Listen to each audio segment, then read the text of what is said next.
Gunplay by Michael J. Phillips. Blue Book Magazine, January 25. Yip, yip, yip, yip, you. The thick-shouldered counterman, who looked as though he might have been a bartender once, raised his head with a smile meant to placate an excuse. He nodded toward the flyspecked window. "That there's young Chihuahua Pete," he explained, mopping the bar-like lunch counter. "With a couple of shots o' hooch under his belt. Just don't mind him. He's all right unless somebody steps on his toes." The 5 or 6 men sitting on the tall stools, eating a hasty mid-day lunch while the stage driver changed a tire, turned curiously at the yells and the explanation. They saw a pinto horse, irregularly patched with brown and white, coming out of the sagebrush and greasewood to the southward at a dead run. A war bag, in which the cowboy carries his personal belongings when he changes jobs, bounced wildly on either side.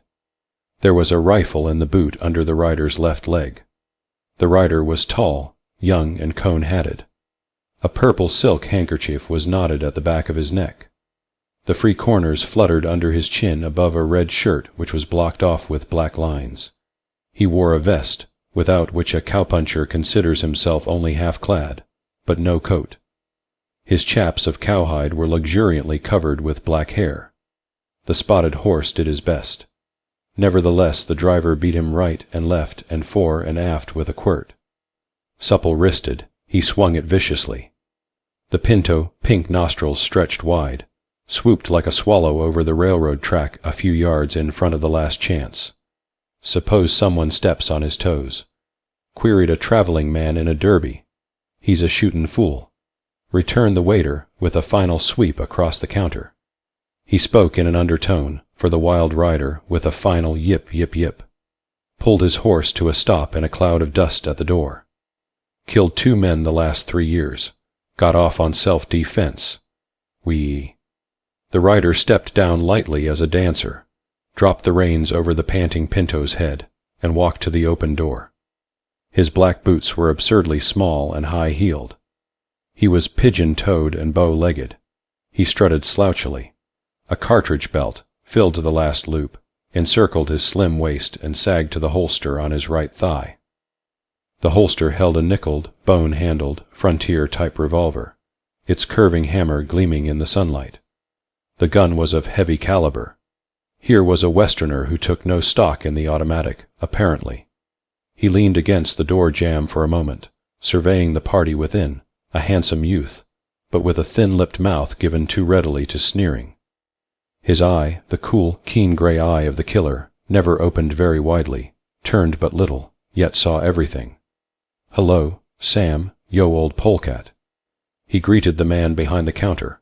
"Rustle me a quart of moonshine, and good stuff too, or I'll come back and brand yo." Sam Turner smiled nervously.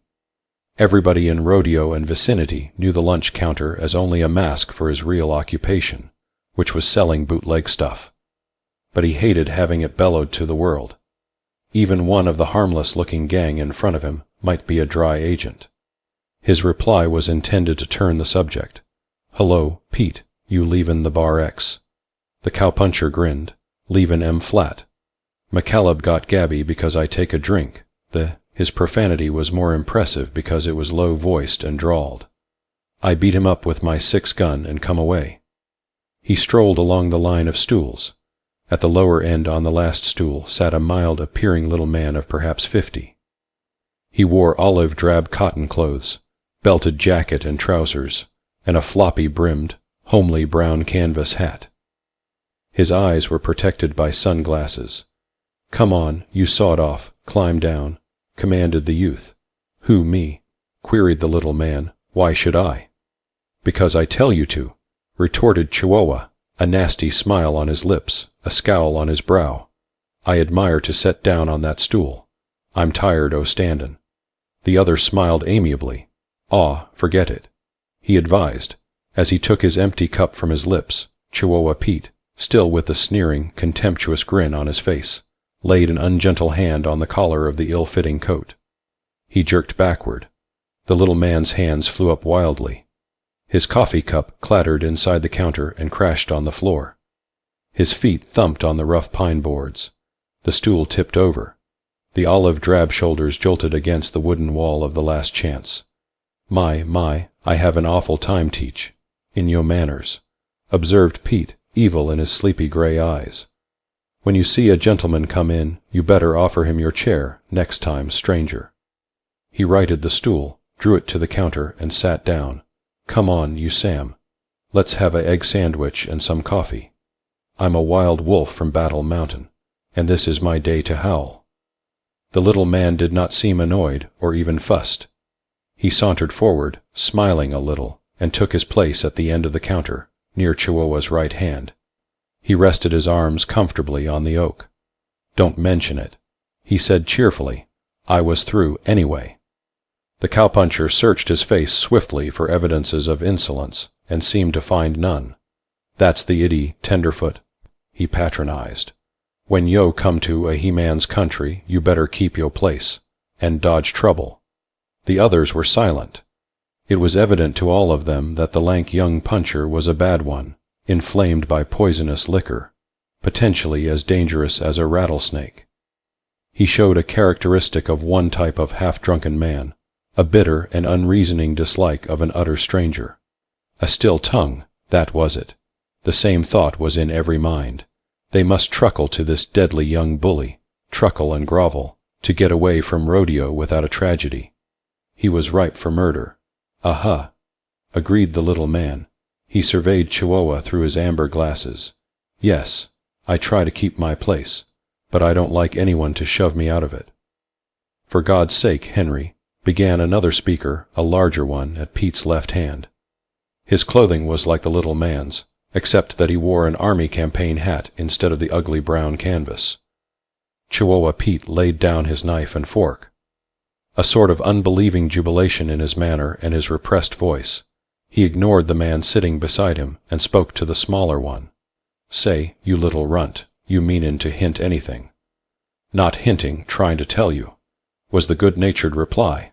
So you're a bad wolf, are you? And you're Chihuahua Pete. I suppose they call you that because you skipped to Chihuahua to dodge the draft. Hey, Peter, keep your hand on the counter. There was a surprising change in the tone of the last sentence, a whip-like bite of command in it. Chihuahua's right hand twitched involuntarily and came up again. I don't know what your game is, Henry, said the other khaki-clad man, but I'm playing it.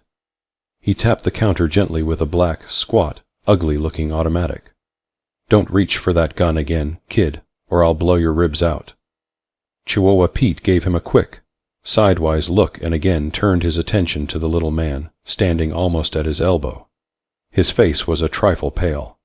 Sam and the travelers were immovable and tense. Thanks, Ed, returned the little man placidly.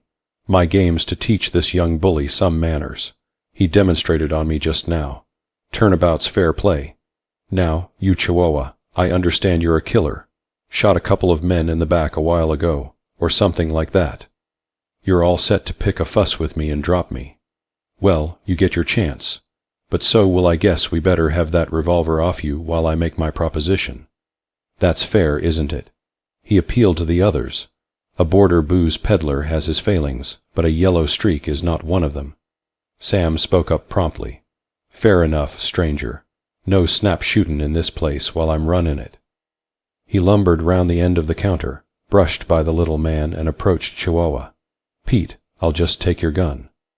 The cowpuncher sullenly permitted him to withdraw the pearl-handled weapon. The larger khaki-clad man, without waiting to be asked, surrendered his automatic. All right, announced Sam, disposing of the weapons under the counter. Now, stranger, what you got on your mind? Well, our young friend seems to have his fighting clothes on today. He wants to hear some popping. I'm willing to oblige, so long as 2 pop, and not 1. He turned to Pete, who sat immovable, hatred in his narrow eyes. I see you have a rifle on your saddle. I happen to have one with me. You take your gun and get down behind that log I saw out here by the road as we came up. That gives you an advantage. I'll lie out in the open a couple 100 yards away, say. When these boys give the word, we shoot. Start advancing whenever you feel like it. We keep on shooting till one has enough or... He shrugged his shoulders. Somebody gets hurt. "For God's sake, Henry," burst out the larger khaki-clad man. "That's murder. Think of your family." He started thinkin' too late, gritted the cowpuncher, sliding off his stool. He confronted Henry balefully for a moment. "Go get your gun, you've bought something. I ain't killed a jackrabbit this week yet, but here's where I start." "Just a minute," interposed Sam. "This play is on your own deal, stranger, but you ought to know what you're up against. Pete's a good rifle shot. He won the turkey shoot over to Escondero last Christmas. You should be behind that log, not him, or we'll dig up another one for you." The little man was so ineffective, so insignificant looking, so puttery, that they felt sorry for him. There was a chorus of assent from the travelers. He thanked them with a smile, then turned and led the way to the door. "Oh, I'll worry along with old Betsy," he said cheerfully. "A log's such a nuisance to carry when you start to run." Rodeo, smelling the trouble somehow, walked en masse up the railroad track with the travelers. The town, looking for all the world like a movie set, with its short line of one-story, false-fronted frame buildings, was left alone. The spectators took station midway between the antagonists, and perhaps 50 yards off the line of fire. The roadbed was somewhat above the general level, and they could see clearly. Chihuahua Pete rested on one elbow behind the center of a fire-blackened log. The log was thick and substantial looking. The little man, seemingly smaller and more helpless than ever, sprawled on the open sand. His coat was off. It lay beside him, a heap of cartridges in clips of 5 upon it. His left arm was in the sling of his rifle. Both men watched the group on the railroad, for a signal from Sam was to start the battle. "Say, this ain't legal," declared the derby-hatted drummer to Ed, the smaller man's friend. "Why, this is duelin', contrary to the laws of these here United States." "Yes, sir. Why don't you do something about it? Why don't you stop it? What did you let him goad this drunken cowpuncher for?" Ed turned a bitter eye on him. "Do something," he echoed. "Say, I've been trying to do something with that little worm for 40 years. He jumps from one trouble to another like a mountain goat. Always jumps out again, though, I'll say that for him." This in grudging afterthought. The traveling man clawed his sleeve. "But this is murder." He protested. "He hasn't got a chance. This cowboy'll stiffen him, first shot." Poor little Henry did seem pitifully exposed. From where they stood, he was clearly outlined in the bare sand. Ed grunted. "The only way this bad man can hit him is shoot straight up in the air."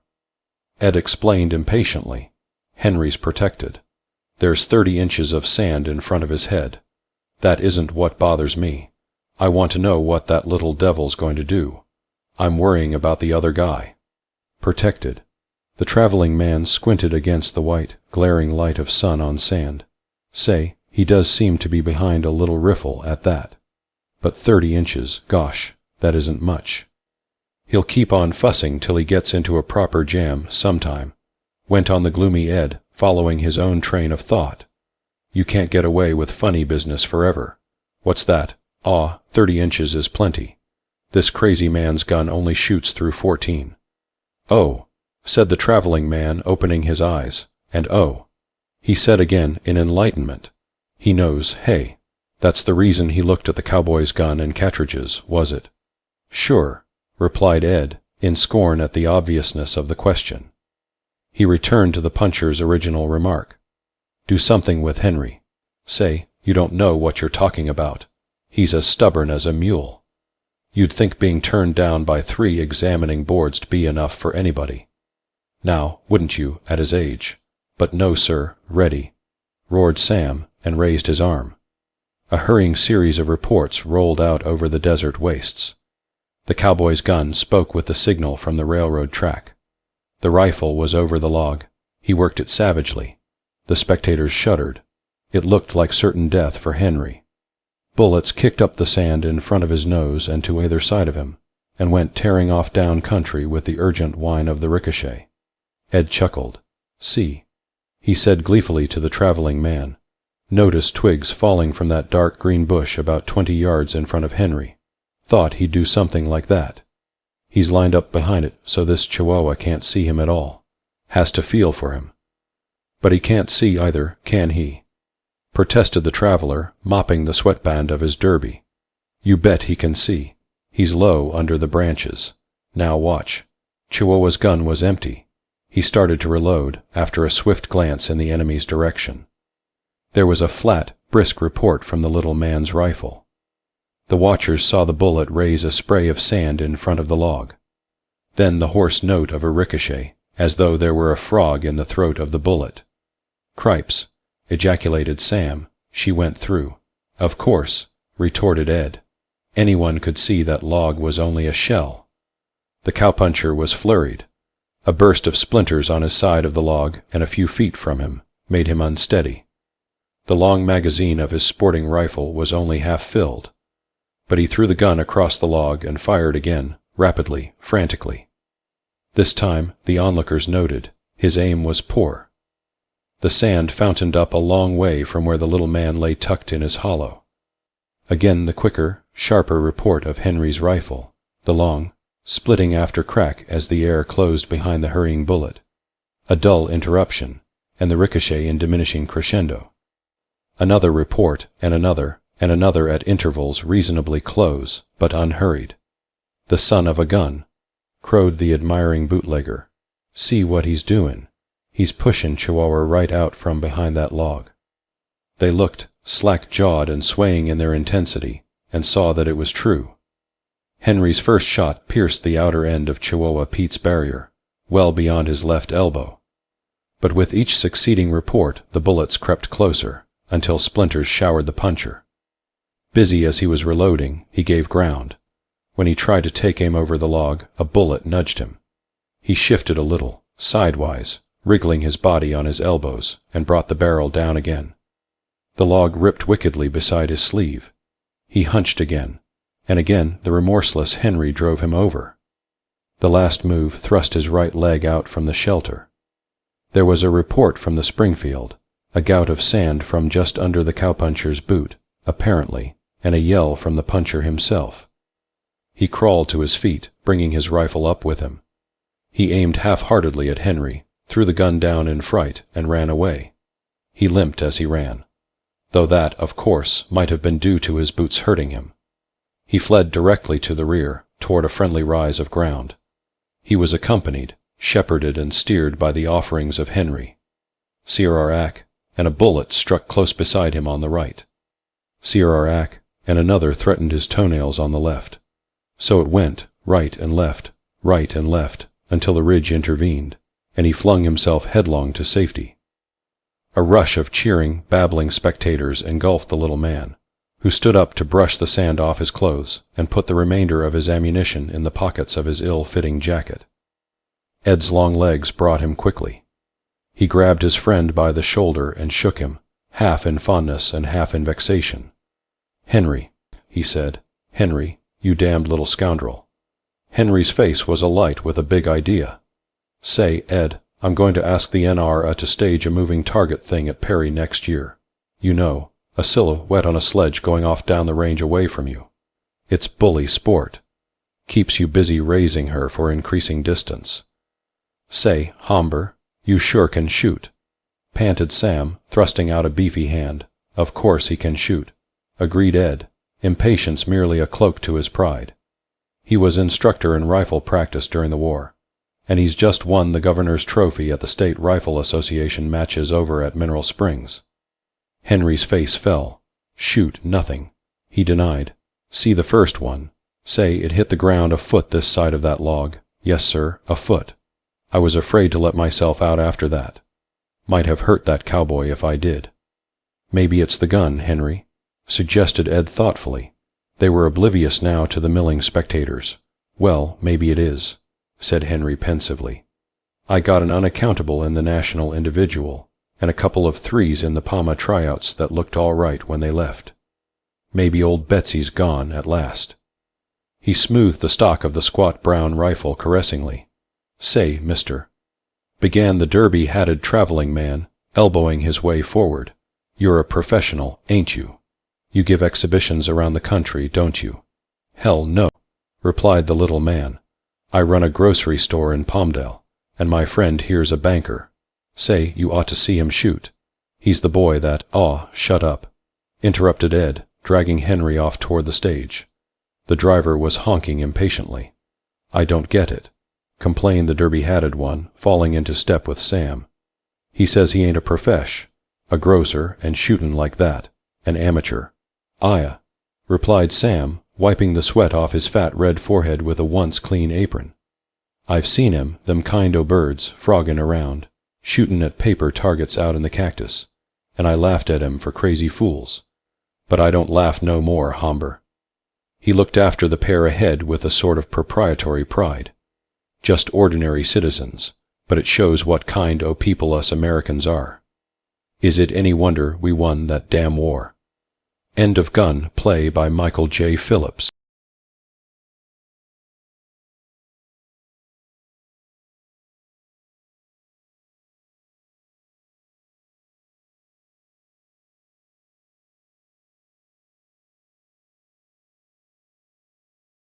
The Campaign for Vengeance. A complete mystery novelette by John Bear. The Black Mask Magazine, April 1922. Chapter 1. The coffin was carried from the house by 8 pallbearers, all in the uniform of the force. The narrow street was crowded with men, women, and children, all of them eager for a last look at the plain brown casket. While the coffin was being lifted into the hearse, the men bared their heads. Most of the women held handkerchiefs to their eyes. Even the children kept an awed and reverent silence, all but one of them. A lad of about 7, red-headed, chubby, strong-necked and slightly bandy, pushed his smaller sister and called out, "Look, Cap'n Jimmy's in that." Cap'n Jimmy, that's what he was to his friends in the neighborhood. And by friends, we mean everyone within a radius of 5 blocks, old enough to walk, crawl, or be wheeled about in the streets. As a boy and young man, he had been merely Jimmy. Then he made the cops, and after a phenomenal career of 7 years, reached the rank of captain. But even at that, he was never promoted from Jimmy to James. The parents came out of the house and entered the first coach. Then came Commissioner Anderson, and by his side Alan Nevins, a plainclothesman with the rank of sergeant. Nevins had come halfway down the stoop when he suddenly faltered. The commissioner seized him by the arm and said, rather roughly, "Come, come, don't go to pieces. Steady now." Thereupon the commissioner had a violent coughing spell, which was strange, considering it was a warm April day, that he had no cold, and that nothing he had tried to swallow had lodged in his throat. So Captain of Police James Cornell was buried. Chapter 2. 5 days later, Sergeant Nevins called at the Cornell home. In the little front parlor, a girl was waiting for him. Slight of build she was, and of the fragile loveliness of an anemone. Her dark eyes were the more sparkling because of the pallor of her cheeks. The sergeant came toward her and held out his arms as if to take her into them and hold her close. The girl took a sharp breath, stepped back a pace, and nodded toward a chair. Nevins sat down and nervously tapped the brim of his derby against his fingers. Marguerite Cornell had been in Europe as traveling companion to a wealthy woman when her brother Jimmy died. She had come home too late for the funeral. She now spoke to Nevins, her fiancé, with the detachment of a person discussing a purely professional matter in which she had no personal interest at all. "The news reports are always garbled," she said, "and I can't bear to speak of it to mother or father. Tell me, give me the facts straight." Sergeant Nevins cleared his throat. "We know nothing definite about. Jimmy was found, a roundsman stumbled, by accident, over his body in an empty lot. That was at 3 o'clock in the morning. Jimmy was in uniform at the time, but not on duty. On his chest was found a small, plain white card, an ordinary visiting card, bearing the words 'The Mogul' in a flashy handwriting. Jimmy was dead. How many wounds? 3. The one in his forehead did for him instantly. Did he have a chance to fight? Evidently. 2 of the cartridges in his gun had been exploded. 5 shots, and no help. He wasn't shot in the lot. That's the explanation. He was brought there in a car. Who or what is the mogul? We don't know. We surmise. That is, there seems to be plenty of evidence to support the theory that quite a bit of the crime in this city is organization crime. We are often able to link crimes together. Different types of crime, counterfeiting, robberies, assaults. Something in the manner in which they are executed. Something in the precautions used by the criminals to avoid detection seems to indicate that there is a central idea, a single brain, if you will, that is giving directions. We have, however, no inkling as to this person's identity, nor are we able to point out the individuals who are the links in this chain of hirelings. Every member of the department was questioned, of course, but only one had previously heard the name the Mogul. Yes? 2 men seemed to be having an argument in the Bird's Eye, a dance hall on Lower 3rd Street. A detective came as close as he dared, but one of the men ended the argument with, "The Mogul has slapped his okay on the scheme, so I'm going ahead, whether you like it or not." I see. The department infers that Jimmy, by accident or design, stumbled upon the Mogul and was shot, for knowing too much. Damn them! The girl was standing near a small round table. Her cheeks became whiter. She suppressed a sob and shrank back. She had become suddenly aware that with her oath she had unconsciously laid her hand upon the family Bible. With this realization, a strange, mystic light glowed in her eyes. She stared straight ahead of her, and it seemed beyond everything material and into some other world. Quite gently she put her hand upon the Bible again, and now her voice was as from out of the distance, low and echo-like but distinct. "Jimmy, Jimmy, do you hear me? I'm keening for you, Jimmy, and my mourning shall be long and bitter. And the heart of me shall be torn and smarting with hate, and I shall be fierce and cruel and pitiless till my vow is fulfilled. Jimmy, Jimmy, I'll get them for you. Each one of them, Jimmy. And may the soul and flesh of me writhe in agony, may the mind of me be in torture and torment, till my mission is done." Quietly Marguerite came over to Sergeant Alan Nevins. "You said this. Bird's Eye Dance Hall is on Lower 3rd Street. A respectable girl doesn't go there, if that's what you're intending," replied Nevins. He rose suddenly, alarmed by the strangeness of her manner. "Look here, Marge, don't attempt anything foolish. You can't mix with that gang. You'd die of nausea. If Jim isn't avenged, I'll die of shame. But you're no match for them. You are kind. They are pitiless. You are fragile. They are robust. You are innocent of all evil. They are practiced in every conceivable kind of crime and violence." And now the bright round eyes of the girl narrowed till they were as 2 slits. Her rich red lips were drawn thin. "Against all of that, I match my courage. A courage that will be eternally fired and fanned by the memory of Jimmy, lying there in a lot." Once again Alan Nevins came toward her with outstretched arms. Again she drew away. "Mr. Nevins, from now on, and until that gang has paid, you and I are strangers." Chapter 3. The Step Lively Club was giving a dance at the Bird's Eye. Among those present in the crowded, smoke-smelly hall was a slender, brown-eyed, dimpled girl. Her delicate hands, fine features, and something in her manner indicated that she was of a decenter stock than the motley crowd surrounding her. But her cheeks were heavily rouged, and her nose was a plaster-cast white, and she chewed gum. If you looked long enough, you began to feel that perhaps the refinement was a delusion on your part. She sat at a table with 6 others, but she was not in with them. She wallflowered through 5 dances before receiving so much as a smile from anyone in the hall. There was a reason.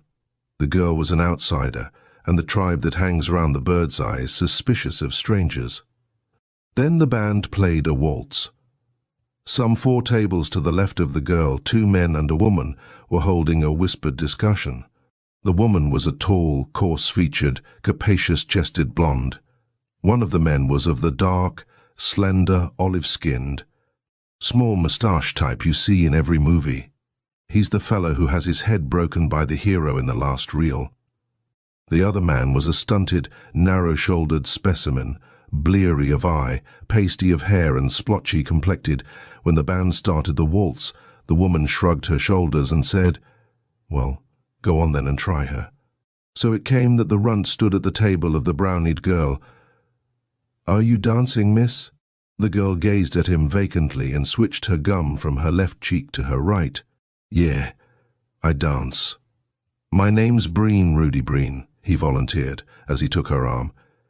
"You ever been in this place before?" "No, I'm in the town only a week." "My name's Rita Daly." As they danced, she gave him the address of the house in which she roomed, on 4th Street. Near Avenue B, she also consented to let him join her at her table and buy her a drink. "The waiter will put a kick in it if I wink at him," he suggested. "All right." "Ginger ale and wink," she smiled, but the drink was never served. Above the din in the dance hall, there suddenly came the sounds of a scuffle in the barroom. Then harsh cries, oaths, the crash of broken furniture, and the tinkle of splitting glass. "Raid!" exclaimed Rudy. The dance hall was on a level with the street. Some few feet from their table was a window. Rudy Breen seized the girl's hand and pulled her toward it, but when he raised the lower frame, a uniformed officer poked his head through the framework and pointed a gun at them. They shrank back into the hall, and now policemen rushed into the place through every opening. They came from the barroom, through the windows and through the door leading into the street, the door opening on the hallway. Every exit was covered. Mingled with the policemen was a goodly number of detectives.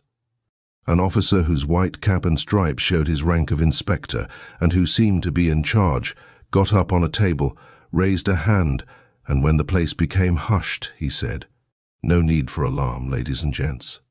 We've found what we want in some barrels under a false floor in the cellar. Just pass out quietly in single file. All those not armed will be permitted to go." The procession started.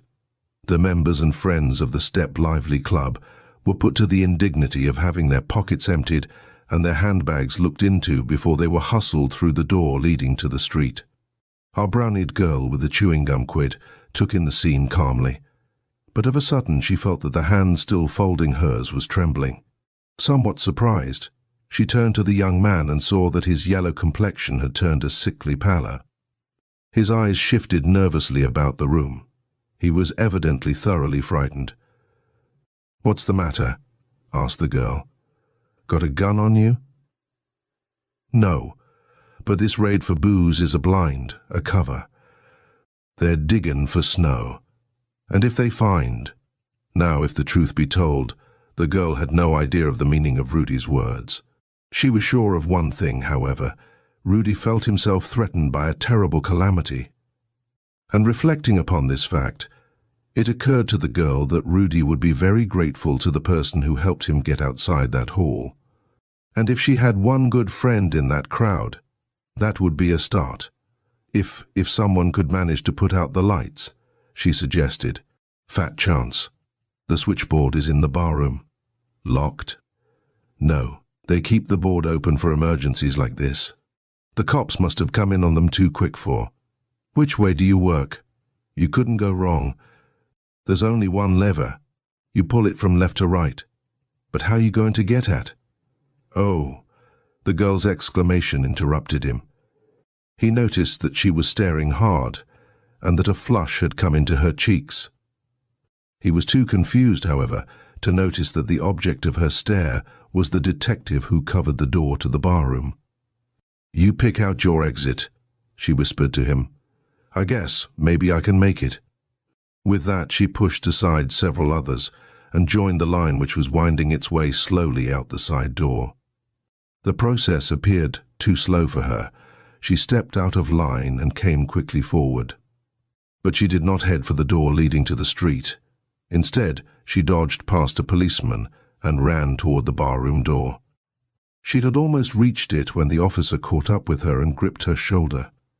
No, you don't, miss. You go out the same way as. For a moment, the girl looked up at the detective standing in the open barroom door. That gentleman, suddenly startled, recovered quickly, and then favored the policeman with a frown.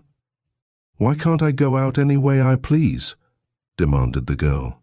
"Nix, Fritz, lay off," muttered the detective. The policeman grinned, released his hold on her, and the detective let her slip by him. Thereupon things happened.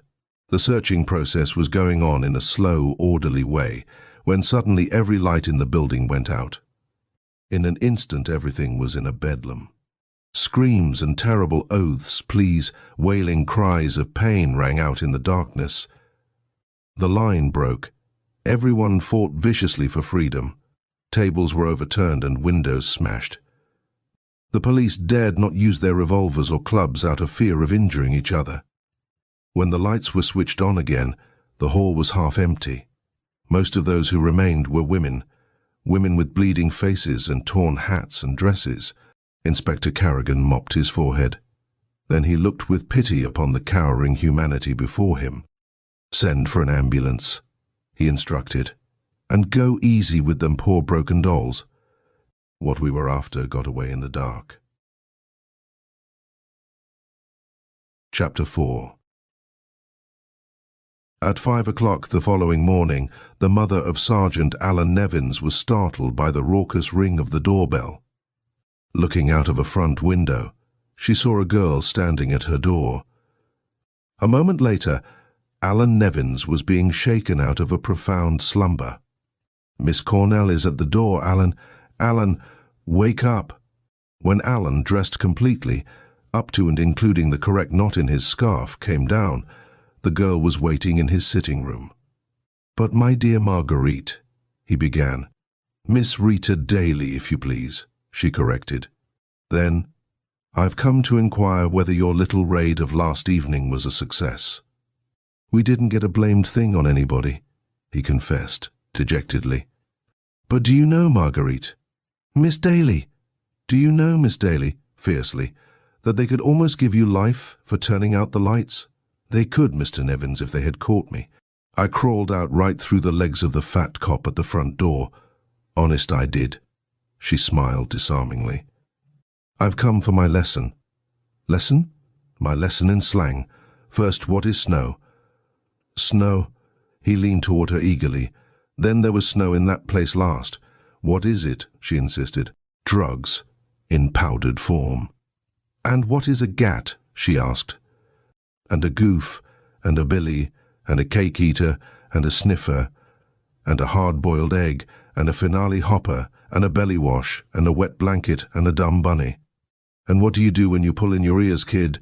You're coming to a tunnel, and when you should hope to kiss a pig, and when you shake a wicked shimmy. And are paralyzed above the Adam's apple?" She crossed her legs and smiled wistfully. "I hoid all dem woids lasses night at the dance, and I dunno what in hell day mean." "See?" Sergeant Nevins scratched his chin. 5 o'clock in the morning is hardly an opportune time, Ma. Miss Daly for a less." "All right. I'll find another instruct." "No, no." He seized her hand and pulled her back into her chair. So the lesson commenced, and when she was up on definitions, she once again smiled wistfully into his sleepy eyes and said simply, "Now teach me to swear." He glared at her with all the dignity a man of 25 can put into a glare, but the smile did not fade from her face. So he taught her. Chapter 5. 2 nights later, Rita Daly, on her way home from the department store in which she worked, found Mr. Rudy Breen waiting on her corner. "I missed you last night, Miss Daly," he said. I kind of owe you something for that stunt you pulled. Will you let me take you to supper? Where would you take?" "Well, personally, I lean to Chinese grub. But you can name the place." "A chop suey joint it is," said Miss Daly. "I won't have to change costumes." She had guessed, and correctly, that Breen would sit in one of the private booths with her, and it was part of her scheme to encourage his friendship. "Where you hail from, Miss Daly?" asked Breen after they had been served. "Chicago." After a long pause, Breen leaned across the table. "Now look here. I got more than fat above my ears, and while I ain't perfect, conceit ain't none of my faults. So I ain't believin' you pulled that trick that saved me because you were head over heels in love with Sincerely Yours." He lowered his voice. "I take it consequently that the Dicks got something on you, or that you were getting square with them for something that happened previously. Now, which is it?" Then, for the first time, was Rudy Breen favored with a smile. "Listen, Mr. Breen, my quarrel with the cops is a private affair. That's that. I ain't inquisitive, Miss Daly. When you say you got a quarrel with them, that's enough for me." Again a pause. Then, "Where you work in Stapleton's. Gettin' much?" "No. Can you typewrite and stenographate?" "Little." Breen took a morning edition of a newspaper from his pocket and passed it to Miss Daly. He pointed to a want ad. "Now here's a job for someone with brains. Someone like you." Rita Daly read the advertisement. J. Stanley Bradshaw, Trinidad Building, Broadway, wanted a stenographer. "What makes it such a good job?" asked Rita. "Well, I happen to know, never mind how, that this J. Stanley is a tricky customer. He's in the promoting game, and he generally promotes thin air. Now a person working on the inside might get the goods on him and squeeze him a hit, eh? You catch on fast, Miss Daly." "Thank you. But without references, how could I get?" "I'd fix that part. The references." "Well, almost anything is better than a department store," said Rita Daly. The next morning, when Rita came out of her house, Rudy Breen handed her a white envelope. On her way downtown in the subway, she took the letter out of the envelope and read it. It was typewritten on paper which bore the letterhead, "High-Grade Novelty Jewelry Company, 5th Avenue. It assured whomever it may concern that Miss Rita Daly had worked 4 years as stenographer for the undersigned and had always given splendid and efficient services. Harold Creighton was the undersigned. Rita smiled rather grimly as she replaced the letter inside the envelope. She had evidently rendered a great service to someone when she turned out the lights of the Bird's Eye, and that someone, or perhaps someone's, was repaying the favor. J. S. Bradshaw, a tall, white-haired, black-eyed man, theatrically handsome, took on Miss Daly immediately after reading her letter of introduction. After some 2 weeks he made her his private secretary. So began the maelstrom of incidents which was to sweep the lovely Rita into the net of the most powerful crime organization in the city. Chapter 6. The Bradshaw Mines Company, so Rita learned, had gone into the business 3 months before she entered into the employment of the firm. On the strength of a preliminary report by experts that the company actually owned mines in Mexico and that the mines actually held silver, Bradshaw sold stock. Then, after Rita was private secretary, she inadvertently opened a letter addressed to Bradshaw and marked personal. This letter was the final report of the experts. It informed Bradshaw that it was hardly worthwhile to push his project since the value of the silver deposits in his mines could not possibly exceed $10,000. And Rita knew that over $80,000 worth of stocks and shares had already been sold. Bradshaw was not in the least disconcerted by the fact that she had read the discouraging report. He shrugged his shoulders, put the letter into his safe, and remarked to her, "Well, that needn't worry us any. We'll go right ahead." And he did. Thus was Rudy Breen's shrewd guess as to Bradshaw's character verified. Now all of Rita's actions thus far had been merely a blind, groping stumble along a path which she felt instinctively would lead eventually to the companionship of men and women who would not be strangers to the mogul. The hit-and-miss method was necessary since she knew of no direct connections. For the present, the important thing was to become involved in criminal acts and to get an unsavory reputation. If she could not seek the mogul, she could at least make it worthwhile for him to seek her. As to Bradshaw, she had no scruples about ruining him. He was a crook, and a good share of his money was coming from women who may have been widows. She therefore took Rudy Breen into her confidence and invited him to join her in forcing Bradshaw into a position where he'd have to pay for their silence. "If we can get his book of accounts showing that over $100,000 worth of shares have been sold," she told Rudy, "and if we can get that letter from the experts, he'll have to come across. Or beat it, and he doesn't want to do that, at least for a while. Business is still good. He's been using the mails to carry his advertising matter.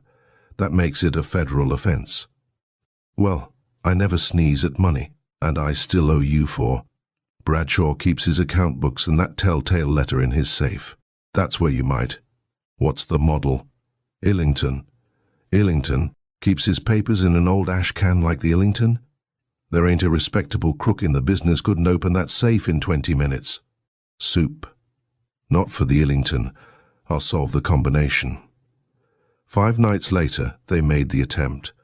Bradshaw had inaugurated a follow-up campaign and worked after hours with Rita, dictating letters to prospects in the sucker class. Rita supped from 6 to 7, then Bradshaw went out for an hour, so that Rita was alone in the office from 7 to 8. And before 8, persons could still enter the Trinidad building without registering in the hall book. Rita waited till Bradshaw had been gone for about 10 minutes. Then she raised and lowered the shade of a front window.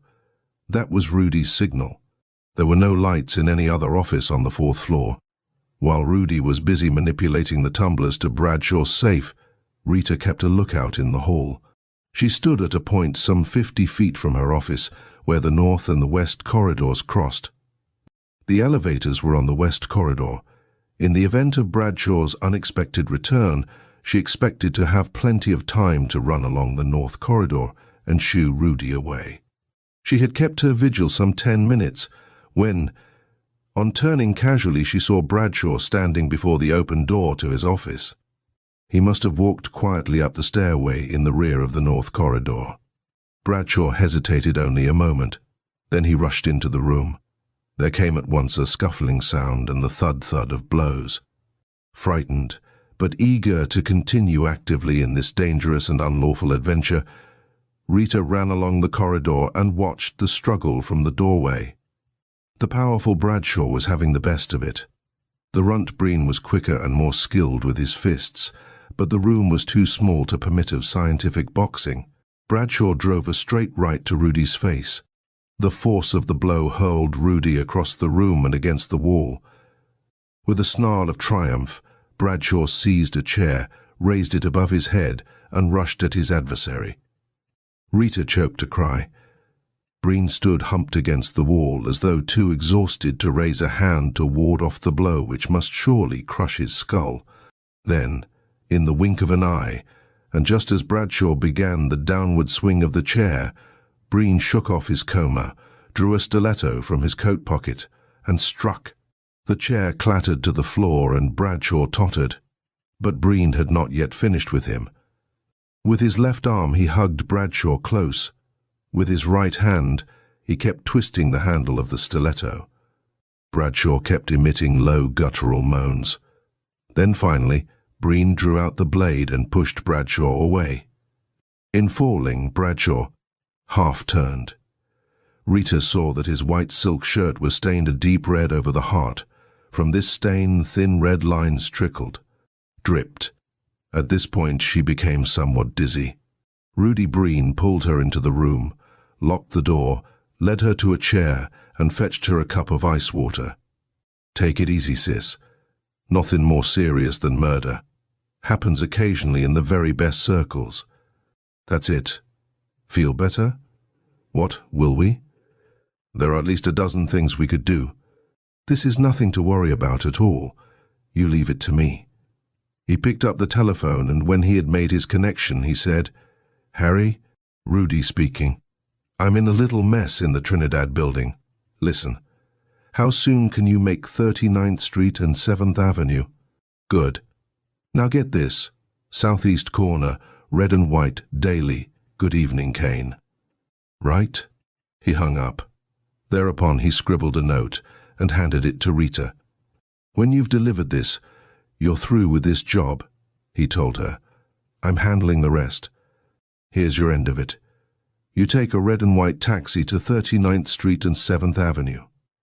On the southeast corner, a man will be waiting for you, tall, slim, black moustache. He'll be holding his cane up against his shoulder. He will address you, Miss Daly, good evening. You give him this note. That's all. And tell the chauffeur to drive like hell. The girl stumbled out of the office. She went through her performance mechanically, almost as one in a trance. And after she had delivered the note, she went home, to her own home, the home she had not seen in over a month. But even in her stupor she did not fail to take a circuitous path, lest she be tracked. Alone in her own room, she threw herself face down on her bed and wept. But out of no pity for Bradshaw, she knew him to have been thoroughly corrupt and remorseless. On his part, he too would have killed and shown no regret. Her feeling was one of pity and sympathy for herself. She manipulated that strange psychological absurdity whereby a person can be thoroughly emotional and subjective, and yet consider self in an objective way. In her memory flashed the image of a slight, wistful, lovely girl taking a terrible oath of vengeance. May the soul and flesh of me writhe in agony. Such was her vow, till my mission be done.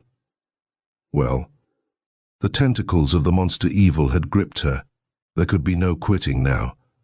When planning the theft with the rat breen, she had made him promise to come unarmed. He had not kept that promise. She was now chained to him and his kind by the crime in which she had participated. A sardonic fate seemed intent on forcing upon her an exquisite torture and wringing from her the ultimate in sacrifice, before granting the sweet satisfaction she knew must be hers.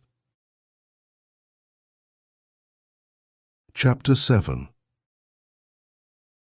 Judging by every standard and precept by which she had hitherto lived, it was clearly Rita's duty to submit to arrest.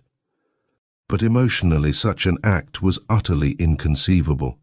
The fierce hatred and cruelty that had been generated by the killing of her brother Jimmy quite precluded the cessation, at the present time, of her campaign for vengeance. And as the night wore on and her confusion and torment subsided, it became apparent to her that to surrender now was an unsound step from a logical point of view.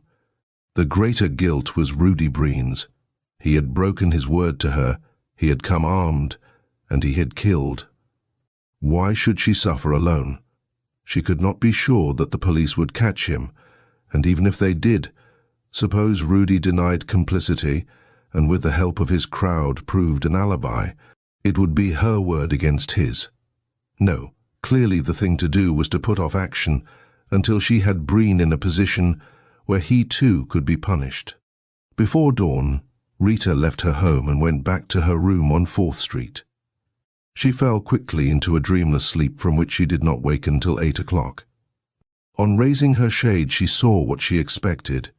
Rudy Breen was waiting on her corner. She went down at once. He did not look in the least like a man who had committed a murder on the previous evening. His manner betrayed no excitement or anxiety. The inevitable cigarette hung carelessly from his lips. And now, for the first time, Rita became curious about Rudy's actions after she had left the office. This, strangely, had up to this given her no concern. She had been too worried about the enormity of the crime to wonder about the steps Rudy had taken to protect himself. But now she was all eagerness to ask questions. "What'd you do, Rudy?" "How'd you?" "We'll have breakfast together," he broke in. "The Chink will fix us up something." When they were once more in a private booth at the Chink's, Rudy talked. "Mr. J. Stanley Bradshaw has disappeared," said Rudy. "That's all." "But how?" "Me and my friend Harry, the gent you slipped my note to, have fixed it. Bradshaw's office is on the 4th floor. His outer room window faces a courtyard. Darker than a coal mine, that courtyard, and you can get into it from a nice quiet street. Harry brought me a long rope. Then he went down into the yard and I lowered the body. We had a closed car waiting. I cleaned up his office. No sign of anything. Simple what? Where is the body? Well, there's a nice deep river within 4 blocks of the Trinidad building. What do? Go to work as usual. Bradshaw won't show up. He has no family. Maybe his housekeeper will ask the cops to find him. They may question you and the rest of the office force. All you know is that you left his office last night while he was still out to supper. They'll think he skipped. Will they find the records that show he's been doing a fraudulent bus? Nix. I opened the safe and took that letter from the mine experts. That's where you pulled a bone, Rudy. You should have left that letter. Then the cops would know he's a crook, and that would motivate the disappearance. You're a wise little cracker, grinned Rudy. But it so happens we don't care a rap what the police think about Bradshaw's disappearance. And remember this, it's always a good policy to grab inside information whenever you can. Bradshaw may not have been running this thing alone. See? And if anyone else pops up to continue his scheme, why, with the help of that letter, we'll be able to squeeze 'em. At any rate, them was my sentiments. And besides, orders from the mogul is orders, and what's the matter? The mogul! Rita had started and fumbled her cup when the words were spoken. With her very first adventure, she had stumbled into a scheme in which the mogul was involved. So the mogul had given orders that Bradshaw's letter was to be taken in any event. What's the matter? Repeated Rudy. He had noticed her astonishment. It was impossible now to feign indifference. The safest maneuver, she felt, was to be frankly curious, and also a bit angry because of the meddling of an outsider. Emphasis was called for. She overcame her natural aversion to profanity and asked boldly, "The mogul? And who in the hell is the mogul?" "That," replied Rudy pleasantly, "is none of your damn business."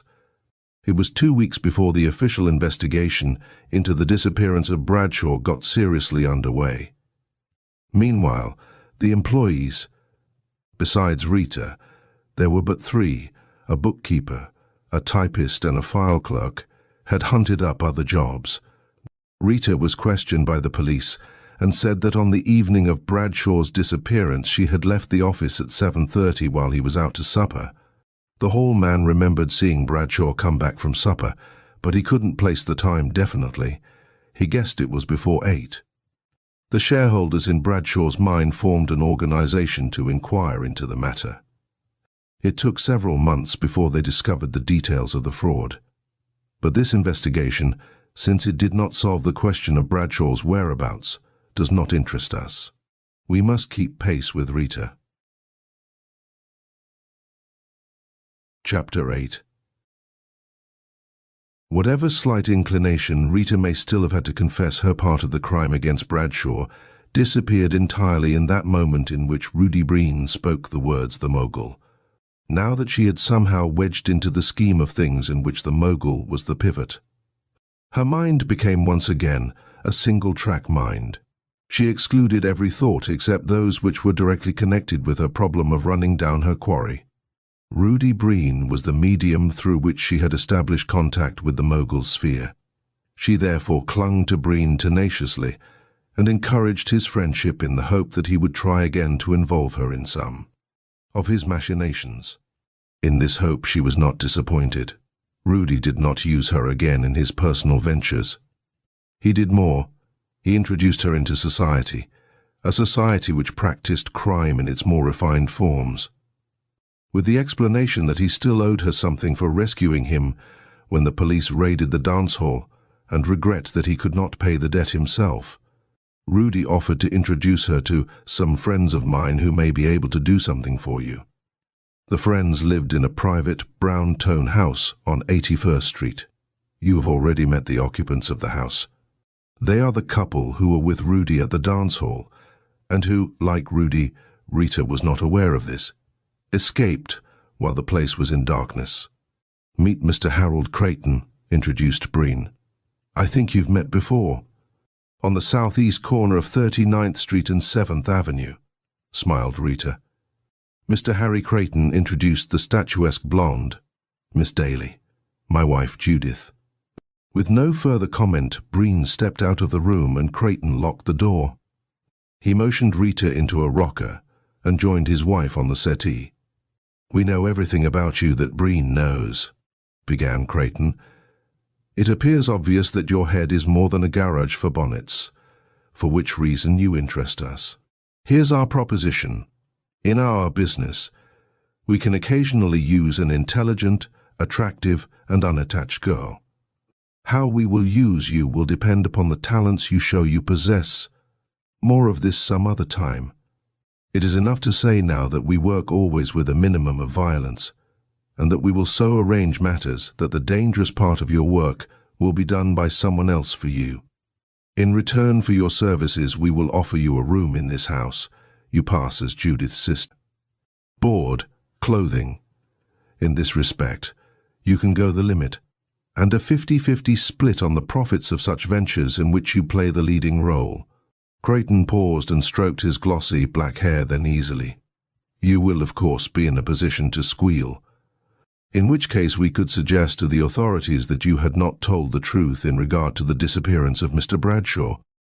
But we wouldn't. We'd just kill you." "Well, I'd like to go into this thing with my eyes open," replied Rita.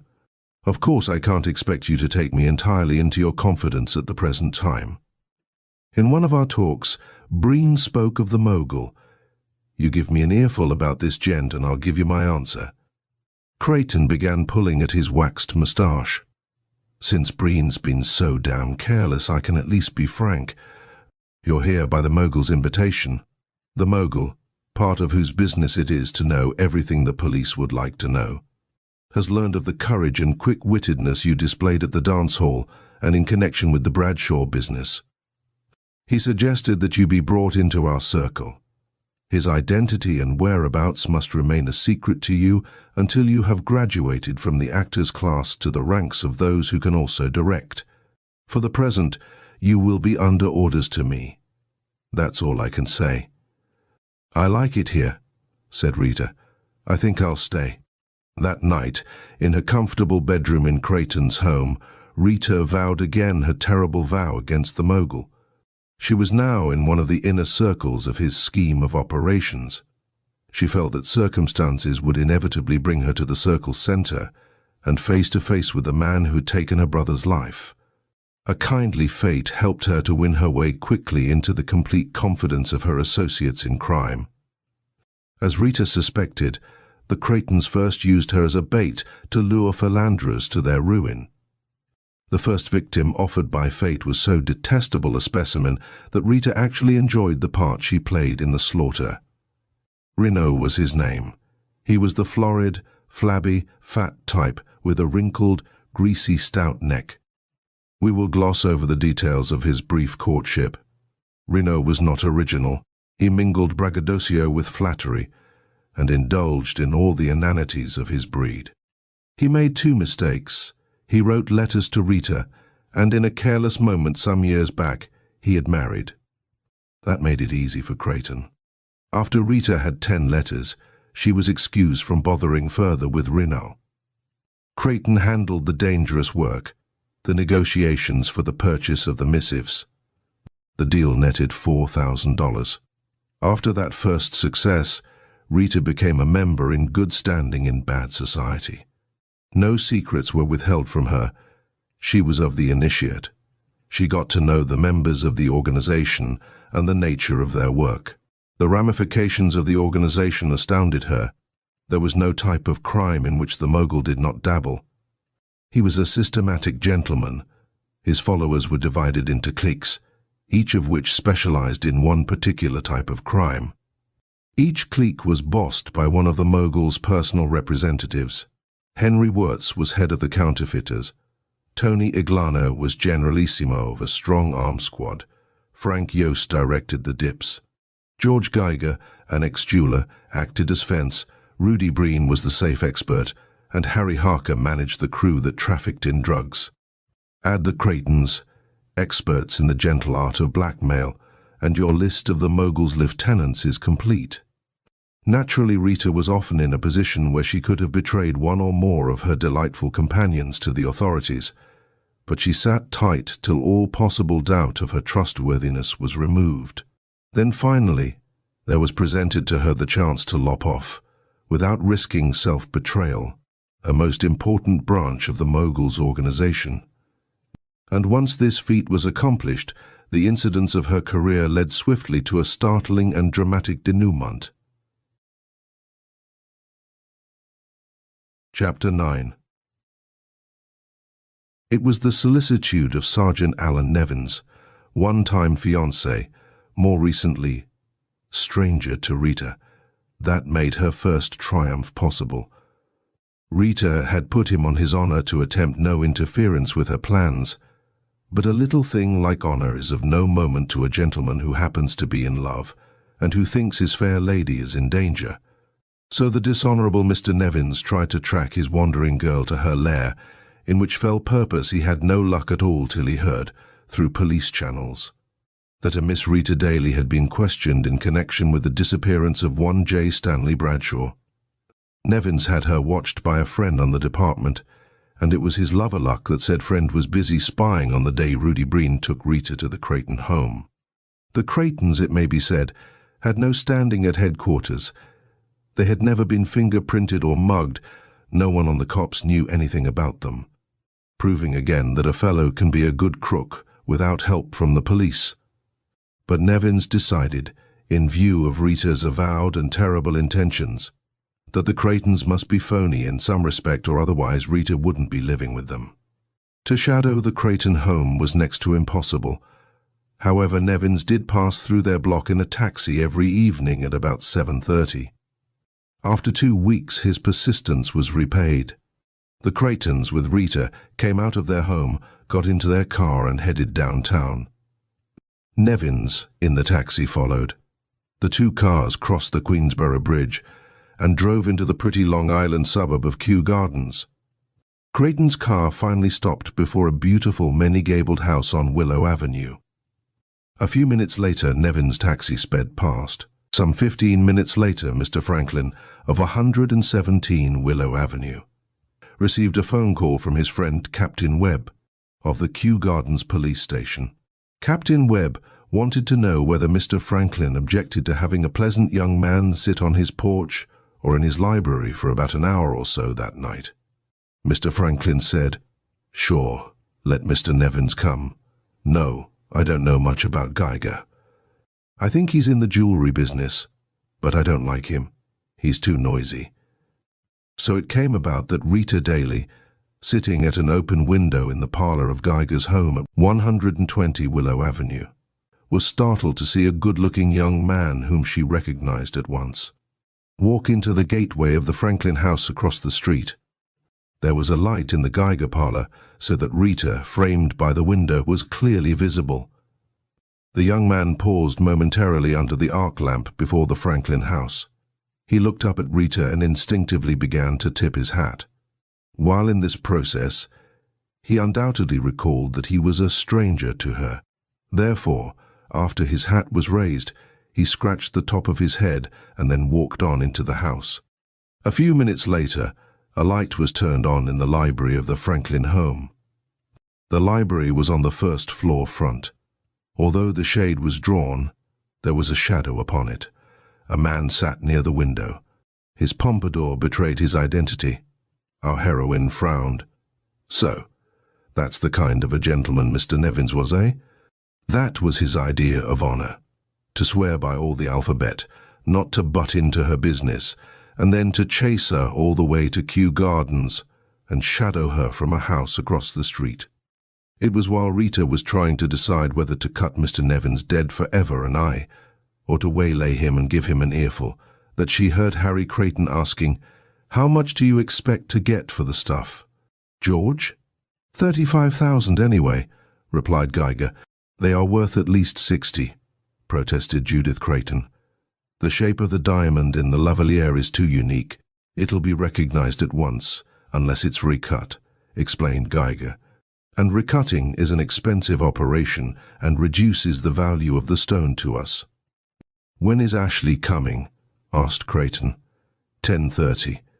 Sorry we can't stay, from Creighton, but we'll have to leave at 10 to make Bronxville at 11. Miss John is a meticulous ass and insists that her guests be on time. I might worm more out of Ashley. Someday when I'm rich, said Rita, I'm going to become one of Geiger's customers. Tony Iglano, top sergeant of the Moguls Yeggs, spoke up. Do you like that pear-shaped stone, Rita? I had to croak a guy to get it. It has blood on it. A little thing like that doesn't trouble our pretty friend, put in Geiger, his lips twitching into a cruel, sarcastic smile. Remember, Bradshaw? The taunt stung. Rita flushed. She popped out of her seat and flared angrily. You quit that, Geiger? I've had enough of your... Dry up, broke in Judith. The neighbors'll think we're having a fight. Geiger lit a cigarette. Excuse me, my sensitive young lady. I had no idea you were finicky on that subject. So the matter was dropped. At least, so they thought. But the fury of the embittered Rita did not abate. To be twitted on a murder was not her idea of good humor. And while Geiger's insult blistered and burned in her heart, her mind strived eagerly to concoct a swift vengeance. Thinking along these lines, she remembered Nevins, and looking up, she saw that his shadow was still on the shade of the house across the way. A few moments ago she was angry with Nevins for having followed her. Now, strangely, nothing would have pleased her more than to have Nevins in the same room with her, and see him hand Geiger what was known in the parlance of her set as a swift slap in the snoot. Still sitting at the open window, she fell into a moody, thoughtful silence. She often affected this pose. The others disregarded her and continued their conversation. Meanwhile, Rita's troubled mind and conscience urged and spurred her to immediate, vindictive action. When she came to the Geiger house that evening, he showed her the jewels which had been stolen by Tony Iglano and one of his gang. Geiger had never come under the suspicion of the police, but he played safe nevertheless. He never kept stolen articles in his safe or in any other place which was likely to be searched. During such time as he had them in his possession, he kept the pilfered treasures in the hollow of the moulding which ran across the wall between the two windows in his parlor. That's where the stolen jewels were now, in the hollow brass-lined moulding that ran across the wall, 1 foot from the ceiling, from the window near which she sat to the other end of the room. There was a lavalier, a pearl necklace and several rings. The lavalier had a pear-shaped blue-white stone. The rings were engraved with initials and dates. The necklace clasp bore a scratch number. That made all of the jewels easily identifiable. She knew that circulars describing the pieces had been sent to all the police and to private detective agencies. Tony Iglano had been surprised during the burglary and he had shot and killed. If the jewels were found by the police, Geiger and Iglano could be held on a murder charge. And friend Nevins, a detective, was across the street, less than 100 feet away. And yet the difficulties which blocked her betrayal of Geiger seemed almost insurmountable. For this one point must be kept constantly in the foreground of the readers, as it was in Rita's thoughts. She could under no circumstances commit any act which would disclose her identity. She had to retain the confidence of her circle till she penetrated to its center. The mogul, he, after all, was the one she was seeking. If she revealed herself now as a spy, all her previous suffering would have been in vain. She could therefore not cry out nor send any message to Nevins or to the police. Her problem was to communicate with Nevins by some method that would escape the attention of the other persons in the room with her. And the message would have to be complicated and of some length. It would have to tell the secret of the hidden jewels. Such. A message could be written or telephoned, but neither of these agencies was practicable. She had neither pen, pencil nor paper, and if she asked for them, her request would be certain to arouse some curiosity on the part of her friends. And even assuming she could write a note, How could she have it delivered? If she dropped it out of the front window, it would land on the roof of the porch. If she tied it to some heavy object and threw it out, that would be sure to attract attention, and it probably would escape the notice of Nevins, who was sitting on the other side of a drawn shade. And of course it was altogether impossible to have a note carried to Nevins. She couldn't run across the street herself, nor could she stop a passerby. All this would too obviously arouse the curiosity of the Creightons. Neither could she telephone. That was one respect in which Creighton guarded her anxiously. Though he appeared to trust her absolutely in all other matters, he always tried to listen in when she phoned. The task seemed hopeless. Then someone on the same block started his Victrola playing the foxtrot. Say it with music. Say it with music. Rita could have kissed the man who wrote that song, the band which made the record, and the man who had the inspiration to play it at that particular moment. Rita looked meditatively up at the silvered moulding which held the lute. Her eyes then rested on the mountain landscape which hung on the wall between the two windows. She continued her reflections a few seconds longer. Then she sauntered leisurely to Geiger's Victrola and began examining the list of his records. Geiger, fortunately, was an inveterate jazz fiend. His cabinets held hundreds of records. He had all the popular songs from Sweet Rosie O'Grady to When Francis Dances With Me, Holly G. There were 6 titles which especially interested Rita. Her heart beat furiously as she dug out a record, put it on the machine and cranked up the motor. At that moment, the clock on Geiger's mantelpiece told 1, indicating 9:30. She would be leaving in half an hour. There would be just time enough to play 6 records. But would the stranger across the street tumble? It was late August. Her windows were open. There was a screen in the one at which Nevins was sitting. It was a quiet neighborhood. The other Victrola had stopped playing. Nevins would hear clearly the music that was poured from Geiger's machine. Did Nevins have the intelligence, the quick-wittedness too? Rita cut short her reflections. All she could do was to chance it, and hope. "You need a little noise in this joint," she said to Geiger. "We're falling asleep." She put the needle on the record and then took her seat at the open window again. From Geiger's Victrola poured the sweet voice of Margaret Romaine, pleading, "Do you hear me calling?" Almost instantly, Alan Nevins raised his shade. Rita, sitting with one arm on the windowsill, waved her handkerchief across to him once. The light in his room was turned out, and Nevins came down to join several members of the Franklin family who were sitting on the front porch. "I think that's an awfully pretty record," said Rita, keeping her head turned toward the window and fighting desperately to ward off a feeling of faintness. "Put on something we can dance to," said Tony Iglano when the song had run down. "Nice foxtrot?" asked Rita, hurrying to the Victrola. "Here's something with pep. Come on, Harry." So they paired off, Rita with Creighton and Iglano with Judith, and they danced to the tune of Blue Diamonds.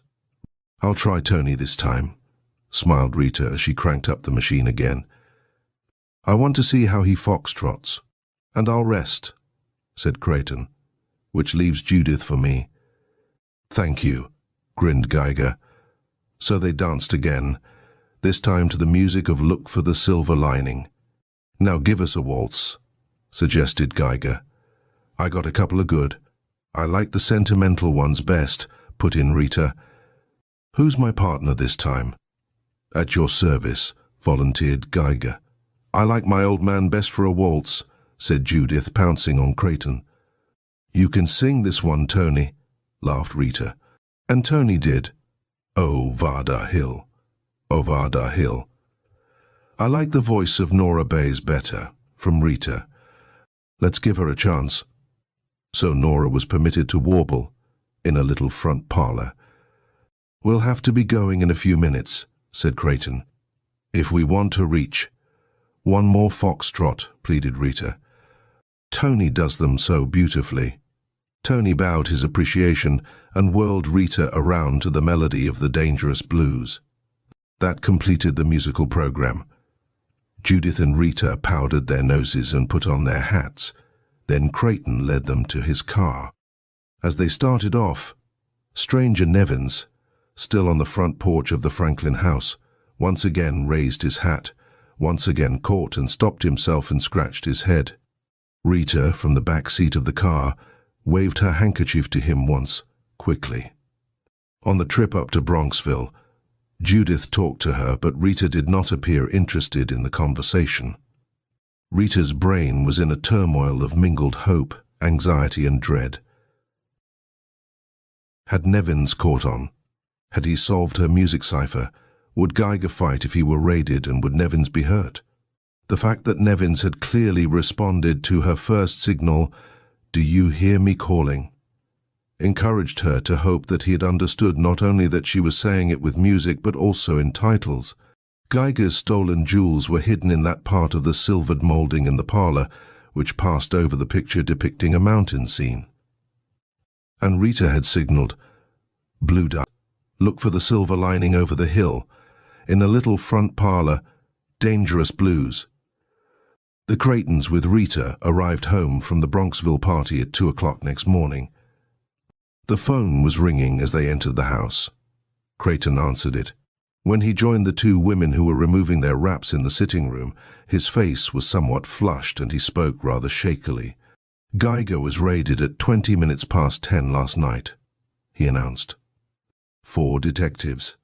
They got in by ringing his doorbell and insisted upon searching his parlor. He figured it was a bluff and let them go to it. They browsed around a bit and then pried away the molding between the 2 front windows. Iglano tried to shoot, but they flattened him. To make matters worse, Ashley blew in while the search was going on and they nabbed him too. He turned toward Rita, but his gaze appeared to be concentrated on the tip of his cigarette. It looks damn queer." "My God!" exploded Judith. "Where'd you get?" "That was the High Chief himself that had me on the phone." High Chief was another name for the mogul. Judith became enraged. And while this raid was going on, where in the hell was James? "James," explained Creighton, "is at headquarters in New York. This raid originated in the police station in Kew Gardens. James knew nothing about it till it was all over." Creighton looked up from his cigarette and stared straight at Rita, but though the heart in her threatened to burst, she returned his glance fearlessly. He shrugged his shoulders. "Well, good night, ladies." Chapter 10. Early the next morning, Mr. Harry Creighton attended a meeting held in a small rear room of the Bird's Eye dance hall. Some 10 men were present, including a white-haired gentleman who appeared to be in command. The discussion lasted an hour and was, at times, rather acrimonious. The gist of what transpired is evident from what Creighton said to his wife Judith when he got back to his home again. "Sergeant Nevins handled the raid," explained Creighton. "There was a squeal somewhere, that's a cinch, but James at headquarters hasn't learned yet where Nevins got his tip. That Nevins, by the way, is a wise bird. He's keeping his mouth shut." "What about Rita?" asked Judith. "Yost, Harker and Wirtz were for conferring upon her the Order of the Wooden Kimono. Wirtz doesn't like her anyhow. She snubs him, and he offered personally to wring her neck. But the High Chief isn't satisfied she's the nigger in the woodshed, and damned if I can see how she could have squealed. She didn't know the gems were in Geiger's house till after she got there, and she certainly didn't signal from the place, not while I was conscious. What's the word? James will keep an eye on Nevins for us. We'll try to run the mystery down from that end. Meanwhile, Rita is to have an absolutely loose rein. She's come across with the goods for us several times, and she's to be trusted unqualifiedly. The mogul figures that if she is against us, the quickest way to find it out is to give her enough rope to hang herself." Chapter 11. That evening, Rita, knowing that Detective Nevins was generally at home between the hours of 6 and 7, telephoned him from a public booth and asked for an interview. "I've been followed all day, and some fat boob is watching my house now." "Where are you?" Times Square. Tell you what, you can make my place in 15 minutes. Come right away. I'll go out now and trot my fat friend around town for half an hour or so. That'll give you a chance to slip in while the house is uncovered. Rita was admitted by Sergeant Nevin's mother, who ushered the girl into the kitchen. The front parlor is taboo now that they're watching our home, explained the old lady. Nevins returned after some 20 minutes. I brought him back home with me, he said. He's leaning against a pole across the street. I've a notion to punch his jaw.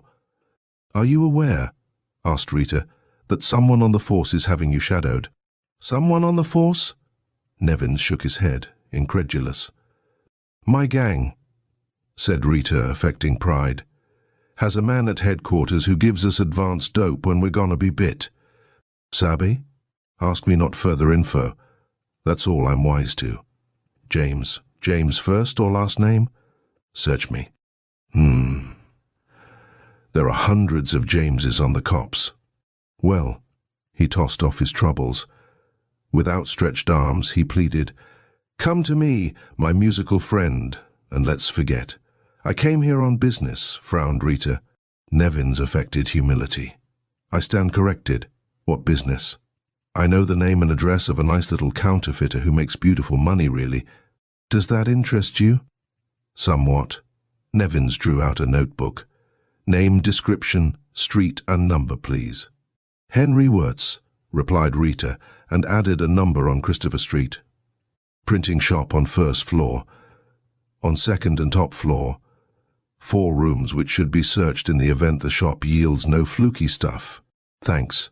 You're welcome. And now, may I ask how you managed that raid last night? My hardest job was to convince the captain of the Kew Gardens police station that I wasn't loco. The rest was easy. Geiger admitted us when we rang and we went directly upstairs to. Then you had no trouble deciphering my message. Well, not to be unduly boastful. Matters like that are in my line. But even so, I'd never heard that song, In a Little Front Parlor, before, and the words of the record were not clear. But Mr. Franklin cleared up that for me. So, of course, that's where we went directly, into Geiger's parlor. We could hardly avoid seeing the hill on the picture, and when we looked over the hill we saw the silver lining. Simple. Then, after a pause, But for heaven's sake, Ma, Miss Daly, you're certainly going about this thing in a haphazard way. May I suggest that a trained investigator does not depend upon chance and his wits alone, but always uses some set of signals which are sure to be recognized by another investigator? We may meet again, and there may be no phonograph around. Rita was duly humbled. Won't you teach? With pleasure, sweet. Stranger. Now there's the Morse code, for instance. That's a system of communication by means of dots and dashes which are used instead of letters. Your friends are undoubtedly acquainted with this code, but there are many ingenious ways of employing it. For example, there's the case of the old lady who sent a message in the Morse code by embroidering it on the edge of a towel. Is that clear? She used French knots to indicate dots and a long straight stitch to indicate dashes. And the design she embroidered spelt a sentence. Clever, wasn't it? I'll stay a while, said Rita. Mr. Nevins, will you teach me the Morse code and some of the methods which... I sure will. An hour later, Nevins escorted Rita through his backyard into the kitchen of the house next door. The neighbor allowed Rita to walk out her front door. Good night, called Nevins, and remember your lesson. Chapter 12. After her feeling of exhilaration because of her first signal triumph over the mogul, Rita suffered a fit of depression and nausea. After all, one's natural impulses cannot be inhibited indefinitely. The whole business was repulsive to her. She began brooding over the Bradshaw affair. She could not drive the tragedy from her memory. Although not directly responsible for this part of the regrettable affair, she felt that most of the blame was hers. And strangely enough, of all her associates, Rudy Breen, who had crossed her, was the only one she could not bring herself to dislike. She could not explain this. It may have been something about his eyes. Generally they were bleary, but they were always calm, never shifty. Sometimes she caught in them an expression of utter resignation. He was a criminal too, be sure, but at times there was that about him which seemed to indicate that he was a child of fate and aware of the tragedy of his life, but powerless, or perhaps too tired, to struggle a guy. Enestiert. But all this did not cancel the fact of Bradshaw. In a moment of abject despair, Rita wrote a complete history of the sorry affair and mailed it in a sealed envelope to Nevins, suggesting that he hold it unopened 6 months and then turn it over to the district attorney. Rita, morbid with dread, self-reproach and anxiety, determined to play the game desperately and swiftly. She decided that a furious offensive on her part might force the mogul to strike back at her. She had a feeling that when he did strike, it would be directly and not through a medium. She would meet him face to face. What happened then lay in the hands of the gods, and Rita was not afraid. Accordingly, when Creighton informed her that on the following Saturday night a batch of new money was to be turned out at Wirtz's, Rita at once wrote to Nevins, saying that 9 o'clock would be a good time for a raid. Then, late Saturday afternoon, Creighton sprang a surprise. Rita had never been at Wirtz's. Now Creighton coolly informed her that the mogul had decided that she was to be used as a chauffeur for a while. The money we're turning out would get by the U.S. Secretary of the Treasury himself. An attractive, prosperous-looking girl like you should have no trouble changing $20 bills. Then he added, "You're to go with me tonight and get an inside line on how the stuff is made, what it looks like, how it differs from real money and so on. We want you to know your business thoroughly." Rita's first impulse was to try to have the raid called off. But after thinking it over, she decided that she must let matters run their course. If Creighton did not take her to Wirtz's till after 9, the raid would precede them, in which case they would be in no danger. If they went before 9, she would probably be caught. Well, the federal authorities would probably handle the raid, but Nevins would be sure to be in it. And Nevins, dear old stranger, would have the intelligence to permit her to stage an escape. Chapter 13. They made the trip in Creighton's car and reached Wirtz's place a bit after 8 o'clock. They passed through the print shop, up a narrow flight of stairs, and into one of the rooms on the second floor. 2 tables were in the room, one in a corner, one in the center. At the center table, 3 men were playing pinochle. At the corner table, 4 men were playing a game of their own concoction with 2 sets of dominoes. One man was still fussing around downstairs in the shop. Creighton and Wirtz, with Rita between them, sat down on a couch. The initiation of Rita into the gentle art of counterfeiting began. Wirtz spoke of presses, plates, dyes, inks, stamps, the fiber in paper. He explained how forged signatures were worked into the process. At 8:30 the pinochle game broke up. One of the 3 players went with Wirtz to the door. Another drew Creighton aside and engaged him in a conversation. Rita strolled over to the table at which the 4 men were playing dominoes and watched the game. When the 3 card players had gone, she rejoined Wirtz and Creighton on the couch. She fumbled for her handkerchief in her sleeve. Then she remembered she had put it into her mesh bag. She had left the bag on the couch. Now it was gone. Rita sighed resignedly. She had had experiences of this kind before.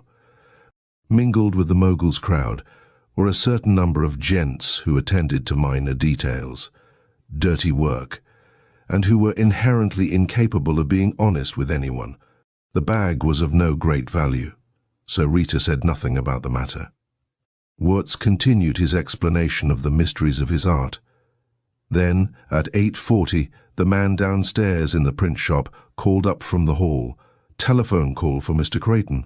When Creighton came back from the print shop, his face had turned a greyish white. "Raid," he cried. Instantly the four men playing dominoes jumped to their feet. "No need getting excited," cried Creighton. "They're due here the minute of 9. We're absolutely safe till that time. James at headquarters sent the tip to the High Chief who just had me on the phone. Nevins is in on this thing. Damn him. Now shake a leg. Get your plates and paraphernalia and money into suitcases and beat it. Don't all go in the same car. Go in 2 or 3 cars. 86 Bay Road, 4 rings. Jenkins stays here and is printing handbills when the cops arrive. Hurry." The 4 thugs and Wirtz ran downstairs. From the hallway upstairs, Creighton kept shouting orders to them. While the preparations for the escape were being made, Rita tried frantically to think of some way to leave a message for Nevins, which would betray the address to which the counterfeit money was being taken. 86 Bay Road. She was sure Creighton would force her to leave before the detectives came. How could she tell them where to go? To write it would have been simplest, but her pencil and notebook were in the mesh bag which had been stolen from her. She searched the room. Not a thing to write with or on. Still, there must be some way. Nevins had recommended the Morse code. But how was that possible? She ran about the room in a kind of frenzy. Morse code, 86 Bay Road. Nevins would search this room. She could not fail him. She must think. Then her eyes rested on the table on which lay dominoes, some of them turned face up. There were dots on the dominoes. This fact struck her with trip-hammer force. And the blanks could indicate dashes. Nevins, who had spoken of the Morse code for 1 whole hour the last time she saw him, could not possibly miss. She ran to the table. Thank heaven, there were 2 sets of dominoes. She could use letters in duplicate. 86 Bay Road. Swiftly her fingers brushed aside such pieces as were useless. The others she lay, face up, in a certain order. When Creighton came into the room again, she had finished. "You little rat," he leered. "We're going to 86 Bay Road. Suppose you see if you can tell Sergeant Nevins that." "What are you talking about?" demanded Rita calmly. She was standing with her back to the table. He took her mesh bag out of his pocket and dangled it before her. "Your pencil and notebook are in here, and I gave orders to Wirtz that there was to be no writing material in this room. The chief trusted you, but I didn't. Are you accusing me of?" He seized her roughly by the wrist. "Come along. You'll find out soon enough what you're accused of. You sit next to me on the front seat of the car. I'm going to keep a gun with a silencer pressed against your side. If you cry out, I'll shoot 6 pretty holes into you." Chapter 14. The raiding party, consisting of 10 members of the Federal Secret Service and 4 city detectives, including Sergeant Nevins, hit Wirtz's print shop at precisely 9 o'clock. The place had previously not been shadowed. It was feared a shadow might be noticed, and a raid suspected. In Wirtz's place, the raiders discovered such things as can be found in any print shop, and one meek little man who was printing handbills. The searchers passed through every room. They tapped for false floors and walls. They overlooked no nook or corner. "You got a fine tip, I must say," commented Captain Wayne, who headed the federal detectives. "I got my tip from the most dependable person in the world," retorted Nevins. While this discussion was going on in the hallway, Tim Tripp, a city detective, was standing before a table in one of the rooms on the 2nd floor. There were dominoes on the table. Most of the pieces were piled in neat heaps in a corner. But in the center of the table lay several other dominoes, face up, and something about their arrangement attracted and held Tripp's attention. So that a better comprehension of what followed can be had, we will lay before the reader the dominoes as Tim Tripp saw them spread before him. The dominoes forming an arrowhead were turned face down. After Tim Tripp had stood before the table a few moments, he called, "Hey, Al, come in here and look at this." Nevins, with several other detectives, gathered around the table. "Do these dominoes mean anything to any of you fellows?" asked Tripp. After a silence of a few minutes, Captain Wayne volunteered. Well, the arrangement certainly appears deliberate and not accidental. Take that arrow now. If it is not intended to draw attention to the other dominoes, then why is it there? If a signal, a message was intended, said Tripp, it is obvious that some code was used. Code, muttered Nevins. Code? Code? What kind of a code? Well, in the Morse system, reflected Captain Wayne. Dots and dashes are.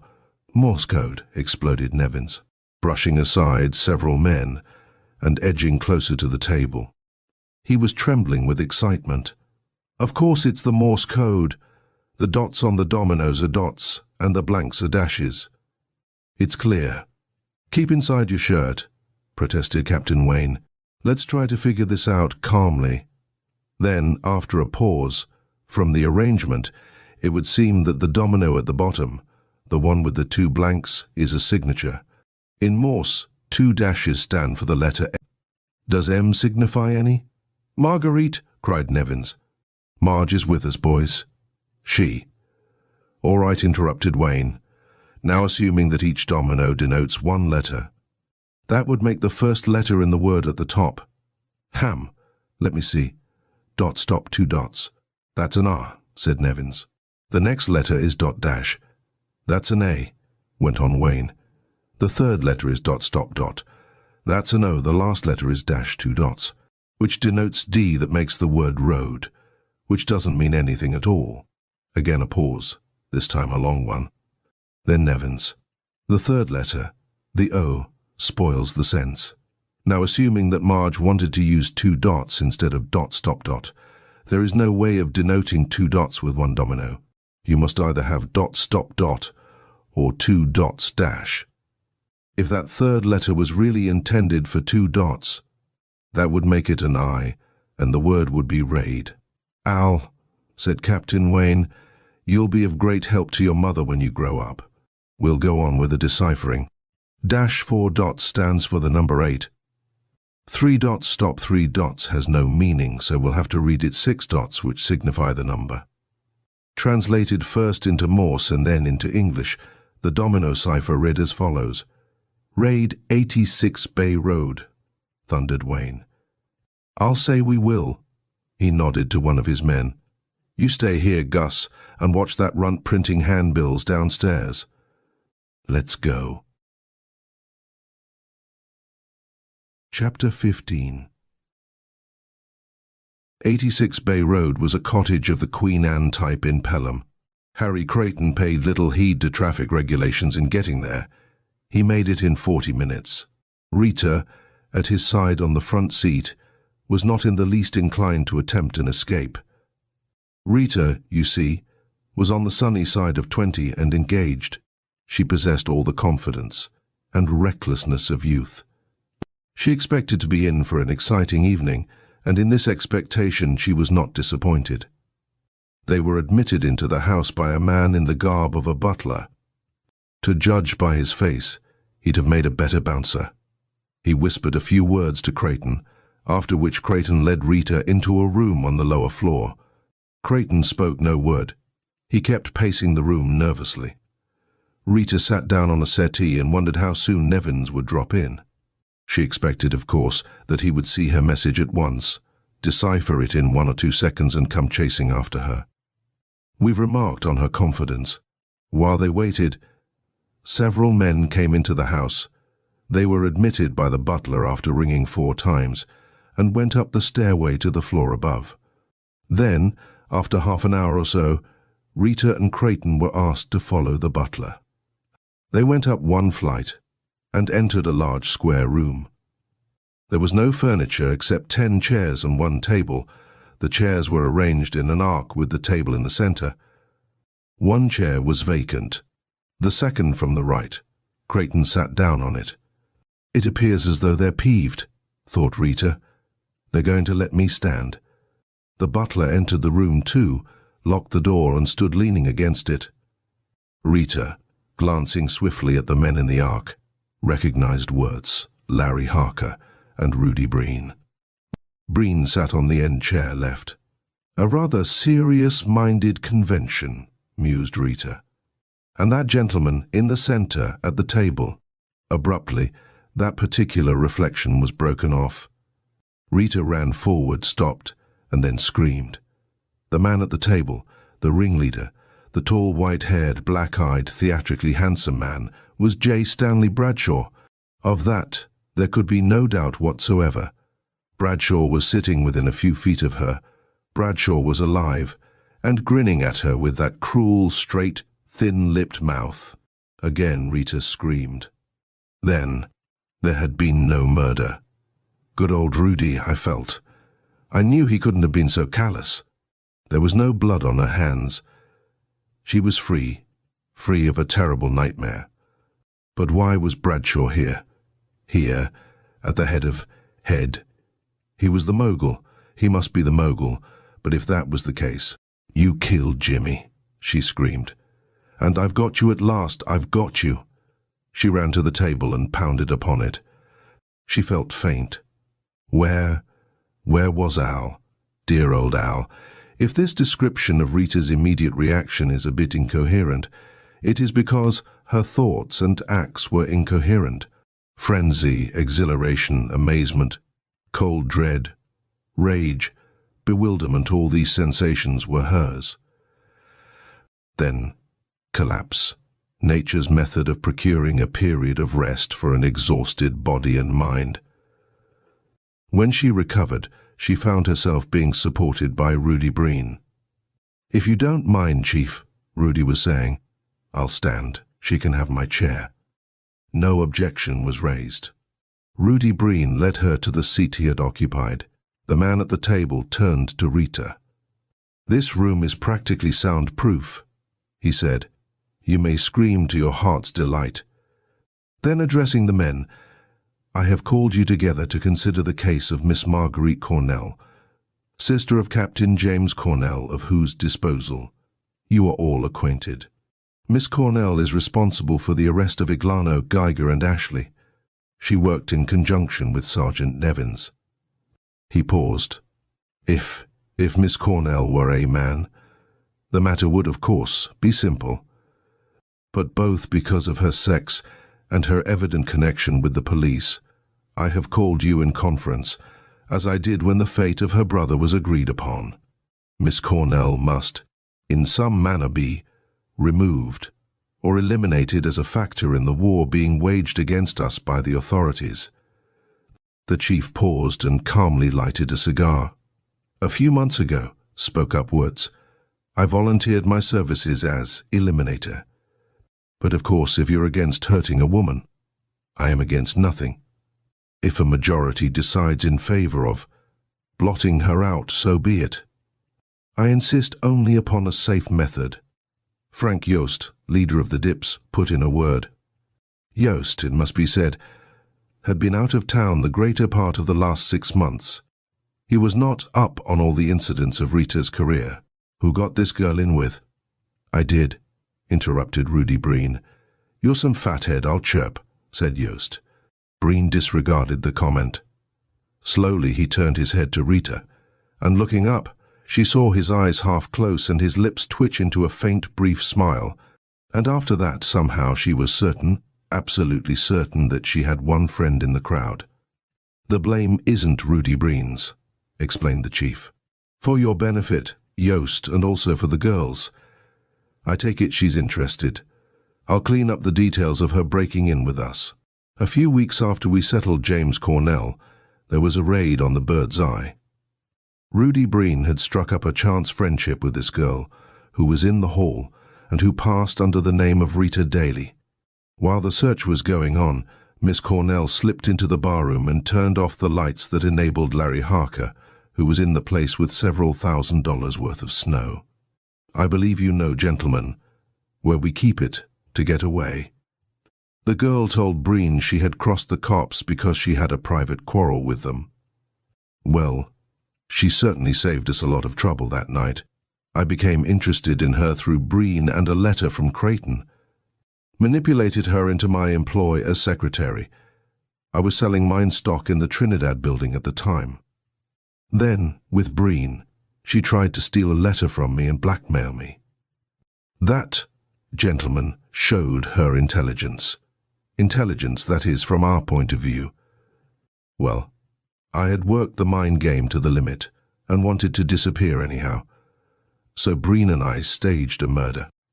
He killed me when I surprised him at my safe, see? He used a property knife, a knife whose silvered wooden blade can be pressed up into its handle, which is filled with red ink. The blade thus became stained red, and so did my shirt front. After I was dead, he sent her out of the office, and the next day he told her he had disposed of my body with Creighton's help. That stunt served several purposes. I disappeared. I had the chance to observe Miss Cornell during a trying moment, and by bluffing her into believing she had been in on a murder, I got a grip on her. Is that clear? Well, I decided she had the courage, the wit and the attractiveness to be useful to us. The Creightons took her in. Then she somehow tipped off Nevins about Geiger. We allowed her a free rein, but James at headquarters kept an eye on Nevins and ran down his history. He found that Nevins had been a friend of James Cornell and was engaged to Cornell's sister Marguerite. We looked up Marguerite and found she was missing from her home. We got several good descriptions of her, and these descriptions tallied with the appearance of Rita Daly. James phoned that news to me this evening. Later he phoned again and said that Nevins would raid Wirtz at 9. I called up Wirtz's place and had them all come here and bring the girl with them. Then I sent for the rest of you. That is all, gentlemen. Chapter 16. Rudy Breen cleared his throat. Since, after all, I was the sap who nearly queered this gang by picking up the girl, why not let me square myself with the gang by relieving you gentlemen of any trouble in regard to her? Blotting out, they considered the proposition. If Iglano were out, said Harker, he could manage it neatly. But with him in J, the doorbell rang. They were in a room from whose windows a person at the front door could not be seen. After a moment's silence, Bradshaw instructed the butler, "Run down, Benny, and see who it is." Benny went out of the room and left the door leading to the hall open. The others heard him go down the stairway. Then the house door was opened, and then closed again with a bang. There came a crash of broken glass, then 2 shots, then faintly, Benny's voice, "Cops!" Instantly everyone in the room jumped to his feet. During the commotion, Rudy Breen edged Rita toward the door, keeping himself between her and the others. Bradshaw waved his men back and snarled, "Another squeal. Well, Miss Cornell, this is your last." He drew his gun and leveled it. The somewhat muffled report of an exploded cartridge followed. Bradshaw pitched forward on his face, blood pouring from a hole in his forehead. Rudy Breen, smiling the inevitable cigarette hanging loosely from his lips, had fired from his coat pocket, and he had hit his mark. And this time it was not a stage killing. Oaths, exclamations from the others. Everyone drew, but Creighton fired first. Breen, still smiling, crumpled silently to the floor. In the confusion, Rita had run from the room. Fleeing down the stairs, she tripped and fell, which was a fortunate accident. Creighton had followed her into the hall. His bullet sped harmlessly over her head. The next shot was fired by Sergeant Alan Nevins, who was leading the raiders up the stairway. His bullet bored through the body of Creighton, just over the heart. Yost and Harker put up a fight and had to be shot into submission. Neither of them was seriously wounded. The others, finding themselves outnumbered, surrendered. Rita came to in the arms, naturally, of Nevins. She at once staggered to her feet, climbed unsteadily up the stairway, ran into the room, and fell down beside the body of Rudy Breen. She took his head in her lap. "Rudy, Rudy, I'm calling you." Rudy opened his eyes. I hope I've squared it with you, Miss Cornell, for I forgive you, boy. I wanted you to know I forgive you." "Thanks. That's nice of you, Miss Cornell." She leaned closer and spoke in a crooning voice. "You're through, Rudy. But don't be afraid, boy. Don't be afraid." "Me? Afraid? I could die many times like this." Captain Wayne, standing nearby, took off his hat and then turned away. "I can't help it," he said. "When I see a guy pass out with his head up, crook or no crook, it gets me somehow." Chapter 17.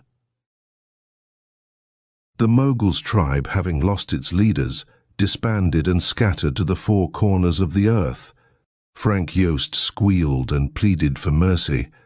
That's how they solved the mystery of James at headquarters. James's was John Ames, a detective whose record showed several suspensions for drunkenness and disorderly conduct. The gang had run his initial and last name together and called him James so as to cover his identity. Sergeant Alan Nevins tore up the envelope, which contained the history of Rita Daly's murder of J. Stanley Bradshaw. Sergeant Alan Nevins arrested Miss Marguerite Cornell and brought her before the district attorney on the charge of having been implicated in the blackmailing of one Mr. Renault. The district attorney looked at Miss Cornell over his nose glasses, said, "Hum, hum," and promised to look into the matter. The district attorney investigated one Mr. Renault. A week later, Sergeant Alan Nevins again towed Miss Cornell before the district attorney. The district attorney invited them to have dinner with him at his home that evening, and then he threw the two of them out of his office. April, the anniversary of the death of Police Captain James Cornell. A slender girl with wistful eyes and a handsome young man are standing at Captain Cornell's grave. The girl is holding a small notebook which is turned open to a page bearing the following inscription: "In Memoriam." From Marge and Al. J. Stanley Bradshaw, assassinated. Harry Creighton, killed during raid. Benny Camp, killed during raid. Tony Iglano, convicted of murder, electrocuted. Judith Creighton, suicide. George Geiger, convicted receiving stolen goods. 5 years. Arthur Ashley, convicted receiving stolen goods. 5 years. Henry Wirtz, convicted counterfeiting. 10 years. Larry Harker, convicted of attempted assault. 5 years. Frank Yost, convicted of attempted assault. 4 years. 4 other arrests and convictions on charges of counterfeiting and assault. And now, Jimmy, sleep in peace. There was no mention of Rudy Breen, who had atoned by giving his life to protect a woman. "If Jimmy could see this book, what you do think he'd say?" asked Marguerite Cornell.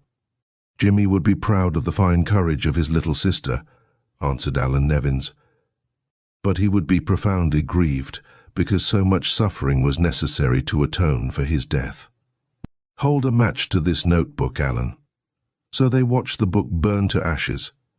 Then, we have said it was April, it rained. The two were holding hands, but in his free hand, Nevins had an umbrella. It never occurred to him to open it, nor did Marguerite ask him to.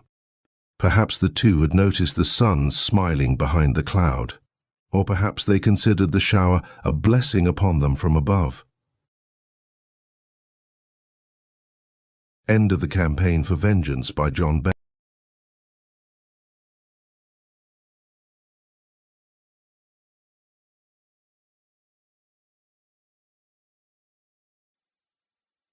The Long Arm of God by Ward Sterling.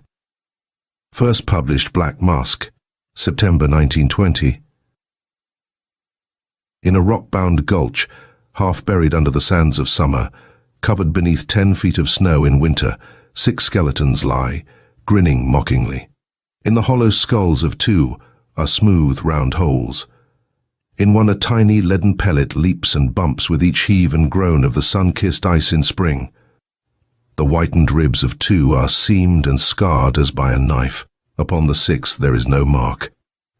Nor comes there any answering rattle when some loathsome reptile, scurrying from its lair amongst the rocks and crevices, jars against the whitened shell that once encased as foul a brain as e'er polluted God's green footstool.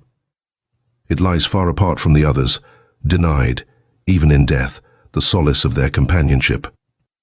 It is of the tenant of that sixth grim remnant, gazing hollow-eyed toward the heavens it can never enter, that this story is written. The flesh that once covered his weather-bleached bones has long since been carried away by carrion birds. His malignant soul is now frying in hell. Unless by chance the devil, fearing the corruption of his powers of darkness, has denied the spirit admittance. He mocked God and spit upon his commandments, and the long arm of God reached out and found him, even in the chill, cold Arctic hell, where he had hidden himself away. Chapter 1. Lee was the first to die. They found him, a month after they had discovered that they were rich, cold and stiff, his face twisted into an indescribable grimace, as if he had died in awful agony. Yet there had been no outcry, nor was there any mark upon his body to show how he had been struck down. The six of them, Lee, the profane, Halligan, the religious, Mason, the student, Wentworth, ill-tempered and moody, Kelly, the hot-blooded Celt, and good-natured, plodding old Drew were from the same Midwestern town. They had grown up together, attended the same school, soldiered in the same squad. The same girl had driven them to the land of long winters to seek their fortune. And smarting under the same misfortune, they had been drawn together, forgetting, for the time, their differences, sharing one another's dangers, living out of a common purse, laughing at hardships, yet each praying that he might be the one upon whom fortune's smile would fall, buoyed up by the memory of a beautiful girl far, far from their adopted home. After a fashion, they were happy. They were filled with primitive vigor and pulsing with life.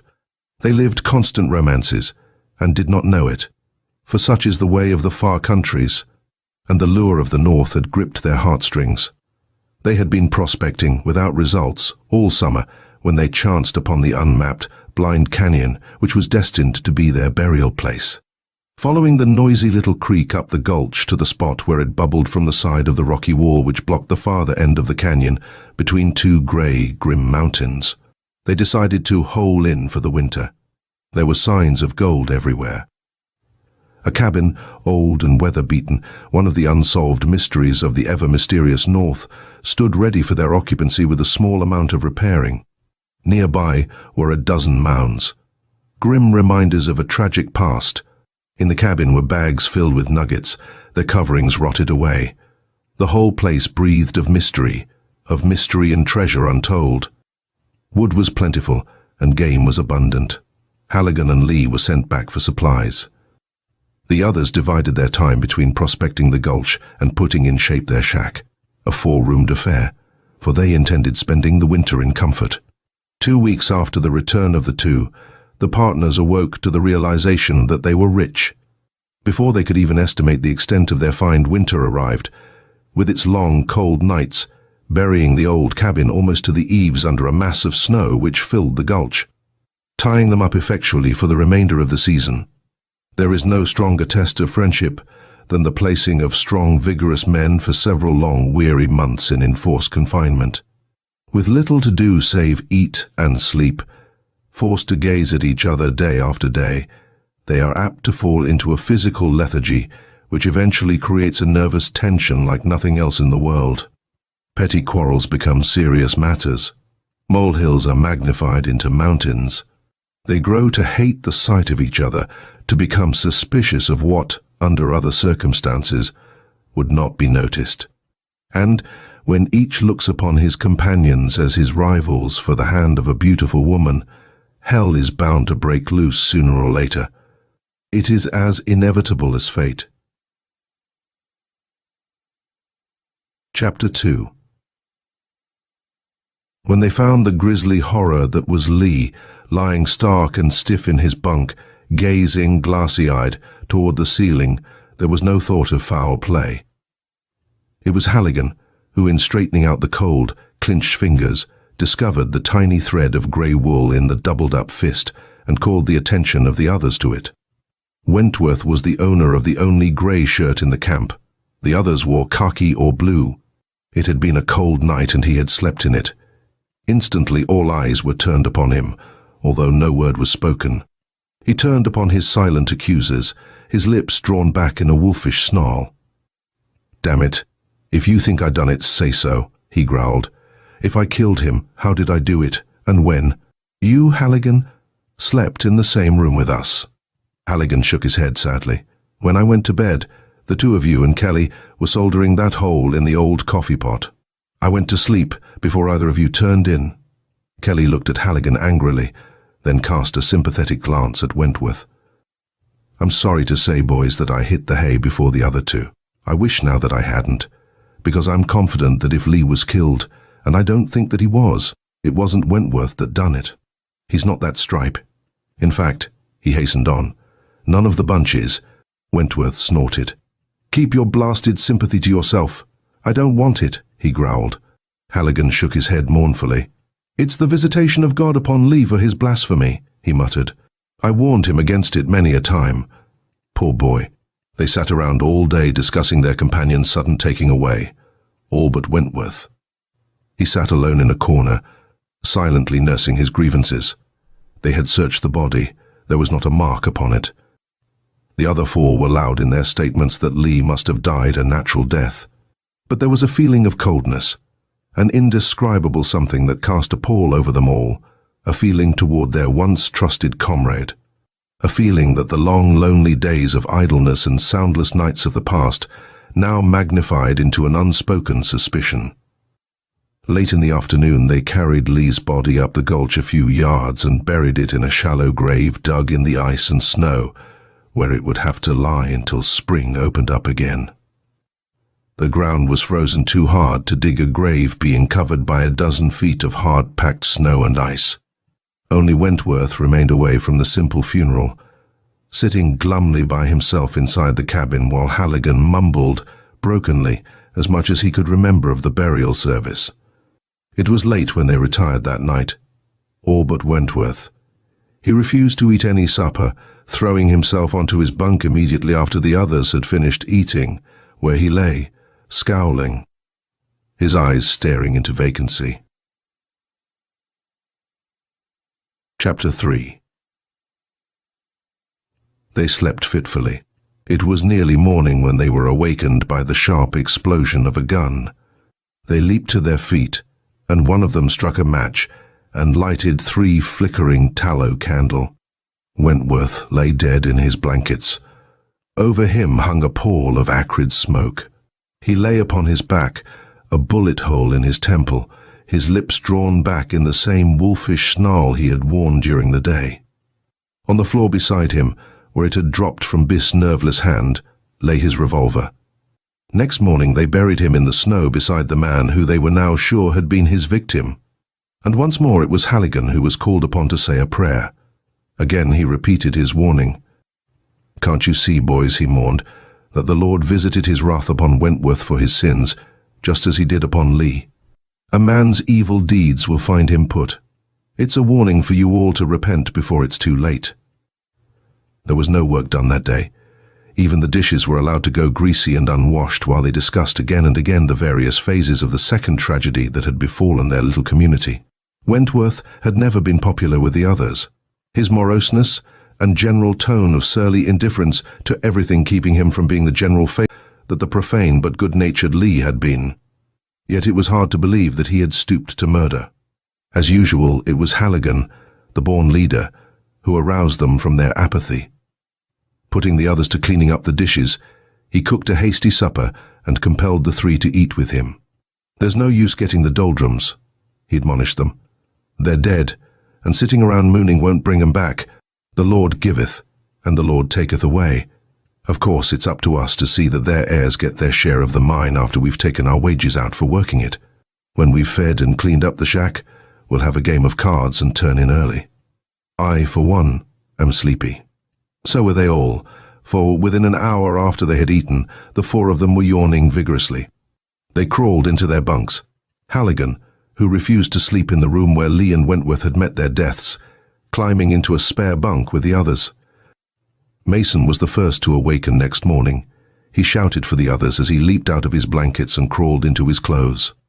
Replenishing the logs in the fireplace in the living room, he again yelled at the other three and turned his attention to breakfast.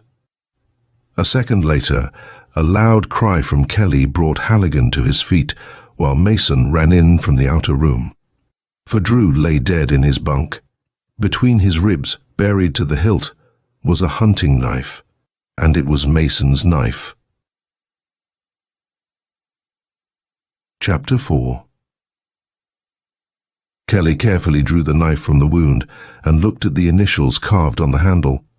"So, 'twas you after all, was it, you skunk?" he snarled at Mason.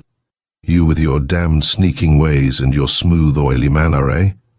Though why you were fool enough to leave your knife sticking in him is what I can't understand. Scared away, were you?"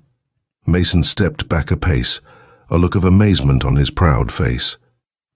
"I swear by the ever-living God, boys, that I am innocent," he declared. "Why would I kill Drew?" "Why? Yes, why?" snorted Kelly, his eyes glittering. "For the same reason that you killed Lee and threw the blame for it onto poor Wentworth." "Damn your soul! I suppose that Halligan and I were to be the next, eh?" he went on. "With us out of the way, you'd be a rich man, and then you could go back and marry Cora Hunter. Oh, I'm no fool." Halligan, sitting on the edge of his bunk putting on his moccasins, said nothing. Kelly, his Celtic temper leaping to the surface, was intensely angry. Mason, too, was a man of hot passions, although he held them under better restraint than did the Irishman. He took a half-step toward his accuser. "Kelly and Halligan," he began in a level voice, "I didn't kill Drew, nor had I a hand in the death of Lee. It's just as much of a mystery to me how my knife got there as it is to you." "'Tis no mystery to me," snapped Kelly. "You put it there, you cur." "You're a damned liar." Kelly leaped upon him, the knife he still held in his hand upraised. Mason's fist met him halfway, striking him squarely in the face, but failing to stop his rush. With a lurid oath, the burly Irishman jabbed the weapon into the other's side half a dozen times. With his bare fists, Mason fought the other as best he could for a second or two. His fingers clutched weakly about his antagonist's windpipe. He struggled blindly for a second, fumbling feebly for a hold. Then his knees doubled under him, and, with a dull moan, he sank to the floor at Kelly's feet. Without a sign of undue haste, Halligan buckled his belt and holster about his waist. Coolly he unbuttoned the holster and drew the gun. He cocked the weapon and, with his finger on the trigger, waited for the others to settle their argument. "Did you get him?" he asked, as Kelly stepped back and wiped the blood from his streaming nose. "Yes, and I'm damned glad of it. The swine." Before he could turn around, Halligan placed the muzzle of his gun against the back of the Irishman's head and pulled the trigger. A dazed expression crept over Kelly's face. The knife dropped from his hand. Then he fell in a heap across the body of his late antagonist. Halligan replaced the weapon in its holster and felt of the Irishman's heart. Assuring himself that it had ceased to beat, he raised his eyes to Mason, who was staring at him dazedly. "You saved my life, Halligan," the wounded man muttered thickly. "But you took so long doing it that he got me anyway." "Much obliged. Just same." Halligan grinned. "If I did, I'm sorry," he remarked cheerfully, "'cause then I'll have to finish you myself. It wouldn't do for you to live, you see, because you know too much. And besides, I want everything for myself, the girl and the money both." The dying man looked at him curiously. "You don't mean that it was you, Halligan? Great God! And I never suspected." Halligan sat down on the edge of his bunk and laughed good-humoredly as he unbuckled his gun and threw it across the foot of the bed. "I don't mind telling you about it," he said quietly, "because you'll soon be where you can never tell." He rolled a cigarette and, lighting it, inhaled a whiff before he continued. "You see, Mason, I figured out long ago that as soon as we struck it rich, and I felt sure that we would sooner or later, it would be a survival of the fittest. I knew that there was no chance for any of us with Cora until we had money. She's a selfish little devil, but she's worth fighting for. And with all of us rich, we would be just where we started. But now it'll be me alone, just me. When we struck pay here, you remember it was me that suggested putting in here for the winter. I knew that it would be easy for me to plant the seed of suspicion in all of you. for deep down in your hearts, you all felt as I did, and each one of you suspected the other. And you were as jealous as a bunch of chorus girls. Wentworth killed Lee all right. I watched him do it from the other room, where I was supposed to be asleep. I suggested the idea of it to him without him knowing it several days before. He and I were doing a job of soldering, and I told him a story I got from my grandmother about a man who had murdered his wife by pouring a drop of hot lead in her ear. After Kelly turned in that night, Lee and Wentworth sat up soldering. You remember. Finally, Lee dropped off to sleep with his head on the table. It was too good an opportunity for Wentworth to miss, for he hated Lee's guts. So he drops a bit of the hot solder into Lee's ear. He died without a struggle, as I knew he would, for the infernal stuff paralyzes every faculty. Afterward, Wentworth took off his boots and sneaked in to see if we were asleep. Finding that we were, he carried Lee in and laid him on his bunk. Do you remember how Wentworth tore his shirt on a nail there by the door? I recollected that there was a scrap of wool hanging onto it. When Wentworth went back into the other room to put away his tools, I jumped out, took the little piece of wool from the nail and got it into Lee's clenched fingers and jumped back into bed before Wentworth returned. Pretty smooth, eh? Wentworth couldn't stand the gaff. He imagined that I knew that he had killed Lee, so he killed himself. Mason groaned. I killed Wentworth, he blurted out. You told me that he had, about what he'd done to Cora. I saw that this was a good opportunity to get rid of him and let you fellows think he had done it himself. You put me up to it, you devil. Halligan laughed. So it was you after all, eh? He chuckled. I knew that you had swallowed my little story, but I'll confess that I didn't think you would get busy so quick. But the letter you showed me from her, from Cora? Halligan chuckled again. Mason, I don't mind telling you that when I went after supplies with Lee, I fixed up 5 letters, all identical except the names. I put one of your names in each letter. I showed each one of you a different letter, playing each one of you against the other. That's why Kelly knifed you. He didn't care a cuss for Drew. He was itching for an opportunity to get you. See? I stuck Drew myself, using your knife to throw suspicion on you, knowing that it would start the Irishman. Where I miscalculated was in thinking that you'd be armed. I didn't want to stain my own hands with murder any more than I had to.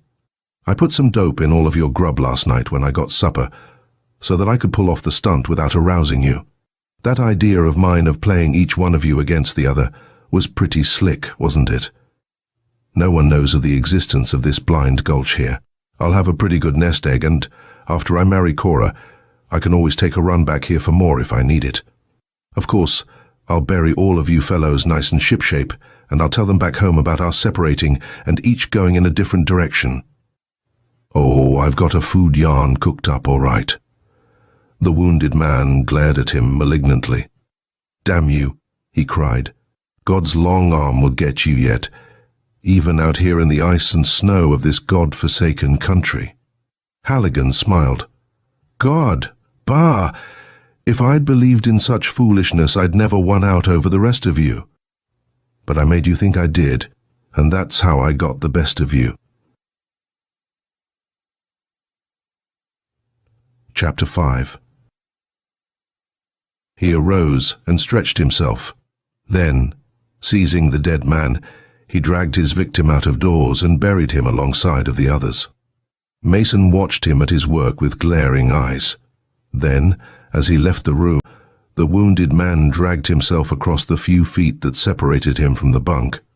Carefully, every movement filled with pain, he reached up and took the gun. He tried to lift himself to his feet and felt himself going. "Oh God," he murmured, help me, get him. Don't let him get away with it. Help me for Cora's sake." He succeeded in getting the weapon cocked, in hiding it inside his trousers pocket. His jaw dropped, and, with a convulsive twitch, he died. Halligan finished burying Kelly and returned to the cabin for warmth. Replenishing the fire, he entered the other room and found Mason dead. Throwing him across his shoulder, he staggered out into the gulch again and laid him on the snow crust while he hastily scooped another shallow grave. He bent over the body to roll it into the hole, As he did so, there was a flash and a report. The bullet swept across his lids, searing them with its heat. His eyes were filled with the powder. Blinded, sobbing with his misery, he tried to grope his way back to the cabin. He lost his sense of direction. He stumbled and fell, arose and stumbled again. His snowshoes dropped from his feet. Too miserable to care, he tried to go on without them. He broke through the crust to his waist. On and on he floundered his way, whimpering with pain, chilled to the marrow, thinking to reach the cabin, but ever getting farther from it. And finally, exhausted, blinded, freezing, he fell into the stupor which marks the beginning of the end in the land of eternal snow. For the sudden cold, grasping hold of the dead body of Mason, had hastened rigor mortis. The dead fingers, stiffening suddenly, had tightened about the trigger of the hidden revolver. It was the long arm of God. End of The Long Arm of God by Ward Sterling.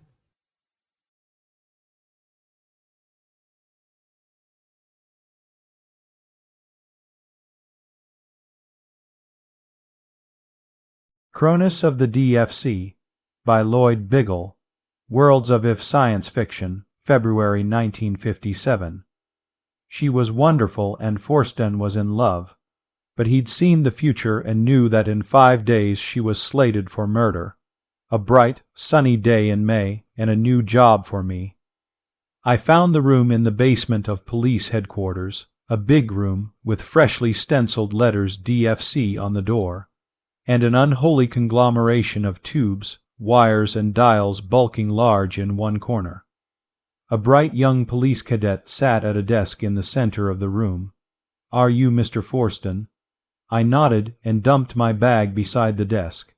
"Captain Marks is waiting for you," he said, and jerked his head toward a door to the rear. Captain Marks had his office in a cubbyhole off the main room. It was quite a come-down from the quarters he'd occupied upstairs as captain of detectives. He'd held on to that job past his retirement age, and when they were about to throw him out on his ear, DFC came along and he jumped at it. The captain was not the retiring type. His door was open and he waved me in. "Sit down, Forsten," he said. "Welcome to the Department of Future Crime." I sat down and he looked me over. A lean, hard face, closely cropped white hair, and steely gray eyes that looked through a man rather than at him. Small, 5'7", 140 pounds. You looked at him and wondered how he'd ever gotten on the force in the first place, until you saw his eyes. I'd never felt comfortable in his presence. "Do you know what we have here, Forsten?" he said. "Not exactly." "I don't either exactly. The brass upstairs thinks it's an expensive toy. It is. But they've given us a trial budget to see if it works, and now it's up to us." I nodded and waited for him to go on. He packed his pipe, lit it, and then leaned back and let the smoke go out. "We have an invention," he said, "which I don't pretend to understand. You saw the thing?" "Yes," I said. "It wasn't easy to overlook. Walker calls it Cronus for the Greek god of time. It gives us random glances around the city on what looks like a large TV screen, random glances into the future."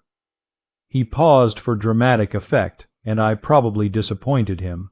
I already knew that much. The picture is hazy. He went on, "And sometimes we have a hell of a time figuring out the location of whatever it is we're looking at. We also have trouble pinpointing the time of an event. But we can't deny the potential. We've been in operation for 3 weeks, and already we've seen half a dozen hold-ups days before they happened. At least it's an ideal we've always worked for," I offered. "I mean, to prevent crime rather than just catch the criminal." "Oh," he said, and went to work on his pipe again. "Maybe I didn't make myself clear. We saw the hold-ups on that screen, but we couldn't prevent a single one. All we managed to do was catch the criminal a few minutes after he had committed the crime. So it raises an interesting question. Is it possible to change the future? Why not? I said. Captain Marks thought a moment. It isn't too critical where the hold-ups are concerned.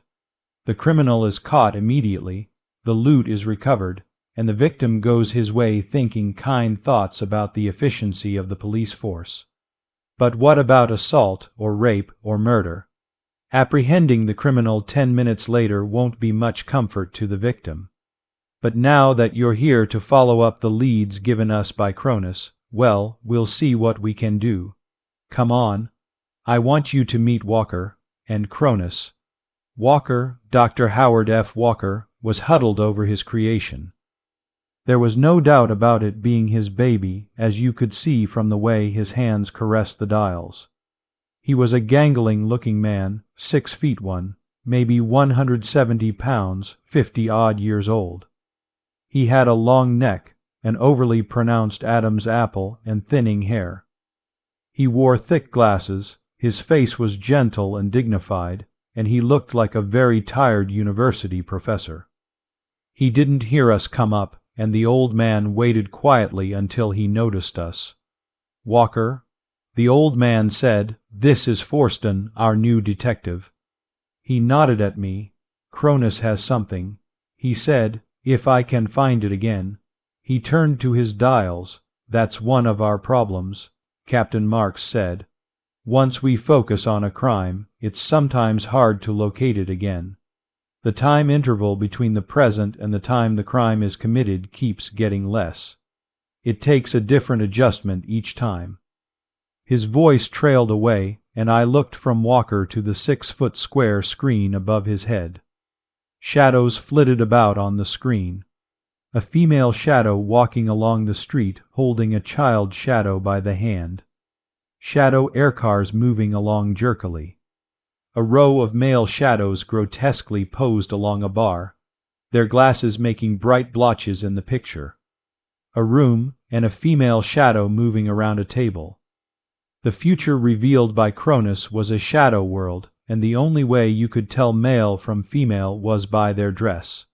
The scene kept shifting. A park with trees and lounging adults and running children.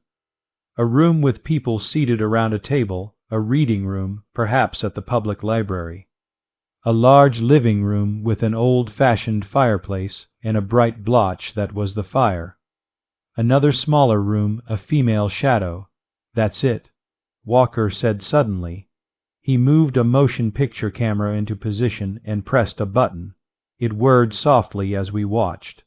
A nondescript living room, a female shadow. She threw up her hands and stood transfixed for a horrible moment or two.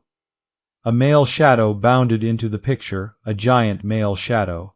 She turned to run, and he caught her from behind. His hand moved upward.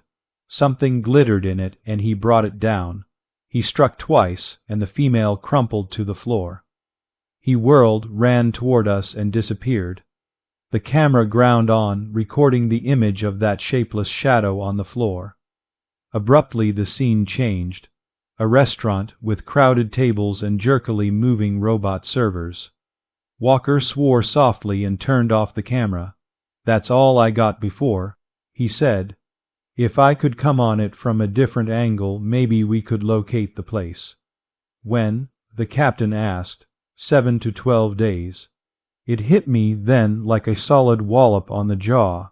I'd been looking into the future. Plenty of time. The captain said, but not much to go on. He looked at me. "What do you think?" "Might be able to identify the man." I said, "He'll be well over 6 feet. Wouldn't surprise me if he were 6, 8, or 9. He'll have the build of a male gorilla, and he limps slightly with his right foot." "Not bad. Anything else?" "It's an apartment or a hotel room." I said, "I'd guess an apartment. The scanner screen by the door means it's either relatively new or it's been remodeled. The living room has a corner location with windows on 2 sides. It's hard to say for certain, but I believe there's an old-fashioned sofa, one of those with a back on it, along the far wall." Walker slumped into a chair. "You make me feel better," he said. "I thought there was next to nothing to go on." Captain Marks nodded. But you missed one thing. What's that? Our assailant is left-handed. Also, the limp may be something temporary. All right, Forston, it's all yours. 7 to 12 days, and you'd better plan on 7. He went back to his office, and I looked at Walker. Can you give me any idea at all as to the location? I can draw you a circle on the map, but it's only about 50-50 that you'll find the place inside the circle. That's better than nothing. There is one thing, Walker said. I'd like to have you wear this, everywhere. A band of elastic with what looked like dark beads placed on it at intervals. It's an armband, Walker said. Cronus picks up these beads as bright spots, so I'll be able to identify you if you show up on the screen. I hesitated, and he said, the captain wears one. We know it works because Cronus has picked him up twice. I took the armband and slipped it on. I sat down with the map and a directory and worked until a technician came back with the developed film. Walker was still perspiring in front of Cronus. He hadn't been able to focus on the crime a third time. The captain's door was closed, and his nasal voice was rattling the door as he bellowed into his telephone. I pulled the curtains to darken one corner of the room and fed the film into a projection machine. I ran the film 10 times without coming up with anything new. I couldn't make out the number on the door. I also couldn't decide whether the assailant was a chance prowler or someone known to the victim. I stopped the camera and made a sketch of the room from what I could make out in the way of furnishings. The captain came barging out of his office, took a quick look at my sketch, and nodded approval. We'll find the apartment, he said. Then our troubles will really start. I couldn't see that, and I told him so. I figured our troubles would be nearly over if we found the apartment. You think it's possible to prevent this crime? He said. I don't. Even if we find the apartment and identify the man and woman, the crime is still going to happen. Why? I said, look at it this way. If we prevent the crime, it's not going to happen, right? Right. And if it's not going to happen, Cronus wouldn't show it to us. All you see on that screen is what will happen. As far as Cronus is concerned, it already has happened. Preventing it is like trying to change the past. We can try. I said, yes, we can try. The regular force will help us on this one. A team of detectives is waiting outside. Tell them what you want done. I wanted an apartment living room with a corner location and a door scanner. It wasn't as bad as it sounded. The scanner was a new gadget at that time. Not many apartment buildings would have it. There was always the chance, of course, that an individual had had one installed on his own, but that was a worry I could postpone. I put in a hectic day of trudging through apartment buildings and squabbling with superintendents, but we found it the next morning in a stubby little 7-story building on South Central. It was one of those apartment buildings that went up way back in 1990. When the city decided it couldn't afford the luxury of open spaces and opened part of Old Central Park to apartment buildings. This one was a midget among the other buildings in that development, but it had been remodeled recently. It had scanner screens. After the usual protests, the superintendent showed me around. Most of the occupants weren't home. He let me into a rear apartment on the 6th floor, and I took one look and caught my breath. I pulled out my sketch, though I had it memorized by this time, and moved across the room to get the right angle. The sofa was there. It was an old-fashioned job with a back. What had been a bright blotch in the picture turned out to be a mirror. A blur by the sofa was a low table. A chair was in the wrong place, but that could have been moved. What was I thinking about? It was going to be moved. Every detail checked. Stella Emerson. The superintendent said, Miss Stella Emerson, I think. She never gave me no trouble. Something wrong. Not a thing. I said, I want some information from her. I dunno when she's home. Her next-door neighbor did. I went back to headquarters and picked up the loose ends on the attempt to identify our assailant to be. No luck. And at 6 o'clock that evening, I was having a cup of coffee with Miss Stella Emerson. She was the sort of person it's always a joy to interview. Alert, understanding, cooperative, none of that petty, temperamental business about invasion of privacy. She was brunette and 26 or 27, maybe 5'4", 110 pounds. The pounds were well distributed, and she was darned nice looking. She served the coffee on the low table by the sofa and sat back with her cup in her hand. "You wanted information," she said. I fingered my own cup, but I didn't lift it. "I'd like to have you think carefully," I said, "and see if you've ever known a man who matches this description. He's big, really big, heavy-set. Maybe 6 feet 8 or 9, he's left-handed. He might walk with a slight limp in his right foot." She set her cup down with a bang. "Why, that sounds like Mike Gregory. I haven't seen him for years, not since." I took a deep breath and wrote Mike Gregory in my notebook. "Where was he when you saw him last?" "On Mars. I was there for 2 years with civil service." Mike was a sort of general handyman around the administration building. "Do you know where he is now?" "As far as I know, he's still on Mars." My coffee was scalding hot, but I didn't notice as I gulped it down. "I'd like to know everything you can tell me about this Mike Gregory," I said. "May I take you to dinner?" As my dad used to say, there's nothing like mixing business with pleasure. She suggested the place, a queer little restaurant in the basement of a nearby apartment building. There were lighted candles on the tables, the first candles I'd seen since I was a child. The waitresses wore odd costumes with handkerchiefs wrapped around their heads. An old man sat off in one corner scraping on a violin. It was almost weird, but the food was good and Stella Emerson was good company. Unfortunately, her mind was on Mike Gregory. "Is Mike in trouble?" she said. "He always seemed like such a gentle, considerate person." I thought of the knife-wielding shadow and shuddered. "How well did you know him?" I said. "Not too well. He stopped to talk with me now and then. I never saw him except at work." "Was he interested in you?" She blushed.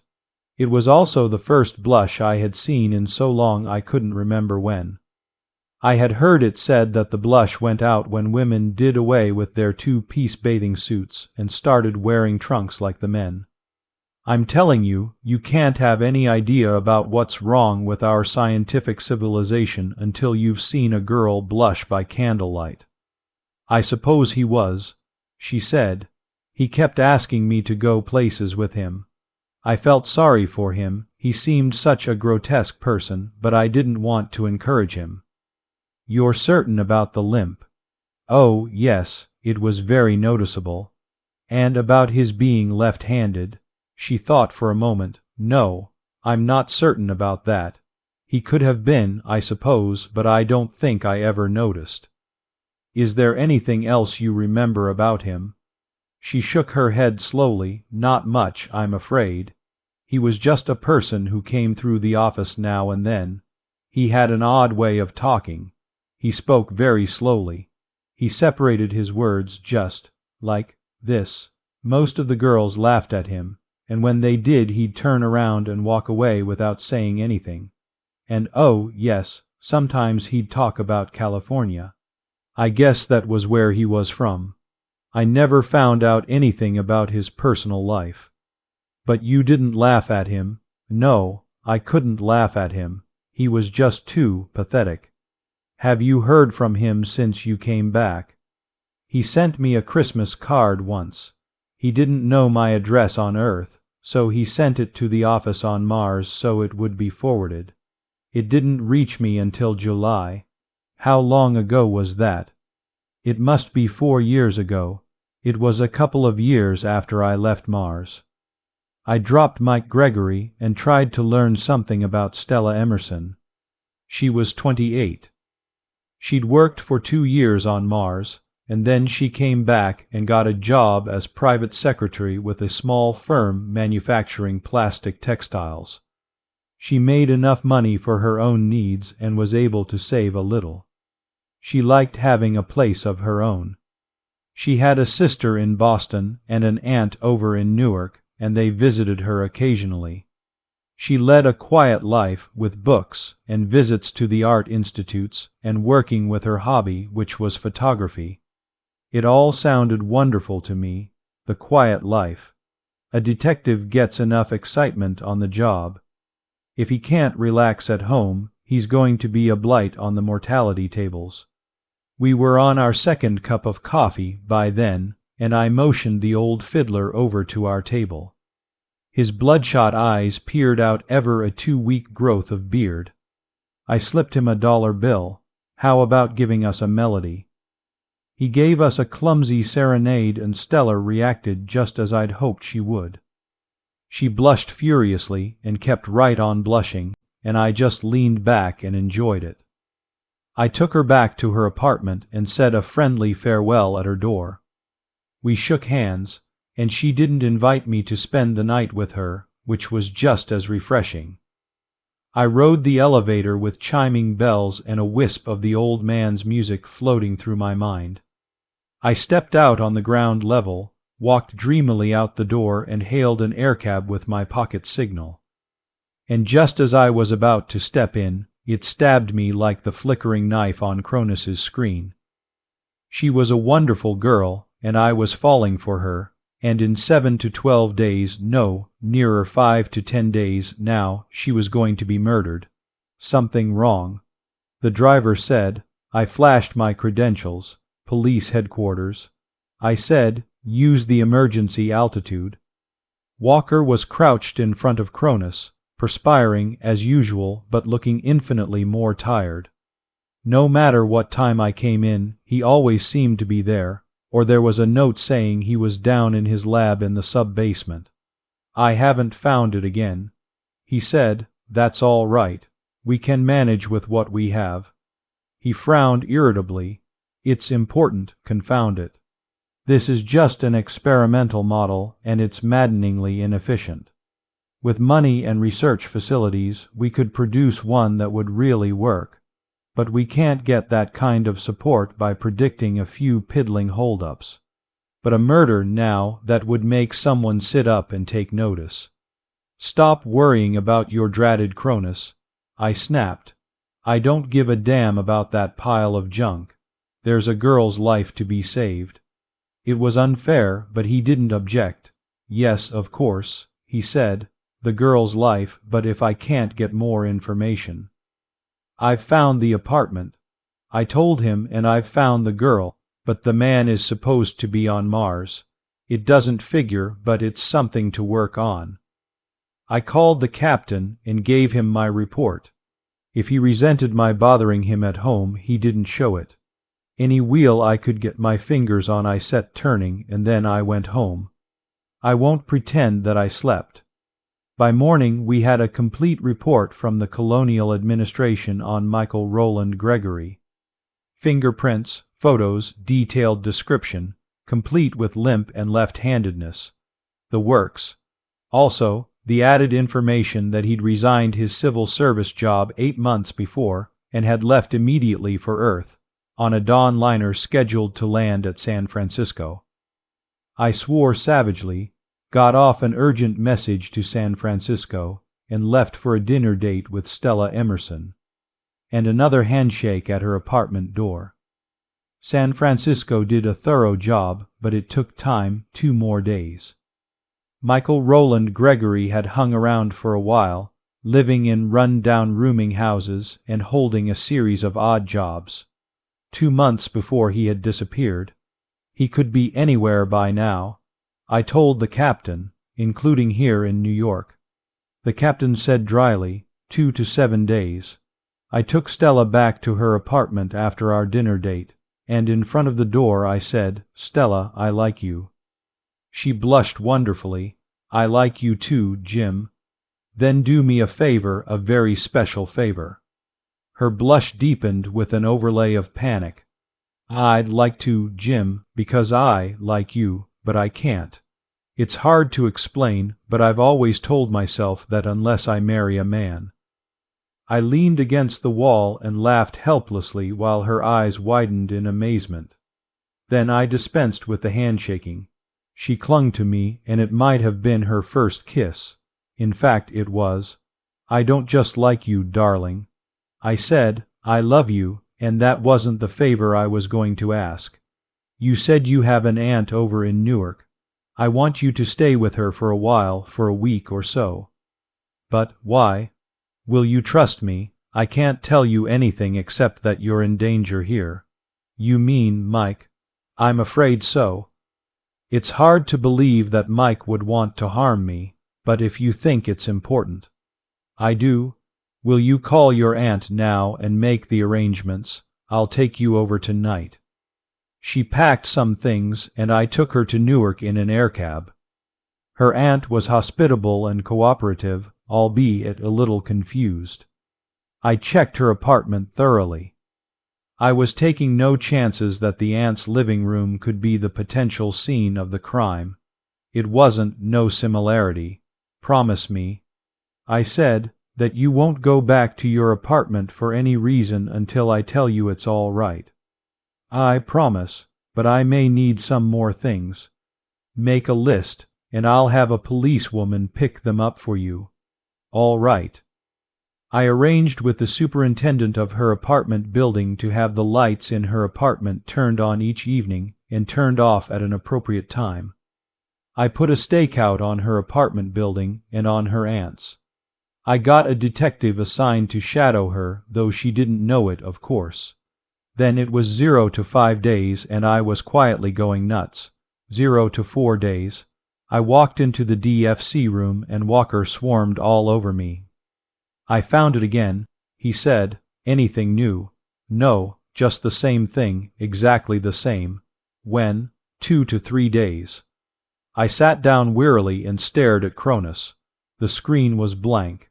"How did you manage to invent that thing?" I said. "I didn't really invent it. I just discovered it. I was tinkering with a TV set, and I changed some circuits and added a lot of gadgets, just for the hell of it. The pictures I got were darned poor, but they didn't seem to be coming from any known station or combination of stations, since they kept changing. That was interesting, so I kept working on it. Then one day the screen showed me a big aircar smash-up. There were about 10 units involved, and I told myself, boy, these Class D pictures are really overdoing it. About a week later I opened my morning paper, and there was the same smash-up on page 1. It took a long time to get anybody interested. He stopped suddenly as the captain came charging out of his office. "Brooklyn," he called. Gregory was living in a rooming house in Brooklyn. He left 3 weeks ago. A lead with a dead end. No one knew where he'd gone. It proved that he was somewhere in the vicinity of New York City, but I don't think any of us ever doubted that. "One thing is interesting," the captain said. "He's using his own name, no reason why he shouldn't, of course. He's not a criminal, but he is a potential criminal, and he doesn't know that." I saw, suddenly, that we had a double problem. We had to protect Stella from Gregory, but we also had to protect Gregory from himself. If we could find him. "There's not much we can do," I said, "but keep on looking." It was what Walker called the critical period. Something had to happen on this day or the next, or Cronus was a monkey's Dutch uncle. If we could only pick Gregory up and hold him for a couple of days, maybe we could beat this. I told the captain, "We've eliminated Stella Emerson, we've locked the apartment, and caging Gregory should snap the last thread." He laughed sarcastically. "You think that would solve the problem? Listen. We spotted a holdup, and I recognized the crook. He had a long record. I had him picked up, and he was carrying a gun, so we slapped him in jail on a concealed weapons charge. He escaped, got another gun, and committed the holdup right on schedule. I'm telling you, Cronus shows exactly how the future is. We can't change it. I'm working as hard as anyone else to prevent this, but I know for a certainty that sometime today or tomorrow the girl and Gregory are going to meet in that apartment, or in one exactly like it. We're going to change it this time, I said. On my way out I stopped for a good look at Cronus. Nothing but a monster would give you a murderer and a victim and the place and approximate time, and make you completely helpless to do anything about it. I felt like giving Cronus a firm kick in a vital part of its anatomy. I called off my dinner date with Stella and prowled around Manhattan looking for a big man with a pronounced limp. One speck of dust among the millions. I noticed with satisfaction that I was not alone in my search. Aircars were swooping in low for a quick look at pedestrians. Foot patrolmen were scrutinizing every passerby, and detectives would be making the rounds of the rooming houses and hotels with photographs. Cab and bus drivers would be alerted. For a man who had no reason to hide, Michael Roland Gregory was doing an expert job of keeping out of sight. I radioed police headquarters at 10 p.m., and the captain's voice exploded at me. "Where the hell have you been? The stakeout at the girl's apartment got Gregory. They're bringing him in." I cut off without any of the formalities and sprinted. I tore down the corridor to the DFC room and burst in on what might have been a funeral celebration. Walker sat with his face in his hands, and the captain was pacing in a tight circle. He got away. The captain snarled, snapped the handcuffs like toothpicks, beat up his escort, and ran. The man must have the strength of a utility robot. How did they happen to pick him up? I wanted to know. He came strolling down the street and started to go into the apartment building. Completely innocent about the whole thing, of course. He didn't have any idea we were looking for him. He has now, I said. It's going to be great sport locating him again. We had a small army loose in the area where Gregory escaped, but for all they found he might have burrowed into the pavement. I called Stella and asked her to stay home from work the next day. I got the stakeout on her aunt's apartment doubled. I was up at dawn, prowling the streets, riding in patrolling aircars, and I suppose generally making a nuisance of myself with calls to headquarters. We put in a miserable day, and Gregory might have been hiding on Mars, for all the luck we had. I had my evening meal at a little sandwich shop, and did a leisurely foot patrol along the street by Stella's apartment building. The stakeout was on the job, and the superintendent had Stella's lights on. I stood for a moment in the doorway, watching the few pedestrians, and then I signaled an aircab. "I'd like to circle around here a bit," I said. "Sure thing," the cabbie said. We crisscrossed back and forth above the streets, and I squinted at pedestrians and watched the thin traffic pattern. 15 minutes later we were back by the apartment building. "Circle low around the building," I said. "Oh, no. Want me to lose my license? I can't go out of the air lanes." "You can this time," I said. "Police." He looked at my credentials and grunted. "Why didn't you say so?" There was a narrow strip of lawn behind the building with a couple of trees and then a dimly lit alley. The cabbie handed me a pair of binoculars, and I strained my eyes on the sprawling shadows. I couldn't see anything suspicious, but I decided it might be worth a trip on foot. The third time around I glanced at Stella's lighted windows, the rear ones, and gasped. A dark shadow clung to the side of the building, edging slowly along the ledge towards her window. "Gregory, see that?" I said to the cabbie. As we watched, he got the window open and disappeared into the apartment. I tried to radio the men on the stakeout and couldn't rouse them.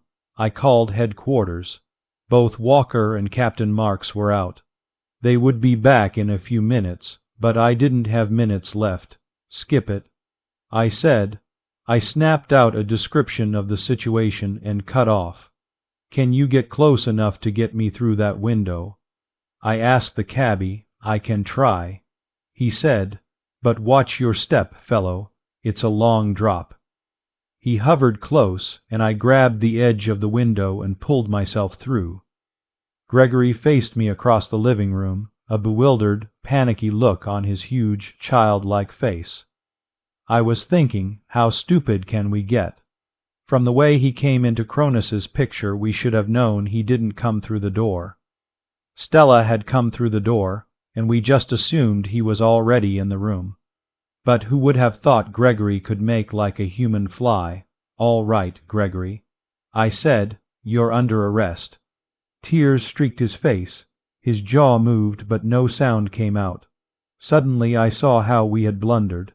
This grotesquely oversized child meant no harm to anyone. Stella was the only person he'd ever known who treated him like a human being, and he wanted to see her again. For some reason he couldn't understand, the police were trying to prevent that. Suddenly the entire universe was against him, even Stella, and he was frightened and dangerous. He lunged at me like a pile driver and forced me back towards the open window. I got my gun out, and he just casually knocked it out of my hand. He had me on the window ledge, forcing me back, and all I could see were the stars out in space. Then the apartment door opened and closed, and Gregory glanced back over his shoulder. I screamed, "Run, Stella, run!" Then the night air was whistling past me. I bounced off an awning, crashed into the branches of a tree, struggled frantically for a hold, and fell through. From the window above came a piercing scream. The doctor had a face like an owl, and he bent over me, making funny clucking noises with his tongue. "There we are," he said when he saw my eyes open. "Not bad at all." "What's good about it?" I said. "Young man, you fell 6 stories, and all you have is a broken leg and assorted bruises. You ask me what's good about it. You wouldn't understand." I said, "Beat it." Stella's scream still rang in my ears. I twisted and felt the heavy cast on my left leg. My mood merged and blended with the dull gray of the hospital room. A nurse came tiptoeing in and smiled blandly when she saw I was awake. "You have some visitors," she said. "Do you want to see them?" I knew it was the captain. I hated to face him, but I said, "Let's get it over with." The captain loomed in the doorway, backed away, and came in again, and ahead of him walked Stella. A different Stella, face pale and distorted, eyes registering shock and grief, but alive, but very much alive. I started to get up, and the nurse placed a firm hand on each shoulder and held me to the bed. "Not so fast, sonny boy," she said. Captain Marks moved up a chair for Stella. "Jim," she said, her voice broke, "I'll tell him." The captain said, "It seems that Miss Emerson has a sister living in Boston. She didn't know anything about our problem, and she came down this evening for a visit. She had a key to Miss Emerson's apartment, and she walked in just at the right time to play a leading role in Cronus's drama." "Was she?" "No. Thankfully, no. Her condition is serious, but she'll be all right again.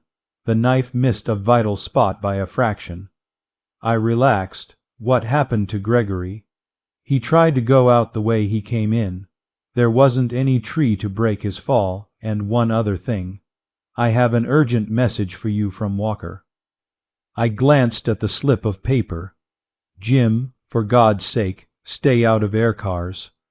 Cronus showed us your fall half an hour before it happened. From our angle, it looked as if you fell out of the air cab that was hovering over the building. Some time in the next 24 hours, Walker calculated, but we couldn't reach you." "It wouldn't have made any difference," I said. "You know yourself." "Yes," he said, "I know." His voice rambled on while my eyes met Stella's. "So Cronus can show us the future." I heard him say, "But he can't change it, and neither can we." "Cronus changed mine," I said, still looking at Stella. The captain took the hint and left. 5 minutes later the phone rang and I reached around Stella to answer it. It was Walker, and Stella held her face close to mine and listened. "Just called to offer my congratulations," Walker said. "Congratulations for what?" "For your wedding. Cronus just spotted it." I swore, but I kept it under my breath. "I haven't even asked the girl," I said, "and don't tell me I'm wearing that stupid armband at my wedding, because I'm not. No, you're on crutches, but the captain is standing up with you and he's wearing his." "All right," I said. "When is this glad event going to take place?" 4 to 8 days. I slammed down the receiver and kissed Stella's blushing face. "Cronus says we're getting married in 4 to 8 days, and this is one time that monstrosity's going to be wrong. We'll get married tomorrow." "All right, Jim, if you want to, but..." "But what?" "This is May 28th, and I want to be a June bride." We were married 5 days later, and we went to Arizona on our honeymoon. I'd done some checking, and I knew Arizona was well outside of Cronus's range. End of Cronus of the DFC by Lloyd Biggle.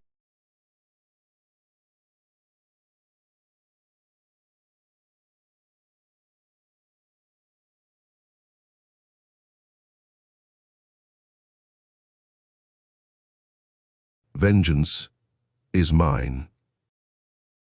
A True Story. By Ernest M. Pote, author of Reinforced Defense. Detective Story Magazine, January 13th, 1920. I have practiced medicine for more years than I care to remember, and most of my time has been spent in treating the insane. I have been the repository of countless secrets. 1,000 family closets have opened to me, revealing skeletons grim and grisly. I am old in the painfully acquired wisdom of the psychiatrist, who must grub at the roots of life, who, above all other men, knows what the great teacher meant when he spoke of whited sepulchres, fair without, but within full of dead men's bones and all uncleanness. Long ago I passed through cynicism to tolerance, learning that though roses may grow from a muck heap, their blooms are no less sweet. One by one, my illusions have withered and died, each leaving me a little sadder, a little grayer, a little more lenient toward the faults of others as I learned my own frailties. It is long since I lost faith in my power to judge, for I have seen good grow out of evil, and evil come to good. But one thing I believe, and the passing years have forced it in upon me over and over, until I know that it is the bottom ground of human life. Whatsoever a man soweth, that shall he also reap. That man who transgresses the laws of life, cry he never so loudly upon a pitying God, must yet pay for his sins. I have been young, and now am old. Many a man have I watched as he sowed the wind, and have lived to see him reaping the whirlwind in bitterness and tears. But this is not a tract.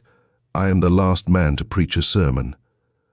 Let me only point my moral with this true tale.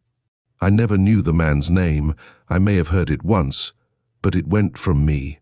Yet I remember him well, as vividly as though he stood before me now. It was 2 years ago that I saw him first. I had been in Syracuse giving expert testimony at a murder trial. It was 2 o'clock of a clear, cold January morning when I reached again my house in New York. I climbed the steps slowly, rubbing cinder-reddened eyes. I had walked from the Grand Central Station, only a few blocks away, but now I regretted it. I grow too old for exercise and also for late hours. I yearned for my wide, comfortable bed, and it was with distinct annoyance that I discovered a man standing in the vestibule. I swung my black bag prominently forward, not knowing his intent. Long since, I learned what a potent talisman is that little square medicine case, that footpad is hardened indeed who will attack a physician on his rounds. His profession protects him, for no man, honest or not, knows when he may need a doctor's care. But his first words undeceived me. "Are you the D doctor?" he asked. There was an odd, slurring hurry in his voice. He was breathing deeply.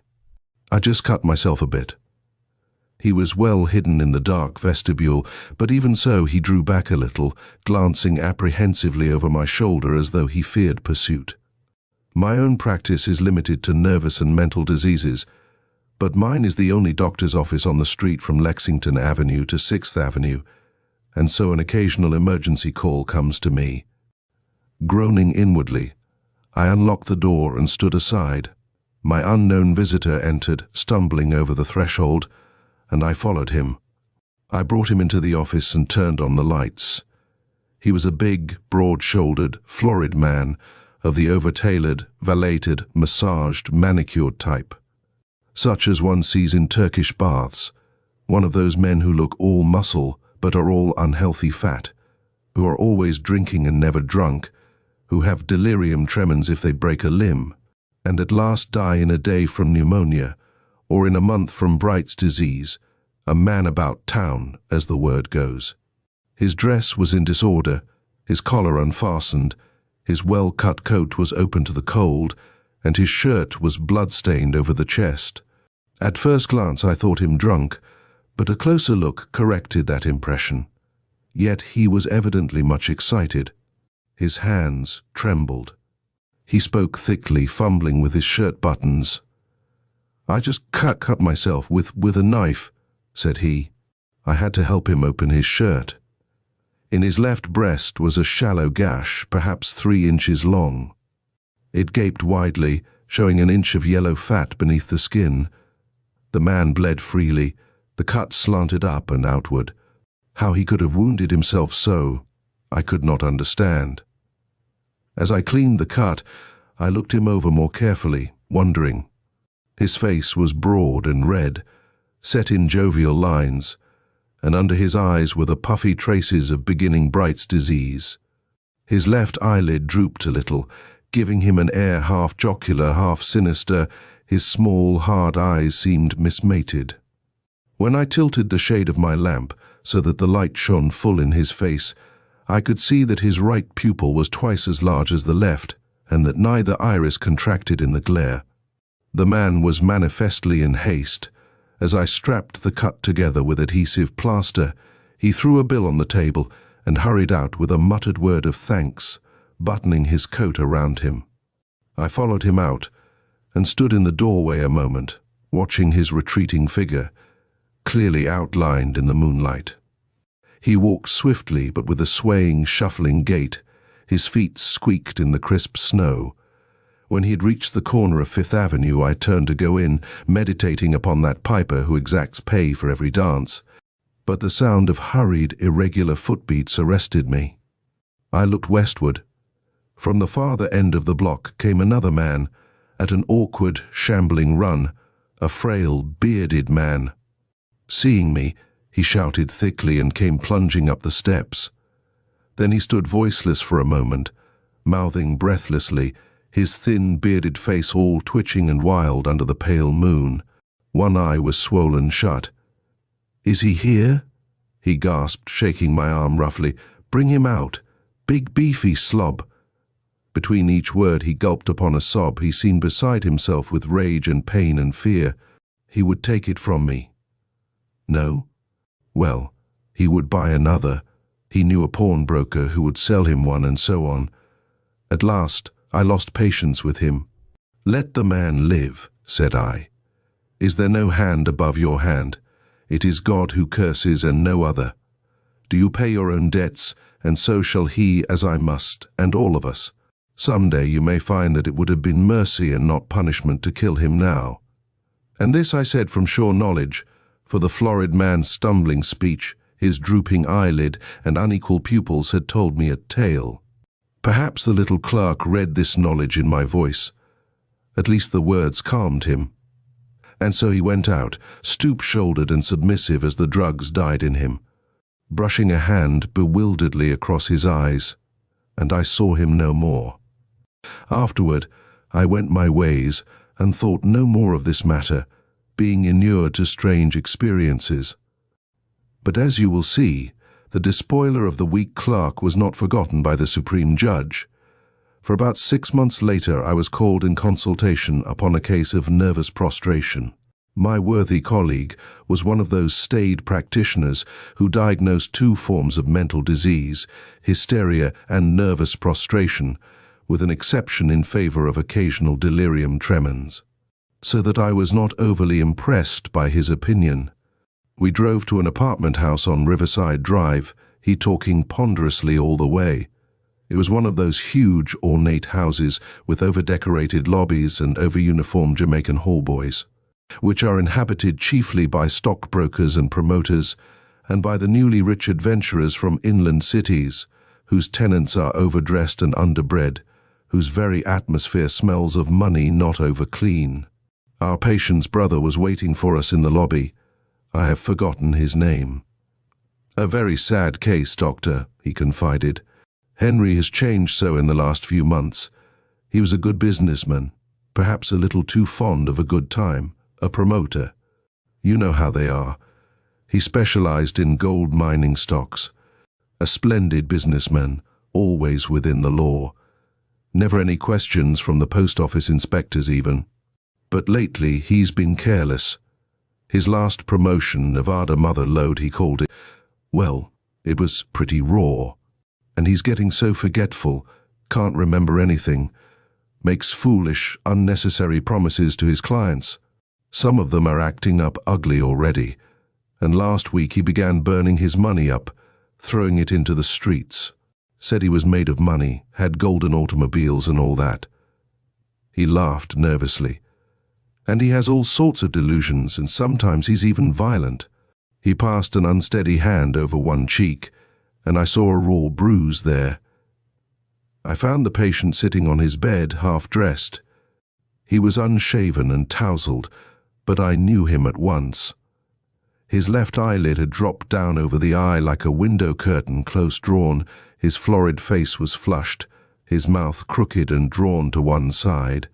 He rose unsteadily to greet me, stumbled, and almost fell, but caught my arm. "Why, it's the old doc," he cried boisterously. "Same old doc, whiskers and all. Good old scout doc here, fix me up, he did, long time go. Fix me right, see scar." And he began fumbling at his collarless shirt. "Friends for life, me and doc," he rambled on. He talked as though his mouth were full, slurring and stumbling over words. "He hid me, saved my life like as not. Nev min doc, old scout." He patted my arm clumsily. "I don't forget. I got money now. $100 million, $100,000 million. Give the old doc some, hey? Going to build a hosh hospital, good old hospital. Make the old doc boss." He laughed emptily, sputteringly, and slapped his leg, almost falling. Then his mood changed. He glanced apprehensively over his shoulder. "I ain't safe," he cried. "They're going to kill me, got it all planned, want my money." He began quite suddenly and childishly to weep. He sobbed openly, wiping a sodden, tear-dabbled face upon his sleeve. His nurses drew unostentatiously closer. "He gets violent sometimes, doctor," explained one. "The other day, I went to a certain licensed house for the insane. It is like half a dozen others in Westchester and out on Long Island, luxurious, expensive sanatoria, maintained for people so wealthy that they never need to go crazy like ordinary folk, but merely suffer a complete nervous breakdown which demands prolonged rest and the complete abandonment of their social duties. As I walked through the spacious halls with the resident physician, I chanced to look into an open door and saw my florid friend for the last time, reaping the crop that he had sown. He was hopelessly bedridden, his knees stiff, drawn up by contractures. He lay on his back, head raised and thrust forward like a turtle's, and ground his teeth interminably. They had been worn down by constant friction, almost to the gums. His face was flat and flabby, all expression sponged away. The gritting of his teeth sounded in the quiet room like a stupid child's lead pencil squeaking hopelessly through a stubborn sum. I spoke to him, but he did not know me. He only blinked and mumbled inarticulately, then broke forth into a horrid, monotonous, tearless wailing. An advanced paretic, "One of our worst cases," said my guide. "Today, I heard that he had paid his last debt to the piper. It brought him to my mind, and so I have used his story to point my moral. Not a pleasing tale, perhaps, but only too common. My old heart is heavy with the weight of many such. End of Vengeance is Mine by Ernest.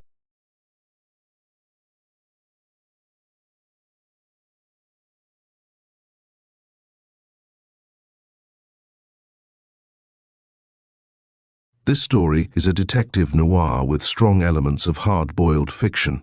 It follows McBride, a tough, no-nonsense detective, as he navigates a dangerous case involving gangsters, violence, and a high-speed pursuit. Themes of betrayal, loyalty, and the gritty realities of law enforcement are explored as McBride and his team face moral ambiguity and life-threatening challenges. The story delves into the complex dynamics of power, survival, and the personal cost of justice in a world where right and wrong are often blurred. Beat the Rap. A Captain Steve McBride Story by Frederick Nebel. Black Mask, May 1931. Captain McBride hangs a rap on some undercover killers and defies them to beat it. Craig Square is on the hoodlum north side of Richmond City, where the old brownstones have gone to rooming houses or area way speaks, and you can buy alcohol in any drugstore. The back of any barber shop is liable to be an alky cooking joint, and the Dagos don't speak English if you're not in the know. The municipal stretch of a state highway crosses Craig Square east and west. North and south runs Hummel Street, named after a Semitic alderman who tried to step into big time and got his diaphragm blown out in the process. On the square are automatic traffic lights that alternate every 30 seconds. Half a block south on Hummel stands the Old Town Hotel, popular in certain circles because of a broad-minded desk clerk. Its red brick is dirty, but the huge plate glass window always shines darkly.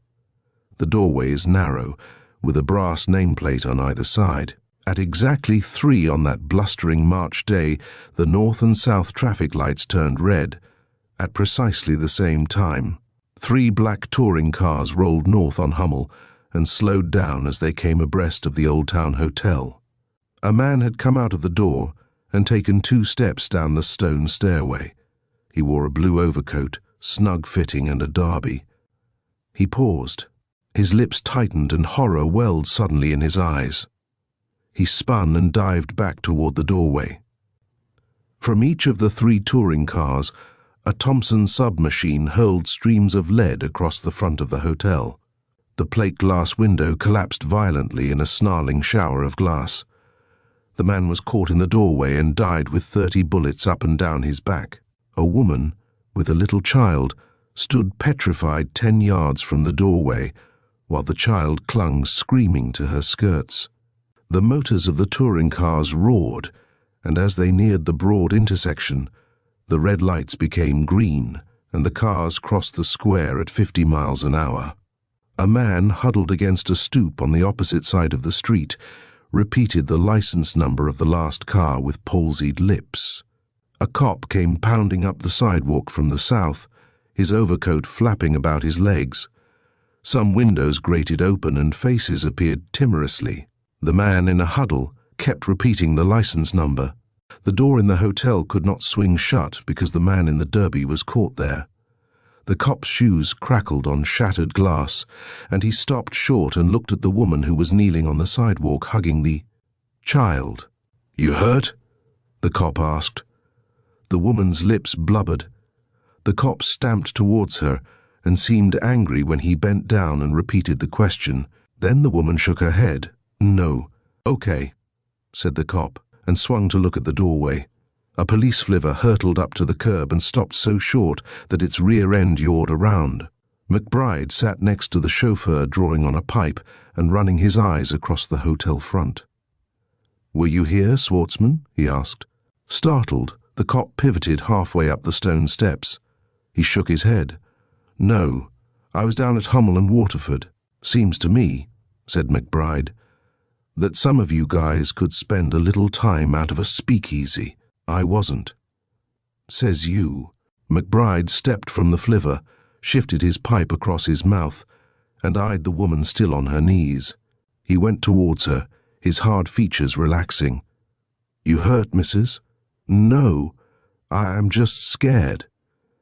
He reached down a strong arm and helped her to her feet. He picked up the little child and held her against his chest. "You can rest up inside," he said. He carried the child in one arm, used his left hand to guide the woman into the hotel, saying, "Just step over that guy. Hey, Schwartzman, get this stiff from blocking traffic." "Yes, sir." McBride eyed him wearily. "And I thought you were on peg post, Louis, at Hummel and the State Road." "Geez, I was. Cap. But I just... Okie, Schwartzman, okie, song and dance some other time."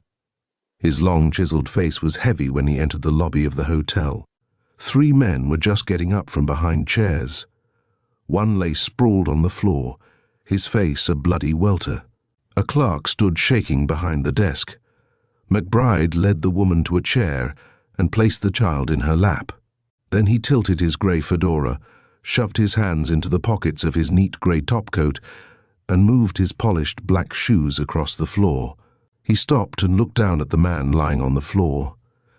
He turned and looked at the man Schwartzman had dragged in from the doorway. "Who is it?" he asked. "Rocco." "Oh," said McBride. "So it's Rocco. He ain't got no spine left, Cap. He never had a hell of a lot anyhow, but—" He turned and eyed the desk clerk. "Any idea who was behind the heavy artillery?" "No, sir." McBride turned to the 3 men who had risen from behind as many chairs. "You guys?" They shook their heads. He peered keenly at them. "Hello, Butcher."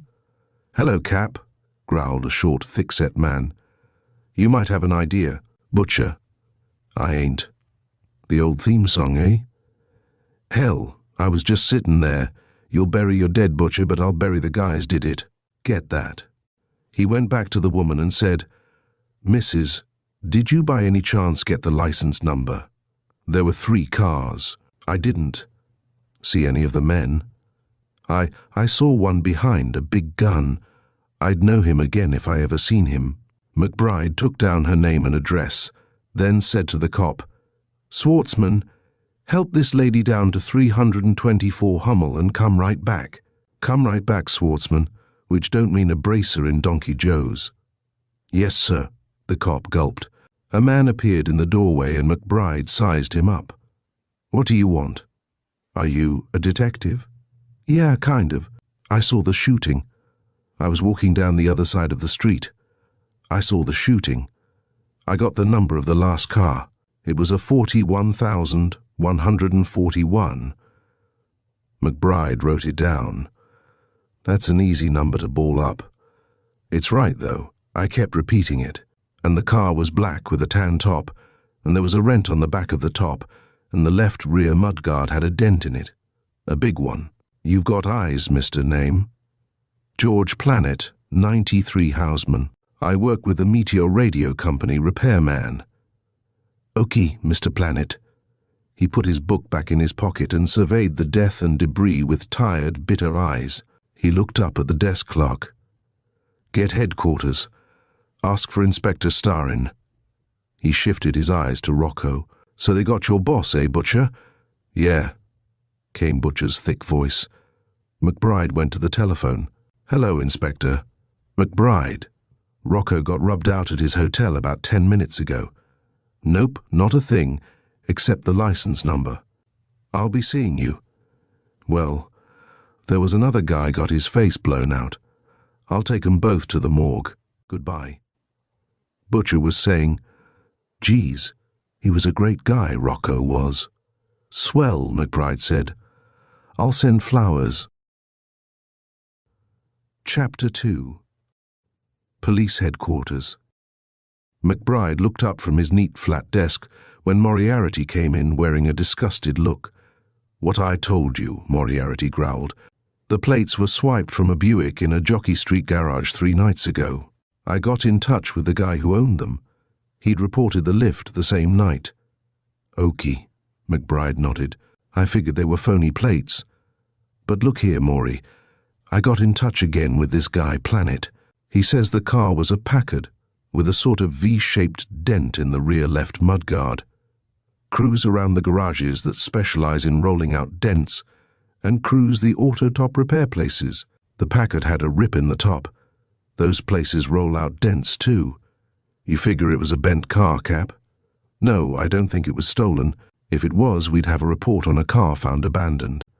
On the jump, Maury Cohen go after that woman? Yeah, well, be seeing you. Moriarty turned and pulled open the door. Kennedy of the Free Press stood there, smoke from a limp cigarette mushrooming against the brim of a faded, misshapen fedora. Thanks, Kennedy said wearily, and strolled in.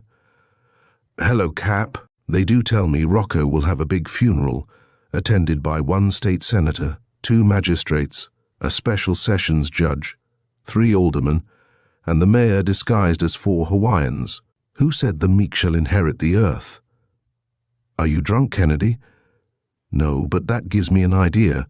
How about a drink? McBride hauled out a bottle of Dewar's, and Kennedy took half a water glass full. To your health, Cap, and to the damnation of your enemies, so long as you serve scotch like this. Who killed Rocco? He was accidentally killed by some small boys playing cowboys and Indians with bows and arrows. That's funny. I didn't know Dazzy Nagel was up on archery, or his little boys. McBride's eyes steadied. What are you talking about, you drunk?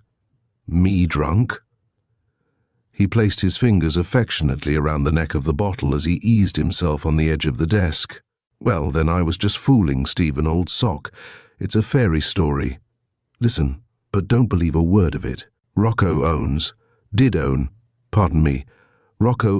Old Town Hotel. He had the beer and alky trade sewed up on the north and west sides. He really owned the stonemasons and plasterers' union, and every pushcart merchant in Little Italy and Kike Town paid him tribute. He had his hand in the cheese business. He was a great friend of Magistrate Celianos and Alderman Angelin, who runs the south side, Dazzy Nagel, the east side, Lug Neary. Well, last month there was a big meeting at the Congress Place Hotel. The lords and underlords of Gangdom gathered. A truce was declared for the occasion. Nagel was there. Neary was there. And of course Rocco.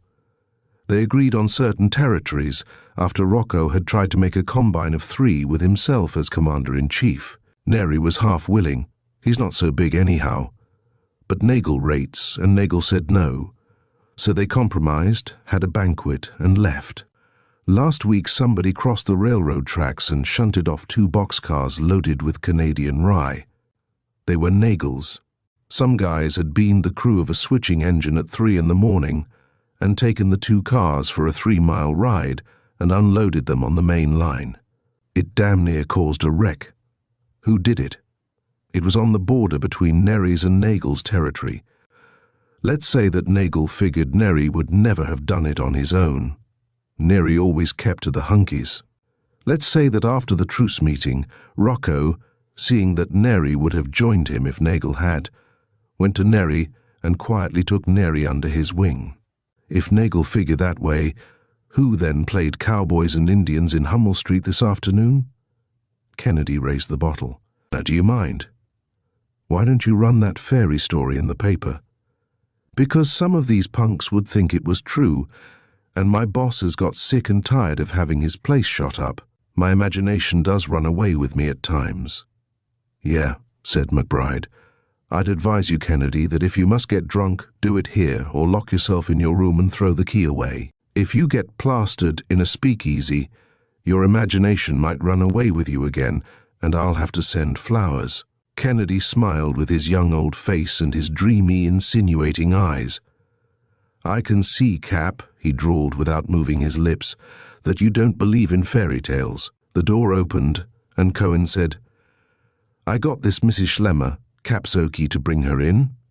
McBride stood up, saying, No, I'll go out. He looked down at Kennedy. You stay here, or go home. I'll stay, old sock. McBride went out and Cohen showed him Mrs. Schlemmer, who had witnessed the shooting. McBride took her arm and they went upstairs to the Bureau of Criminal Identification. The woman was nervous in these great echoing halls. McBride spoke kindly to her, in an offhand tone, asked about her child and her husband, and finally led her through the large room where the files were kept. "I want you to take your time," he said. "Look at the faces carefully." He began turning the big metal pages that hung bookwise from the walls. He had a vague idea of what section to choose first. Before Mrs. Schlemmer's searching eyes passed a parade of faces, the like of which she had never witnessed, even in the most lurid movie. Finally she gulped. "There, there," her finger pointed.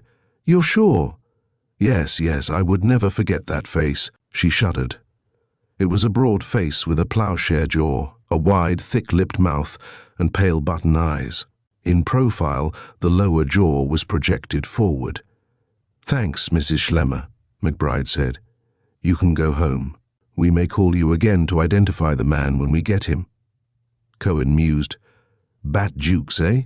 Don't tell Kennedy. I thought Bat went out to Kansas City to run the machine gun squad for big-time Herman Goss." "Yeah, and the Kansas City police think he's still there. He was with Rocco for 2 years.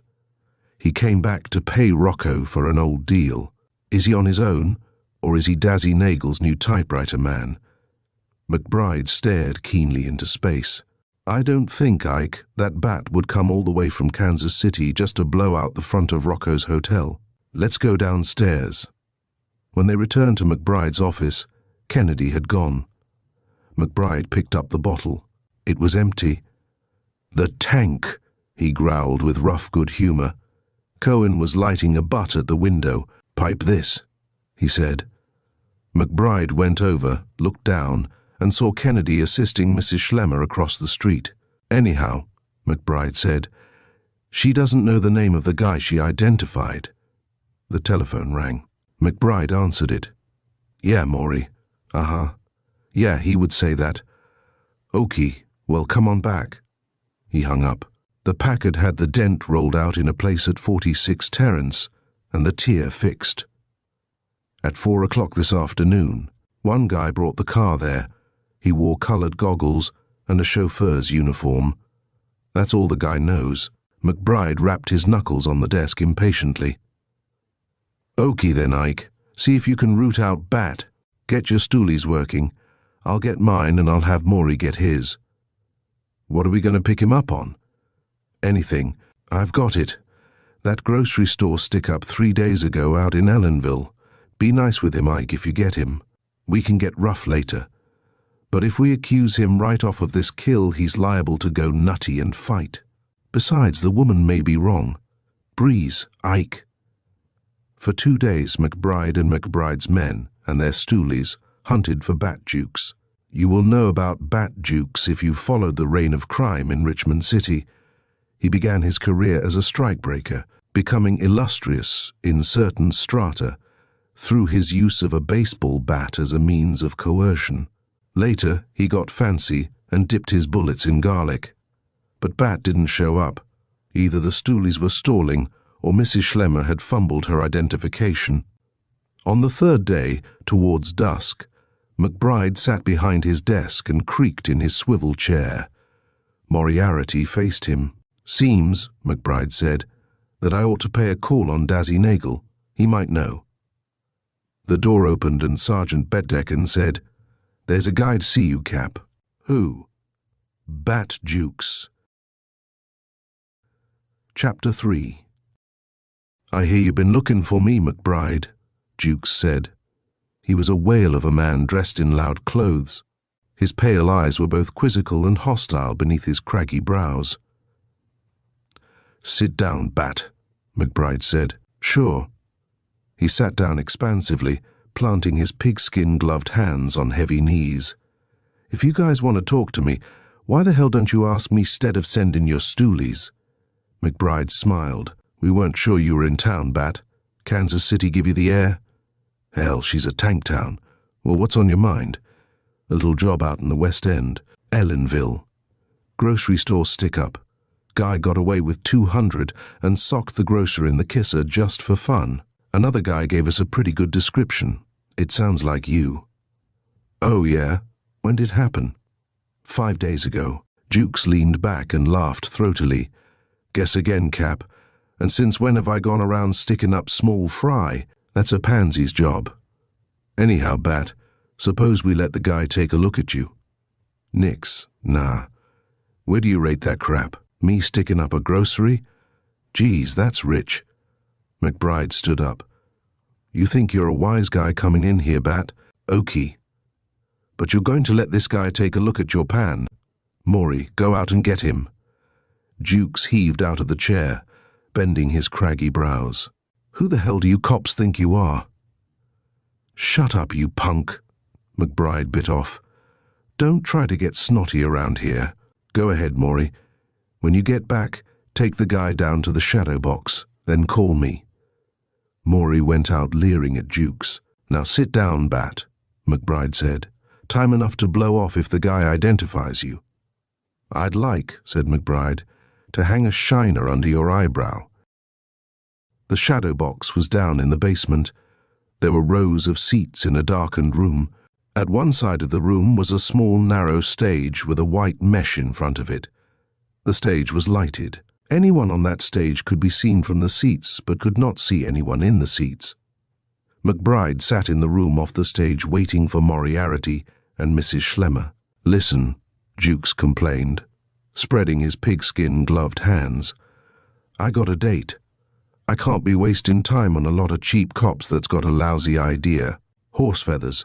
Bat. The door swung open and a cop looked in. Cap Moriarty. He jerked to look over his shoulder. McBride got up, sensing trouble. Stay with this gorilla, Henny. McBride went out and found Moriarty standing with his hands in his pockets and wearing a sullen look. Nothing doing, Cap, he growled. What do you mean? She ain't there. Well, where is she? The whole family moved 2 days ago. I was speaking with the people on the second floor, and they said the Schlemmers were dispossessed for not paying the rent. Well, hell, didn't they leave a forwarding address? Nope. McBride let an exasperated breath whistle through his nostrils and slammed a knotted fist into an open palm. Some guy pulled a fast one. Okey. His blue eyes keened. I'm going to look into this, and I'm going to hold Bat. Geez, what can you book him on? I'm not going to book him. I'm going to hold him on suspicion. For 24 hours, Bat Jukes took the news and went into a towering rage. You guys can't do that, he roared. I got my rights. Damn you, McBride, let me get a hold of my lawyer. Like hell, Bat. You'll cool your pants till I find the guy can identify you. That's a lot of hooey. You know damn well you ain't got no guy can do it, and I ain't gonna stand for it, you lousy flatfoot. McBride took one quick step and grabbed Jukes by the collar with his left hand. His right fist loomed in front of Jukes's face. McBride's wide lips were curled against his teeth. His brows were bent. Another word out of you, you dirty punk, and I'll shellac you. He hurled Jukes halfway across the room. 2 cops slammed Jukes into a cell. Grim purpose was in the set of McBride's jaw when he left headquarters on his own. His stride was purposeful, his heavy-soled shoes striking the pavement with sharp echoing rhythm. His teeth bit hard into the stem of his old briar. At 324 Hummel Street, he made inquiries. The renting agent of the 4-story house had his offices at 485 Waterford Avenue. To that address went McBride. Mr. Bergman rose from behind a roll-top desk and looked over small spectacles. He had a grey, dry face, thin, hueless lips, and thin, mouse-coloured hair. You want to see me? Yes, I'm Captain McBride, Police Headquarters. 2 days ago, you dispossessed a family named Schlemmer from a flat at 324 Hummel Street. Yes, we did. Where did they go? Mr. Bergman shrugged. I don't know. We don't keep that kind of records. Their rent was 2 months overdue. In hard times like this, went on McBride, when flats are hard to rent, do you ordinarily dispossess a person who's 2 months behind? We saw no prospect of getting the money, since the head of the family was out of work. How long did they live there? 3 years. And this was the first time they fell down on payment? Bergman looked around. I believe it was. Then do you think it was humane or on good sense that you acted as you did? Bergman tightened his lips. Just what are you getting at, Captain? By law, we have a perfect right to dispossess any family that defaults on payment of rent. Our personal reasons have nothing to do with the matter. It was a matter of form, of business. McBride's cold blue eyes were fastened rigidly on Bergman. Have you any other families overdue that way? Why, yes, I believe we have. 2 or more months in arrears. Bergman took a breath. Approaching 2 months. Mr. Bergman, McBride said, raising a forefinger, I'm going to get a writ permitting me to look over your books, unless you're willing to have me look at them now. I don't see any reason for permitting you. All right. I'll be back with the writ in half an hour. He swiveled decisively on his heel and started for the door. Bergman was saying stridently, there's no need for a writ. We dispossessed them because, besides being overdue in their rent, the man Schlemmer got drunk on several occasions and annoyed other tenants. We dispossessed them because— Wait! McBride came towards Bergman with a heavy tread and a lowering look. Have you or have you not any rentals that are 2 months or more in arrears? Why, yes, we have, but on the other hand— Never mind the other hand, snarled McBride. I think, Mr. Bergman, you're a liar. Why? Cried Bergman. You dispossessed those people for other reasons than you stated. Get this, mister. I am very much interested in the Schlemmers. I want to know where they are. What is your salary here? 200 a month? Have you any stocks or bonds? Why, no. Have you any other source of income but your salary? No. I still don't see. Where do you bank? The water. Damn it, you have no right to. All right, the Waterford State Bank. I'll use your telephone, please. McBride called headquarters. Hello, Maury. McBride. Listen, I want you to go down to the Waterford State Bank and find out if Mr. Marcus Bergman has made any deposits in the last week. Yeah, that's the name. And call me right away, Maury. I'm at. And he added the phone number. He banged the receiver back onto the hook and glared at Bergman. Bergman's face looked drier. McBride sat down, knocked out his pipe, restuffed it and lit up. He snatched up a newspaper and assumed a passing interest in the front page. When Moriarty called, McBride listened, nodded, said, "Thanks, Maury," and hung up. He hung up slowly and looked across the instrument at Bergman. "Mr. Bergman," he said incisively, "how come you deposited 500 in your bank the day before the Schlemmers were chucked out?" Bergman's nostrils quivered. "I don't see that it's any concern of yours."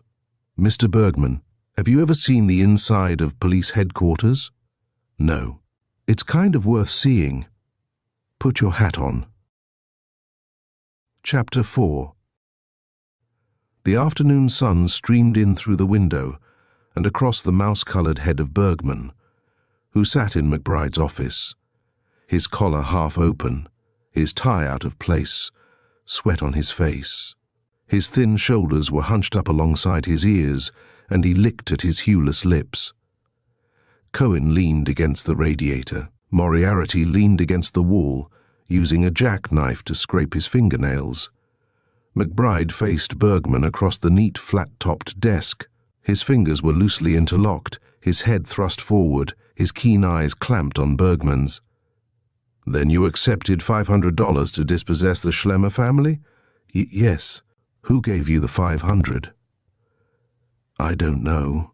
2 men came to my office. They didn't give any names. Both were young, not over 25. They were well-dressed and talked pretty well. What did they say?" "Well, they asked me if I was the renting agent for the house at 324 Hummel. I said yes. They asked me if I knew a party there by the name of Schlemmer. I said yes. They asked me if they were good tenants, if they paid their rent. I said they were overdue. Then one of the men drew out a roll of bills and said he wanted them dispossessed immediately. He counted out $500 and laid it on the desk. "That's for your trouble." he said. I hesitated and told them that I couldn't do it. They smiled, and one of them said, "Yes, you can, and do it now. Or else," they smiled again in a kind of hard way. Then they went out, leaving the money. So I did it. And you've no idea where the Schlemmers went? No, McBride flexed his lips. Didn't it occur to you that these men were kind of queer to make a demand like that? Yes, it did. In other words, you accepted a bribe to chuck out a family that was in a bad way financially. Yes, I suppose. Of course you did. Mr. Bergman, I can make you lose your job and have you thrown in jail in the bargain. I'll do both if you don't help me. He stood up. Come along. They went up to the Bureau of Criminal Identification and began going through the gallery of portraits. If you see a picture of either of the men, McBride said, point him out. 10 minutes later, Bergman pointed to a picture of a youth. That looks like the one who offered me the money. McBride noted the file number and went to the array of card indexes. When he returned, he said, "All right, Mr. Bergman, you can go. Don't mention to anybody what happened. Don't say I brought you here. Keep it under your hat." Bergman was shivering. "Thanks, Captain. I'm sorry I did that, but get along. I may have to call you again." Back in his office, McBride looked at Moriarty and Cohen. It was Dancer Frank. "Hell," Cohen said. "He's Nagel's right-hand man." "Sure," McBride smiled. "But we haven't got Dancer. We have got Bat, and we've got to get the woman to identify him." "What I can't see," Moriarty said, "is how the hell they ever found out the woman told you in the first place." McBride lowered his voice. "That's something I've been laying awake about since it happened, Maury. But," his voice quickened, "we've got to find the woman. Get the telephone book, Ike. Make a list of all the storage houses in the city. Then call 'em up." Moriarty and Cohen got together. For a solid hour they made telephone calls and finally gave it up.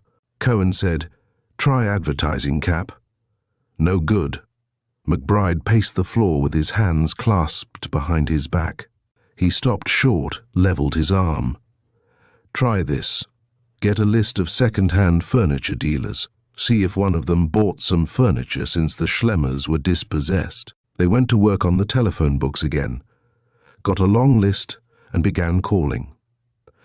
At the end of half an hour, Cohen took an interest in the conversation he was holding. He made notes. He hung up and smiled, leaned back importantly. "The old Yiddish luck," he said. "One Israel Rosenblum of 46 Market got wind of the dispossess and sent a man around while the furniture was on the sidewalk, to buy at cut rates, of course. Well, the Schlemmers decided to sell some of it. They sold $20 worth, with the promise the dealer would send a truck. They paid back $1.50 to have the rest taken to a 2-room flat in number 606 Billings Street. McBride lunged across the room for his hat and coat. "Great work, Ike. Hang around, both you guys." Billings Street is a tatterdemalion.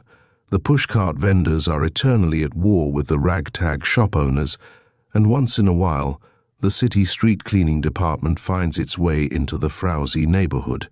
In all the hodgepodge of pushcarts, ash cans, scrawny children, and half-dressed riffraff, McBride was a clean-cut figure striding along with his pipe belching smoke. A fight was going on between two youngsters. Fists were flying. McBride slowed down, squinted, but did not stop. He was not a man to bother with petty things. His feet picked up speed, and he was back at his old formidable gait. There was a stone stoop generously draped with dirty-faced kids, a slatternly woman with a baby in arms, and an unshorn man smoking a pipe. "Does Mrs. Schlemmer live here?" McBride asked. "Search me," said the man. The slatternly woman said, "Ah, I guess they're the new ones on the 4th floor in the back." On general principles, she scowled at McBride. It was a neighborhood that was clannish for no good reason. It resented outsiders. McBride went up the creaking stairway, the smell of damp rot strong in his nostrils. What a miserable hole! He attained the second landing and tramped towards the rear. He knocked at a door, and Mrs. Schlemmer opened it. The odor of boiling cabbage assailed his nostrils. "Hello, Mrs. Schlemmer," he said. The woman squinted. "Oh, hello. I didn't know where you'd moved to. You should have got in touch with me." "Well, you see, sir, we were dispossessed right sudden, and I was so mixed up I didn't know, I forgot." "I see. Well, that's all right. What's the matter with your little girl?" He nodded to the child, who had a flannel bandage around her throat. "Sore throat. This place is damp, but we had to move somewhere, and that's too bad." Entering, he saw beads of dampness on the scarred and stained walls. His eyes lingered on the child. Oddly enough, his eyes became dreamy, a rare thing with the hard-bitten skipper. It brought him back, long ago and far away, when he was a rookie on small pay and his wife and daughter lived on starvation funds in a run-down flat. Sickness and doctor's bills, and his daughter down with the grip. "She can't talk, sir," Mrs. Schlemmer was saying. Too bad, too bad. So you were dispossessed."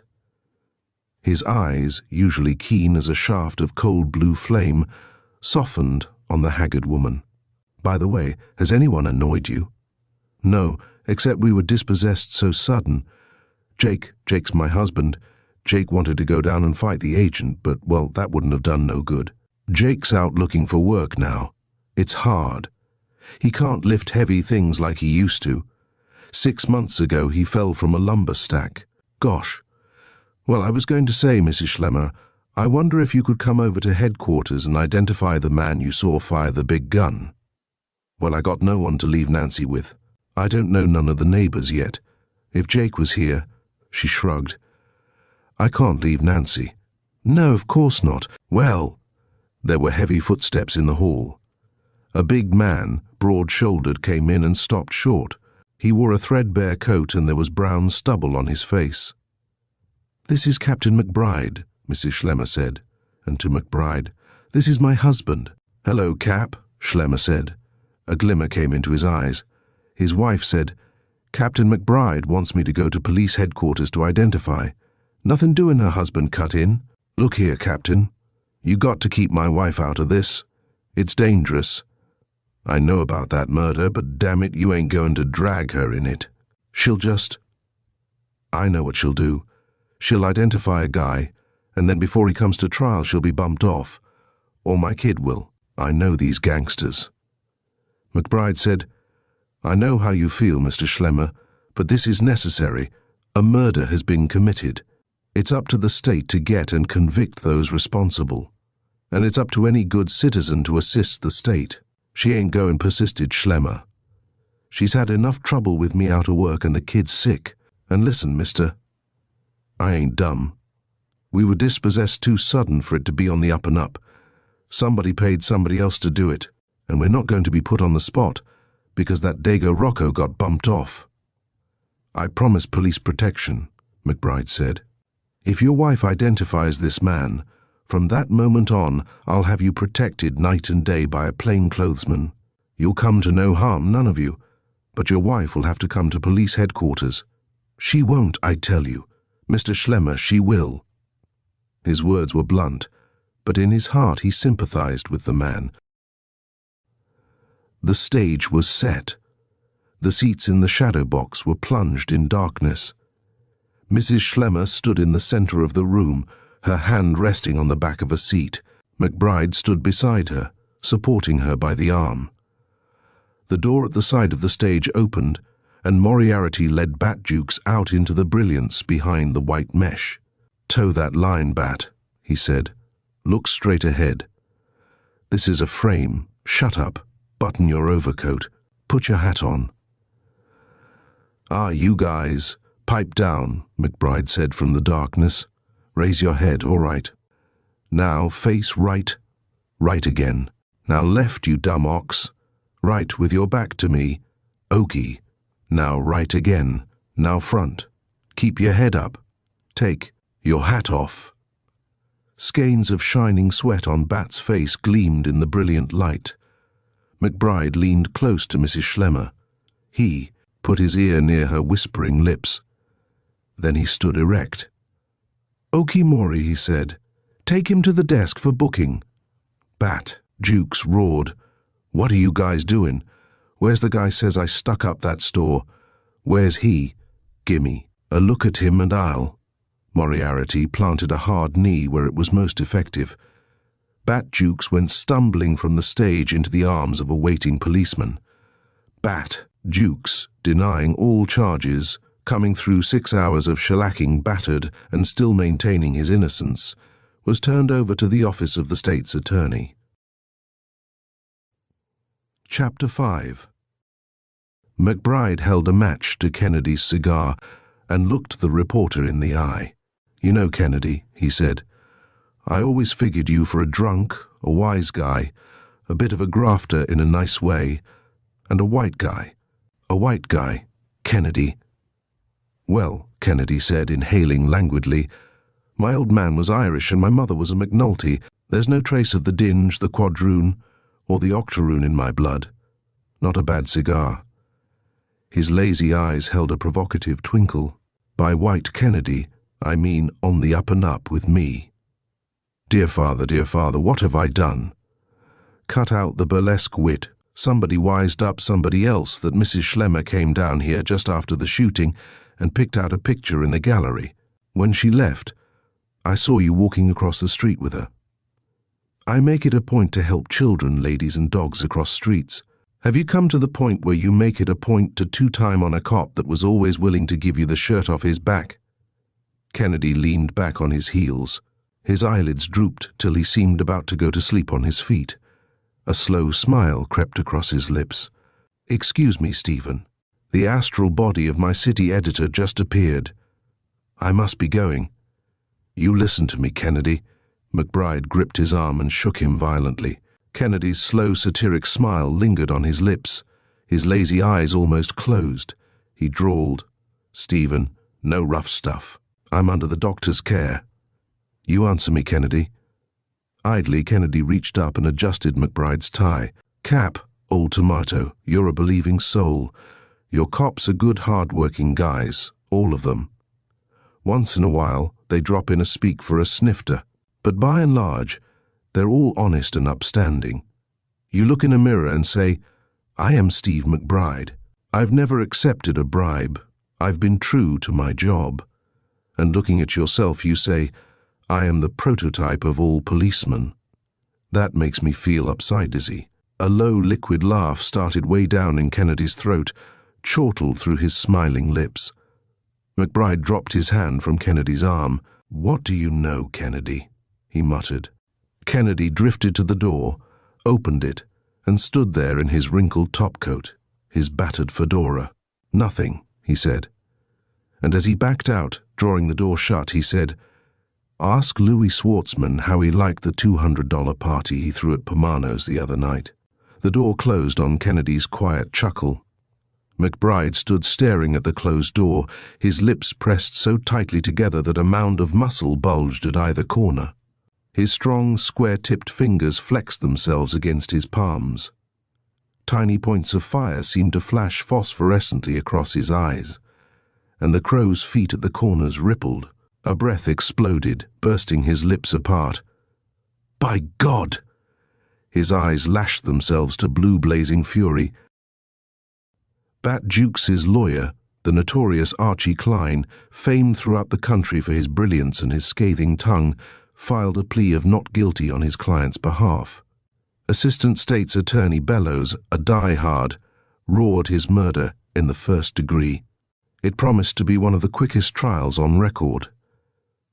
Bellows raked up Jukes's past, leaving no stone unturned, and he was to bank everything on the testimony of Mrs. Schlemmer, the state's star witness. She must be guarded, he said, as if she were a queen in danger of assassination. It must be seen to that no one approaches either her or her husband in an effort to buy them off. Behind the ample bosom of Mrs. Schlemmer, there must have beaten the heart of an Amazon. With a quiet stoicism, she promised to stand by the state. Life had knocked her from pillar to post, ground her on its ragged edges. Yet, in this time of imminent danger, she became cool and collected and quietly grim in her purpose. "She will hang Bat Jukes," said the assistant state's attorney. With McBride, something more personal had entered into the case than murder on a large scale. A growing suspicion gnawed its way into his heart and remained there, burning slowly. It kept him awake, marched tirelessly with him by day. It became an obsession, until finally what at first had been a stinging suspicion became in his mind almost a palpable truth. One night, he took a streetcar and rode out to the edge of town. Alighting, he walked down an elm-lined street. He climbed the porch of a modest little house and pressed the bell button. A white-haired woman, neat and smiling, opened the door. McBride touched his hat. "How do you do, Mrs. Schwartzman? I'm Captain McBride. Is Louis in?" "No, he's not, Captain. You expect him in?" "Well, not till late, I guess." He dressed up and went out, put his tuxedo on. "Thank you. I just wanted to see him. Good night, Mrs. Schwartzman." He retraced his steps to the streetcar line. Tuxedo. Humph. Cops going out in tuxedos these days. Pretty fancy. He returned to headquarters and sat around brooding. Sergeant Otto Bettdecken came in and said he and some boys were sending out for hot dogs and had a new batch of beer. Would the skipper like to join the party? "No," growled McBride, and when Bettdecken had gone, McBride poured himself a stiff jolt of Golden Wedding and downed it neat. At 10:30, he put on his conservative grey topcoat and went out. He walked swiftly through the dark streets. His pipe bowl was a red smoking eye in the darkness. He drew savagely at the stem until the hot smoke burned his tongue. It took him 20 minutes to reach a street in which a sign scrawled in neon light said, "Pomanos." He rolled past the liveried doorman and barged into an anteroom hung in seductive red drapes. A couple of sleek men in evening dress drifted towards him. "Table for one, sir?" "No. I just want to look the place over." He rolled past them and stood in the arched entrance to the nightclub proper. There was a gang. There was blatant jazz hurled out by a Negro orchestra. There were dazzling lights and gay paper streamers, and men and women wore funny paper hats, and there were bottles on tables and drunken laughter, drunken dancing, and feverish hilarity. At a big table halfway down the room, McBride saw Schwartzman. The cop looked clean-cut in his tux. A paper Napoleonic hat was cocked over one eye, and a girl lay in his arms. There were half a dozen others at the table, chairs for 3 or 4 more. It looked like a wild party. McBride signaled the head waiter. "Tell Louis Schwartzman somebody wants to see him." "You?" "Yeah." Schwartzman came down the floor unsteadily, waving to other tables, laughing. He almost walked into McBride. He chuckled and slapped McBride on the shoulder. "Come join the party, Skipper. I want to talk to you, Louis." "Hell, why talk when you can drink? Come on, be sport. Got a nice dame for you and everything." A man tapped McBride's arm. "What's the idea, stranger?" "It's all right," Schwartzman said. "He's a friend of mine. Captain Steve McBride, good guy, gonna have a drink, make whoopee. Get your hat and coat, Louis," droned McBride. "Huh? Ain't going no place. Why get coat and hat?" The head waiter said. "Listen, Cap, it's Louis's party. He'll pay up to now. Pay your bill, Louis. Ain't going no place. Why pay the bill? Listen," the head waiter said, "why bust up the party?" "You keep your oar out of this," McBride barked. They got Louis's bill while McBride forced him into his overcoat. The bill was $220. McBride saw Louis give the head waiter a roll from which the latter peeled off the amount. Then Louis gave a $50 tip. McBride dragged him outside and heaved him into a taxicab. He sneaked him through a rear entrance in headquarters and, unseen, got him into a room on the 2nd floor. The room was soundproof. McBride locked the door. Louis fell into a chair and started to go to sleep. McBride punched him awake. Louis stared at him with bleary eyes. "Hi, hello, Skipper." McBride's voice was low and hard. "Hello, Louis. Who paid you to sneak off your beat the day Rocco was rubbed out and the Old Town Hotel drilled?" "Huh? You heard me, Louis. They couldn't have made a clean getaway if you'd been on beat where you should have been. How much were you paid and who paid it? Louis's eyes widened. I don't know what you're talking about, me paid. You can't throw parties at Pomano's on a cop's salary, Louis. You're going to come clean before you leave this room. Louis frowned. Don't know what you're talking about. You're crazy, Skipper. Says you. His voice was still low, full of menace. You're going to talk, Louis. You always acted tough.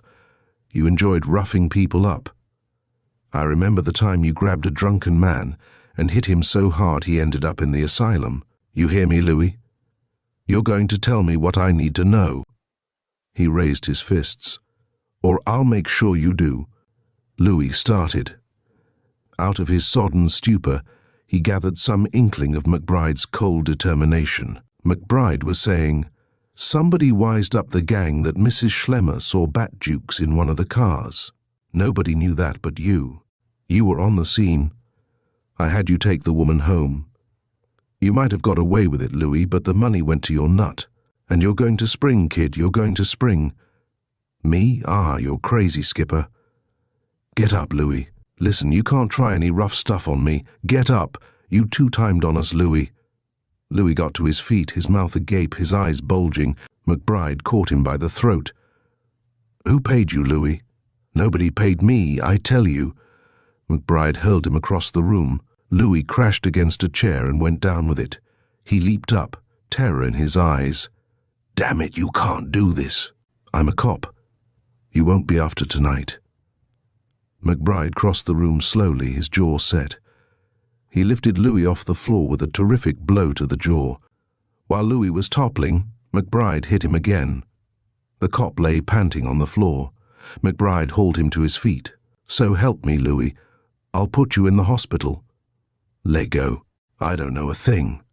McBride's fist crashed between his eyes, and Louis went hurtling backward, covering his face with his hands. The wall stopped him abruptly, and he buckled to the floor. He started to crawl. McBride put him on his feet again. He clipped Louis on the jaw. He battered him around the room, tore off his coat, his collar, his shirt. He did it coolly, grimly, but his heart was thumping, and the hot blood of rage stormed through his veins. This was a traitor, a man who had two-timed on the shield. Louis began screaming. McBride had seen him dress a suspect down on more occasions than one. Louis had delighted in it. Louis had invented new ways of making a suspect talk. McBride saw him now as a groveling, blubbering wreck. My God, Louis cried. Cut it out. You're killing me. I'll just about, Louis. Who paid you? The question was accompanied by a blow to the jaw that sent Louis clear across the desk and onto the floor beyond. McBride stalked him and started to haul him up again. Don't, Louis screamed. Come clean? Don't, yes, God, yes. Who paid you? Dazzy Nagel, how much? $1,000. Geez, Skipper. McBride let him drop to the floor. What a piker you were. He stood up, his clothes wrinkled, his face grey and granite hard. There's nobody going to beat this rap, Louis. Nobody. Chapter 6. The news was a bombshell in headquarters. Many cops are clannish. Many will even try to hide the duplicity of one of the force's members. Some of these growled. A few here and there sighed and wagged their heads. But McBride, the old warhorse, did not give two hoots what anyone, cop or otherwise, thought of his own irregular tactics on Schwartzman. In his heart, he had believed Schwartzman guilty of treason. He had used an unvarnished method to bring the truth out. He told the doctor who came that he didn't think any of Schwartzman's bones were broken. I used only my paws, he said. I didn't use a hunk of hose, a billy, a gun butt, or any of the furniture. I might have, but that double crossing has no guts, said Inspector Starin. At least, Steve, you might have called me in, and maybe we could have handled it gently. Hot air, boomed McBride. It would have given him time to sober up. Besides, Charlie, I was sore. You know what we do to a guy who kills a cop. We hit him with everything but the radiators, and I once saw a hunky cop try to use that. Well, this is the same. This punk cheated on us. He's in with the gang, and someday he'd walk off the beat when maybe you or I or another cop was on the spot." Starrin shrugged. "I guess there are only a few of us old-timers left, Steve. What are you going to do now?" "Well, I just broke up a pool game by telephone. Moriarty and Cohen were having it at Max's. The reserves are dousing their mugs with ice water to wake up, and Keezer's gone after the squad car. But what are you going to do?" "Do? Hell, I'm going to get Nagy and his boyfriends." He yanked open the desk drawer and pulled out A38 Police Special, a duplicate of the one he carried in an armpit holster. He loaded the extra gun and dropped it in his overcoat pocket. Starrin looked worried. "Smoke, Steve?" 10-1, somebody in Schwartzman's Pomano party is on speaking terms with Nagel. The door opened, and Moriarty and Cohen trooped in. "Now what are you up to?" Cohen complained.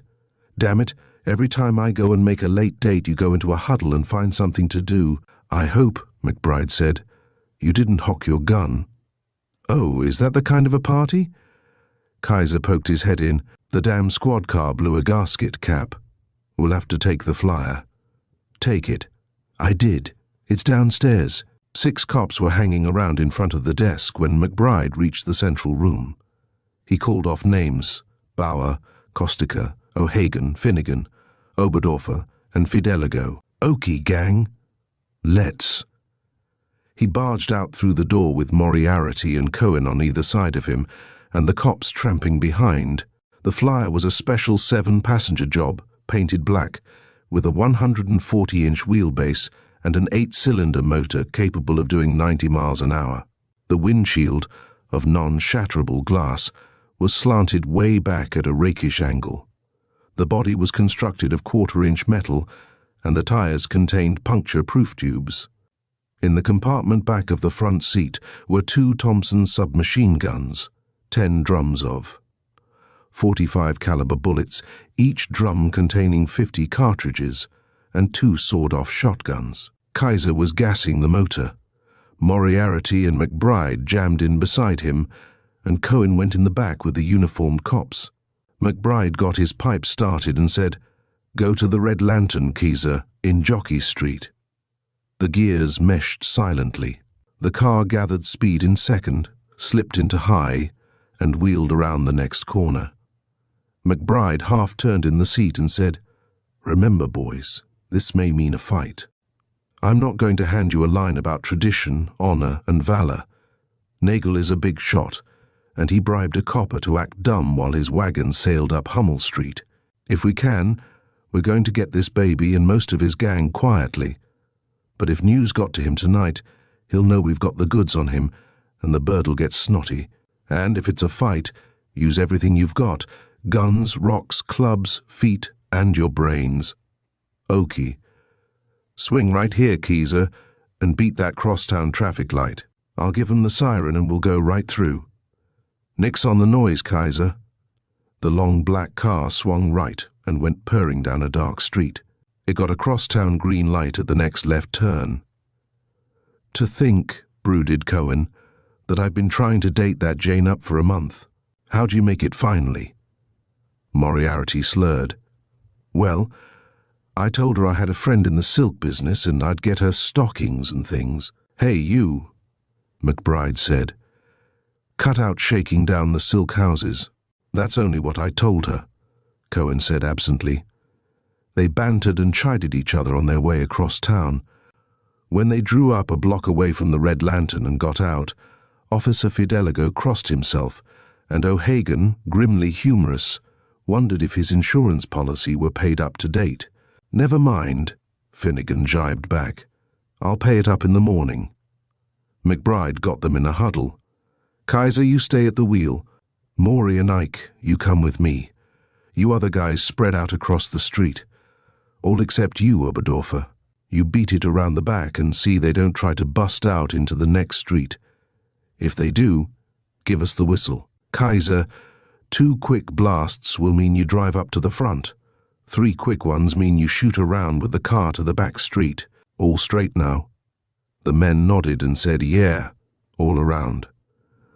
"Ike, Maury," McBride said, and started off.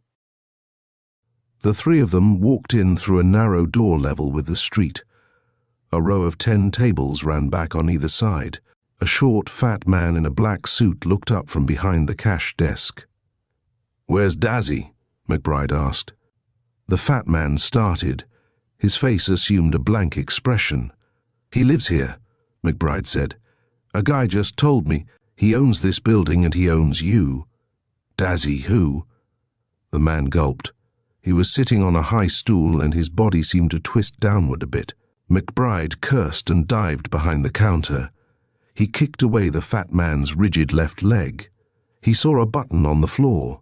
"Ike Morey," he barked. "Keep this guy and the waiters nice." He went down the length of the restaurant like a blast of wind. He found a stairway leading upward from a rear room and went up quickly, both guns drawn. Reaching the top, he saw a lighted transom. A second later, the transom was dark, but there was a light in the hall. McBride heard a window grate open. He crept towards the door and listened. He heard the ring of shoes on metal. Men going out by way of the rear fire escape. He stepped back and rushed the door. Wood strained. He tried again, slamming into the door with his right shoulder. Wood crackled, snarled, and the door burst open. He saw one man crouched on the fire escape platform outside the window, one man with a gun raised, waiting to slow down the chase. McBride let the impetus of his lunge carry him to the floor. 3 jets of flame burst from the fire escape. McBride fired both guns with his elbows on the floor. He saw the man heaving on the metal grating, and then the man vanished, and McBride heard his body tumbling down. The skipper crossed to the window and looked down into a dark yard. He saw no one. He raised his whistle to his lips and blew 3 short blasts. Then he climbed out and went clattering down the metal rungs. He jumped over the dead man in the yard and looked around for an opening. He saw only a high board fence. He rushed towards it and was about to scale it when he noticed a small door. The door gave, and he went through into the adjoining yard. He heard a motor roaring. The roar seemed confined within walls. He went grimly towards the back of the next building, down into an areaway. There was a door there, heavy and barred from the inside. He went back to the yard and crashed his way through a window. He landed in a dark room. He clawed around for another door while the thunder of a motor echoed throughout the building. He found the door and knocked it down in time to see a car swing out into the street ahead. He raised his guns and fired.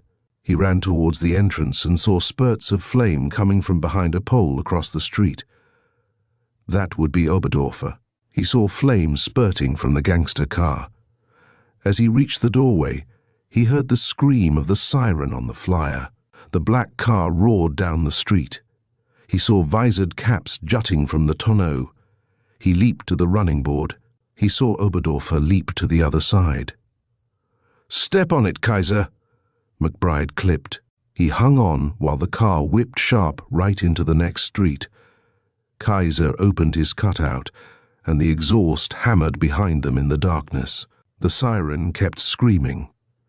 Cars jolted to a standstill ahead of them, and they went through red lights at 50 miles an hour.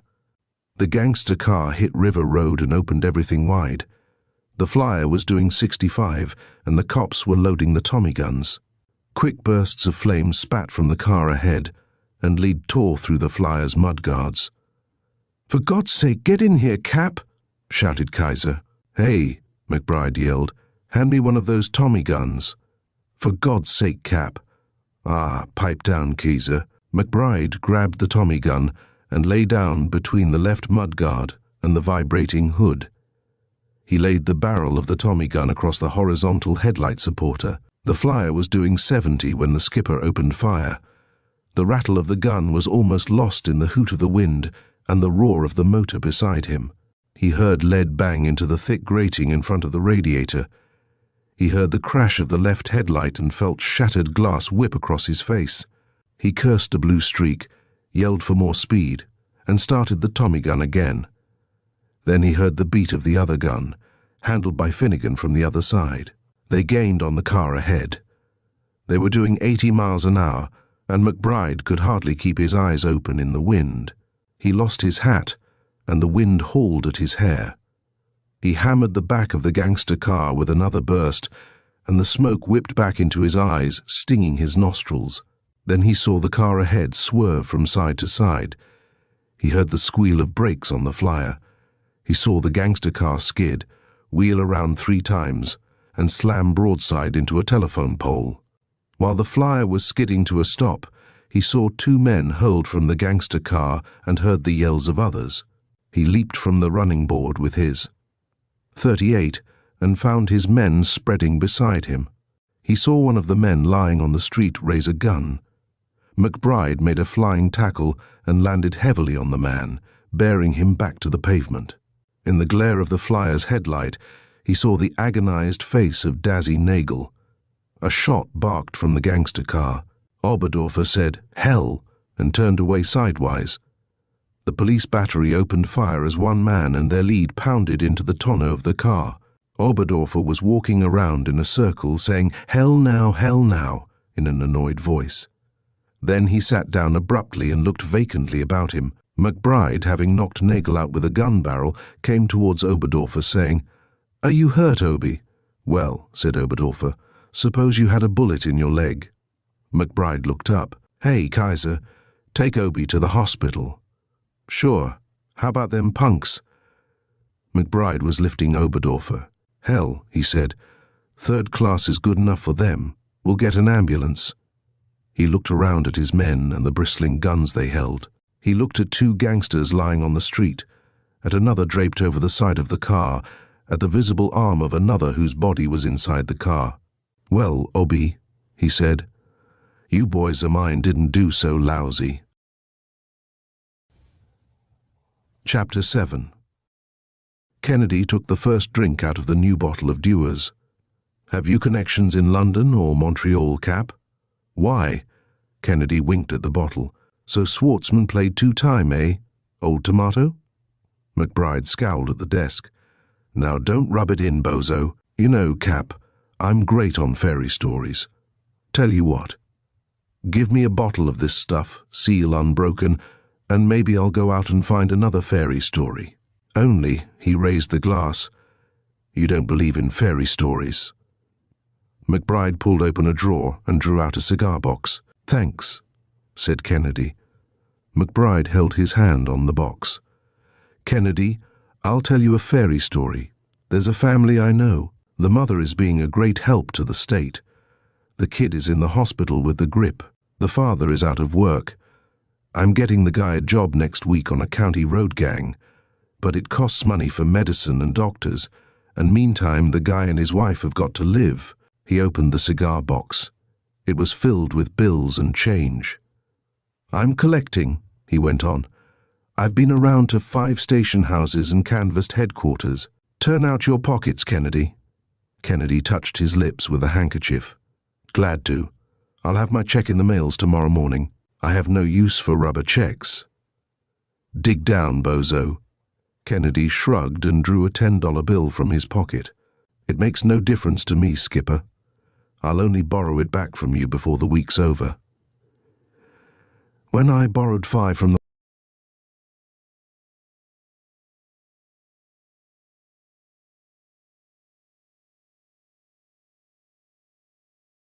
My Friend the Murderer, by Arthur Conan Doyle. "Number 481 is no better, Doctor," said the head warder in a slightly reproachful accent, looking in round the corner of my door. "Confound 481. I responded from behind the pages of the Australian Sketcher, and 61 says his tubes are paining him. Couldn't you do anything for him? He is a walking drug shop," said I. "He has the whole British pharmacopea inside him. I believe his tubes are as sound as yours are." "Then there's 7 and 1/8. They are chronic," continued the warder, glancing down a blue slip of paper. "And 28 knocked off work yesterday. Said lifting things gave him a stitch in the side. I want you to have a look at him, if you don't mind, Doctor. There's 81, too, him that killed John Adamson in the Corinthian brig. He's been carrying on awful in the night, shrieking and yelling, he has, and no stopping him either." "All right, I'll have a look at him afterward." I said, tossing my paper carelessly aside and pouring myself out a cup of coffee. "Nothing else to report, I suppose, warder." The official protruded his head a little further into the room.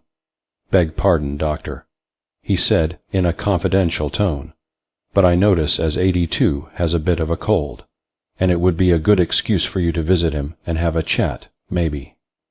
The cup of coffee was arrested halfway to my lips as I stared in amazement at the man's serious face. "An excuse," I said. "An excuse? What the deuce are you talking about, Macpherson? You see me trudging about all day at my practice, when I'm not looking after the prisoners, and coming back every night as tired as a dog. And you talk about finding an excuse for doing more work." "You'd like it, doctor," said Warder Macpherson, insinuating one of his shoulders into the room.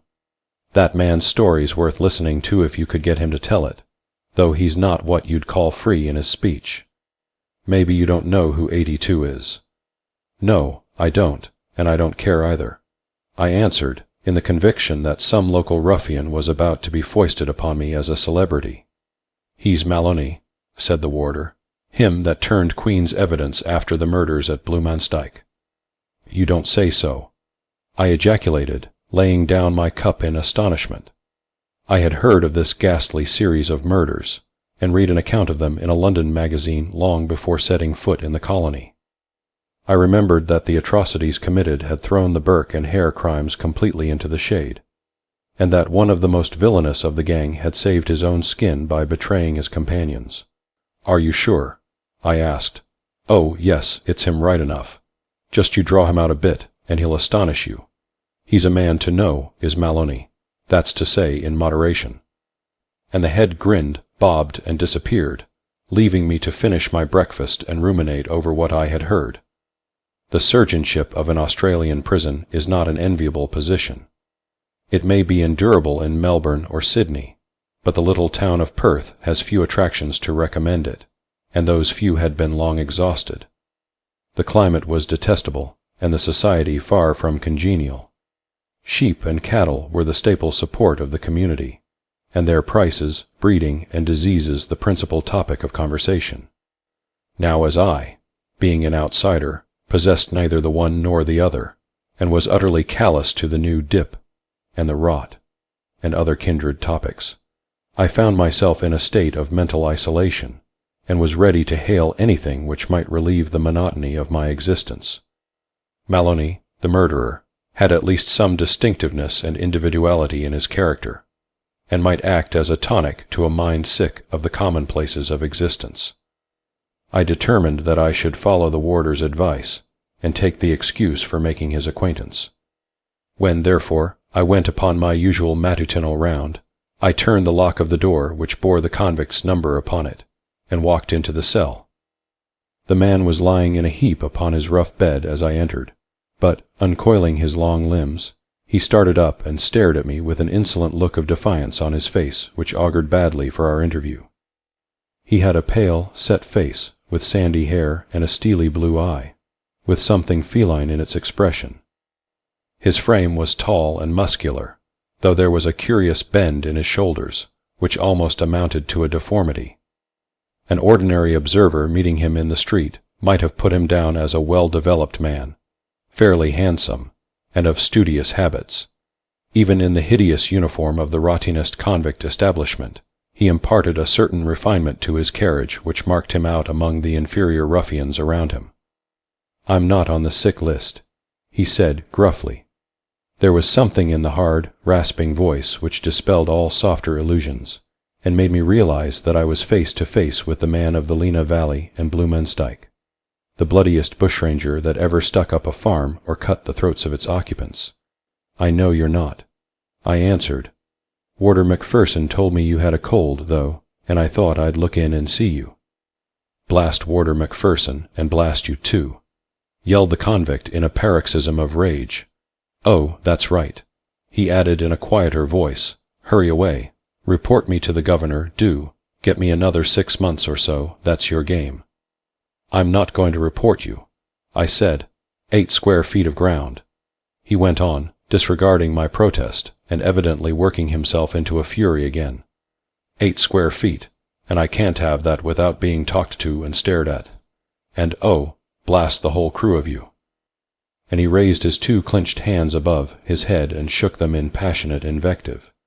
"You've got a curious idea of hospitality," I remarked, determined not to lose my temper, and saying almost the first thing that came to my tongue. To my surprise, the words had an extraordinary effect upon him. He seemed completely staggered at my assuming the proposition for which he had been so fiercely contending, namely, that the room in which he stood was his own. "I beg your pardon," he said. "I didn't mean to be rude. Won't you take a seat?" And he motioned toward a rough trestle, which formed the head-piece of his couch. I sat down, rather astonished at the sudden change. I don't know that I liked Maloney better under this new aspect. The murderer had, it is true, disappeared for the non-sea, but there was something in the smooth tones and obsequious manner which powerfully suggested the witness of the Queen, who had stood up and sworn away the lives of his companions in crime. "How's your chest?" I asked, putting on my professional air. "Come, drop it, doctor, drop it," he answered, showing a row of white teeth as he resumed his seat upon the side of the bed. "It wasn't anxiety after my precious health that brought you along here. That story won't wash at all. You came to have a look at Wolf Tone Maloney, forger, murderer, Sidney Slider, ranger, and government peach. That's about my figure, ain't it? There it is, plain and straight. There's nothing mean about me." He paused as if he expected me to say something, but as I remained silent, he repeated once or twice, "There's nothing mean about me." And why shouldn't I? He suddenly yelled, his eyes gleaming and his whole satanic nature reasserting itself. We were bound to swing, one and all, and they were none the worse if I saved myself by turning against them. Every man for himself, say I, and the devil take the luckiest. "You haven't a plug of tobacco, doctor, have you?" He tore at the piece of Barrett's, which I handed him as ravenously as a wild beast. It seemed to have the effect of soothing his nerves, for he settled himself down in the bed and reassumed his former deprecating manner. "You wouldn't like it yourself, you know, doctor," he said. "It's enough to make any man a little queer in his temper. I'm in for 6 months this time for assault, and very sorry I shall be to go out again, I can tell you. My mind's at ease in here, but when I'm outside, what with the government and what with Tattooed Tom of Hawkesbury, there's no chance of a quiet life." "Who is he?" I asked. "He's the brother of John Grimthorpe, the same that was condemned on my evidence, and an infernal scamp he was, too, spawn of the devil, both of them. This tattooed one is a murderous ruffian, and he swore to have my blood after that trial. It's 7 years ago, and he's following me yet. I know he is, though he lies low and keeps dark. He came up to me in Ballarat in '75. You can see on the back of my hand here where the bullet clipped me. He tried again in '76 at Port Phillip, but I got the drop on him and wounded him badly. He knifed me in '79, though, in a bar at Adelaide, and that made our account about level. He's loafing round again now, and he'll let daylight into me, unless by some extraordinary chance someone does as much for him." And Maloney gave a very ugly smile. "I don't complain of him so much," he continued, looking at it in his way. "No doubt it is a sort of family matter that can hardly be neglected. It's the government that fetches me. When I think of what I've done for this country, and then of what this country has done for me, it makes me fairly wild, clean drives me off my head. There's no gratitude nor common decency left, doctor." He brooded over his wrongs for a few minutes, and then proceeded to lay them before me in detail. "Here's 9 men," he said. "They've been murdering and killing for a matter of 3 years, and maybe a life a week wouldn't more than average the work that they've done. The government catches them, and the government tries them, but they can't convict. And why? Because the witnesses have all had their throats cut, and the whole job's been very neatly done. What happens then? Up comes a citizen called Wolf Tone Maloney. He says, 'The country needs me, and here I am.' And with that he gives his evidence, convicts the lot, and enables the beaks to hang them. That's what I did. There's nothing mean about me, and now what does the country do in return? Dogs me, sir, spies on me, watches me night and day, turns against the very man that worked so very hard for it. There's something mean about that, anyway. I didn't expect them to knight me, nor to make me colonial secretary, but, damn it, I did expect that they would let me alone. Well, I remonstrated, if you choose to break laws and assault people, you can't expect it to be looked over on account of former services. I don't refer to my present imprisonment, sir, said Maloney with dignity. It's the life I've been leading since that cursed trial that takes the soul out of me. Just you sit there on that trestle, and I'll tell you all about it, and then look me in the face and tell me that I've been treated fair by the police. I shall endeavor to transcribe the experience of the convict in his own words, as far as I can remember them, preserving his curious perversions of right and wrong. I can answer for the truth of his facts, whatever may be said for his deductions from them. Months afterward, Inspector H.W. Han, formerly governor of the jail at Dunedin, showed me entries in his ledger which corroborated every statement. Maloney reeled the story off in a dull, monotonous voice, with his head sunk upon his breast and his hands between his knees. The glitter of his serpent-like eyes was the only sign of the emotions which were stirred up by the recollection of the events which he narrated. "You've read of Blumenstyke," he began, with some pride in his tone. "We made it hot while it lasted, but they ran us to earth at last, and a trap called Braxton, with a damned Yankee, took the lot of us. That was in New Zealand, of course, and they took us down to Dunedin, and there they were convicted and hanged. One and all they put up their hands in the dock, and cursed me till your blood would have run cold to hear them, which was scurvy treatment, seeing that we had all been pals together. But they were a blackguard lot, and thought only of themselves. I think it is as well that they were hung. They took me back to Dunedin jail, and clapped me into the old cell. The only difference they made was that I had no work to do and was well fed. I stood this for a week or two, until one day the governor was making his rounds, and I put the matter to him. "How's this?" I said. "My conditions were a free pardon, and you're keeping me here against the law." He gave a sort of a smile. "Should you like very much to get out?" he asked. "So much," said I, "that unless you open that door I'll have an action against you for illegal detention." He seemed a bit astonished by my resolution. "You're very anxious to meet your death," he said. "What do you mean?" I asked. "Come here, and you'll know what I mean," he answered, and he led me down the passage to a window that overlooked the door of the prison. "Look at that," said he. I looked out, and there were a dozen or so rough-looking fellows standing outside the street, some of them smoking, some playing cards on the pavement. When they saw me they gave a yell and crowded round the door, shaking their fists and hooting. "They wait for you, watch and watch about," said the governor.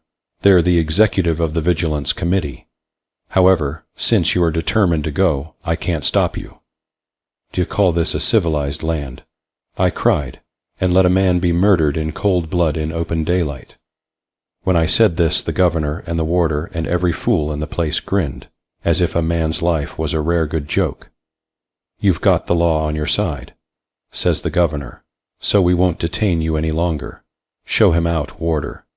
He'd have done it, too, the black-hearted villain, if I hadn't begged and prayed and offered to pay for my board and lodging, which is more than any prisoner ever did before me. He let me stay on those conditions, and for 3 months I was caged up there with every larrikin in the township clamoring at the other side of the wall. That was pretty treatment for a man that had served his country. At last, one morning up came the governor again. "Well, Maloney," he said, "how long are you going to honor us with your society?" I could have put a knife into his cursed body, and would, too, if we had been alone in the bush, but I had to smile and smooth him and flatter, for I feared that he might have me sent out. "You're an infernal rascal," he said. Those were his very words, to a man that had helped him all he knew how. "I don't want any rough justice here, though, and I think I see my way to getting you out of Dunedin." "I'll never forget you, governor," said I, "and by God, I never will."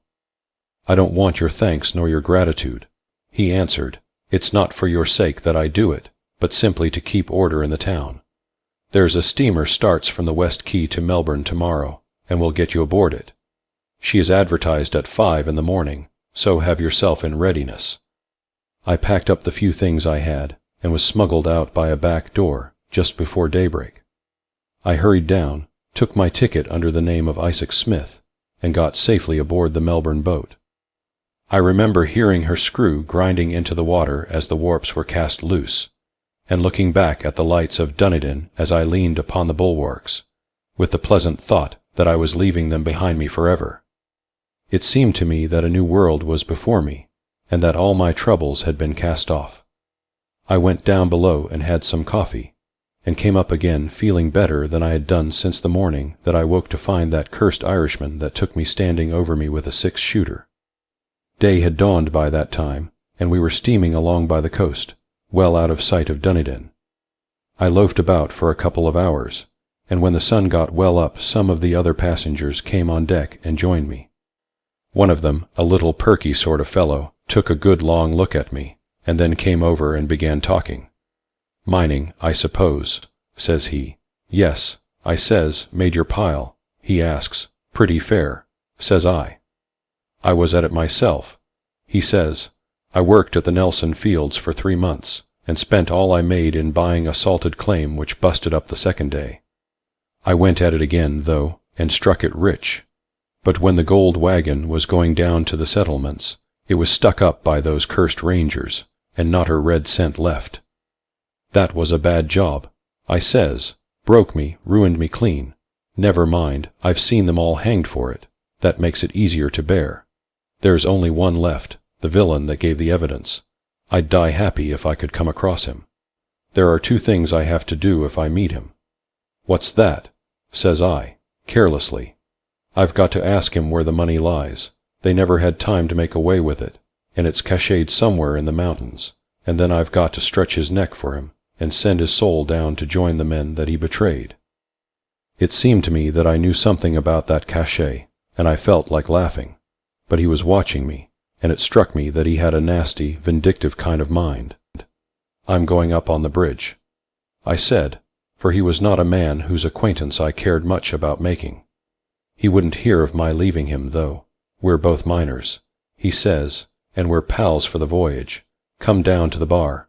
I'm not too poor to shout." I couldn't refuse him well, and we went down together, and that was the beginning of the trouble. What harm was I doing anyone on the ship? All I asked for was a quiet life, leaving others alone and getting left alone myself. No man could ask fairer than that. And now just you listen to what came of it. We were passing the front of the ladies' cabin, on our way to the saloon, when out comes a servant lass, a freckled currency she-devil, with a baby in her arms. We were brushing past her, when she gave a scream like a railway whistle, and nearly dropped the kid. My nerves gave a sort of a jump when I heard that scream, but I turned and begged her pardon, letting on that I thought I might have trod on her foot. I knew the game was up, though, when I saw her white face and her leaning against the door and pointing. "It's him," she cried. "It's him. I saw him in the courthouse." "Oh, don't let him hurt the baby." "Who is it?" asked the steward and half a dozen others in a breath. "It's him, Maloney, the murderer. Oh, take him away, take him away." I don't rightly remember what happened just at that moment.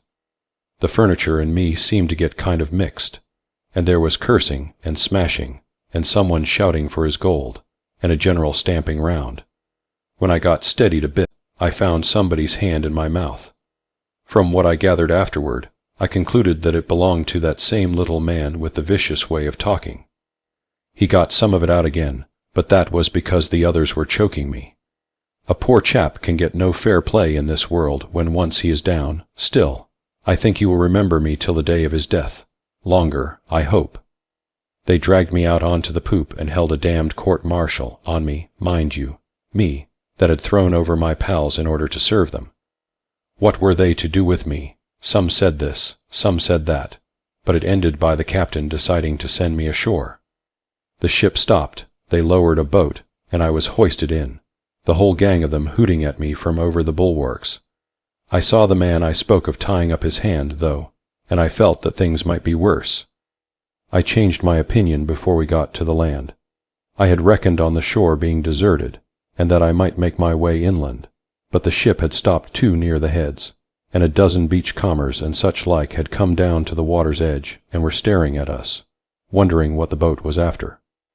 When we got to the edge of the surf, the coxswain hailed them, and after singing out who I was, he and his men threw me into the water. You may well look surprised, neck and crop into 10 feet of water, with sharks as thick as green parrots in the bush, and I heard them laughing as I floundered to the shore. I soon saw it was a worse job than ever. As I came scrambling out through the weeds, I was collared by a big chap with a velveteen coat, and 6 others got round me and held me fast. Most of them looked simple fellows enough, and I was not afraid of them, but there was one in a cabbage-tree hat that had a very nasty expression on his face, and the big man seemed to be chummy with him. They dragged me up the beach, and then they let go their hold of me and stood round in a circle. "Well, mate," says the man with the hat, "we've been looking out for you some time in these parts." "And very good of you, too," I answers. "None of your jaw." Says he, "Come, boys, what shall it be, hanging, drowning, or shooting? Look sharp." This looked a bit too like business. "No, you don't." I said, "I've got government protection, and it'll be murder." "That's what they call it," answered the one in the velveteen coat, as cheery as a piping crow. "And you're going to murder me for being a ranger." "Ranger be damned," said the man. "We're going to hang you for peaching against your pals, and that's an end of the palaver." They slung a rope round my neck and dragged me up to the edge of the bush. There were some big she-oaks and blue gums, and they pitched on one of these for the wicked deed. They ran the rope over a branch, tied my hands, and told me to say my prayers. It seemed as if it was all up, but Providence interfered to save me. It sounds nice enough sitting here and telling about it, sir, but it was sick work to stand with nothing but the beach in front of you, and the long white line of surf, with the steamer in the distance, and a set of bloody-minded villains round you thirsting for your life. I never thought I'd owe anything good to the police, but they saved me that time. A troop of them were riding from Hawks Point Station to Dunedin, and hearing that something was up, they came down through the bush and interrupted the proceedings. I've heard some bands in my time, Doctor, but I never heard music like the jingle of those traps' spurs and harness as they galloped out onto the open. They tried to hang me even then, but the police were too quick for them, and the man with the hat got one over the head with the flat of a sword. I was clapped on to a horse, and before evening I found myself in my old quarters in the city jail. The governor wasn't to be done, though. He was determined to get rid of me, and I was equally anxious to see the last of him. He waited a week or so until the excitement had begun to die away, and then he smuggled me aboard a 3-masted schooner bound to Sydney with tallow and hides. We got far away to sea without a hitch, and things began to look a bit more rosy. I made sure that I had seen the last of the prison, anyway. The crew had a sort of an idea who I was, and if there'd been any rough weather, they'd have hove me overboard, like enough, for they were a rough, ignorant lot, and had a notion that I brought bad luck to the ship. We had a good passage, however, and I was landed safe and sound upon Sydney Quay. Now just you listen to what happened next. You'd have thought they would have been sick of ill-using me and following me by this time, wouldn't you now? Well, just you listen. It seems that a cursed steamer started from Dunedin to Sydney on the very day we left, and got in before us, bringing news that I was coming. Blessed if they hadn't called a meeting, a regular mass meeting, at the docks to discuss about it, and I marched right into it when I landed. They didn't take long about arresting me, and I listened to all the speeches and resolutions. If I'd been a prince, there couldn't have been more excitement. The end of all was that they agreed that it wasn't right that New Zealand should be allowed to foist her criminals upon her neighbors, and that I was to be sent back again by the next boat. So they posted me off again as if I was a damned parcel, and after another 800-mile journey I found myself back for the 3rd time moving in the place that I started from. By this time I had begun to think that I was going to spend the rest of my existence traveling about from one port to another. Every man's hand seemed turned against me, and there was no peace or quiet in any direction. I was about sick of it by the time I had come back, and if I could have taken to the bush I'd have done it and chanced it with my old pals. They were too quick for me, though, and kept me under lock and key, but I managed, in spite of them, to negotiate that cachet I told you of, and sewed the gold up in my belt. I spent another month in jail, and then they slipped me aboard a bark that was bound for England. This time the crew never knew who I was, but the captain had a pretty good idea, though he didn't let on to me that he had any suspicions. I guessed from the first that the man was a villain. We had a fair passage, except a gale or two off the Cape, and I began to feel like a free man when I saw the blue loom of the old country, and the saucy little pilot boat from Falmouth dancing toward us over the waves. We ran down the channel, and before we reached Graves, and I had agreed with the pilot that he should take me ashore with him when he left. It was at this time that the captain showed me that I was right in thinking him a meddling, disagreeable man. I got my things packed, such as they were, and left him talking earnestly to the pilot, while I went below for my breakfast. When I came up again, we were fairly into the mouth of the river, and the boat in which I was to have gone ashore had left us. The skipper said the pilot had forgotten me, but that was too thin, and I began to fear that all my old troubles were going to commence once more. It was not long before my suspicions were confirmed. A boat darted out from the side of the river, and a tall cove with a long black beard came aboard. I heard him ask the mate whether they didn't need a mud pilot to take them up in the reaches, but it seemed to me that he was a man who would know a deal more about handcuffs than he did about steering, so I kept away from him. He came across the deck, however, and made some remark to me, taking a good look at me the while. I don't like inquisitive people at any time, but an inquisitive stranger with glue about the roots of his beard is the worst of all to stand, especially under the circumstances. I began to feel that it was time for me to go. I soon got a chance, and made good use of it.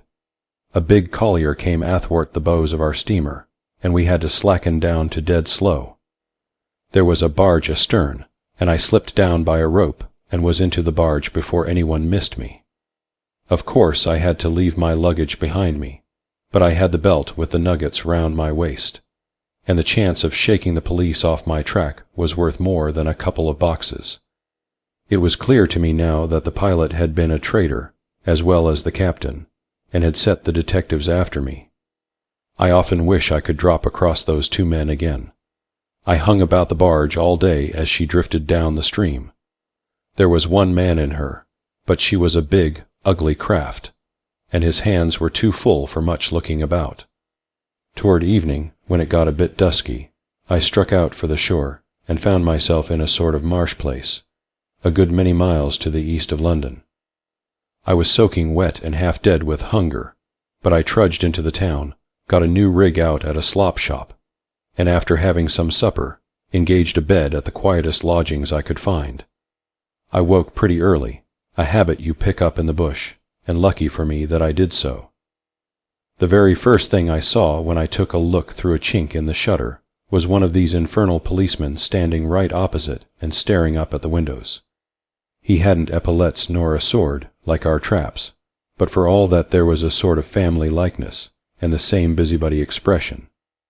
Whether they followed me all the time, or whether the woman that let me the bed didn't like the looks of me, is more than I have ever been able to find out. He came across as I was watching him, and noted down the address of the house in a book. I was afraid that he was going to ring at the bell, but I suppose his orders were simply to keep an eye on me, for after another good look at the windows he moved on down the street. I saw that my only chance was to act at once.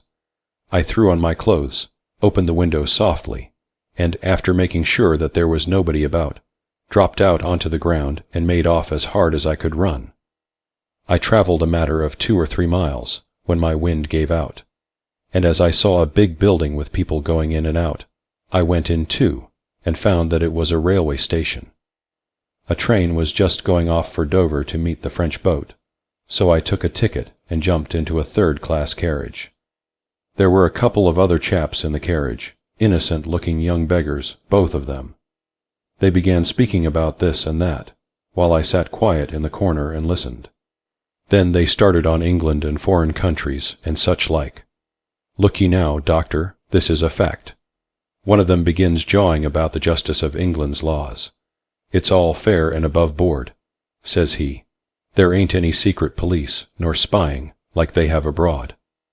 and a lot more of the same sort of wash. Rather rough on me, wasn't it, listening to the damned young fool, with the police following me about like my shadow? I got to Paris right enough, and there I changed some of my gold, and for a few days I imagined I'd shaken them off, and began to think of settling down for a bit of rest.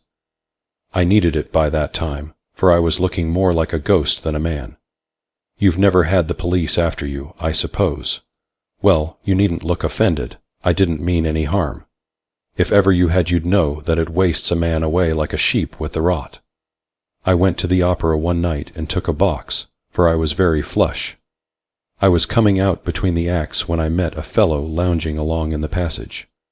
The light fell on his face, and I saw that it was the mud pilot that had boarded us in the Thames. His beard was gone, but I recognized the man at a glance, for I've a good memory for faces. I tell you, Doctor, I felt desperate for a moment. I could have knifed him if we had been alone, but he knew me well enough never to give me the chance. It was more than I could stand any longer, so I went right up to him and drew him aside, where we'd be free from all the loungers and theater-goers. How long are you going to keep it up? I asked him. He seemed a bit flustered for a moment, but then he saw there was no use beating about the bush, so he answered straight. Until you go back to Australia. He said, "Don't you know?" I said, "That I have served the government and got a free pardon."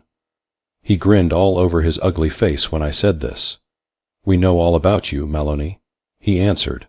"If you want a quiet life, just you go back where you came from. If you stay here, you're a marked man, and when you are found tripping it'll be a lifer for you at the least. Free trade's a fine thing, but the market's too full of men like you for us to need to import any."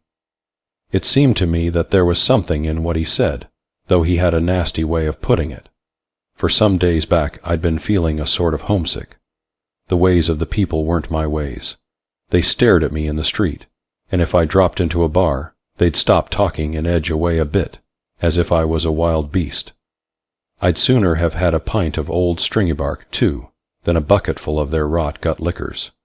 There was too much damned propriety. What was the use of having money if you couldn't dress as you liked, nor bust in properly? There was no sympathy for a man if he shot about a little when he was half over. I've seen a man dropped at Nelson many a time with less row than they'd make over a broken window pane. The thing was slow, and I was sick of it. "You want me to go back?" I said. "I've my order to stick fast to you until you do," he answered. "Well," I said, "I don't care if I do. All I bargain is that you keep your mouth shut and don't let on who I am, so that I may have a fair start when I get there." He agreed to this, and we went over to Southampton the very next day, where he saw me safely off once more. I took a passage round to Adelaide, where no one was likely to know me, and there I settled, right under the nose of the police. I'd been there ever since, leading a quiet life, but for little difficulties like the one I'm in for now, and for that devil, Tattooed Tom of Hawkesbury. I don't know what made me tell you all this, Doctor, unless it is that being lonely makes a man inclined to jaw when he gets a chance. Just you take warning from me, though. Never put yourself out to serve your country, for your country will do precious little for you. Just you let them look after their own affairs, and if they find difficulty in hanging a set of scoundrels, never mind chipping in, but let them alone to do as best they can. Maybe they'll remember how they treated me after I'm dead, and be sorry for neglecting me. I was rude to you when you came in, and swore a trifle promiscuous. But don't you mind me, it's only my way. You'll allow, though, that I have cause to be a bit touchy now and again when I think of all that's past. You're not going, are you? Well, if you must, you must. But I hope you will look me up at odd times when you are going your rounds. Oh, I say, you've left the balance of that cake of tobacco behind you, haven't you? No. It's in your pocket, that's all right. Thank ye, Doctor, you're a good sort, and as quick at a hint as any man I've met. A couple of months after narrating his experiences, Wolfe Tone Maloney finished his term and was released. For a long time I neither saw him nor heard of him, and he had almost slipped from my memory until I was reminded, in a somewhat tragic manner, of his existence. I had been attending a patient some distance off in the country, and was riding back. guiding my tired horse among the boulders which strewed the pathway, and endeavoring to see my way through the gathering darkness, when I came suddenly upon a little wayside inn. As I walked my horse up toward the door, intending to make sure of my bearings before proceeding further, I heard the sound of a violent altercation within the little bar. There seemed to be a chorus of expostulation or remonstrance, above which two powerful voices rang out loud and angry. As I listened, there was a momentary hush. 2 pistol shots sounded almost simultaneously, and with a crash the door burst open, and a pair of dark figures staggered out into the moonlight. They struggled for a moment in a deadly wrestle, and then went down together among the loose stones. I had sprung off my horse, and, with the help of half a dozen rough fellows from the bar, dragged them away from one another.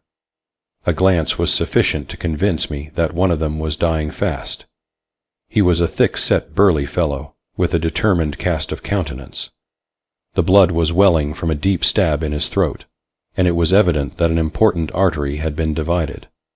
I turned away from him in despair, and walked over to where his antagonist was lying. He was shot through the lungs, but managed to raise himself up on his hand as I approached, and peered anxiously up into my face. To my surprise, I saw before me the haggard features and flaxen hair of my prison acquaintance, Maloney. "Ah, doctor," he said, recognizing me, "how is he? Will he die?" He asked the question so earnestly that I imagined he had softened at the last moment, and feared to leave the world with another homicide upon his conscience. Truth, however, compelled me to shake my head mournfully, and to intimate that the wound would prove a mortal one. Maloney gave a wild cry of triumph, which brought the blood welling out from between his lips. "Here, boys," he gasped to the little group around him, "there's money in my inside pocket. Damn the expense, drinks round. There's nothing mean about me. I'd drink with you, but I'm going. Give the doc my share, for he's as good." Here his head fell back with a thud. His eye glazed, and the soul of Wolf-Tone Maloney, forger, convict, ranger, murderer, and government peach, drifted away into the great unknown. I cannot conclude without borrowing the account of the fatal quarrel which appeared in the column of the West Australian Sentinel. The curious will find it in the issue of October 4, 1881. Fatal affray. W.T. Maloney, a well-known citizen of New Montrose, and proprietor of the Yellow Boy Gambling Saloon, has met with his death under rather painful circumstances. Mr. Maloney was a man who had led a checkered existence, and whose past history is replete with interest. Some of our readers may recall the Lena Valley murders, in which he figured as the principal criminal. It is conjectured that during the 7 months that he owned a bar in that region, from 20 to 30 travelers were hocussed and made away with. He succeeded, however, in evading the vigilance of the officers of the law, and allied himself with the bushrangers of Bluemansdyke, whose heroic capture and subsequent execution are matters of history. Maloney extricated himself from the fate which awaited him by turning Queen's evidence. He afterward visited Europe, but returned to West Australia, where he has long played a prominent part in local matters. On Friday evening he encountered an old enemy, Thomas Grimthorpe, commonly known as Tattooed Tom, of Hawkesbury. Shots were exchanged, and both were badly wounded, only surviving a few minutes. Mr. Maloney had the reputation of being not only the most wholesale murderer that ever, but also of having a finish and attention to detail in matters of evidence which has been unapproached by any European criminal. Sic trans, it gloria mundi. End of My Friend, the Murderer by Arthur Conan Doyle.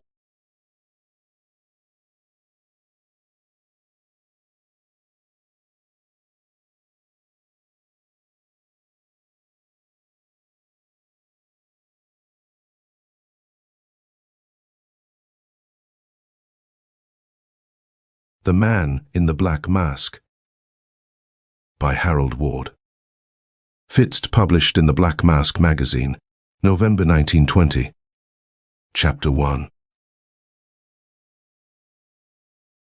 John Grimes, the peppery little president of the Elkhorn Chemical Company, laid the letter on the table before him, removed his glasses, wiped them carefully.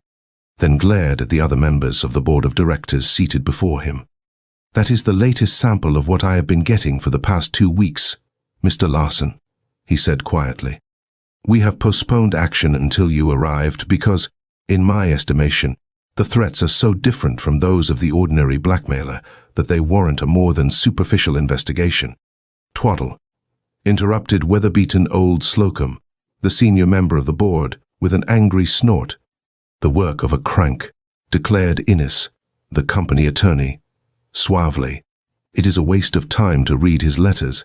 Grimes ignored the interruptions, waiting a second for the others, none of whom seemed to care to venture an opinion. "Probably no other company in the world has guarded the interests of its employees as has this one," he went on. "For that reason, we have never had labor troubles of any kind. Seemingly, our workmen are all satisfied, and I cannot bring myself to believe that it is one of them. My fellow directors do not agree with me, but I want your opinion." I chewed my cigar reflectively for a second. "I doubt if my advice will be worth much to you until I have gone deeper into the matter, Mr. Grimes," I responded. "Remember, I arrived less than an hour ago and know absolutely nothing about conditions except what you have told me. As I understand it, you received your first communication from this mysterious blackmailer. What did you say he calls himself?" "The man in the black mask," answered Grimes. "His first letter came several days ago, as I understand it, warning you of what to expect. 3 days ago, you received a second communication demanding the sum of $50,000, payment to be made in a manner to be designated later. If you agreed, you were to run up a small, white flag on the flagpole. If not, the factory was to be slightly damaged as a proof that he is able to carry out his threats. Am I right so far?" The gray-haired president nodded. "I take it that you have all racked your brains thinking of someone who has been injured, or fancied himself injured, in the past. That you were unsuccessful is self-evident, for you have mentioned no such person. That practically eliminates covering that part of the field again.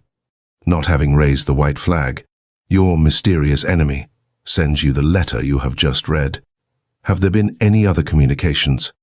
Grimes snorted. "Letters, communications. My God, I've been bombarded with them. This one came by mail. When I awoke this morning, I found one on my dresser. I find them in my coat pockets and pinned to the door of my room, all along the same line, but shorter, all typewritten." I raised my eyebrows inquiringly. "It looks like collusion on the part of someone in your own home, if you will pardon the insinuation. Have you questioned your servants?" The little president motioned towards the big man in uniform at the foot of the table. "Chief Bacchus has had them both on the carpet," he responded. The policeman spoke for the first time. "It beats me," he rumbled. "The cook's been with him ever since Mrs. Grimes died, 12 years ago. The chauffeur and man of all work entered his service 5 years ago. I took no chances, though, and gave 'em both the 3rd degree. I'd gamble my life on it that neither of them knows a thing about the thing. The only other member of the household is Mrs. Casey, Mr. Grimes' sister, and she's a semi-invalid. Of course there's Miss Joan, his niece, but one might as well suspect Grimes, himself, as a kid like her. Crank or no crank, Mr. Larson, the man who wrote those letters is a smooth proposition, or he couldn't have planted them as he did, right under the noses of everybody. Take my advice and do as I do. Suspect everybody." Having thus delivered himself, he settled back in his chair and puffed with noisy energy at his cigar. Innes laughed good-humoredly. "The chief really takes the matter seriously too," he declared. "He's even stationed men around the factory entrances to keep the crowd back at the noon hour. And he's placed a man at the foot of the ladder leading up to the tower to keep anyone from getting up there and planting explosives." "Taking no chances," growled Bacchus. "No chance of explosives being already placed in the tower, is there?" I inquired. "I mean a bomb of some kind that could be set off by electricity. I've gone over it with a fine-tooth comb." Slocum snarled like an angry terrier. In fact, he reminded me for all the world of a white-haired, snapping, little spitz. "I'll tell you it's foolishness to pay any more attention to these communications. All foolishness, I say. Let's get down to business. Grimes has allowed the thing to get on his nerves. He forgets that he, like myself, is getting along towards his dotage. 10 years ago, he would have thrown them into the wastebasket. I'll not vote to pay the expenses of getting this detective here. Not a cent. Not a single copper. If Grimes wants him, he can have him, and pay him, too. There was a general nodding of heads around the table. Decidedly, the atmosphere into which I had stepped at the request of President Grimes was inclined to be frigid, to say the least, if not openly hostile. Innes, diplomatic and suave, arose with an apologetic smile to pour oil on the troubled waters. Mr. Grimes is probably justified in his worry, in that he feels a sense of responsibility as president and general manager in protecting the company's interests. On the other hand, we, as directors, should vote to give him a clearance if anything happens, and we are all of us confident that nothing will. President Grimes shrugged his shoulders and turned to me as if to ask my advice. I would suggest that you hold off your decision for a few seconds, I answered to his implied question. If your mysterious blackmailer is as prompt as he claims to be, we will have but a short time to wait developments. In just 30 seconds, it will be 12 o'clock. Instantly the gathering was hushed. The smile died on Innes's lips. Slocum looked up, his lips skinned back angrily, then thought better of it and merely stared at Bacchus, who shifted his big frame uneasily in his chair. Grimes straightened up with a jerk and gazed into vacancy. There was a general scraping of feet and a nervous clearing of throats. Despite the tension, I could scarcely suppress a smile at the appearance of one of the directors, James Burke, a young man with a pale, sallow face and an habitually apologetic manner. He half arose to his feet, as if almost startled out of his wits, then sat down again hurriedly and wiped the beads of perspiration from his forehead. I noticed that his hand shook like an aspen leaf, and he snickered hysterically. Clearly, his was the clearest case of funk I had ever witnessed. The factory whistle blew. A dull, muffled explosion, then chaos. Chapter 2. I awoke with a start. For a second I lay quiet, my mind attempting to grope back over what had happened, unable to comprehend. Outside I could hear shouts, the clanging of bells, the sound of footsteps on the stairs leading to the office. My head ached dully, but I was otherwise uninjured. The big table, overturned, lay across my legs. Pushing it off, I raised myself to a sitting position. For an instant, my brain whirled and everything grew black before me. Then the dizziness and feeling of nausea passed away, and I was able to comprehend what was happening around me. Plaster from the ceiling and walls covered everything.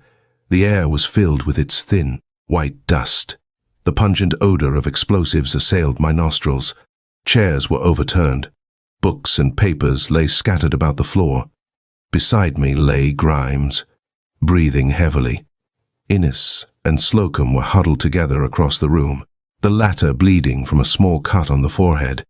In one corner Burke, the man I had marked as a coward, was sitting up sobbing crooningly to himself, the victim of hysteria, evidently. The other members of the board sprawled here and there in various attitudes. Bacchus raised himself to one elbow and gazed about stupidly. The door was burst open with a crash, and the room filled with rescuers, factory workmen, their black, smudgy faces expressing their wonderment. I pulled myself clear of the table and started mechanically to look after Grimes and those who seemed most in need of attention. With the bellow of a maddened bull, Bacchus drew himself to his feet and, elbowing his way through the throng about the door, throwing men to right and left as he charged, rushed up the damaged stairway leading to the tower above. A physician emerged from somewhere, but by the time of his arrival, his services were in little demand, for practically all of those who had been in the room at the time of the explosion were on their feet assuring each other of their safety. Aside from plastering up the cut in old man Slocum's head, there was little for him to do. Even the officer at the foot of the stairway leading to the tower had escaped uninjured, although the tower itself was a wreck. A girl, even to my dirt-filled eyes. A vision of loveliness in a cool, white chiffon struggled through the crowd of men in the outside hallway and threw her arms around the aged president. "Are you hurt? Are you injured, Uncle Grimes?" she demanded, sobbingly. The little man patted the girl's shoulder. "Not by a darned sight," he chuckled. "It was worth the bump I got to prove to Slocum that I'm not such a darned old fool as he claims I am. Now dry your eyes and meet Mr. Larson. Captain Larson. My niece Joan, Miss Marne, I should say." He turned to the assembled directors with a beatific smile on his wrinkled face. "Gentlemen," he said gravely, although there was a twinkle in his eyes, "I hereby declare this meeting adjourned until 10 o'clock tomorrow morning, at which time we will continue our discussion of our friend, the man in the black mask. Larson, you will be my guest while in town, of course." With a few terse orders to the superintendent as to the repairs in and out the office, he followed his niece and myself to the waiting automobile below, chuckling like a youngster at Slocum's discomfiture. Chapter 3. I sat at the luncheon table and gazed across the wide expanse of cloth at the girl. She was an enigma, a female puzzle, a woman, as could easily be seen, unhampered by society's conventions, unaffected, yet every bit a woman. She was a beauty, yes, a beauty judged by any kind of rule. Yet there was something odd, strange, peculiar about her, an elusive something that I could not comprehend. She reminded me of a person laboring under a sorrow which she was struggling to keep hidden from the world. She ate little to speak of, seeming preoccupied, and resisting my best efforts to carry on even a casual conversation. Grimes, on the other hand, was extraordinarily cheerful, caring more, to all appearances, for his victory over Slocum than for the property loss the company had suffered. Mrs. Casey, the invalid, plainly a neurotic, excitable and prone to hysteria, said little, excusing herself before the end of the meal was reached, pleading a bad case of nerves as a result of the trouble at the factory. Luncheon over, Grimes, with all the chippiness of a youngster of 20, declared that he intended motoring back to the factory to look things over. Naturally, I was to accompany him. Miss Marne aroused herself from her lethargy and insisted on going with us.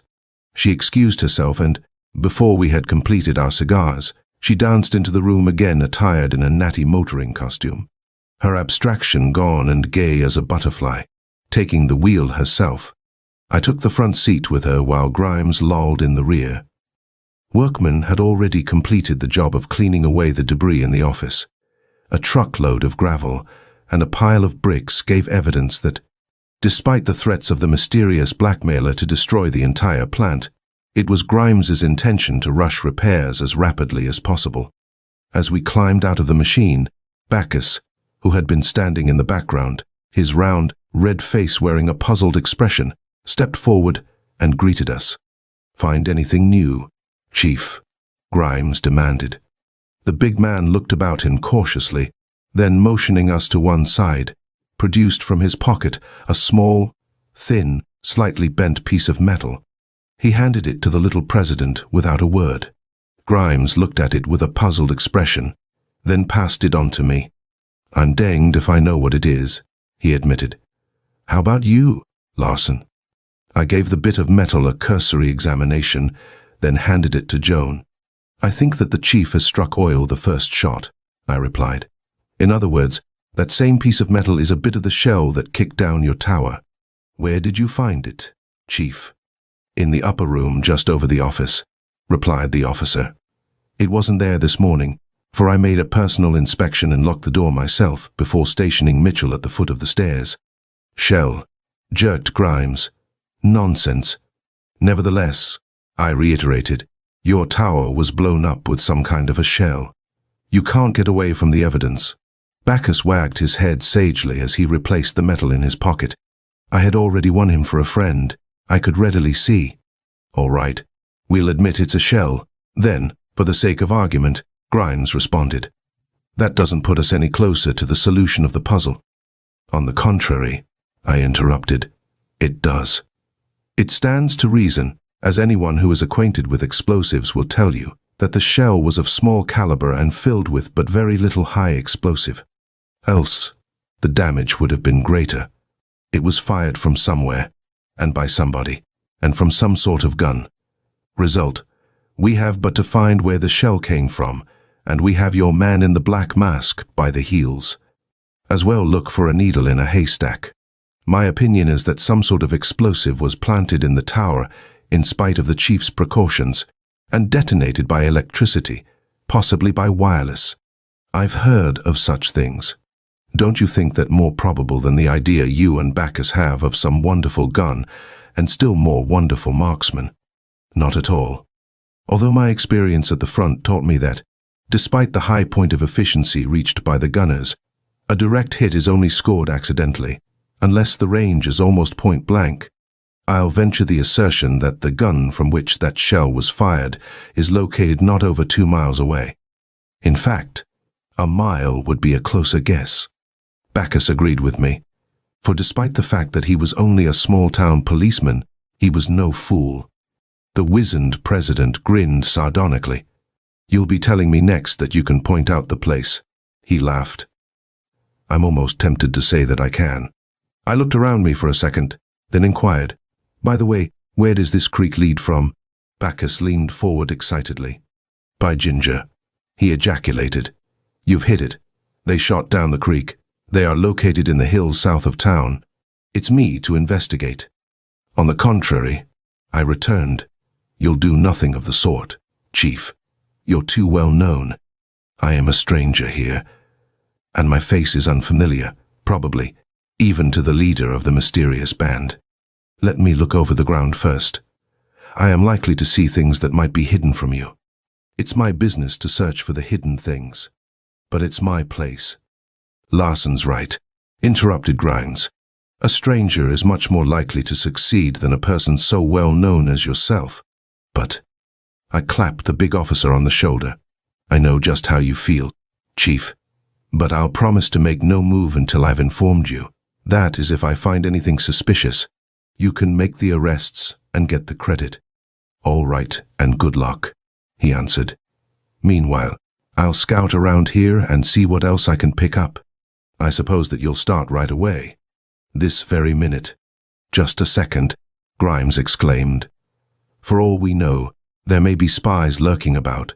Why not let Joan and me drive you back to the house? From there you can skirt the hill in a southwesterly direction and come down the creek instead of going up.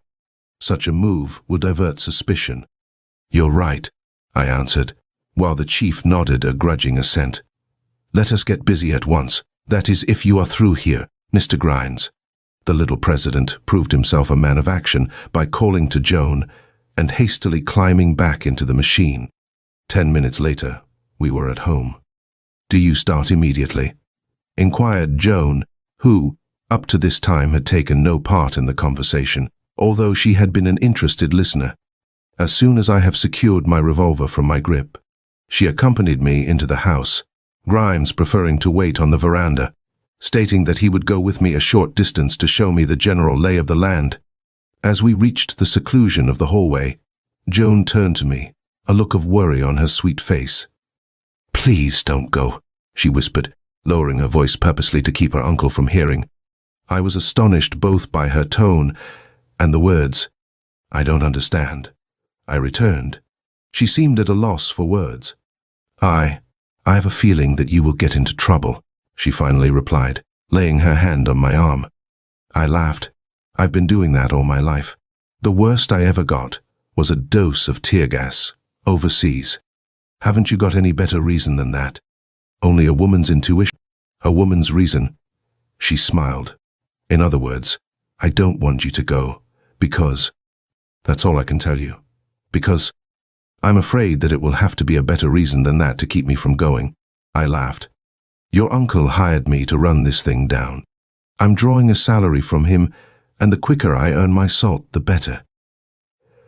She shrugged her shoulders prettily, as if dismissing the subject, and turned aside into her own apartment. Chapter 4. to change my attire for a garb more suited to walking over the rough ground, and to look over the service revolver, which had been packed away in my valise, did not occupy 5 minutes. Yet, as I stepped out into the hallway, I saw pinned against the panel of my door a typewritten note. It read, "Cut out your investigation, or you will get into trouble. Too many people are involved in this affair for us to take chances, so keep out of it. A word to the wise is, or should be, sufficient." The man in the black mask. Hastily thrusting the missive into my pocket, I hurried down the stairway, looking in every direction for possible spies. No one was in sight, yet it was clear that someone inside the house had written that warning, and that the writer was in league with the man who was threatening the factory, or was the man in the black mask himself. Only 3 people besides myself knew of my contemplated plan of action: Bacchus, Grimes, and Joan. Bacchus was eliminated by the fact that he was still at the scene of the explosion. This left but 2 who were in the secret, Joan and her uncle. Was it possible that one of them was the traitor? The idea startled me. It seemed absurd, yet one finds some strange things when investigating crime. From the big living room, the door of which was partly open, came the click of a typewriter. I halted momentarily and looked in. Joan was at work at the machine.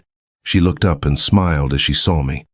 I imagined, however, that there was a slight flush upon her cheeks, and that she did not look me squarely in the eyes. "Just practicing," she responded in reply to my question. "Uncle often lets me write his letters for him here at home." She invited me to enter, but I excused myself, pleading haste, and joined Grimes outside. My head was whirling, for the momentary halt had given me time enough to discover that the ribbon on the machine she was using was a peculiar shade of green. The note of warning I had received had been written with a green ribbon. But that was not all. Lying on the floor beside her, where it had evidently fallen, was half of a sheet of notepaper, and the other half, unless my eyes deceived me, was reposing in the pocket of my coat. Was Joan Marne the mysterious man in the black mask? It seemed impossible, far-fetched, unthinkable. Yet there were 6 clues leading in her direction, and her actions in attempting to dissuade me from going into the matter any farther damned her. I hated to believe the evidence, yet it was piling up against her. Chapter 5. To avoid needless description, and at the same time give the reader a rough outline of the general lay of the land, so that he may better understand the events which follow. A rough map of Elkhorn and vicinity is printed on the next page. As will be seen by this sketch, practically all of the wealthier residents of Elkhorn, most of whom were directors and stockholders in the chemical company, resided along this country road where the contour of the land gave them better opportunities for spacious grounds and broad lawns than did the little town itself, huddled as it was between the hills. Grimes' home was at the extreme south end of the road, which ran from the factory around the hills. Grimes, as excited as a youngster, left me at the edge of the little forest southwest of his residence, after giving concise directions regarding the best method of skirting the hill to the right and reaching the creek. He pleaded to be allowed to accompany me, but his common sense led him to agree with me that he, like Bacchus, was too well known. And 2, I wanted to be alone, to diagnose the affair in my own mind. Joan appealed to me as no woman had ever appealed before, yet one could not drive the idea from me that every step I took was tightening the coils about her. For the first time in my career as a manhunter, my sympathies were all with the criminal. Under ordinary circumstances, the natural thing for me to do would have been to follow the right bank of the creek from the base of the hill. Instead, however, finding my view of the factory obstructed by the small growth of trees between the base of the hill and the creek, and imagining that I could secure a clearer view from the opposite bank, I tested the depth of the water, and finding that it appeared shallow, sat down and removed my shoes and stockings. Then, turning up my trousers to the knees, I forded the stream and on the opposite bank put my shoes, etc., on again, taking up my search from that side.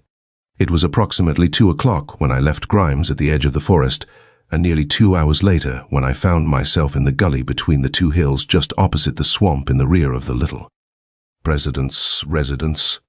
Deciding that I had gone far enough in a northeasterly direction and finding nothing of a suspicious nature on the left bank of the creek, I quickly forded the stream again and set off along the right bank, intending to skirt the swamp, returning to the house in time to dress for dinner.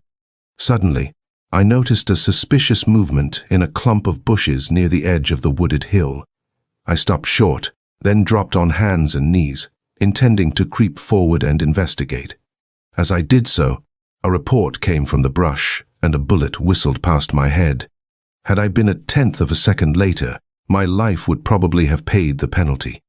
I am not a coward by any means, but neither am I inclined to be foolhardy. I dislike to take human life, but I was forced to defend myself. I replied to the attack by pumping half a clip of shots into the clump from which the bullet had come, at the same time dodging behind a convenient tree. I remained for probably 10 minutes, keeping a sharp lookout for my antagonist. Then, hearing nothing more, I cautiously skirted the bushes, approaching them from behind. My mysterious assailant had flown. I found the spot from where he had fired, however, as an empty cartridge testified, while the grass was tramped flat where he had been lying. Close by, where it had been dropped in his flight, was a handkerchief scented with lavender. In the corner was embroidered the letter 1. Innes, the diplomatic attorney, who had objected so strenuously, though courteously, to my retention as an investigator, had, I had noticed at the morning's meeting, kept his handkerchief strongly scented with lavender, an odor which is extremely repugnant to me, so repugnant that I had noted it particularly. Chapter 6. Here was a puzzle. Why should Innes? For I now felt certain that it had been the lawyer who had fired upon me, object so strongly to my presence that he felt it necessary to murder me in order to put me out of the way. Could he be the mysterious masked Nan? It did not seem probable. And yet I had suspected Joan Marne with no more evidence against her. In fact, not as much as I had against the lawyer. It pleased me to think that the trail was leading in another direction.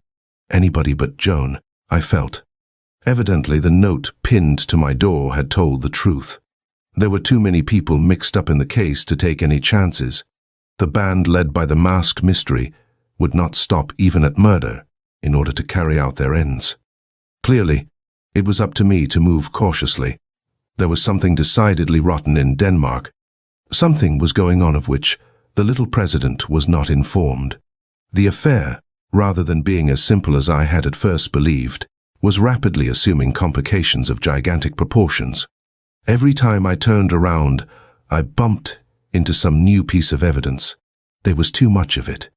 Was it being planted in order to confuse me? Or, as I was rapidly beginning to believe, were more people, and people of prominence, involved than appeared on the surface? My brain whirling, I started off in the direction of the house, intending to place my suspicions squarely before Grimes and find out, before going any farther into the case, just what he knew and what he suspected. For I was growing of the opinion that he suspected something strongly against someone when he took sides squarely against his directors, even to the extent of paying all bills himself. I had proceeded scarcely 100 yards when a peculiar threshing about in a thicket of coarse swamp grass attracted my attention. Drawing my revolver as a matter of precaution, for my previous experience had taught me a lesson, I crept forward until I could almost touch the confused tangle with my hand. A crumpled heap of blue lay face downward. I sprang forward and bent over the man. It was Bacchus. "Chief," I cried. A groan answered me. As easily as I could, I turned the big policeman over and, tearing open his coat and shirt, found a tiny, black hole through the chest close to the heart from which the crimson was slowly gushing. He was dying. That I could see at half a glance. "Who shot you?" I demanded. Bacchus opened his eyes weakly. He attempted to raise his arm as if to point. The effort caused a paroxysm of coughing. Yet, game to the last, he tried to tell me his story. "God, idea," he muttered. Followed, creak, met, man in, black, mask. It was. His voice ended in a gurgle, and he fell back in my arms. Dead. Chapter 7. Stick up your hands, and do it quick. I turned quickly, my hands moving heavenward, to gaze into the muzzle of the vicious-looking automatic in the hands of a dapper, almost dainty, little man attired in overalls, his face covered entirely by a mask of dark gauze. Through 2 slits his eyes gleamed dangerously. A large felt hat covered his head. Beneath it peeped a fringe of light brown hair. Plainly the entire makeup was a disguise. Before I had time to make more than a cursory survey, however, the masked man spoke again. There is a revolver in your right hip pocket. I saw you put it there when you bent over Bacchus. Turn your back to me. Keep your left hand in the air and remove the gun with your right. Move lively. I did as ordered. Now throw the gun into the creek. Quick.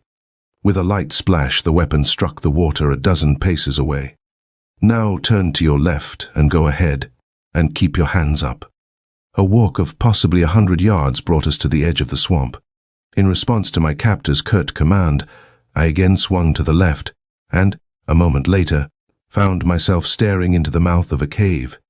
The opening being, however, but little larger than an ordinary door.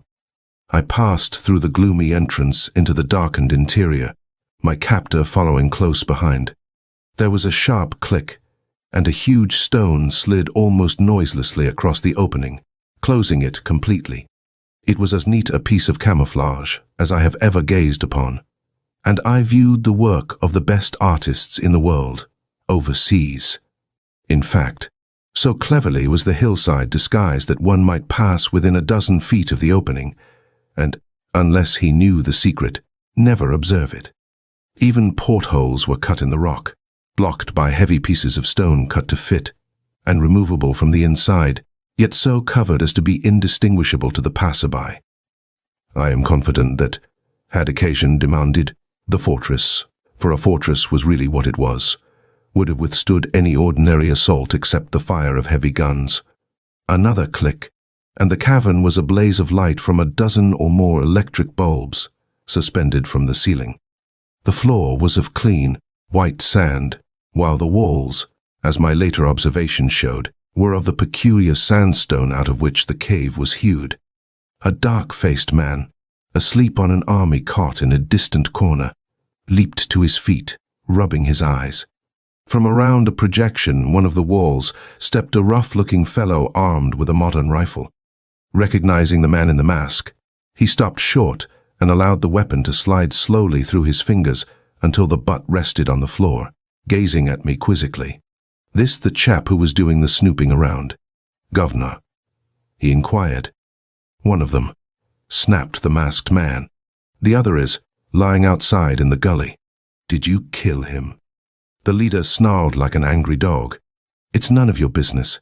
You ought to know by this time, Snell, that when people interfere with me, they get into trouble. Get me? S'alright. S'alright, Governor. Your boss. Only when you took us on, you said there would be no killing in the job. With a shrug of his shoulders, he stepped back a pace and sat down in one of the camp chairs which were scattered about the cavern. The masked man replaced his weapon in his pocket and turned to me with an almost feminine gesture towards one of the chairs at the nearby table. Captain Larson, he said easily, sit down and let's talk matters over. Will you have a cigar? He passed a box of perfectos from a nearby table. I selected one to my liking, the masked man declining, however, as I returned the box to him. Hang it, Captain, he exclaimed. It does me good to see you take matters so nicely. You and I are going to get along famously. It would be a pleasure to work with a man like you, but of course, as you realize, that is an impossibility. You are worth money to me, all kinds of it. Grimes and his bunch ought to be willing to put up at least 10,000 ransom for you. Meanwhile, will you give me your parole, your liberty inside the cave with certain restrictions, or won't you? I shrugged my shoulders. What's the alternative? I asked. Your ankle chained to the wall. But how do you know that I'll keep my parole? Another chuckle from behind the mask. I know you by reputation. You are a man of your word. Give it to me, and I know you'll keep it. Honestly, I hate to think of chaining you up like a wild beast, but you understand it's necessary, under certain conditions. What's your decision? I accept. I'll give you my word to make no attempt to escape. I reserve the right, however, to change my decision at any time by notifying you. May I ask questions? As many as you like, and about what you like. I won't promise to answer them all, though. Who are you? An almost silvery laugh came from behind the mask. Who I am cuts no figure, he responded. What I am is different. I am a man with a mission. That mission is to extract money from the rich. IWW or Bolsheviki. The man in the black mask chuckled again. Neither. I have gathered this little band about me to carry out my ideals. After all necessary expenses are paid, the remainder of the money which I extort from the rich will be divided among the poor. Later, I will move on to some new field of endeavor. There you have the story in a nutshell. You'll probably call me insane. I am not. I am an idealist. But this cave, merely a part of the workings of an old stone quarry. I discovered it quite by accident. It is large and roomy, and has been made thoroughly comfortable for my men and myself. I light it by tapping one of the wires leading from the power plant. The power company is rich, and will never miss the electricity I use. We depend on it for cooking. Also, the smoke from a fire might betray us. You know, I surmise that you used some sort of silencer when you fired upon the tower. Merely an enlargement of the Maxim attached to a 1-pounder. I got the gun here by express, in parts, as I did all of my other equipment. We are prepared to withstand almost any ordinary attack, for we have several machine guns and a large quantity of ammunition. Food we have in plenty. There is a spring of fresh water bubbling out of the ground at the other end of the cave. My men are all experts, although I must confess that Pedro, my gunner, he was trained in the Italian army and is an artist in his line, miscalculated slightly and hit the tower a trifle too low. Really, it was inexcusable, for he had the range down to inches. He arose and stretched himself. I must leave you now, Captain. I trust there is no necessity for reminding you again of your parole. May I ask one more question? Certainly. You spoke of holding me for ransom. Suppose we, that is, my friends and myself, decide to pay immediately. Will I then be released or held here? You will be kept here until our plans are matured, whether you pay now or later. And in case we refuse. There was no hesitation on the part of the man as he replied in a voice of icy coldness. Let us not talk of unpleasant things. You will be killed, murdered in cold blood, as a warning that it is not wise to fight the man in the black mask. He turned upon his heel and disappeared around a corner of the wall. Chapter 8. As the man in the black mask left me, I sat down and took an inventory of the affair as it stood up to date. As a first-class detective, I had proven myself a success, with a vengeance. Speaking from the standpoint of a military strategist, I had attained my objective. But the devil of it was that I couldn't let loose of it, now that I had it. I had succeeded in running the mysterious blackmailer to his lair, and he had proved to be a boomerang, for the probabilities were extremely strong that I would remain there for considerable time after he had departed. For there was little likelihood that the board of directors would put up any large ransom to get me out of the hole into which I had succeeded in burying myself. I might succeed in raising the amount myself were I at liberty, but in my present circumstances, things looked hopeless. Was I wrong in having given my parole, and thus preventing myself from attempting to escape? Of course, I could always retract it, but there was a cold manner about the masked leader which led me to believe that he would not hesitate a second in carrying out his threat to chain me to the wall the minute I did so. And, chained to the wall, I would be worse off than I now was. On the other hand, I might break my word, of course, but even detectives respect their honor, and I have always found that, in the long run. It pays to be square, even with criminals. I was aroused from my reverie by the re-entrance of the object of my thoughts. He held aside the curtain which covered the entrance to the rear of the cave through which he had gone shortly before, and gazed at me for a second, his eyes burning brightly through the holes in his mask. "Did I, or did I not, warn you not to come past this spot?" he asked. I shook my head in the negative. "Then let me do so now. This blanket marks the entrance to the exit of the cave proper. It is what was formerly one of the tunnels leading off from the quarry. Scattered here and there along its length are deep, almost bottomless, water-filled pits into which you might stumble in the darkness. A fall into one of them would mean your death. Aside from that, I do not wish to have you prying about. There are things I do not care to have you see. You understand?" I was about to make reply, but evidently taking my silence as consent, with another curt nod, he turned on his heel and again disappeared down the passageway. As he turned, I heard a faint tinkle, and a small object fell to the floor of the cave, unobserved. I waited until I could no longer hear his footfalls on the sandy floor. Then I sprang to my feet and picked it up. It was a hairpin. There was no longer any doubt in my mind as to the identity of the man in the black mask. The hairpin was conclusive evidence that it was Joan Marne. I hated to believe it, but the facts were indisputable. I have never considered myself a woman-hater nor a susceptible ladies' man. I have known them of all races and breeds, but never had one impressed me almost as one of their own number. Her position, to think that she had some good reason for her strange conduct, only to have the face of the dying Bacchus flash before my eyes. She had killed him, shot him in cold blood, and gloated over it afterwards. No, try as I would, I could not find a single circumstance in her favor. I was loath to admit it, but I was falling in love. I, a man-hunter, was in love with a murderess. Cursing myself, the hairpin, the infernal mix-up, yes, even Joan, I hunted up my jailers and spent the remainder of the afternoon in their company, trying to forget. Chapter 9. Supper was served in a little niche off from the main cave. There were 6 men in the party, not counting myself, one serving as cook, the man in the black mask not making his appearance. On only 1 or 2 occasions had he ever dined with his men. They informed me, although he insisted that they be served with the best. During his absence, the members of his party were not at all reluctant in discussing him or his affairs, treating me, almost, as one of their own number. None of them, it appeared, had ever viewed his face. He had gathered them almost from the ends of the earth, picking one up here, another there, always working through a proxy, each selected because of his particular fitness for the job. Pedro, for instance, had studied gunnery for years. Johnson was a machine gunner. Travis and Snell were both experts with the rifle.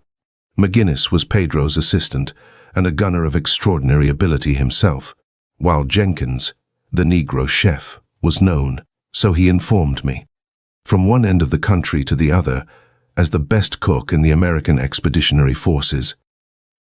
All were men from the lower walks of life, crooks, probably, thugs, gunmen, yet, strange as it may seem, proud of their records as soldiers. They had made good in the army. Then, discipline relaxed. They had again fallen into their evil ways. The pay was good, the food was excellent, and, to a certain extent, they were satisfied, especially with the prospect of a fight in sight, but still they grumbled. They had arrived only a few weeks before, coming to Elkhorn in the guise of laborers. They had been met at the station by an unknown man, disguised, they believed, who had directed them where to go to find the entrance to the cave. Here they met the man in the black mask and received their instructions, which consisted simply in obeying orders and remaining inside of the cave day and night. To date, they had absolutely nothing to do except eat and sleep and take turns on guard, with the exception of firing the one shell which had wrecked the tower. Already, however, the work was proving irksome and, like all active men cooped up for a considerable period of time, they growled considerably, a fact which I believed when the time was ripe. I could turn to good account, for I was far from being ready to tamely abide by the mysterious leader's mandate that I must either buy my liberty or calmly submit to being butchered as a warning to others. There was nothing in my parole which prohibited my stirring up an agitation. I decided to take the bull by the horns and create an internal strife as soon as opportunity offered itself. By starting a mutiny, I might escape with a whole skin. Shortly after supper, Travis, who was better educated than the rest, and who appeared to be the natural leader during the absence of the masked chieftain, took me on a tour of inspection of their retreat. The cave proper was a huge affair, hewn out of the solid sandstone, possibly 500 feet in length by half as wide. The main cavern was brilliantly lighted. Opening off from it were innumerable tunnels and pockets where the light was a dim twilight, shading off into blackest darkness, shadowy, dismal, an altogether fitting refuge for a modern buccaneer. One of the latter was illuminated and used as a barracks, another as a kitchen, and a third, larger than the others, as a storehouse.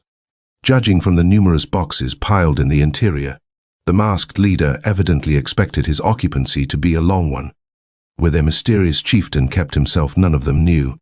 It was their belief, however, that he had more men stationed in some of the other tunnels and that he was planning a gigantic coup of some kind, possibly a revolution, sooner or later, and, for this reason, prohibited their entering the other outlets to avoid having the various parties meet and compare notes.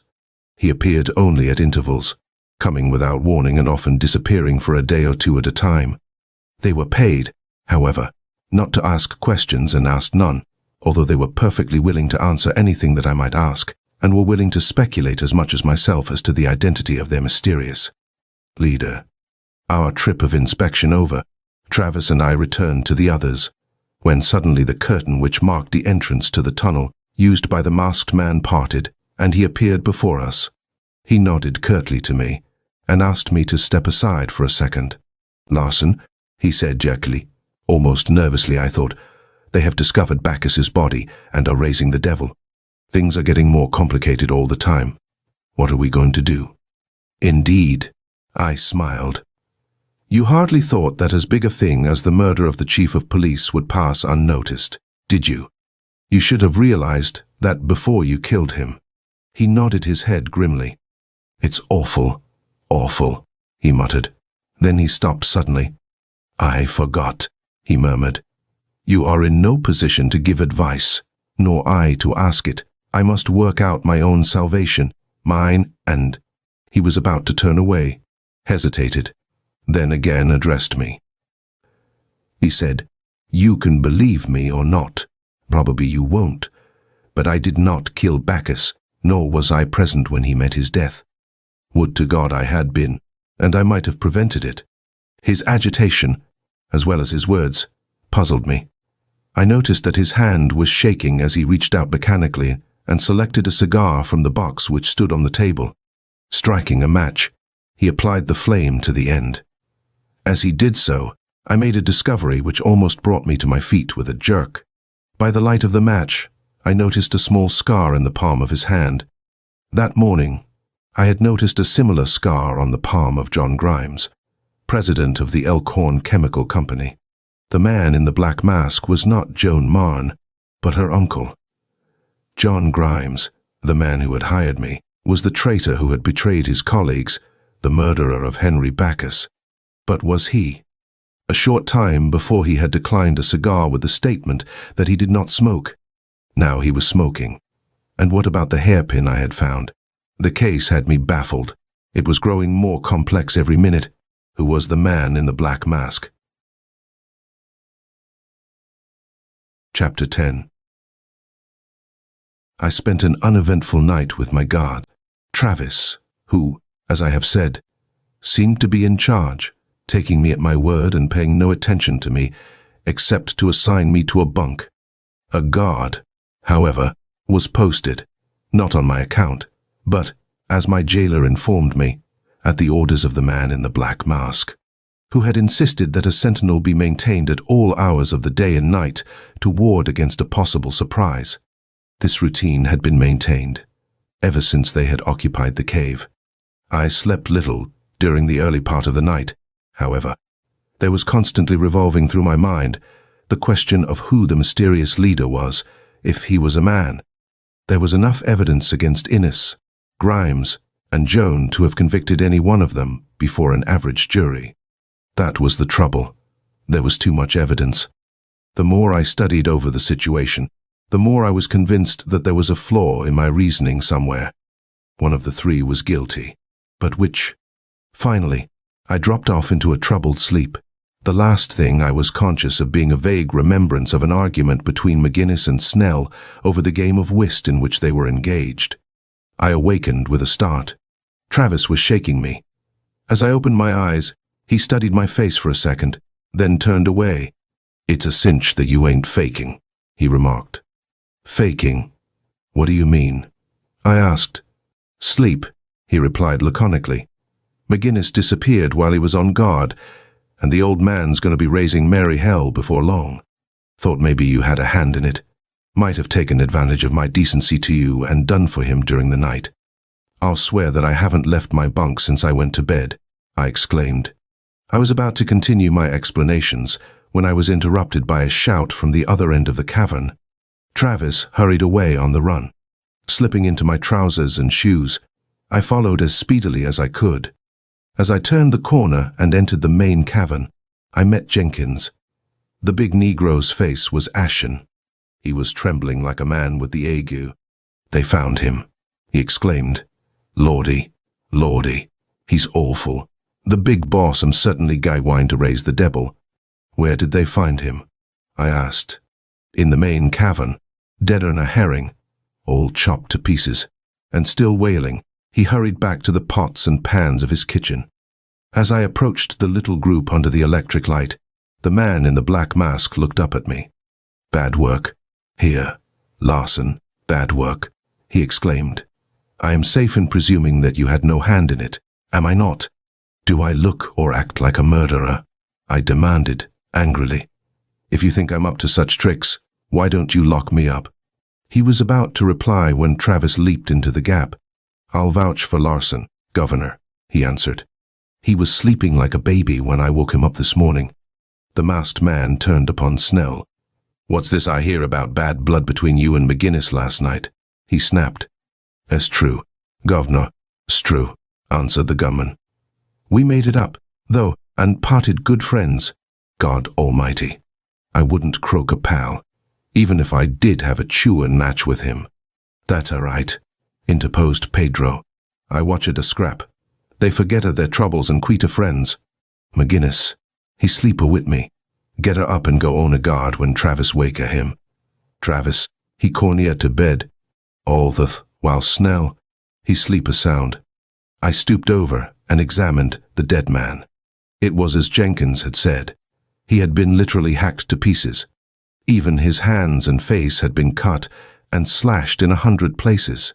His murder was not the work of an ordinary man, but a fiend, a maniac. The masked leader scratched his cheek perplexedly. "It's a hell of a mess, Larson, a hell of a mess. Oh, if I only dared take you into my confidence. If I only dared."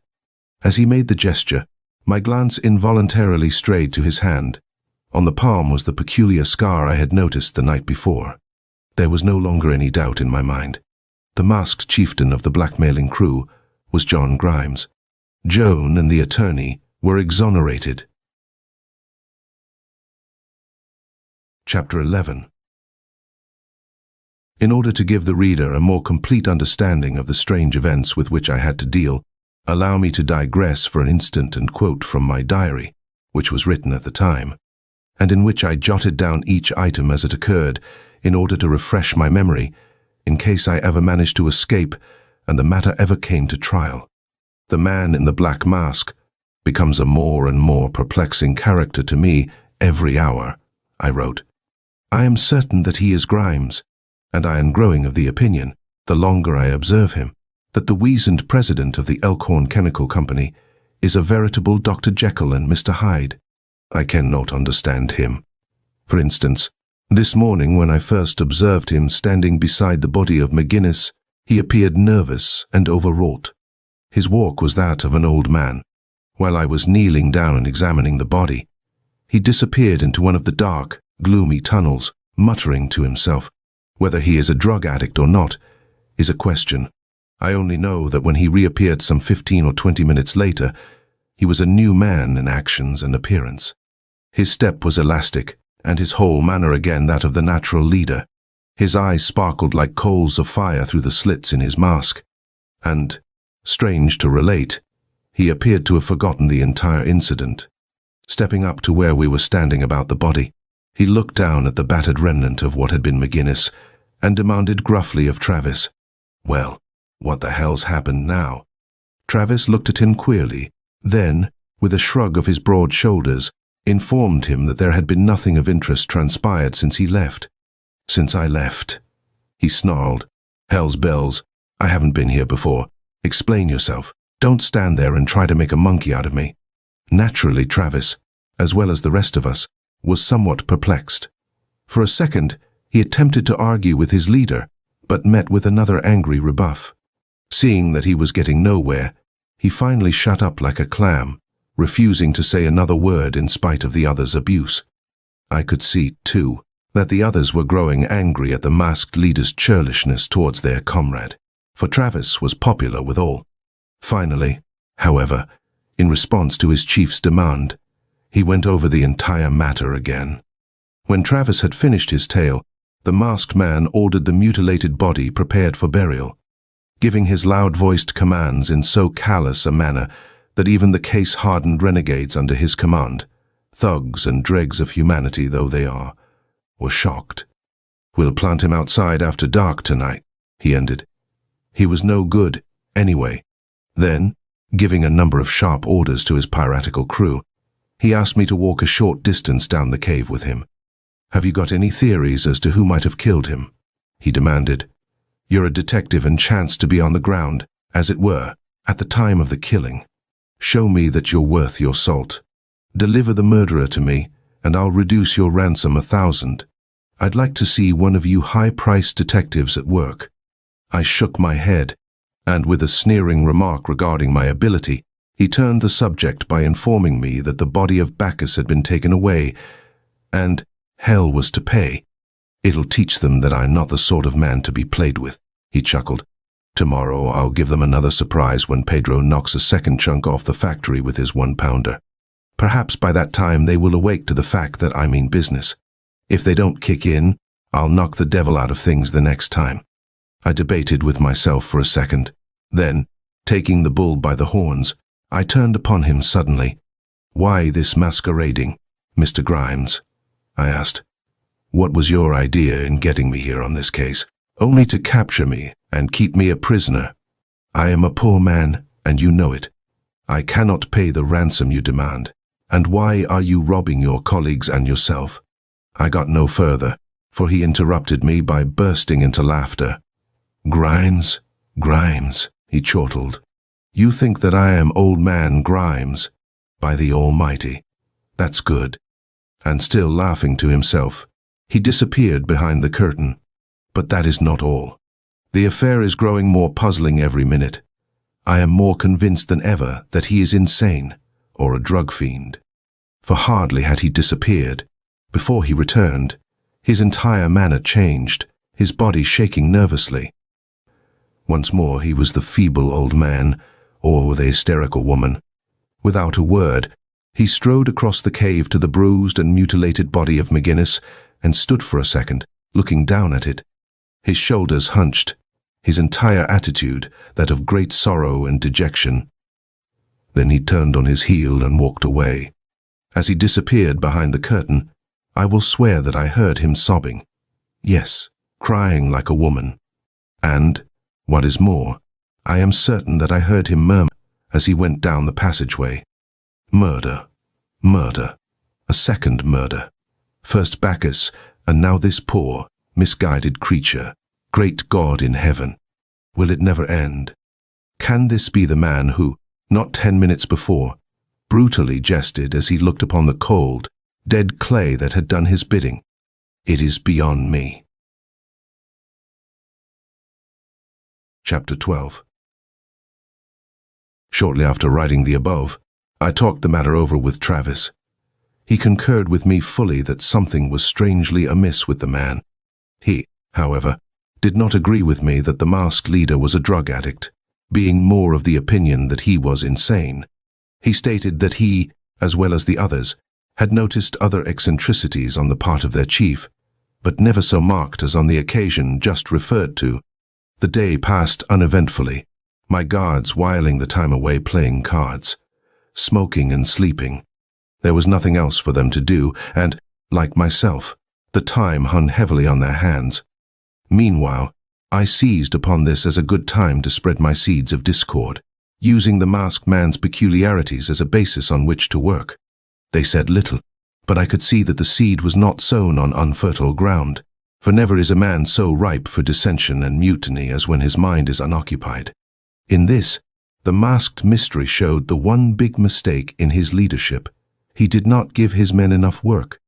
It was his Achilles' heel, my sole salvation, if I was to save my own skin, and I seized upon it.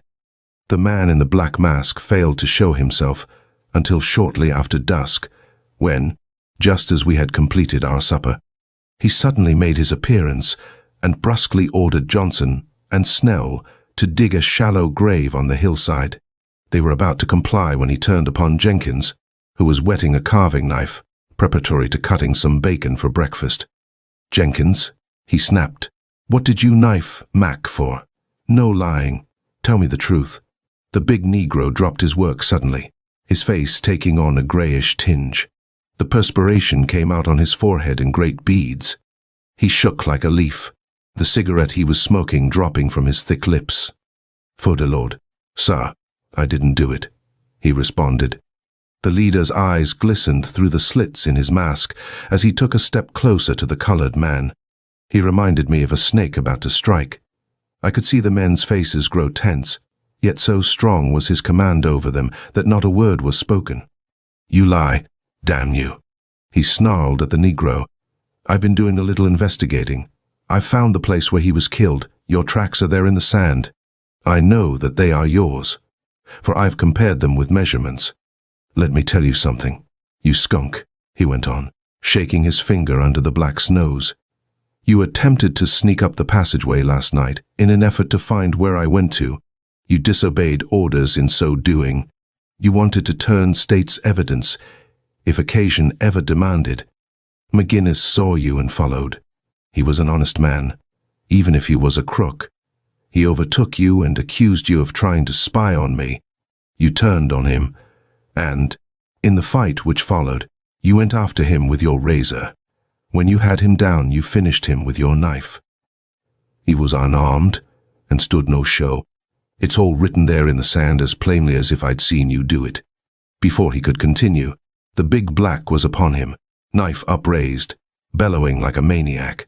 The masked man's gun was out in an instant, spitting lead in a stream, but not soon enough to stop the Negro's mad rush. The knife plunged half a dozen times despite the fact that the frenzied black was mortally wounded. We, who had dodged out of range of the bullets, leaped forward as the two men fell to the ground together, but too late. Bleeding from half a dozen wounds, the masked man dragged himself to his feet and, before we could interfere, he placed his gun against the head of his late antagonist and pulled the trigger, splattering out the Negro's brains. Then he hurled the weapon aside and, with a ghastly attempt at raillery, murmured, "He got me. Damn him. He got me. The play's over. The curtain's about to drop. Larson, you win after all." With a convulsive shudder, he fell across the body of the man he had killed, and who had, in turn, killed him. Chapter 13. Came another surprise, for, with a shrill, piercing scream, the masked man's double appeared from around the corner of a projecting rock and, throwing his arms about the neck of the dead man, sobbed like a little child.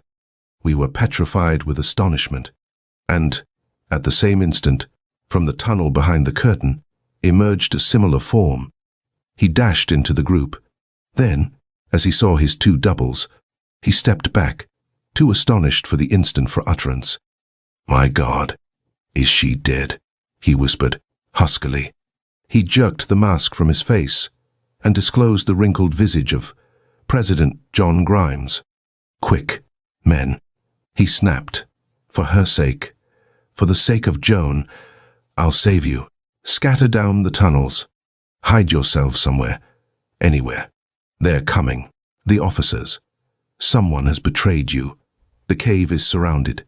Before he could continue, there came a glad scream from the masked man who was bending over the dead leader, and Joan Marne, her mask falling from her face, threw her arms about her uncle's neck, sobbing with happiness. Hands up, all of you. From every direction, armed men poured into the cave, surrounding us, menacing us with their guns, taking us all prisoners. At their head was the man who had given the terse command, Innes, the company attorney, the man I had suspected of being the man in the black mask himself. He stepped over to me and seized me by the hand. Congratulations, Larson, he said. Burke got your letter, but we had already paid over the money. However, we'll probably be able to recover it, for I see that our masked mystery is dead, and it's probably hidden about the cave somewhere. How in the world did you smuggle the note out, and why didn't you send it to Grimes or me instead of a white-livered calf like Burke? The mere fact that you sent the warning to him scared him half out of his wits. It's a wonder he gave it to me at all. The sneaking, little coward. Burke, letter, I muttered dazedly. Why, I sent no letter to Burke or anyone else. I've been held a prisoner here ever since yesterday afternoon. I've had no opportunity to send a letter to anyone. Both Grimes and the attorney crowded up to me. But he said you did. Grimes chattered excitedly. Bless my soul, if it hasn't got me puzzled. You and me both, answered Innes. But, at any rate, our masked blackmailer has been laid low. Let's unmask him and see what he looks like. Stepping over to the dead man, he jerked the mask from his face and disclosed the features, now cold in death, of Jimmy Burke, the coward. Chapter 14. That night, with the assistance of Innes, who was acting as state's attorney during the absence of his partner, I succeeded in clearing up the mystery. Joan and Grimes accompanied us to Burke's residence, where, among the papers hidden away in his desk, we found the diary which not only showed the part he had played, but implicated the cook at the Grimes home, as well as his various accomplices at the cave. That Burke was insane, there is no doubt in my mind, although Innes disagrees with me. According to the story set forth in his diary, he conceived the idea of blackmailing the chemical company, of which he was a director, fully a year before he commenced the operations which resulted in his death. In many ways the man was an anomaly. With the physique of a woman, he possessed the heart of a lion and the ambition of a Napoleon. Raised a pampered and petted child of wealthy parents, never allowed to mingle with other children of his age, he saturated himself with literature of the blood and thunder type, enjoying in his older years that which he was deprived of during his youth. While wandering through the hills back of his residence, he chanced upon the opening to the tunnel which led into the cave. Covered by weeds and underbrush, it had long since been forgotten, even by the older residents of the place. Following the tunnel, he finally emerged into the cave. His explorations showed him that it had not been entered for years. Leading from the cavern, like the spokes of a wheel, were innumerable other tunnels, crossing and recrossing each other, making a perfect labyrinth. For the original workers in the stone quarry, some half a century before, had followed only the peculiar vein-like formation through the sandstone, instead of blasting out the entire hole as would be done in these modern times of high-priced labor. In every particular he had, in his discussion with me, told me the truth. He did not need the money, and actually, according to his diary, expected to rob his colleagues and himself, only to turn the money over to the poor. His principal idea, according to the story he left behind, was to satisfy his longing for excitement. He had laid his plans carefully, even to the extent of bribing poor Mrs. McGrady, Grimes's motherly old cook, into bombarding her employer with the notes he had written. His piratical crew of gangsters he had recruited, as Travis had told me, through a crooked employment agency, and had assembled them just as they had said. He had secured his weapons from a New York concern and shipped them by express as automobile parts. The enlargement of the silencer for the 1-pounder was his own idea. He was, in every particular, an odd character, filled with good and evil and love of romance. He was in many respects a boy who would not grow up. Yet, what to my mind shows his mental condition was his betrayal of his confederates. For, following the finding of Bacchus's body, the board of directors had capitulated despite the protests of Grimes, who suddenly became panic-stricken on Joan's account, as I will explain later, and had hoisted the white flag and, acting under instructions, telephoned from what was afterwards discovered to have been a tapped wire near his residence, had left the package of money on a stump close to the tunnel entrance. The money in his possession, he had deliberately telephoned to Innes and Grimes, using his own name, giving up to them the secret of the hidden entrance and telling them that I had written him a hasty note with the instructions. Evidently, he had not been able to resist the temptation, however, of visiting his hidden cavern for the last time, trusting on his ability to get away before the raid.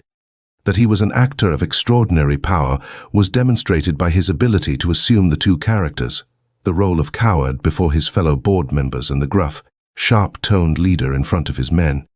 The money, in the original package in which he had received it, we found tucked away in the library safe. That, following his unsuccessful attempt to murder me, he had deliberately planned to implicate Innes by planting the lavender-scented, initialed handkerchief, was described in detail in the little book which he had so faithfully kept. He had hated Innes for years, he confessed, because of a boyish quarrel. He felt that Innes had wronged him and, looking at the world from the warped standpoint he had assumed, had never forgiven. As a result of my testimony, his confederates were given prison terms, I being able to prove conclusively that they were accessories both before and after the fact of both the murder of the chief of police and the scheme to blackmail the factory, and thus passed into history one of the strangest criminal characters I have ever met in my long career as a criminal investigator, Jimmy Burke, the man in the black mask. Chapter 15. Sitting in the parlor of the Grimes home, Joan and Grimes confessed to Innes and myself the parts they had played in the strange affair. Grimes had accidentally discovered the entrance to the tunnel shortly after leaving me on the afternoon of my capture. Entering it, he found, a short distance from its mouth, the cache where Burke kept his various disguises. Just as he was about to leave to announce his discovery, he heard footsteps and, hiding behind a fallen rock, saw Joan enter and, donning one of the outfits, strike boldly towards the cavern. Too astonished for utterance, Grimes hastened away, laboring under the belief that Joan was, herself, the man in the black mask. She had always been a romantic young woman, and the old man feared that she had, at last, given way to her inclination.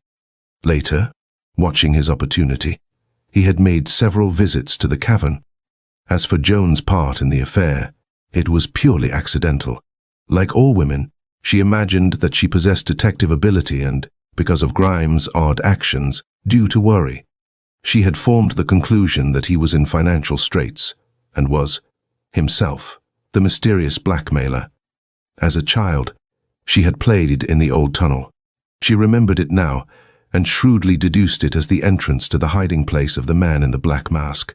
Following Bacchus's discovery of the shell fragment and my remark about the shot being fired down the creek, she had attempted to dissuade me from entering into the case because of her fear that I would unmask her uncle. This led her, also, to imitate the notes which had by means of the bribed cook been sent to Grimes, and to write and pin the counterfeit on my door. There is nothing more to write. She and Grimes, working at cross purposes, suspecting each other, created the mix-up which puzzled me so greatly in the cave.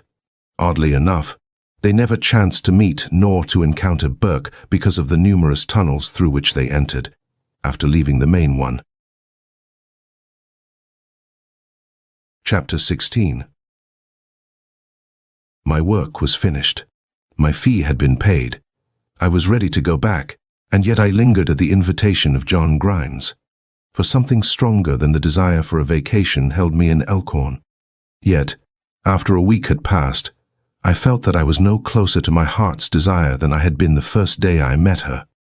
I felt, too, that I owed it to myself and my work to get back.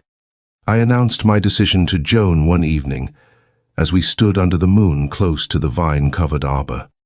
She looked up at me, her great eyes wistfully pathetic, her soft hand resting on my arm, and whispered, as she had whispered on that eventful day when first we met, "Don't go, please."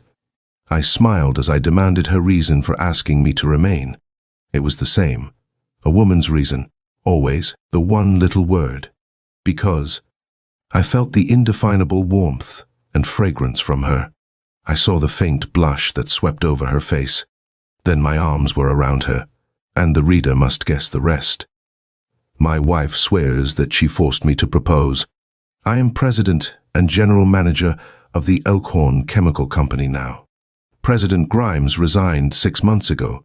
His work, he says, kept him from giving proper care and attention to a certain red-headed youngster whom we have named Jimmy Burke Larson. For we owe our happiness to the man who brought us together, the man in the black mask. The End of the Man in the Black Mask by Harold Ward.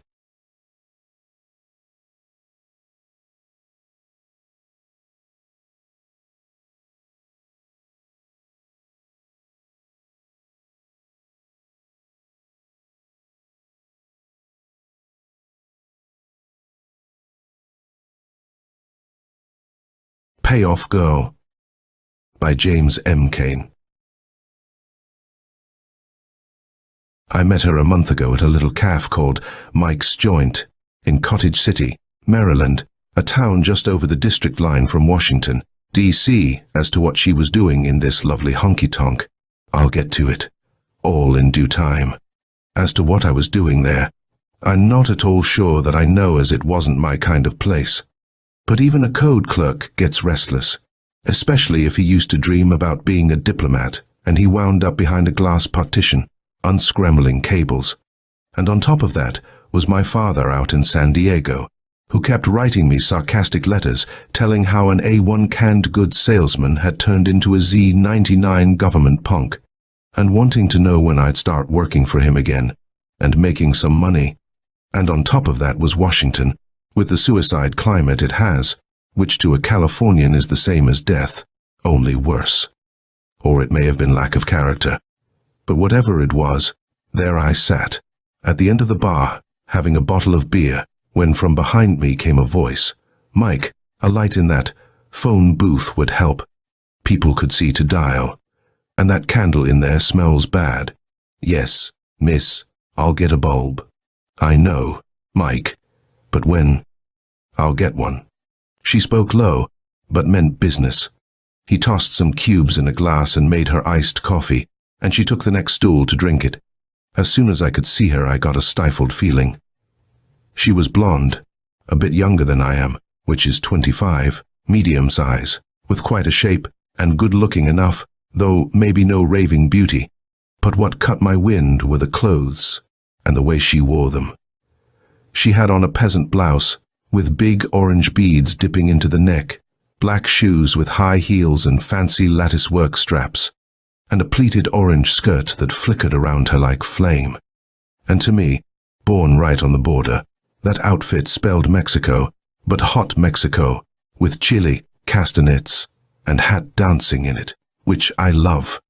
I looked all the law allowed, and then had to do eyes front, as she began looking at her beads, at her clothes, at her feet, to see what the trouble was. Soon a guy came in and said the bookies had sent him here to get paid off on a horse. Mike said have a seat, the young lady would take care of him. She said, "At the table in the corner. I'll be there directly." I sipped my beer and thought it over. If I say I liked that she was payoff girl from some bookies, I'm not telling the truth. And if I say it made any difference, I'm telling a downright lie. I just didn't care, because my throat had talked to my mouth, which was so dry the beer rasped through it. I watched her while she finished her coffee, went to the table, and opened a leather case she'd been holding in her lap. She took out a tiny adding machine, some typewritten sheets of paper, and a box of little manila envelopes. She handed the guy a pen, had him sign one of the sheets, and gave him one of the envelopes. Then she picked up the pen and made a note on the sheet. He came to the bar and ordered a drink. Mike winked at me. He said, "They make a nice class of business. Gamblers do. When they win, they want a drink, and when they lose, they need one." More guys came, and also girls, until they formed a line, and when they were done at the table, they crowded up to the bar. She gave some of them envelopes, but not all. Quite a few paid her, and she'd tap the adding machine. Then she had a lull. I paid for my beer, counted 10, swallowed 3 times, and went over to her table. When she looked up, I took off my hat and said, "How do I bet on horses?" "You sure you want to?" "I think so. You know it's against the law." "I've heard it is." I didn't say it was wrong. It's legal at the tracks, and what's all right one place can't be any holding outrage someplace else, looks like. But you should know how it is. "Okay, I know." "Then sit down and I'll explain." We talked, jerky, with breaks between, and she seemed as rattled as I was. When I got camped down, though, it changed. She drew a long, trembly breath and said, "It has to be done by telephone. These gentlemen, the ones making the book, can't have a mob around, so it's all done on your word, like in an auction room, where a nod is as good as a bond, and people don't rat on their bids. I take your name, address, and phone, and when you're looked up, you'll get a call. They give you a number, and from then on you phone in and your name will be good for your bets. My name is Miles Kearney." She wrote it on an envelope, with my phone and address, an apartment in Southeast Washington. I took the pen from her hand, rubbed ink on my signet right, and pressed the ring on the envelope. So the little coronet, with the 3 tulips over it, showed nice and clear. She got some ink off my hand with her blotter, then studied the impression on the envelope. She said, "Are you a prince or something?" "No, but it's been in the family, and it's one way to get my hand held, and pave the way for me to ask something, which is, are you from the West?" "No, I'm not. I'm from Ohio." "Why?" "And you've never lived in Mexico?" "No, but I love Mexican clothes." "Then that explains it." "Explains what?" "How you come to look that way, and how I came to fall for you. I am from the West, Southern California." She got badly rattled again, and after a long break said, "Have you got it straight now?" "About losses. They have to be paid. I generally pay what I owe." There was a long, queer break then, and she seemed to have something on her mind. At last she blurted out, "And do you really want in?" "Listen, I'm over 21. In's easy. Out's not." "You mean it's habit forming?" "I mean, be careful who you give your name to, or your address, or phone." "They give theirs, don't they?" "They give you a number. Is that number yours, too?" "I can be reached there." "And who do I ask for?"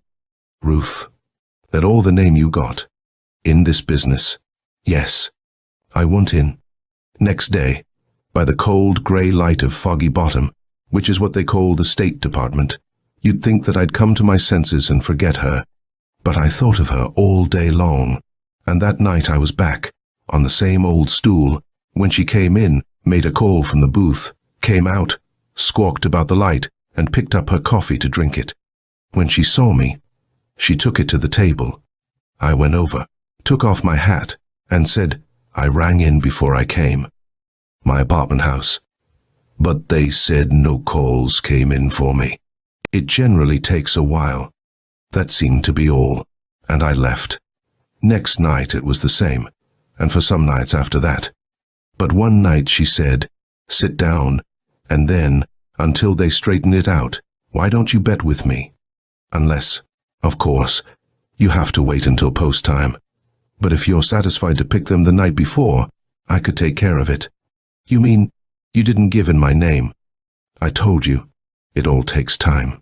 Why didn't you give it in? Okay, let's bet. I didn't know one horse from another, but she had a racing paper there, and I picked a horse called Fresno, because he reminded me of home and at least I could remember his name. From the weights he looked like a long shot. So I played him to win, place, and show, $2 each way. He turned out and also ran, and the next night I kicked in with $6 million or and picked another horse, still trying for openings to get going with her. That went on for some nights, I hoping to break through, she hoping I'd drop out, and both of us getting nowhere. Then one night Fresno was entered again, and I played him again, across the board. Next night I put down my $6, and she sat staring at me. She said, "But Fresno won." Oh, well say. Good old Fresno. He paid $64.80 for two. I didn't much care, to tell the truth. I didn't want her money. But she seemed quite upset. She went on. "However, the top bookie price on any horse that wins is 20 to 1. At that, I owe you $40 win money, $22 place, and $14 show, plus of course the 6 that you bet. That's 82 in all. Mr. Kearney, I'll pay you tomorrow. I came away before the last race was run, and I just now got the results when I called in. I'm sorry, but I don't have the money with me, and you'll have to wait.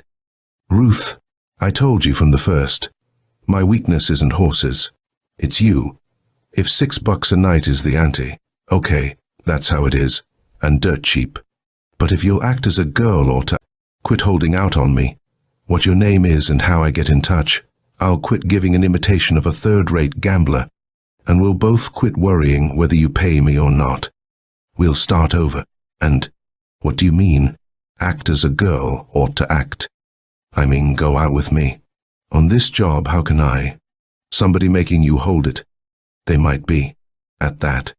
With a gun to your head, maybe. They got 'em. Don't worry.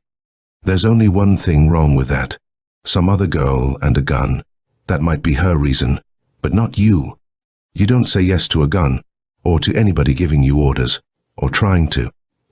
If you did, I wouldn't be here. She sat looking down in her lap, and then, in a very low voice, I don't say I was forced. I do say, when you're young, you can be a fool. Then people can do things to you, and you might try to get back, for spite. Once you start that, you'll be in too deep to pull out. Oh, you could pill out, if you tried. How, for instance? Marrying me is one way. Me, a payoff girl for a gang of bookies. Marry Marles Kearney, a guy with a crown on his ring, and a father that owns a big business and a mother. Who's your mother, by the way? My mother's dead. I'm sorry. We had dead air for a while, and she said, "Mr. Kearney, men like you don't marry girls like me, at least to live with them and like it. Maybe a wife can have cross eyes or buck teeth, but she can't have a past. Ruth, I told you, my first night here, I'm from California, where we've got present and future. There isn't any past. Too many of their grandmothers did what you do. They worked for gambling houses. They dealt so much faro and rolled so many dice and spun so many roulette wheels in Sacramento and Virginia City and San Francisco. They don't talk about the past. You go tot admit they made a good state, though. Those old ladies and their children. They made the best there is, and that's where I'd be taking you, and that's why we'd be happy. It's out. Are you married, Ruth? No, but it's out. Why is it? I'll pay you tomorrow night. Next night, the place was full, because a lot of them had bet a favorite that came in, and they were celebrating their luck. When she'd paid them off, she motioned, and I went over. She picked up 8 10s and 2 1s, and handed them to me. And to get away from the argument, I took the bills and put them in my wallet. Then I tried to start where we'd left off the night before, but she held out her hand and said, "Mr. Kearney, it's been wonderful knowing you, especially knowing someone who always takes off his hat. I've wanted to tell you that, but don't come any more. I won't see you any more, or accept bets, or anything. Goodbye, and good luck. I'm not letting you go. Aren't you taking my hand? We're getting married. Tonight." Tears squirted out of her eyes, and she said, "Where?" "Elkton. They got day and night service, for license, preacher and witnesses. Maybe not the way we'd want it done, but it's one way. And it's a 2-hour drive in my car." "What about?" She waved at the bag, equipment, and money. I said, "I tell you, I'll look it all up to make sure, but I'm under the impression, just a hunch, that they got parcel post now, so we can lock, seal, and mail it. How's that?" "You sure are a wheedling cowboy." "Might be. I love you." "Might be. That does it." We fixed it up then, whispering fast, how I'd wait outside in the car while she stuck around to pay the last few winners, which she said would make it easier. So I sat there, knowing I could still drive off, and not even for a second wanting to. All I could think about was how sweet she was, how happy the old man would be, and how happy our life would be. All full of love, and hope, and California sunshine. Some people went in the caf, and a whole slew came out. The jukebox started, a tune called Night and Day, then played it again and again. Then it came to me. I'd been there quite a while. I wondered if something was wrong, if maybe she had taken a powder. I got up, walked to the caf, and peeped. She was still there, at the table, but a guy was standing beside her, with his hat on, and if it was the way he talked or the way he held himself. As to that, I couldn't be sure, but I thought he looked kind of mean. I started in. Mike was blocking the door. He said, "Pal, come back later. Just now I'm kind of full." "Full? Your crowd's leaving." "Yeah, but the cops are watching me." "Hey, what is this?" He'd sort of mumbled, but I roared it, and as he's little, and I'm big, it took less than a second for him to bounce off me and for me to start past the bar. But the guy heard it, and as I headed for him, he headed for me. We met a few feet from her table, and she was white as a sheet. He was tall, thin, and sporty-looking, in a light, double-breasted suit, and I didn't stop until I bumped him and he had to back up. Some girl screamed. I said, "What seems to be the trouble?" He tuned to Mike and said, "Mike, who's your friend?" "I don't know. Tony." "Some jerk," he said to her. "Ruth, who is he?" "How would I know? He's not a friend, by chance. I never saw him before." I bowed to her and waved at Mike. I said, "I'm greatly obliged to you two for your thoughtful if misplaced effort to conceal my identity. You may now relax," as I proposed to stand revealed. I turned to the guy and said, "I am a friend, as it happens, of Ruth's, and in fact considerably more. I'm going to marry her. As for you, you're getting out." "I am. I'll show you." I let drive with a nice 1-2, and you think he went down on the floor. He just wasn't there. All that was left was perfume, a queer foreign smell, and it seemed to hang on my fist. When I found him in my sights again, he was at the end of the bar, looking at me over a gun. He said, "Put him up." I did. "Mike, get me his money." "Listen, Tony, I don't pick pockets." "Mike." "Yes, Tony." Mike got my wallet and did what he was told. "Take out that money, and every 10 in it, hold it up to the light, here where I can see. There they are. 2 pinholes in Hamilton's eyes, right where I put them before passing the jack to a crooked 2-timing dame who was playing me double. He made me follow his gun to where she was. He leaned down to where she was. He leaned down to her. Said, "I'm going to kill him first, so you can see him fall. So get over there, right beside him." She spit in his face. Where he had me was right in front of the telephone booth, and all the time he was talking I was working the ring off. Now I could slip it up in the empty bulb socket. I pushed, and the fuse blew. The place went dark. The jukebox stopped with a moan, and I started with a yell. I went straight ahead, not with a 1-2 this time. I gave it all my weight, and when I hit him, he toppled over, and I heard the breath go out of him. It was dark, but I knew it was him by the smell. First, I got a thumb on his mastoid and heard him scream from the pain. Then I caught his wrist and used my other thumb there. The gun dropped. It hit my foot. It was in my hand. "Mike," I yelled. "The candle. In the booth. I've got his gun. But for Pete's sake, give us some light." So after about 3 years, Mike found his matches and lit up. While I was waiting, I felt her arms come around me and heard her whisper in my ear, "You've set me free. Do you still want me?" "You bet I do. Let's go to Elkton." So we did, and I'm writing this on the train, stringing it out so I can watch her as she watches Mesquite, Sage, Buttes, and the rest of the West rolling by the window. But I can't string it out much longer, except that we're goof happy, and the old man is throwing handsprings. That's all. Period. New paragraph. California. Here we come. End of Payoff Girl by James M. Cain.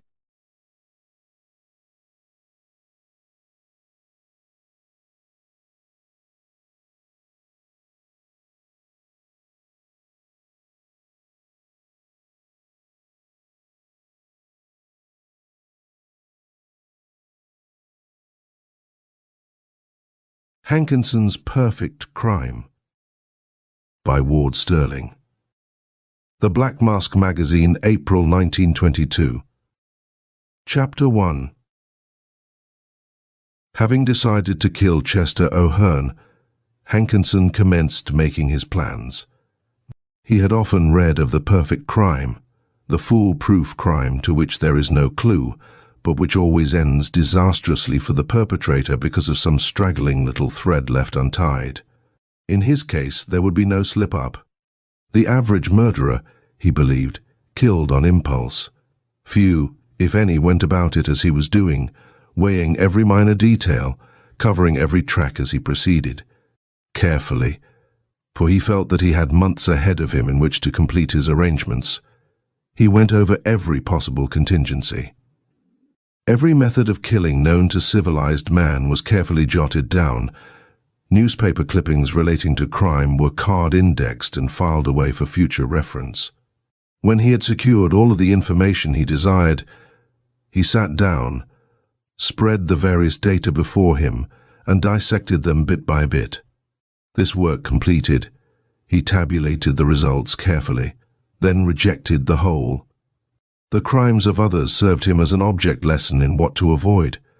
There were 2 pitfalls to be watched for. One was the fact that O'Hearn was carrying on a liaison with Mrs. Hankinson.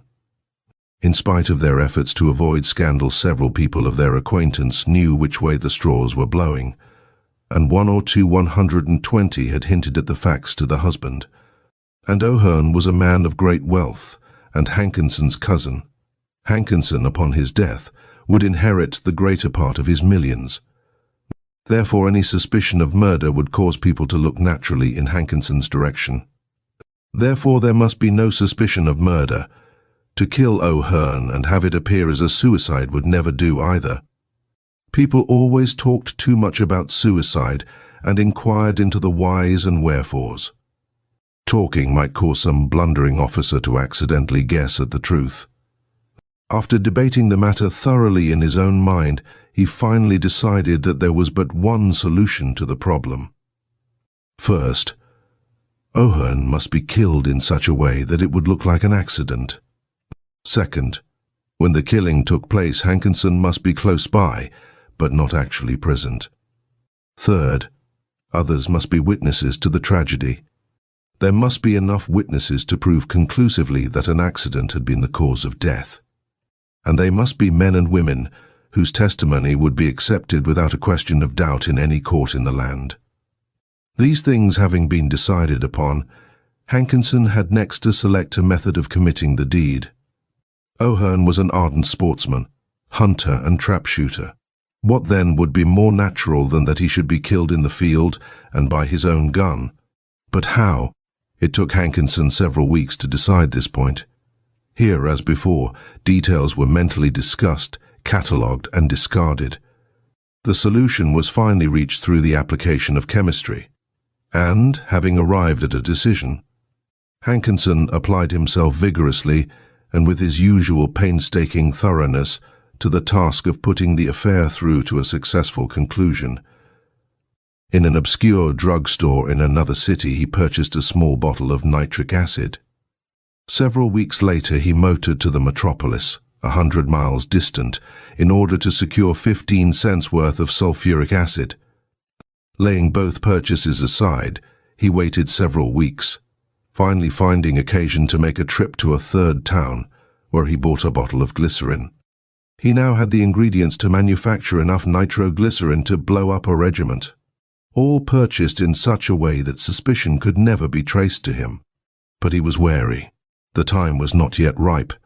There was always the chance that some over-alert clerk might, through some unforeseen circumstance, remember his face and connect him with the purchase of one of the chemicals.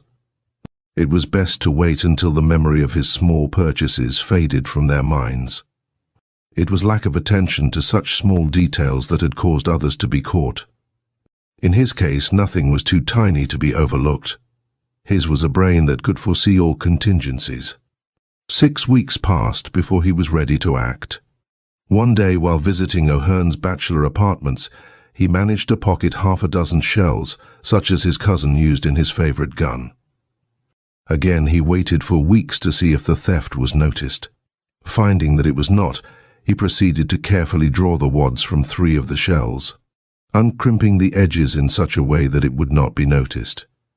He even wore gloves to avoid telltale fingerprints, pouring out the charges of powder and shot. He poured into the empty shells enough nitroglycerin, which he compounded from his chemicals.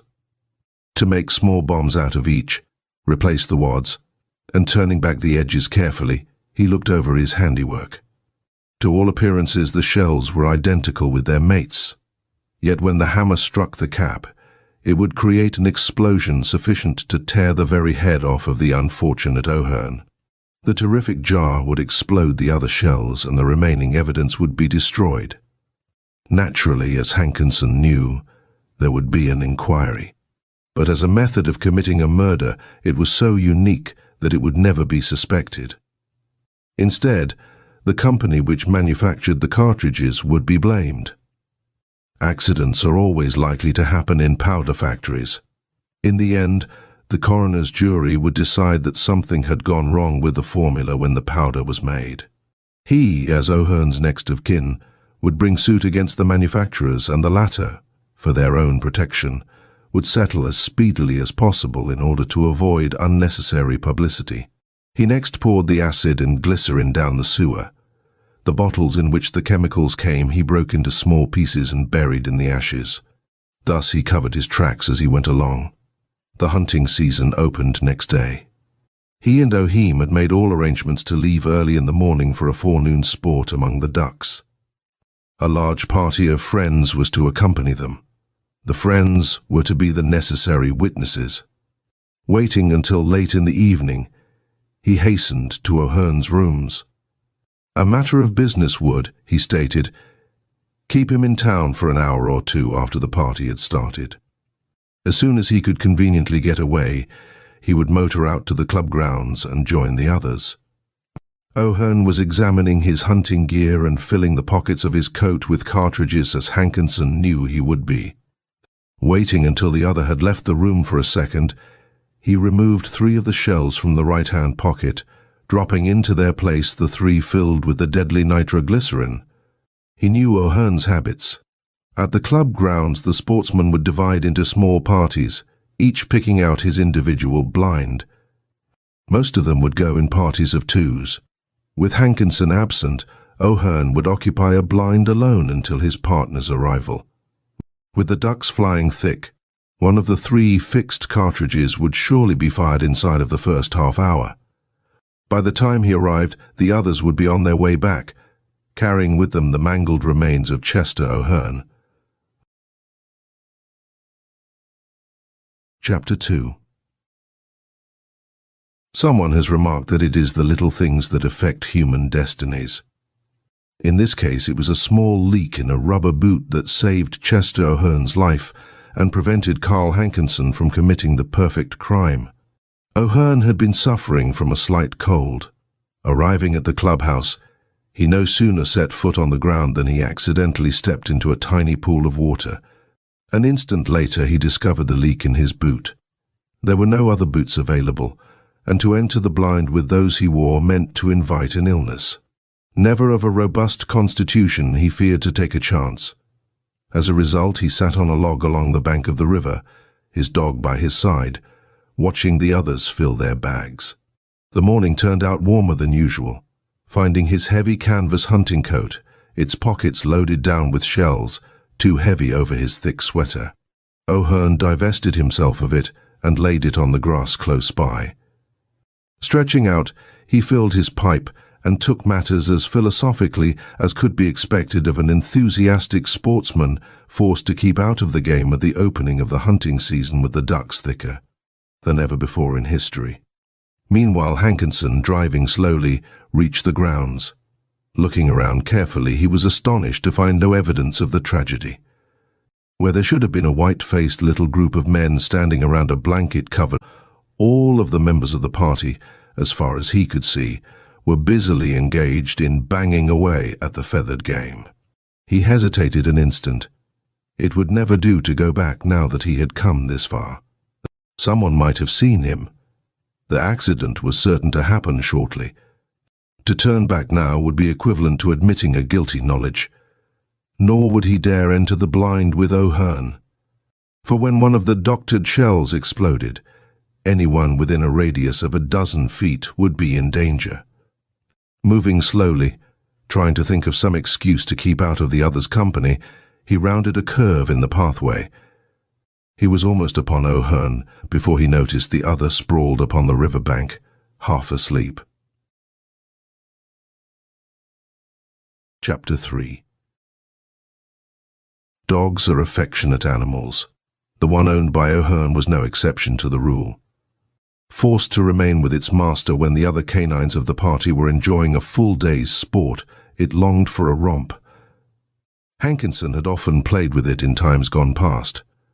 Recognizing its friend, it leaped to its feet and, tail waving, started toward him. Hankinson's gun was in his hand. It was this that probably caused a streak of peculiar dog reasoning to flash through the animal's brain. Here, he probably thought to himself, is why my master has been waiting. Now that he's arrived, let's get started. Seizing O'Hearn's hunting coat in his mouth, the animal leaped toward Hankinson, the heavily loaded pockets of the coat swinging wildly. As it fawned upon the newcomer, one of the loaded pockets struck the butt of Hankinson's shotgun. Nitroglycerin explodes upon concussion. End of Hankinson's Perfect Crime by Ward Sterling.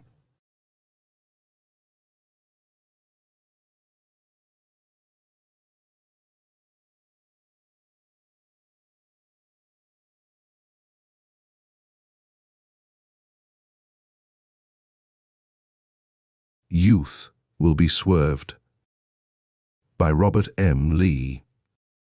Detective Story Magazine, January 6, 1920. Old Ezra Saunders, the Marshal of Turtle Hill, sat sunning himself on the edge of the board stoop in front of the City Hotel. A battered hat was tilted down over his squinting eyes, and his toothless gums worried away at a quid of fine cut. Now and again, he scratched luxuriously at a skinny shin with the toe of a decrepit shoe. As old Ezra's narrow glance skimmed along the 2 rows of unpainted wooden buildings that adorned the single thoroughfare of the city, he spied, stepping forth from the most pretentious of these structures, Mr. Truman Nesbitt, owner thereof.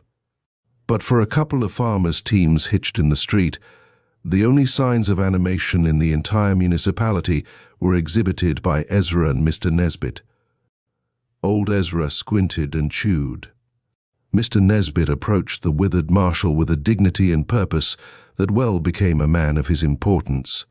Mr. Nesbitt kept a general store, dealt in mortgages, sold farm machinery, and kept his finger on the metropolitan pulse. He was a Republican. His right-hand man, Hickory Jones by name, was a Democrat.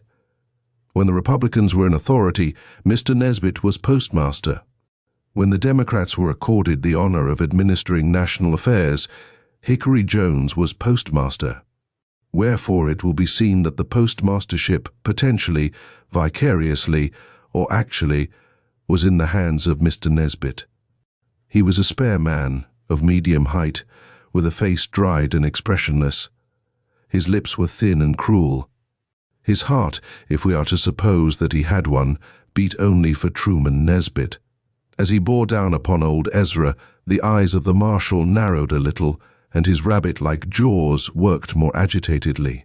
"Mornin', Truman," said Ezra. "Saunders," said Mr. Nesbit, without bothering about returning the greeting. "There was a meeting of the trustees last night." Ezra's jaws actually suspended operations. Mr. Nesbit's abruptness presaged something portentous. Mr. Nesbit was president of the Board of Trustees. Hickory Jones was a member. 3 other members, citizens of Turtle Hill, were known to be in the power of Mr. Nesbit by reason of certain incautious loans negotiated. "There was a meeting of the board," repeated the president, "and there was taken up the matter of cutting down the city budget. It is costing too much to run the city. It was decided that Turtle Hill don't need the services of a marshal. Crimes ain't frequent enough. In fact, there ain't any crimes." Old Ezra's heart skipped a beat or two. He gulped twice before he could find his voice.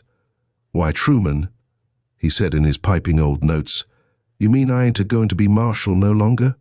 "That's the sentiment of the board," said Mr. Nesbit crisply. "You may turn over the appurtenances of your office on the 1st of next month. Your salary will continue until then." "Truman," said the old man, rising. "Truman, why, Mr. Nesbit, I've been marshal here for a good many years, going on 20, I reckon. I ain't always given good service." "It isn't a question of service," said Nesbit. "Anyone would do as well.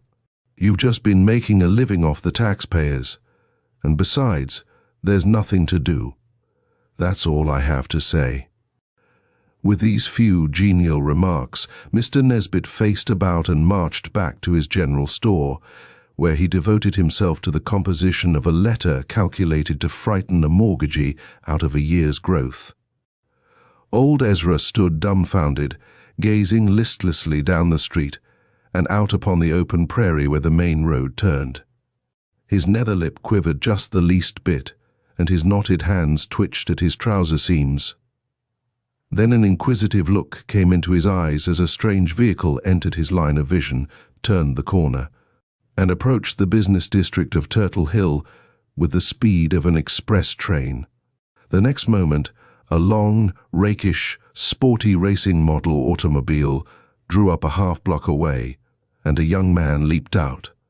Ezra's fascinated gaze was kept riveted on the car. He admired the steel disc wheels, the snappy long hood, the spare wheels slung to the rear, and above all, the bewildering blue in which the body was resplendent. The youth who had leaped from his seat walked briskly to old Ezra. The marshal sized him up briefly, a pair of shifty eyes, a weak chin, smart city clothes. Old Ezra sniffed suspiciously. "Uncle," said the sleek youth airily, "I wonder if you can tell me where I can find Mr. Truman Nesbit." Ezra continued his calm scrutiny. Then he said, "Where'd you get the idea I was your uncle?" "Oh, no offense," returned the youth a little sharply. "Can you give me the information?" "He runs the store you see right down the road there," said Ezra.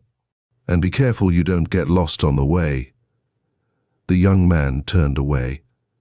A few steps from old Ezra, he threw up his arm and waved to another youth who still sat in the spanking racer. That one waved in return, threw in his gears and started off. In a few moments he was out of sight round the same turn in the road from which he had arrived. The one who remained, and who had so brusquely roused the ire of old Ezra, continued on his way to Nesbit's store. Once inside, he removed his cap.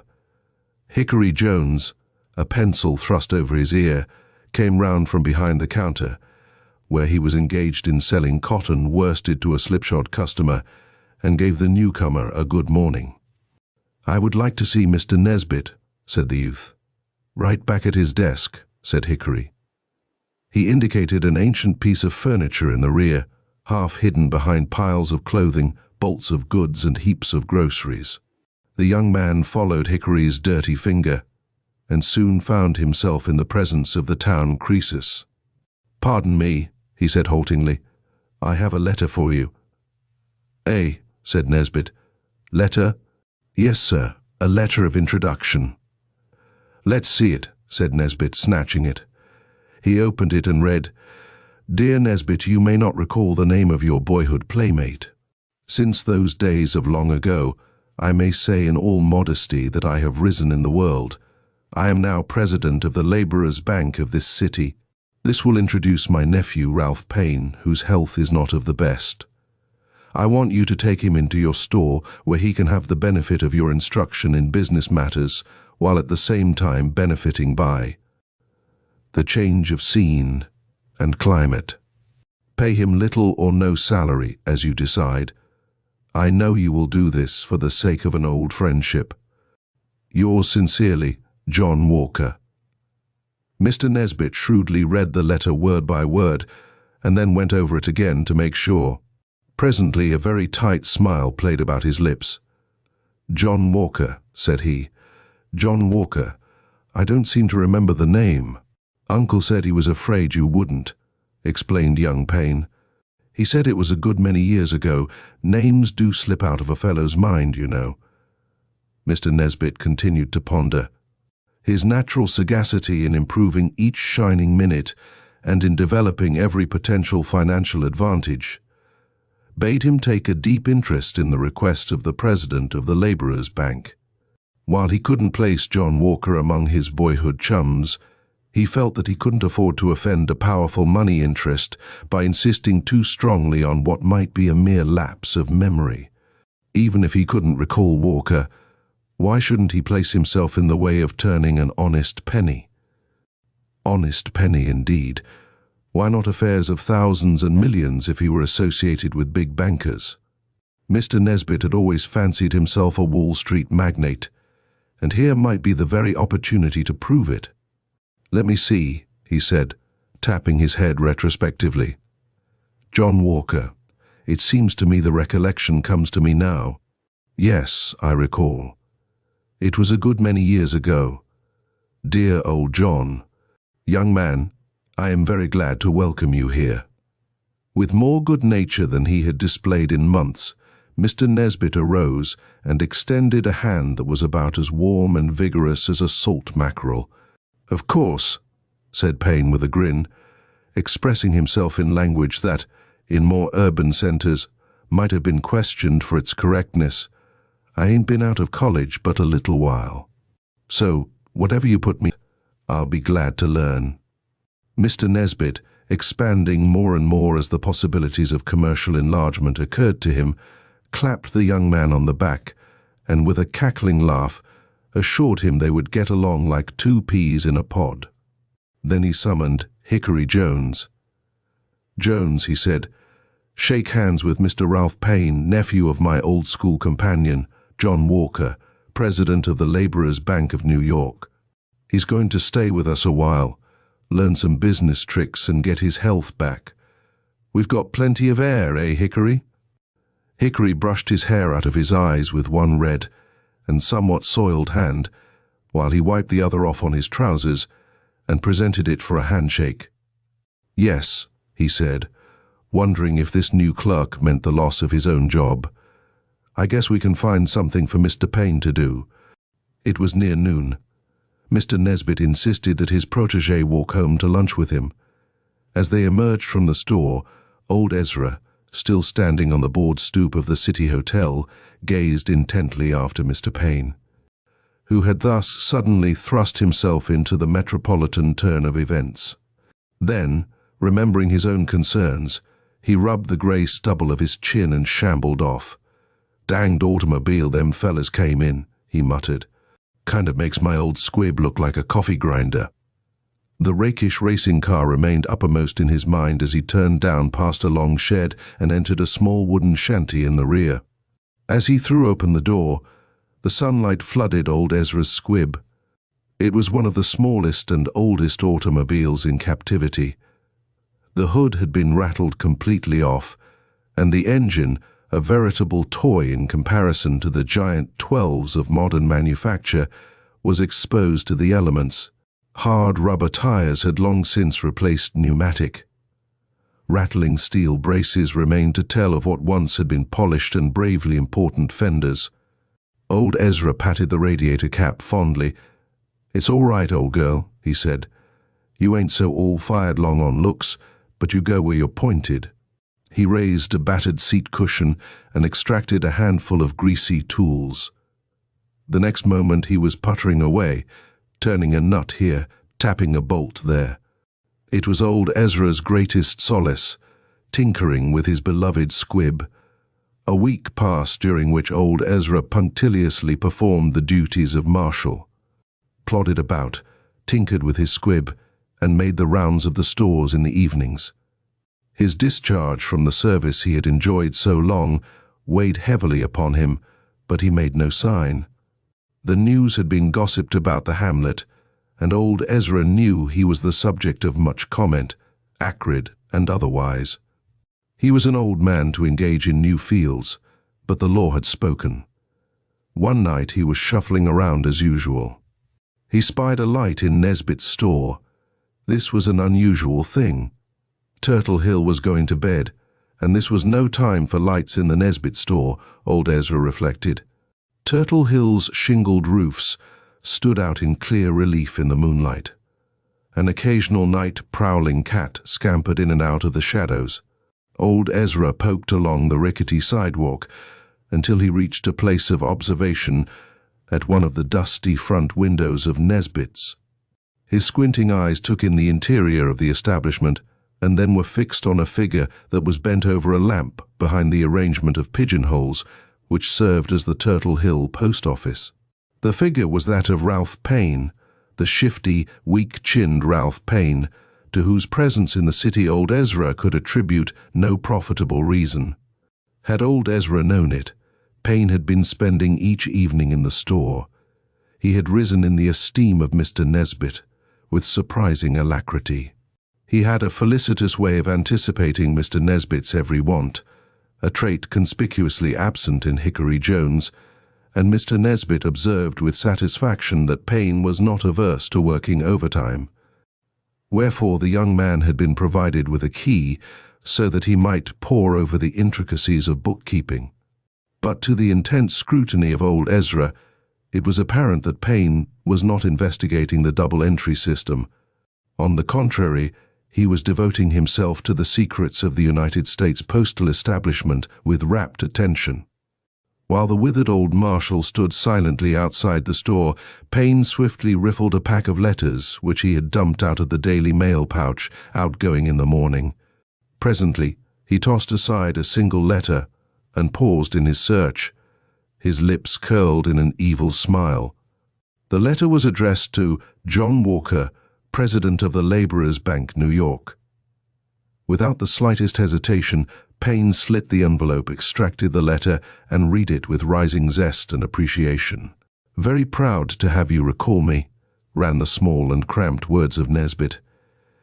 "Glad to have an opportunity of serving you. Mr. Payne is a delightful young man, sure to succeed in business." Payne read and threw back his head with a laugh. He continued to read, "And I am thinking of settling in New York. Perhaps you can give me a few pointers."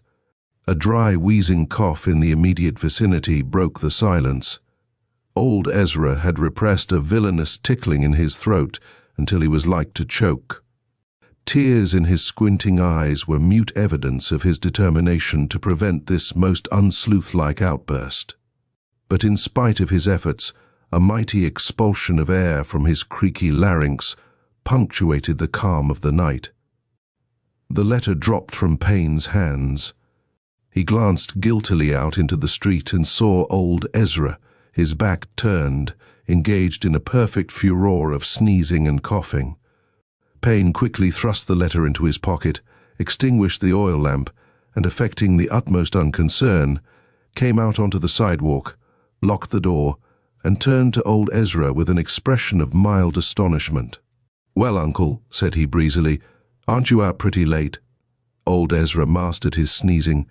"You still seem to have the idea that I'm some kin to you, don't you?" he said. "Otherwise, I'll agree it is pretty late."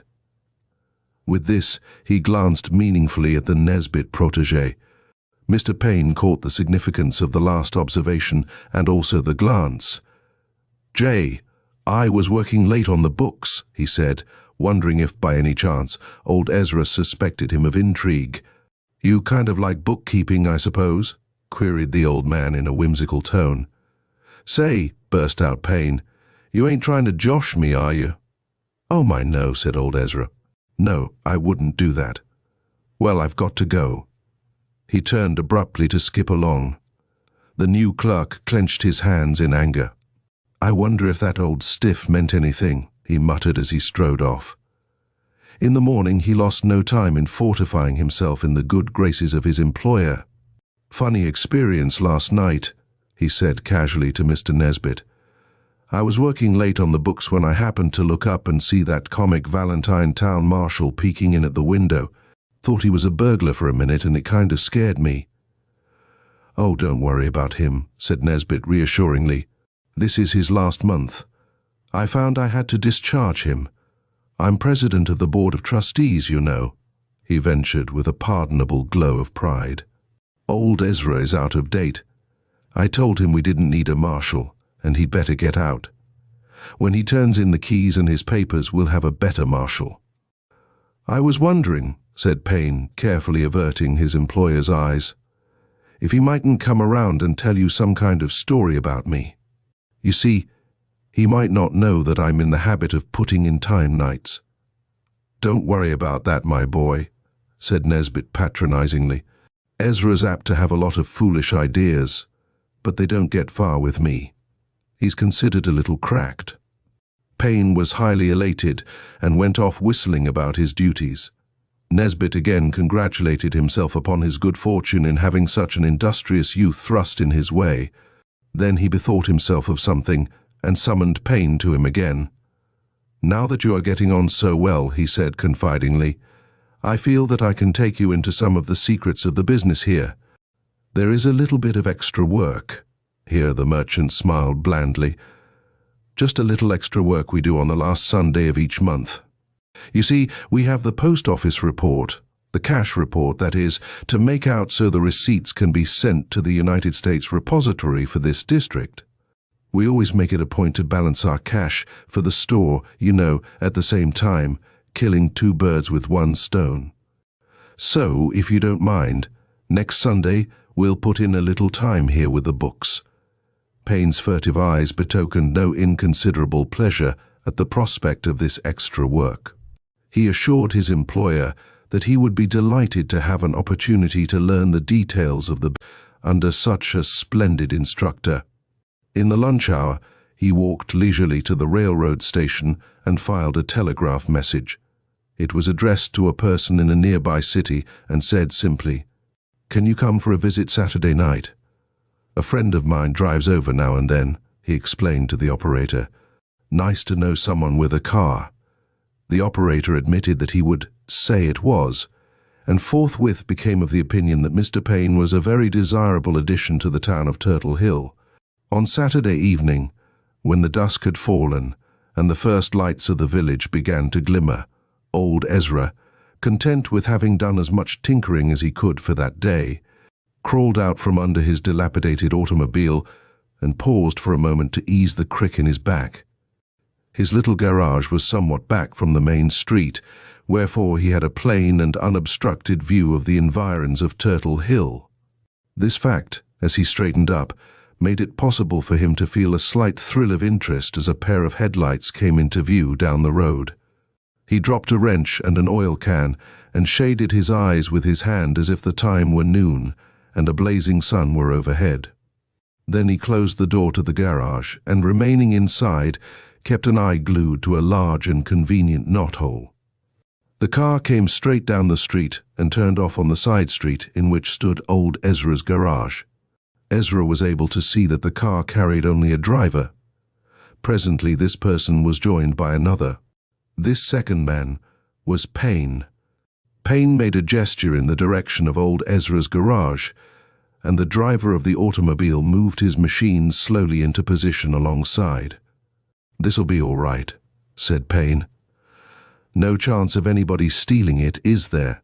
asked the driver. "Never in the world," said Payne.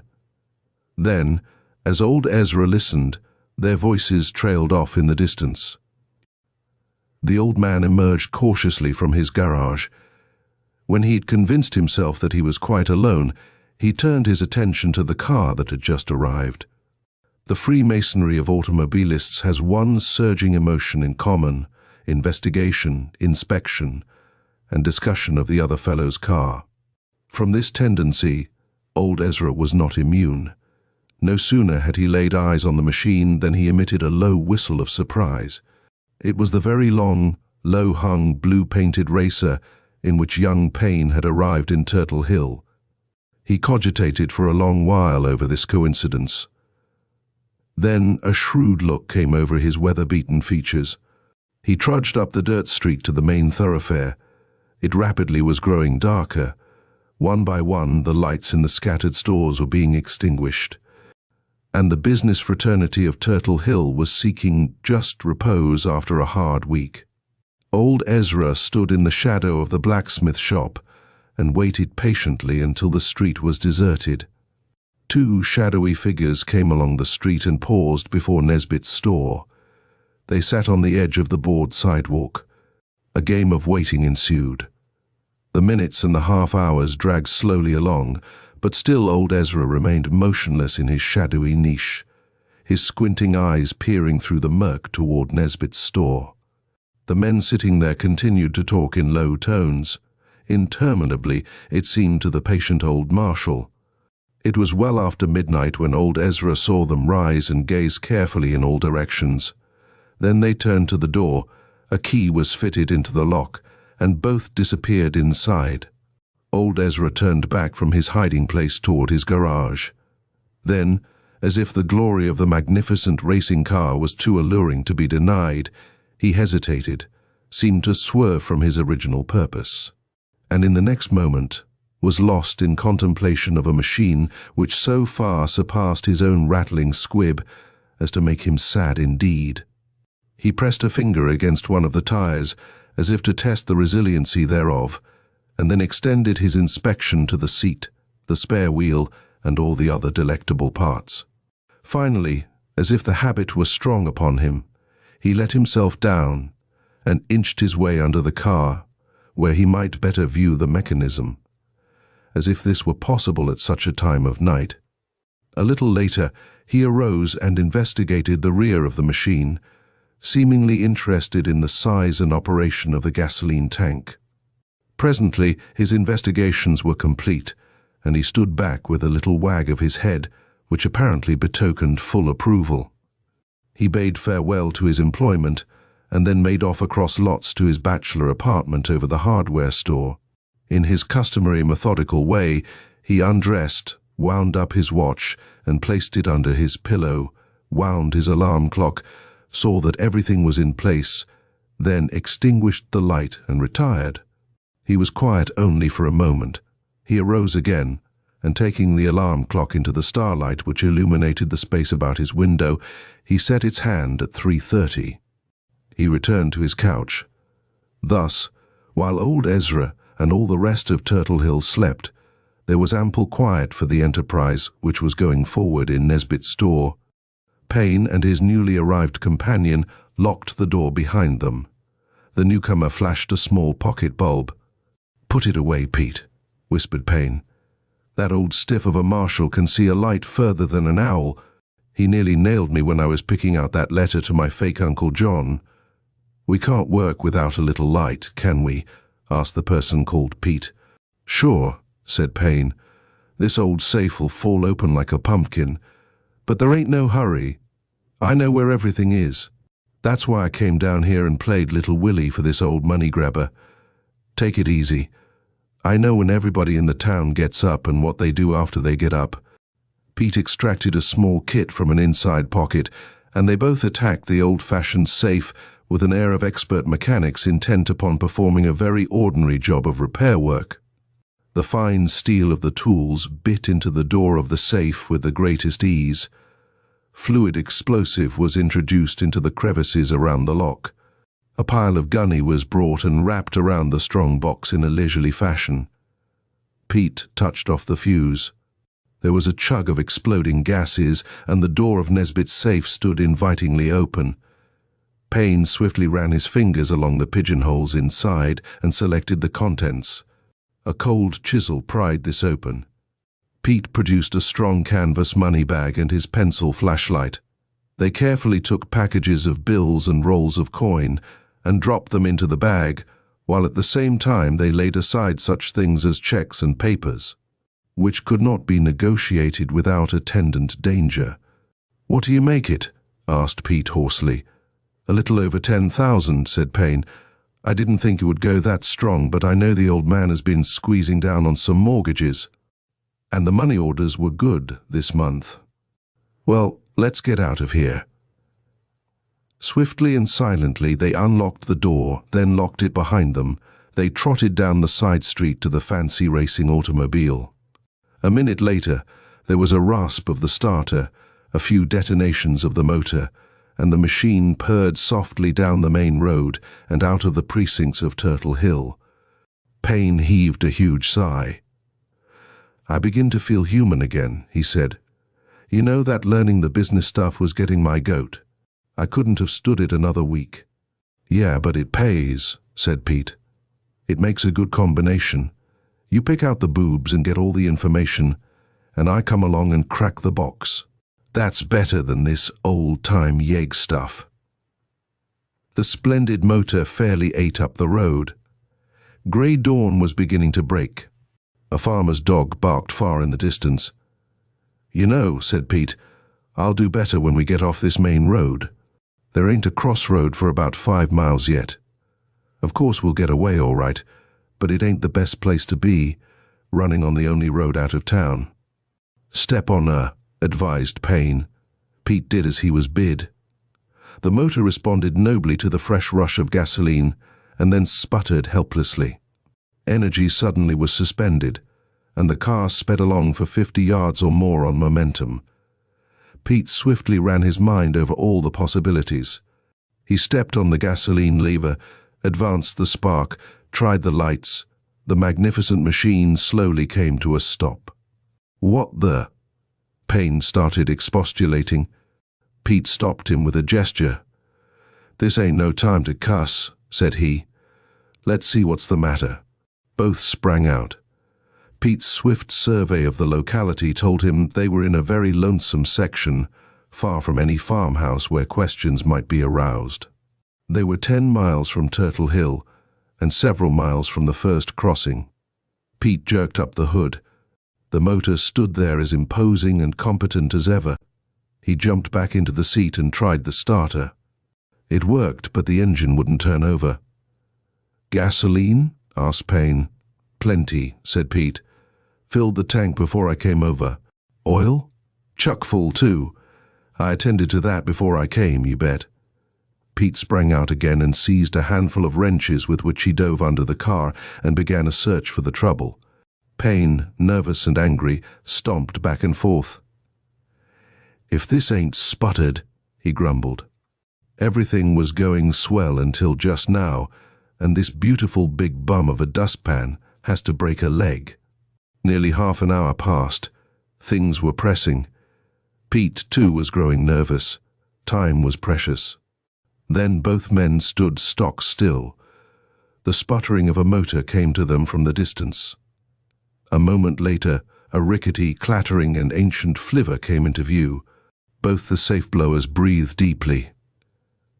"I thought we were in for it," said Pete. "But I guess they don't come chasing yeggs in those things." Relieved of their worries, they turned again to the task of repairing their car. The noisy little machine came closer. The half-dusk prevented a full view of the driver, who drew up and stopped with a chug. "Stick up your hands, gentlemen," said a cracked, unmusical, quavering old voice. Payne and Pete whirled around. They were looking into the barrel of a huge automatic. Over the top of it squinted the cool eye of old Ezra Saunders. "Well, I'll be," began Payne. "I wouldn't utter no profanity, young man," said the marshal. "It ain't fitting. So now if you boys'll just behave nice, I'll take you back without no trouble." Pete's mind worked rapidly. "Our car's broke down," said he. "We'll have to ride with you." "Wouldn't that be handy?" said old Ezra. "And me driving, and you throwing me out in the ditch. Like as not. Now then," he continued sharply, "just you boys take hold of that machine and turn her face about. She's a little heavy, but so is this here gun of mine." Bewildered at the turn of events, Pete and Payne laid hold with a will, and with many stops and starts and forwards and backings. They managed to turn the racer right about. "Now," said Ezra, "take off your coats and lay 'em in my car one at a time. Gimme them too. Now get into your car and sit there, real peaceful." The safe blowers did as they were requested. Old Ezra, expert in the use of the squib he had driven so long, maneuvered with amazing deftness so that he turned around and brought up in the rear of the racer. "One more request, gentlemen," he said. "Just hand over the money over the back of the car. Thanks. Now then, one of you take hold of your steering wheel, and I'll do the rest." The sputtering flivver thrust its nose into the rear of its magnificent captive and pushed. The extraordinary pageant began its return journey, with old Ezra driving with one hand and holding his pistol on the captives before him. In the meantime, early rising Turtle Hill was in a furore. Hickory Jones had made the discovery. Having repaired to the store for his breakfast butter, he found the broken safe. He aroused Nesbit, who promptly flew into dismay. "Where's old Ezra Saunders?" he demanded. "Gone, eh? Well, I'm glad I fired him. When he's needed, he's never around. So it was Payne, eh? I knew he was playing a game on me. I never remembered any John Walker until he came with that smooth story. I suspected him all along. Hickory, you should have watched that scamp." Inside of a half hour, the whole of Turtle Hill's citizenry was gathered about the looted store. All offered advice, but none went after the robbers. "It's no use," put in the telegraph operator. "He's gone with the fella with that racing car. He telegraphed for him to come over here." "Why didn't you tell me?" demanded Nesbit. "How would I know what he was meditating?" moaned the operator. "I thought he was just lonesome." Someone pointed a finger down the road. "What's that?" asked a dozen voices. Then all the townsfolk gathered along the thoroughfare in the manner of multitudes greeting a conquering hero. And it was a fitting welcome, for with a slow and stately motion as of a conqueror's chariot came the rattling flivver of old Ezra, pushing the gaudy racer. In the latter sat the two spiritless safe-blowers. Ezra stopped, and at his direction a dozen hands came forth to seize the culprits. He handed the bag of money to Nesbit. As he did so, there came another sputtering of cylinders, and a third automobile flashed upon the scene. Out of this leaped two men who wore black mustaches and derby hats. They took one look at the prisoners, and a score of eager mouths hastened to tell the story of the robbery. But the capture still mystified them. Old Ezra waited patiently until the detectives asked him for his evidence. "Well," said he, "I was afraid that fine car wasn't here for no good, so I just extracted the gasoline and the oil out of it. I figured I'd catch 'em if it got necessary. I left 'em enough gas for 10 miles. That's where I caught 'em." Mr. Nesbit plucked old Ezra by the sleeve and led him apart. "If I was a mite hasty the other day," said he, "I hope you'll forget it, Ezra. Your salary will get a considerable increase, and your office is yours as long as you want it."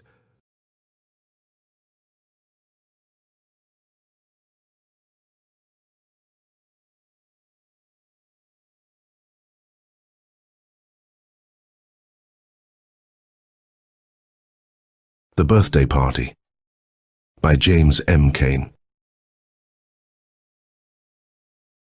He bounced the tennis ball against the garage with persistence, but no enthusiasm. He would have gone swimming, but Red would be there, and he owed Red 10 cents. Red drove the ice cream truck evenings, and so swam in mid-afternoon. Debtors, therefore, used the creek mornings, late afternoons, and, if there was a moon, nights. Between times, they passed away the hours bouncing tennis balls against garages. He bounced the ball with sudden zeal. There had come a call from the house. Burwell. It was repeated, twice, and then amended. Burwell Hope. He slowed the tempo. You call me, Ma. I don't see why you can't answer when I call. I was practicing strokes, he told her. Well, don't stand there yelling so the whole neighborhood can hear you. And, besides, I don't think that's any place for practicing strokes. It makes an awful noise, and I don't wonder people are annoyed. He slouched slowly into the house, practicing a trick that involved mashing the ball into the ground, hitting it with the edge of the racket as it sprang up, and catching it in the pants pocket as it bounced waist-high. Have you bathed? It's too hot to bathe now. I'll be all perspired up again. I'll bathe after supper. You ought to bathe now. It's too hot. Did you black your shoes as I told you? Not yet. Not yet. What? Not yet. Ma? Well, there's the pen and ink. Sit down and write the card now so I can wrap it up. I've got a minute now and I don't want to have to think about it later. Wrap what up? Burwell. How many times have I got to tell you you must stop this habit of asking useless questions? It's annoying, and you have to stop it. Marjorie's birthday present, of course. I can't wrap it up until I have the card, and you're giving it to her, so you have to write the card. I'm not giving it to her. I don't even know what it is. It's a very nice bottle of perfume. Want to see it? Phooey. Using that word. I don't want to see it. Very well. Then as soon as you write the card, you can black your shoes. What for? Will you stop asking those useless questions? For the party, of course. Didn't I tell you? Answer me. Didn't I tell you not 2 hours ago that Mrs. Lucas stopped by, told me they were giving a little surprise party for Marjorie tonight because it's her birthday, and that she especially wanted you to be there? Didn't I tell you that? I'm not going. You're... Sure, you told me, but I never said I would go. Why? Burwell Hope, the very idea. And after Mrs. Lucas said she especially wanted you to go. And after I made a trip downtown to buy a nice present. Why, I never heard of such a thing. All her friends are going. Spencer, and Jackie, and Junior Legrand, and bunch of sissies. Is every boy a sissy that has some kind of manners, and does what his mother tells him to once in a while without always having to argue? I'm not going. What will Marjorie think? Marjorie Lucas, the belle of home room 29. Why do you always have to be so mean to Marjorie? What has she ever done to you? The face that only a mother could love. I haven't time to stand around and argue with you. You write the card right now. Happy birthday to Marjorie from Burwell, and then you go out and black your shoes. They're on the back porch, and there's a new can of blacking in the things that came up from the market. He wrote the card, then went out on the back porch and looked at his shoes. Then he looked at the sun. Then he looked at the sun again, making certain calculations based on its position in the heavens and its relation to the general progress of the afternoon. Then he drifted into the backyard, took his swimming suit off the line, and slipped quickly through the hole in the hedge. The creek was deserted, but damp spots on the boat landing showed that Red, to say nothing of his more solvent customers, wasn't long gone. Burwell peeled off his clothes, had a moment of wild determination to go in naked, but compromised on trunks, without shirt. The water felt queer, and all his tricks seemed shriveled. He kept opening his mouth to yell, "Hey, look at this one," but there was nobody to look. He tried a back dive, but all he got out of it was a pair of smarting shins, where they slapped the water as he came over. He tried a feat of his own, for which he imagined he had acquired quite a local reputation, to go down under and stay down under, with only his feet sticking out, but something seemed to be wrong with it. As a rule, he could stay down under at least 5 minutes, or, at any rate, so he frequently asserted, in the absence of any watch to time him, and in the absence also of any knowledge that even 1 minute is a prodigious time for holding the breath. But now, For some unexplainable reason, he was no sooner down than he had to come up again, puffing grievously, treading water. About to try again, he felt a tingle in his back. Somebody, he knew, was watching him. This time, as he lazily flipped himself under, all was as it should be. He stayed down at least 10 minutes, crossing his feet as they stuck out in the air, wiggling his toes, sending up bubbles, and in other ways putting in subtle artistic touches. When he came up, he tossed the hair out of his eyes nonchalantly and breathed through his nose to conceal the puffing and to show that, staggering though the performance might be, it had been done with ease. Marjorie was on the boat landing. "Hello. Hello. My, but you scared me. Me scare you. I thought something had happened to you. When I saw your toes wiggle, I thought something had you. I thought I would die. Oh, that wasn't nothing." He put his face in the water and blew through his mouth, at the same time uttering loud noises. He conceived this to be a peculiarly terrifying experience for the beholder. However, she didn't seem to be paying much attention. "I wish I could go in." "Well, come on. I didn't bring my suit." He became a steamboat, churning up a great deal of foam, but stopped when she wandered into the canoe house. When she came out, she had his swimming shirt. "Are you going to be wearing this? Only sissies wear shirts. I could pin it at the bottom. It's pretty big for me, and I could pin it so it would be all right." "I don't mind." She went back into the canoe house again, and he began doing all his tricks, one after the other. Presently she came out, a bit suggestive of diapers and safety pins here and there, but in the main clad neatly in a one-piece bathing suit, made of his shirt. He let go with a jackknife, then climbed out with an air of triumph mixed with boredom. She climbed down the cleats and felt the water with one toe. "What's the matter? You scared?" "I'm not scared, but I always like to know if it's cold or not." "You're scared?" "Well, I always am. A little. If you're scared, you've got to dive in." "I'm going to." "Well, why don't you?" "I'm going to. In a minute." He had a moment of vast, soul-warming contempt, but it congealed within him to a drop of bitter, cruel gall. She was climbing the piling. He watched her, stunned, saw her poise far above his head, then go off and cut the water so cleanly that only a high spurt of foam marked her entering it. Nobody had told him that little girls dive better than little boys. Nobody had told him that little girls could possibly do anything better than little boys. All he knew was that he had never had the nerve to climb the piling and dive off, and here she had done it, and not only done it, but done it, apparently, without even knowing that it was hard.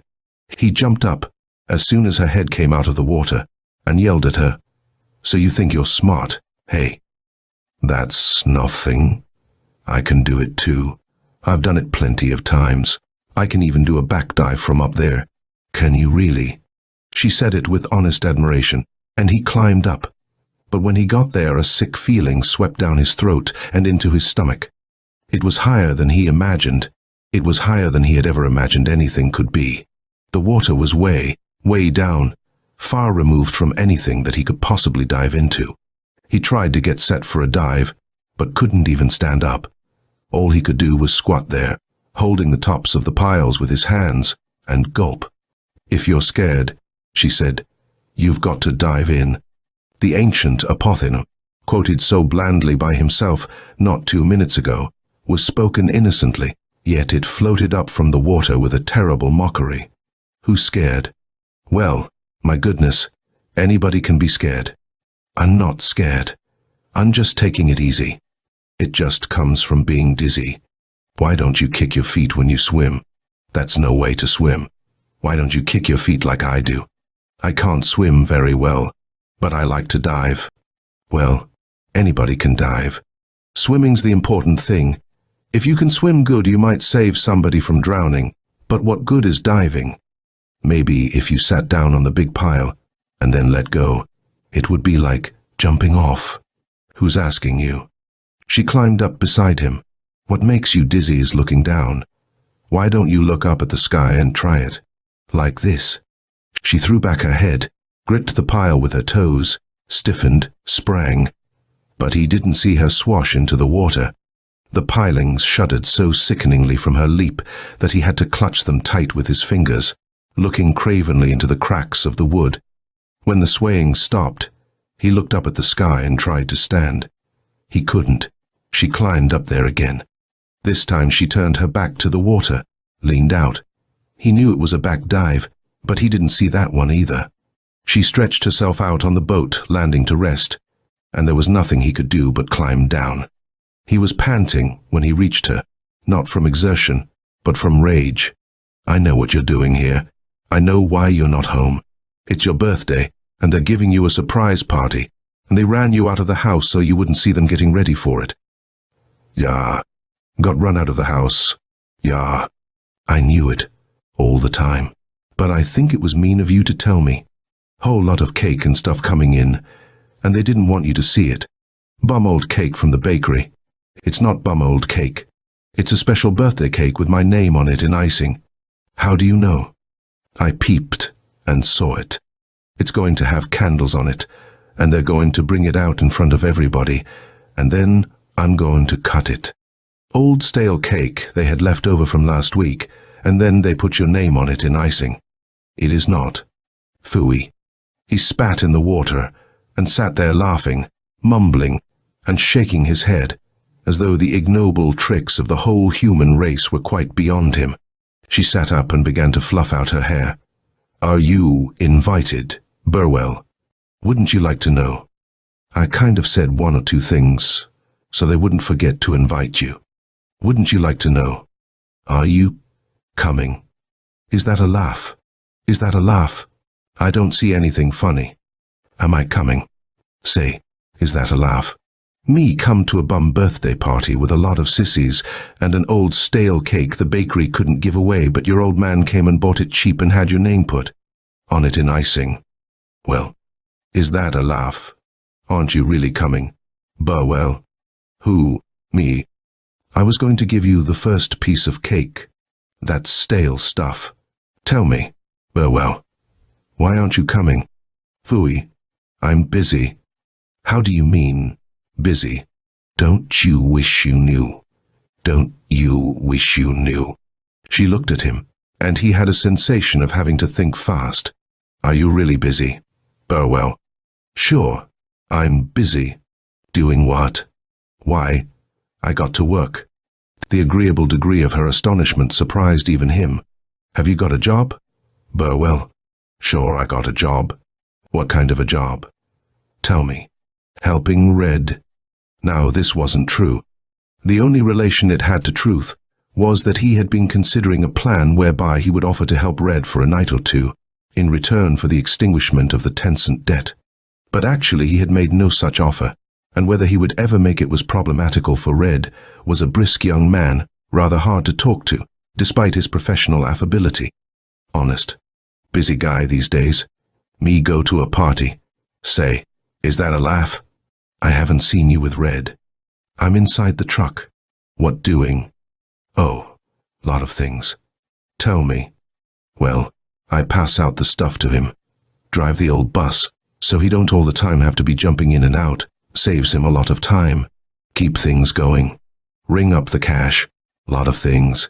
Do you get paid for it? You think I'm doing all that for nothing? Well, I didn't know. I thought he might just give you ice cream. You know, a free cake if you wanted it. A fat chance. When did you start? Oh, I don't just remember. I've been at it quite a while. Maybe a week. Just think. And I didn't know a thing about it. He rather fancied his new job now. As a matter of fact, the truck had a wheel that had always taken his eye. It was a big, horizontal wheel, something like the wheel on the rear end of a hook and ladder. And there now leaped into his mind a picture of himself behind it. Say, you ought to see me in there, swinging her around corners, dodging traffic, shooting her up beside the curb, ringing the bell. I forgot that. I'm the one that rings the bell. He acted it out, his feet hanging over the water, his hands caressing the wheel. He shifted gears, pedaled the brake, sounded the bell, pulled up short just in time to avoid a collision with a lady pushing a go-kart containing an infant, went on with a noble, though worried, look on his face. A captious listener might have reflected that evening was a strange time for infants to be abroad in go-karts, might have taken exception, too, to a certain discrepancy between the critical situations in which this ice cream truck seemed always to find itself, and the somewhat innocuous tinkle of the bell which accompanied its doings. However, his listener wasn't captious. She gazed at him with wide-open eyes, and a rapture so complete that all she could think of to say was an oft-repeated "my." They took turns dressing, and as they started home, he glowed pleasantly under her admiration. Yet admiration, even now, was not quite enough. He craved definite superiority. Beat you to the edge of the woods? No, you can't. She started so suddenly he was taken by surprise, and as she raced ahead of him he had one twinge of fear, that she not only could dive better than he could, but run faster. But the distance was in his favor. She tired, and as he clattered past her, he had at last what he had craved all afternoon. The hot, passionate feeling that he was better than she was, that from now on she must be his creature, to worship him without question, to look on from a distance while he dazzled her with tricks. It was short-lived. He felt a jolting, terrible pain in his face, having tripped on the wet bathing suit and slammed down in the road, the dust grinding into his mouth, the little stones cutting his cheek. He set his jaws, closed his eyes, screwed up his face, in an agony of effort not to cry. "It's all right, Burwell. You're not hurt bad. You're just scratched up a little bit. Here, I'll wipe it off for you." He felt the wet bathing suit wiping his face, then the soft, dry dabs of her handkerchief. The effort not to cry was becoming more than he could stand. He clenched his fists. "Open your mouth and close your eyes. I'll give you something to make you wise." A quick, warm little kiss alighted on his mouth, stayed a moment, pressed hard, and then left. A wave of happiness swept over him. The strain eased. He hadn't cried. He opened his eyes. She was gone. They were at supper when he got home, and his mother jumped up when she saw him. "Mercy, Burwell, what on earth has happened to you?" I fell down. "Mercy, Mercy. I'm all right. Are you sure? My, I'll have to put something on your face before you come to the table. I don't want any supper." She felt his brow. "I'm going to bed. I don't think he has any fever. I'm all right, but I'm going to bed." However, at this point Liza, the cook, appeared with a platterful of sliced watermelon, then hastily backed out. Thought you all was through." His eye caught the wet redness, and he couldn't shake it out of his mind. "Well, maybe I could eat a little bit. Then sit right down, and I'll put something on your face later." He sat down, and permitted himself to be coaxed into eating 3 pieces of fried chicken, 2 new potatoes, 4 ears of corn on the cob, a dish of pickled beets, and 2 big slices of watermelon. While he was putting this away, his mother kept up a sort of running soliloquy. "I wonder if I ought to let him go to that party tonight. It seems a pity to have him miss it. And yet, we'll see." It annoyed him that his mother seemed to have forgotten he didn't want to go to the party, and discussed it as though it was something he had been looking forward to for his whole life. However, there was nothing to do but fall in with that view of it, and dodge the main issue, if possible. "It's all right. I don't mind. I'm going to bed. Did you shine your shoes?" "No, I was going to, but I fell down." "Well, I'll shine them. You keep quiet after supper, and then we'll see." "It's all right. I don't want to go." "Why, Burwell, you know you want to go." "I do not. I'm going to bed." He had overplayed it, and he knew it. At his insistent shout, his father, who had been eyeing him narrowly for some time, suddenly spoke. "Burwell." "Yes, sir. What's this about the party?" "Nothing. When you get through supper, you're to shine your you're to bathe and dress. When you're ready, come to me, and we'll get some collodion on that face so it'll have a beauty suitable to the festivities. Then you're going to the party." "Yes, sir." Bathed, shined, dressed, and patched, he started out, but he was in no hurry to get there. He was troubled, and he fingered the birthday present in his pocket most uneasily. How to explain his absence from his job wasn't what bothered him. He already had a plan that would take care of it handsomely. He was at an age when it would be sufficient to say, "Yeah, were you kidded? Did you bite? Yeah," and this would settle anything. But somehow he didn't like it. He didn't know it, but what ailed him was that he had already tasted triumph, or anyhow some sort of triumph, and what he craved now was humility, the sweet sacrifice of love, the sensation of being unselfish and noble and wan about the eyes. He loitered outside the billiard hall, watching the mysterious business of white balls clicking against red, scuffled past the picture show, examining all the posters, dillied and dallied, but after a while he had it. He would put the first plan into effect almost as soon as he got there, but he would combine it with another plan, to be uncorked later. After Marjorie had had an hour of moping broken-heartedly trying to be gay with her guests, he would call her aside and tell her the truth, or what at the moment seemed to be the truth. He had worked for Red. He had helped him on the truck, had helped him for 2 weeks, as a matter of fact, and all because he knew that tonight would be her birthday. And he wanted to give her something out of his own money, and, well, here it is. Then she would know she had cruelly misjudged him, and they would sit there in the shadows, happy, but in a soft, dreamy way, since she would be aware at last of his lofty nature. So it was quite dark when he got there, and the party was in full swing out in the backyard. The yard had been strung with lanterns, and as he slipped back of the house, he could see them all out there dancing on the clipped grass. To the radio. He paused in the shadows and looked for Marjorie. She wasn't there. He kept looking and looking, and then a sound caught his ear, so close he jumped. He turned and found himself looking in the dining room window. In front of it on a small table, not 3 feet from him, was the big cake, with Marjorie's name on it, the unlit candles spaced around its edge, with one in the middle. And approaching that cake, in the dark room, was Marjorie. She got to it, picked up the knife, hesitated. Then he felt creepy at the enormity of the thing she was about to do. She was cutting the cake that was to be carried out before the guests as the grand surprise of the evening. He was numb with shocked astonishment as he saw the knife go in twice, saw Marjorie pick up the wedge of cake in her hands and hurry out of the room. He was still staring at the mutilated cake when he heard a step, saw her run out of the front of the house, flit down the lawn to the pillar of the driveway, and wait. Then shame, panic, fear, and love shot through him in one terrible stab. He crept to the edge of the porch. He slipped the present under the rail. He ran blindly to the street, into the night. From the distance, up the street, came the bell of the ice cream truck. End of The Birthday Party by James and Kane.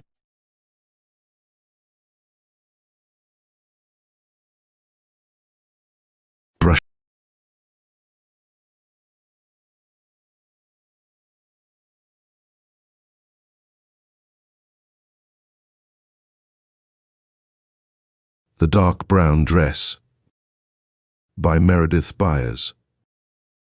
The Black Mask, December 1921. Chapter 1. This story begins with the tale one Henry Grover told Meroe before 7 in the morning, after I had ushered him into the room. We had never seen him before. He was bald, with the exception of a curious and rather ugly strip of black hair at the back of his head. His eyebrows were heavy and black, and above the left one there was a mole with a long hair growing out of it, which seemed to bother the eye beneath. He tilted back his head to gaze at us from under half-closed lids, which seemed too heavy to raise themselves. His face was smooth and molded with odd lines about the mouth. "I have a room on the 6th floor of the Buckminster, facing south," he said. "My desk makes an angle with the window, and I sit so the light comes from the left and a little behind. By slightly turning my head, I can see the face of the Claridge across the rather narrow street. Now, you must have observed, Mr. Merrow, that it is unpleasant to be stared at, that there is something distressingly tangible about it, even when you are not aware of the owner or the location of the eyes which are staring at you. This feeling came to me yesterday afternoon. I looked hastily about the room. My door was closed and I was alone. I looked out of the window. Opposite stretched the windows of the 6th floor of the Claridge. Every 10 yards was a set of bay windows. Not directly opposite, but just 3 or 4 windows to the right, was the third of these sets. There I glanced instinctively and rather furtively, trying to conceal the fact. In the side window was the back of a settee. Beyond this I saw a rather stout and elderly woman with slightly grey hair and a dark brown dress sitting motionless in a rocking chair and staring at me. This annoyed me so that I resolved to outstare her. I turned my chair slightly and directed a defiant glare, which I held for perhaps 30 seconds before I discovered that she had not been looking at me at all. She took absolutely no notice of my action. Laughing at myself, I attempted once more to resume my writing, but again felt the irresistible impulse to turn my eyes. Still the steady stare. Then, for the first time, I noticed something just above the back of the left end of the settee. It was the head of a man. The confused reflections at that part of the window had prevented me from distinguishing him before. Of course, I thought to myself. The man was undoubtedly talking to her, and she was listening very attentively. But my train of thoughts had been wrecked, and work was useless, so I put on my hat and went out for a walk. It was nearly supper time, so I went downtown to my favorite restaurant. On the way home, I stopped, as is my custom, at the public library. It was late when I returned to bed. As I opened my window, I noticed that the bay window was dark, and presumed, of course, that the man and woman had retired. Now, I am an early riser, sir. I very often do 2 or 3 hours' work before breakfast. Here he pulled a handkerchief from his pocket and mopped his head. Mr. Merrowy, he said strangely, and evidently quite carried away with a vivid memory. This morning I commenced to write, as usual. Soon came the first light of dawn. I kept on writing. Then it grew lighter and I turned off the desk lamp. And dear God, man, he said hoarsely. I looked out of the window. And there she was, that woman, still staring at me.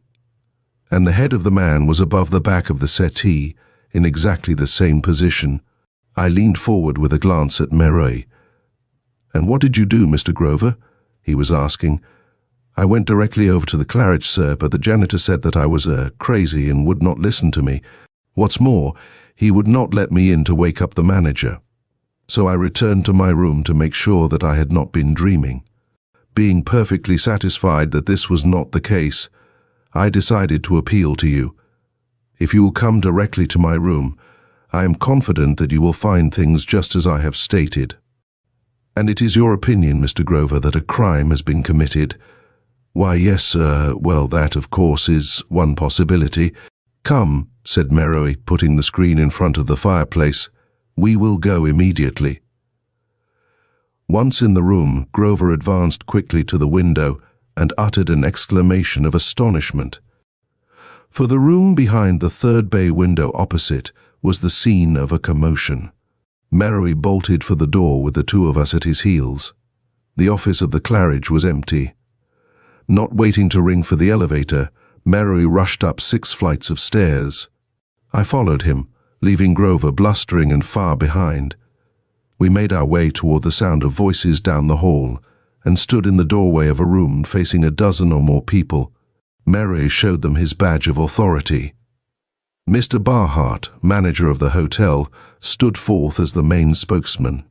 I was surprised to find that all in the room were alive and on their feet, and noticed that Merrowy was also somewhat disturbed at this. "Where are the bodies?" he asked, addressing Mr. Barhart, who seemed rather astounded that Merrowy had arrived upon the scene and could not quite understand how he had known that there were bodies in the case when he himself had just discovered them. "Why, we carried them to the bed in the other room," he replied, "and sent for the house doctor." "Has he been here?" "He has examined them, sir. In fact, he is still in the room with them." "Were they dead?" "Apparently quite lifeless." Then you should not have removed them until the arrival of the proper authorities, Mr. Barhart. Have you notified the police? The police? Mr. Barhart was quite taken aback. It had not occurred to me that there was need to notify the police. I was about to notify the friends of these people and arrange with the undertaker. Then it had not occurred to you, Mr. Barhart, that a crime had been committed. There was a murmuring of voices among the assembly at the end of the room, among which were guests of the hotel, 2 or 3 maids, the elevator boy, and the telephone girl. "A crime," exclaimed the manager. "These unfortunate people have been ill. 15 minutes ago a telegram came for Mr. Brentor, and as they did not answer the phone, I myself came up to see what was the matter. I found them dead, Mrs. Brentor in the chair here, and Mr. Brentor on the settee by the window. Out of the corner of my eye, I saw that Grover had caught up with us and was standing in the doorway." "What was the doctor's verdict?" asked Mary of Barhart at this point. "That they both had died of heart trouble, perhaps after having eaten a very heavy meal," he replied. "Oh, but they were not present in the dining room at dinner time," interrupted one of the guests. Meroe beckoned to Grover. "Mr. Barhart, this man occupies a room on the 6th floor of the Buckminster, very nearly opposite these windows. Yesterday afternoon, he saw Mr. and Mrs. Brentor in the positions in which you have informed me they were found this morning. Early this morning he saw them in the same position. He rushed here to notify you.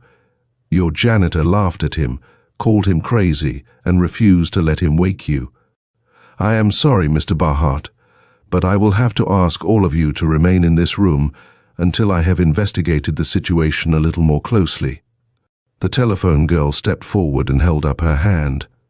"Lee Harmon, the janitor, has disappeared," she said. "He was seen by Miss Lu Ji, the night operator, at about 6. Shortly after that, there was a call for him about a water fixture, but he was not to be found." Just then, the doctor stepped forth from the bedroom. "These gentlemen are here under the impression that a crime has been committed," said Barhart, with a sweep of the hand toward the 3 of us. "And perhaps we are wrong," said Grover, with his rasping voice. "I was the one who suggested the idea. I was very suspicious, and consulted Mr. Merry immediately, knowing that he, if anyone, could shed light on the subject. But perhaps I was over-hasty. Yes, perhaps I was over-hasty." "There is every evidence of a natural death," said the doctor. "You are sure there were no marks of violence?" asked Merrow. "Absolutely, Mr. Merrow. I have examined the bodies very carefully. Besides, they were found in a peaceful position, one in the chair and one on the settee. This would hardly indicate a death by violence. No, the deaths were undoubtedly caused by heart failure, although I am at a loss to know the exact nature of this heart failure. There is a total lack of other indications." "Does it not strike you as odd, Doctor," said Merrow, "that the 2 deaths should have occurred simultaneously?" "At first, yes, but on second thought, no," he replied. "They were both in a weak condition, and in sitting and conversing with each other, as was evidently the case, if one were to die suddenly. It would not be unnatural for the shock of the discovery to cause heart failure in the other." Merrow shook his head doubtfully. "And you are absolutely certain that they were not poisoned?" he asked. "No, I am not absolutely certain that they were not poisoned," was the reply. "But I will assist in performing an autopsy this morning if you wish." "Please make arrangements to do that," said Merrow, "and I will notify the coroner at once. And by the way, Doctor, Mr. Barhart informs me that Mr. and Mrs. Brentor had been ill. May I ask what was the nature of that illness?" "That I do not know, Mr. Merrow. Although I am the house doctor, Mr. and Mrs. Brentor were in the habit of consulting a doctor by the name of Kramer. I know nothing about him other than his name and his distinctly odd personal appearance." Merrow turned to the gathering at the end of the room. "Is their testimony to be volunteered illustrative of the case as it stands?" he asked. "Does anyone know where Dr. Kramer may be found?" "I have heard Mrs. Brentor call Dr. Kramer on the phone," said the telephone girl. He lives at the Braymore. When was Dr. Kramer last seen in this building? He passed through the office to the elevator yesterday afternoon, she answered. I took him up to this floor, sir, said the elevator boy. Then an elderly woman stepped forward. My rooms are across the hall, she said, and I saw him enter the room. It was about 4 o'clock. And how long did he remain here? I do not know. But later in the afternoon, shortly after 5, I saw the janitor come out of Mrs. Brentor's room. I thought nothing of it at the time, but perhaps it will prove to have some bearing on the matter, now that the janitor is supposed to have disappeared. I am quite sure that it will have a bearing, said Mero. And now, Mr. Barhart, may I please see the telegram which caused you to seek entrance to these rooms this morning? Mary read the message which Mr. Barhart handed him and then dismissed all except Barhart and Grover. As the gathering dispersed, Mary led me into the bedroom to examine the bodies. They were stretched side by side upon the bed under a sheet. The clothing was on a chair. I thought I heard Mary utter an exclamation as he held up the dress of the woman. Then he turned to the bodies. The skin of each of them was ashy pale, and the lips were almost a pale slate color. It is hard to believe that they died of heart failure, I whispered. It appears to me that the doctor and Mr. Barhart are very much interested in proving that a crime has not been committed. Merroway did not answer. He was on his way to the phone to notify the coroner. When he returned, he proceeded to examine the bodies very minutely from head to foot. Once he poked me and pointed to the lower arm of the woman near the elbow. It looks like a needle prick, I whispered. Merroway then went over the arms of the man very carefully but found nothing. Suddenly, he poked me again and pointed to the man's left leg. There was the same little mark that looked like a needle prick. Do you think they have been poisoned? I whispered. The coroner will soon find out, he answered. And then we joined Mr. Grover and Mr. Barhart, who had remained in the sitting room of the suite. Mary sat down to examine the contents of the desk. I saw him put an envelope in his pocket. Mr. Barhart, said Mary, what can you tell me of this janitor Lee Harmon, who was seen to depart from this room yesterday afternoon, who would not permit Mr. Grover to notify you of his suspicions this morning, and who has since disappeared? I know absolutely nothing about him, Mr. Murray, except that we have employed him for little more than a month. Did he come to you with recommendations? His only recommendation was from, well, now that's funny. It hadn't struck me before. His only recommendation was from Dr. Kramer. I see. Well, how long have Mr. and Mrs. Brentor been guests at the Claridge?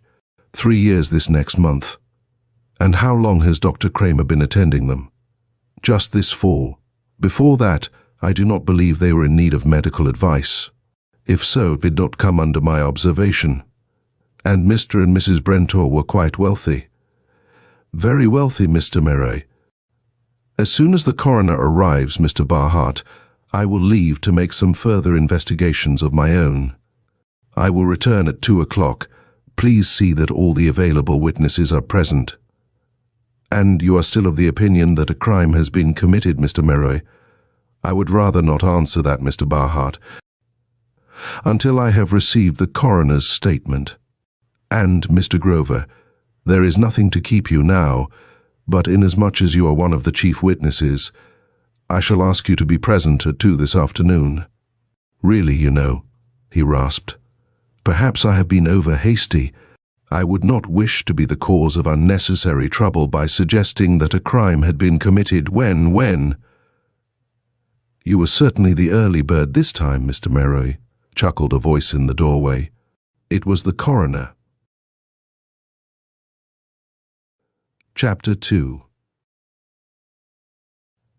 At the office of the Braymore, which was next door to the Buckminster, Merroy made inquiries about Dr. Kramer. He had occupied room number 75 on the 7th floor for 2 months, was not seen very often, was in the habit of spending long hours, sometimes days, in his room with the door locked, and had been known to refuse to answer messages or telephone calls. They knew nothing whatsoever of his practice, were not even sure that he possessed one. The last seen of him was the afternoon before, when he had returned to his room after having been away for 2 or 3 hours. There was an automatic elevator in the Braymore, which we took to the 7th floor. We knocked at the door of room 75, but there was no answer. We tried to open it, but it was locked. Meroway called a maid. "Dr. Kramer does not permit us to enter his room unless he calls us, sir," she said, but handed him the passkey. The door was bolted from the inside and would not open. "I think," said Meroway, "that we can get in through the window if you will let us into a room that opens onto the roof of the Buckminster. There is no space between the 2 buildings." He was not mistaken. After climbing out of room 72, we encircled a small court and came to the window of Dr. Kramer's room, which was closed but unfastened. Inside, there was nothing, absolutely nothing belonging to Dr. Kramer. The drawers were open, and crumpled paper littered the floor as if he had packed very hurriedly. "So Dr. Kramer has disappeared too," muttered Meroway. Outside, Meroway handed me the telegram which had been sent to Mr. Brentor. It was from Brattlenook, New Jersey, and dated November 29th. "Evidently you did not receive the former telegram," it read. "Latimer disappeared 4 months ago in face of heavy debts. Advise you retract will immediately." It was signed, "A Goodnow." "Harding is their lawyer," said Meroway, drawing from his pocket the envelope he had found in Brentor's desk. "If you will wire R. Goodnow of the death of Mr. and Mrs. Brentor, I will run up to see Harding and tend to 1 or 2 other matters. Then we will meet at Marston's at 12:30 for a bite of lunch, before ending this curious little story about the woman in a dark brown dress who stared at Henry Grover." There was an odd smile on Merrow's face, but before I could speak, he was striding down the street away from me. Chapter 3. Shortly before 12:30, I seated myself in the lobby of Marston's to wait for Meroway. At 12:55, he came through the door as if he had been hurrying. His brows were puckered, and he appeared distressed. "What news?" I asked. "That there were absolutely no traces of poison," he replied, leading me quickly to a table in the corner. Then the whole thing is a farce, I mean, about the crime part of it. What about the janitor and Kramer? What about Barhart and the house doctor?" But Meroway did not answer. After giving our order, he leaned back in his chair, with his chin sunk to his chest in deep thought. "There is not much time," he said. "I must make some sort of a showing at 2 o'clock, or the reputation of a year's hard work will be seriously injured. Not that I really care," he added, with a curious light in his eyes and a slow shaking of the head. "What did you find out from Harding?" I asked, but again he was lost in thought and did not hear me. We ate in silence, then we sat in silence. I looked at my watch. It was after 1:30. Suddenly Merry leaned over to touch my arm. "Do you remember," he asked slowly, "if those needle pricks were directly over one of the large veins?" "No," I answered. "No, I did not think to notice." "It all hinges upon that," he said. "Let us go." We arrived at the Claridge a moment before 2. The elevator boy was waiting for us. "They are all upstairs," he said. As we approached the door to the room, I could see that indeed they were all within, all who had been present in the morning. At the side of the door was Larkin from headquarters. He stepped down the hall to meet us. "They tell me, Mr. Meroway," he remarked dryly, "that you are attempting to build a murder out of a case of heart failure." "Perhaps," smiled Meroway, making his way through the door and past the assembly into the bedroom. He was followed with curious eyes. In a moment, he appeared again. There was a blank expression on his face as he looked at the coroner. "The bodies have been removed, Mr. Meroway," he was informed. "Are they with Jordan?" "Yes." "Then I must phone Jordan." As Meroway disappeared, there was a great murmur of voices. Upon his return, He stepped behind the table where the coroner, Barhart, Grover, and the house doctor were seated. "I will begin," said Mary, "by telling you what I have been able to discover about Mr. and Mrs. Brentor, the deceased. They were a lonely, childless couple, at one time poor. 5 years ago, Mr. Brentore came into sudden wealth through interests in an African diamond project.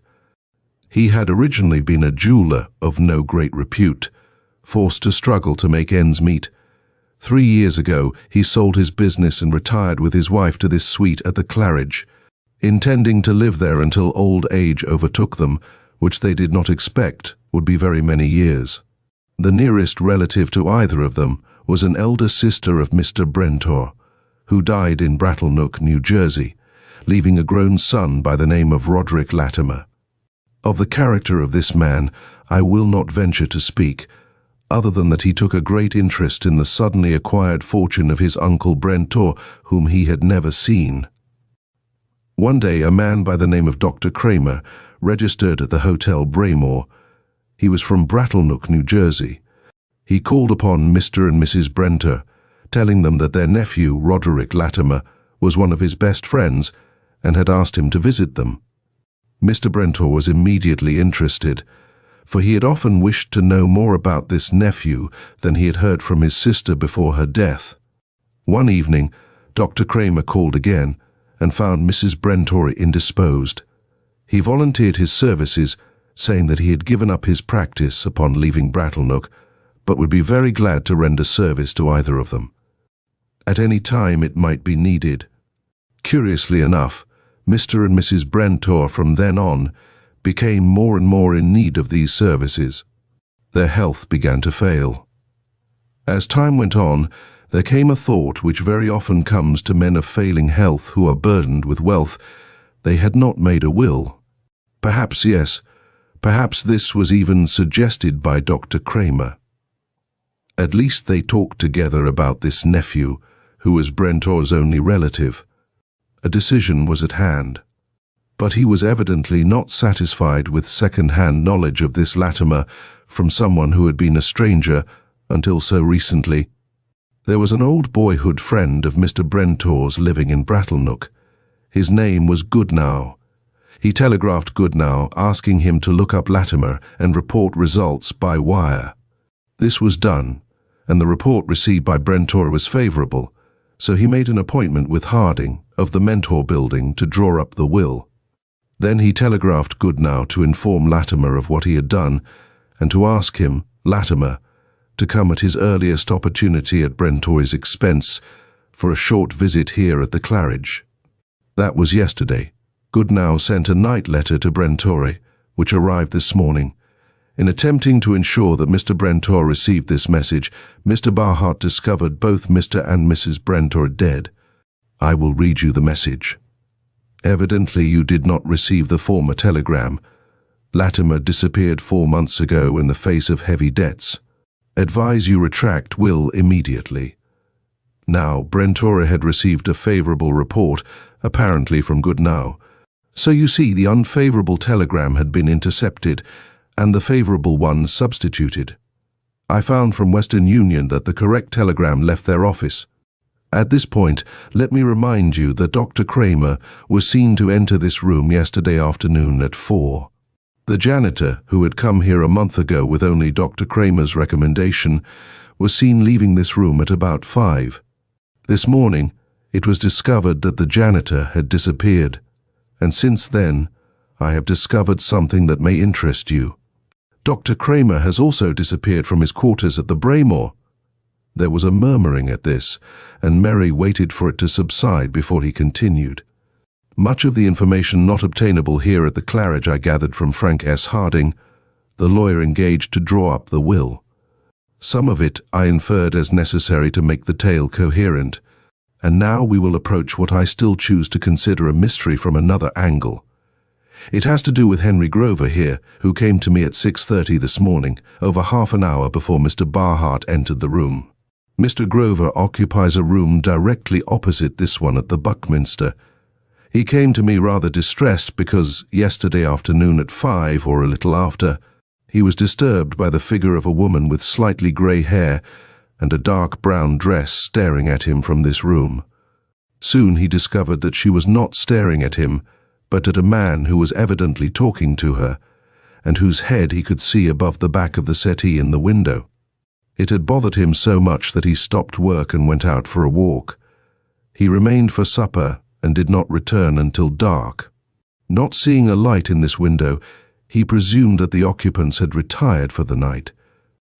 But early this morning he discovered them in exactly the same position, the position in which they were found later by Mr. Barhart.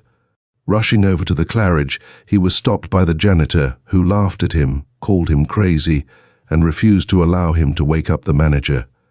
Not long after this, the janitor disappeared. Mr. Grover came to me at 6:30, told me the story, and requested that I accompany him to his room to see for myself. When we arrived, we found that the situation had already been discovered, so we made our way to the scene as quickly as possible. At first, my suspicions were aroused by the reluctance of the house doctor and Mr. Barhart to even remotely consider that a crime had been committed. I have since come to the conclusion that it was merely a natural instinct on the part of those interested in the business end of the establishment to avoid encroaching upon its good name. There was a slight bow of acknowledgement from Barhart. It surprised me greatly to be informed that there were absolutely no indications of death other than natural causes. So I examined the bodies myself and found what would be easy to overlook. Marks that I had every reason to suspect were from a hypodermic needle. There was one on the arm of the woman and one on the leg of the man. I was therefore doubly surprised and disconcerted when the coroner informed me that there were absolutely no traces of drug or poison. Things had come to my notice which left no doubt in my mind that the whole thing was a very clever conspiracy or plot, but the whole framework of my theory would fall apart if Mr. and Mrs. Brentor had died a natural death. It all depended on one fact. When I rushed to the bedroom a while ago, it was to verify this.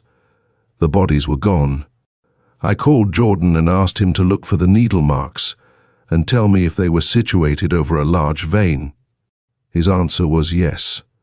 Now, is it not true, Doctor, that if air is introduced into a large vein, it may be carried in the venous circulation to the right ventricle and then be forced by the systole of the latter into the pulmonary artery, or its primary branches acting like a clot, possibly even producing a clot?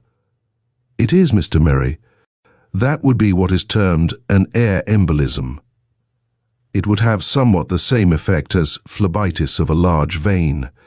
And it would produce death? It would. And the face and surface of the victim would be ashy pale with the lips and mucous membrane a pale slate color, as was the case with the bodies in question. Either that or the face would be livid and bluish, and in some cases the limbs are convulsed. And there was nothing in your examination of these bodies that contradicts my statement that death was caused by the introduction of air into a large vein by means of an empty or partially empty hypodermic needle, thus leaving the marks which I discovered on examining the bodies this morning. Nothing, Mr. Meroe. It is a thing which had not occurred to me before in relation to this particular case. It is only in exceptional cases that there are any distinctive signs to be found on physical examination. And how long after the introduction of the air would death occur? Death might take place in a very few moments, not due to mere asphyxia, but in some degree to syncope. Now, with the doctor's word in support of my theory, said Meroe, turning to the others, I advance the tentative hypothesis that Mr. and Mrs. Brentor were deliberately murdered by the introduction of air into a large vein. Now, as this could not very well be accomplished without their consent or without dragging them or binding them, I suggest that it was accomplished under the pretext of injecting a medicine for an ailment from which they believed themselves to be suffering at the time. There was a moment's silence.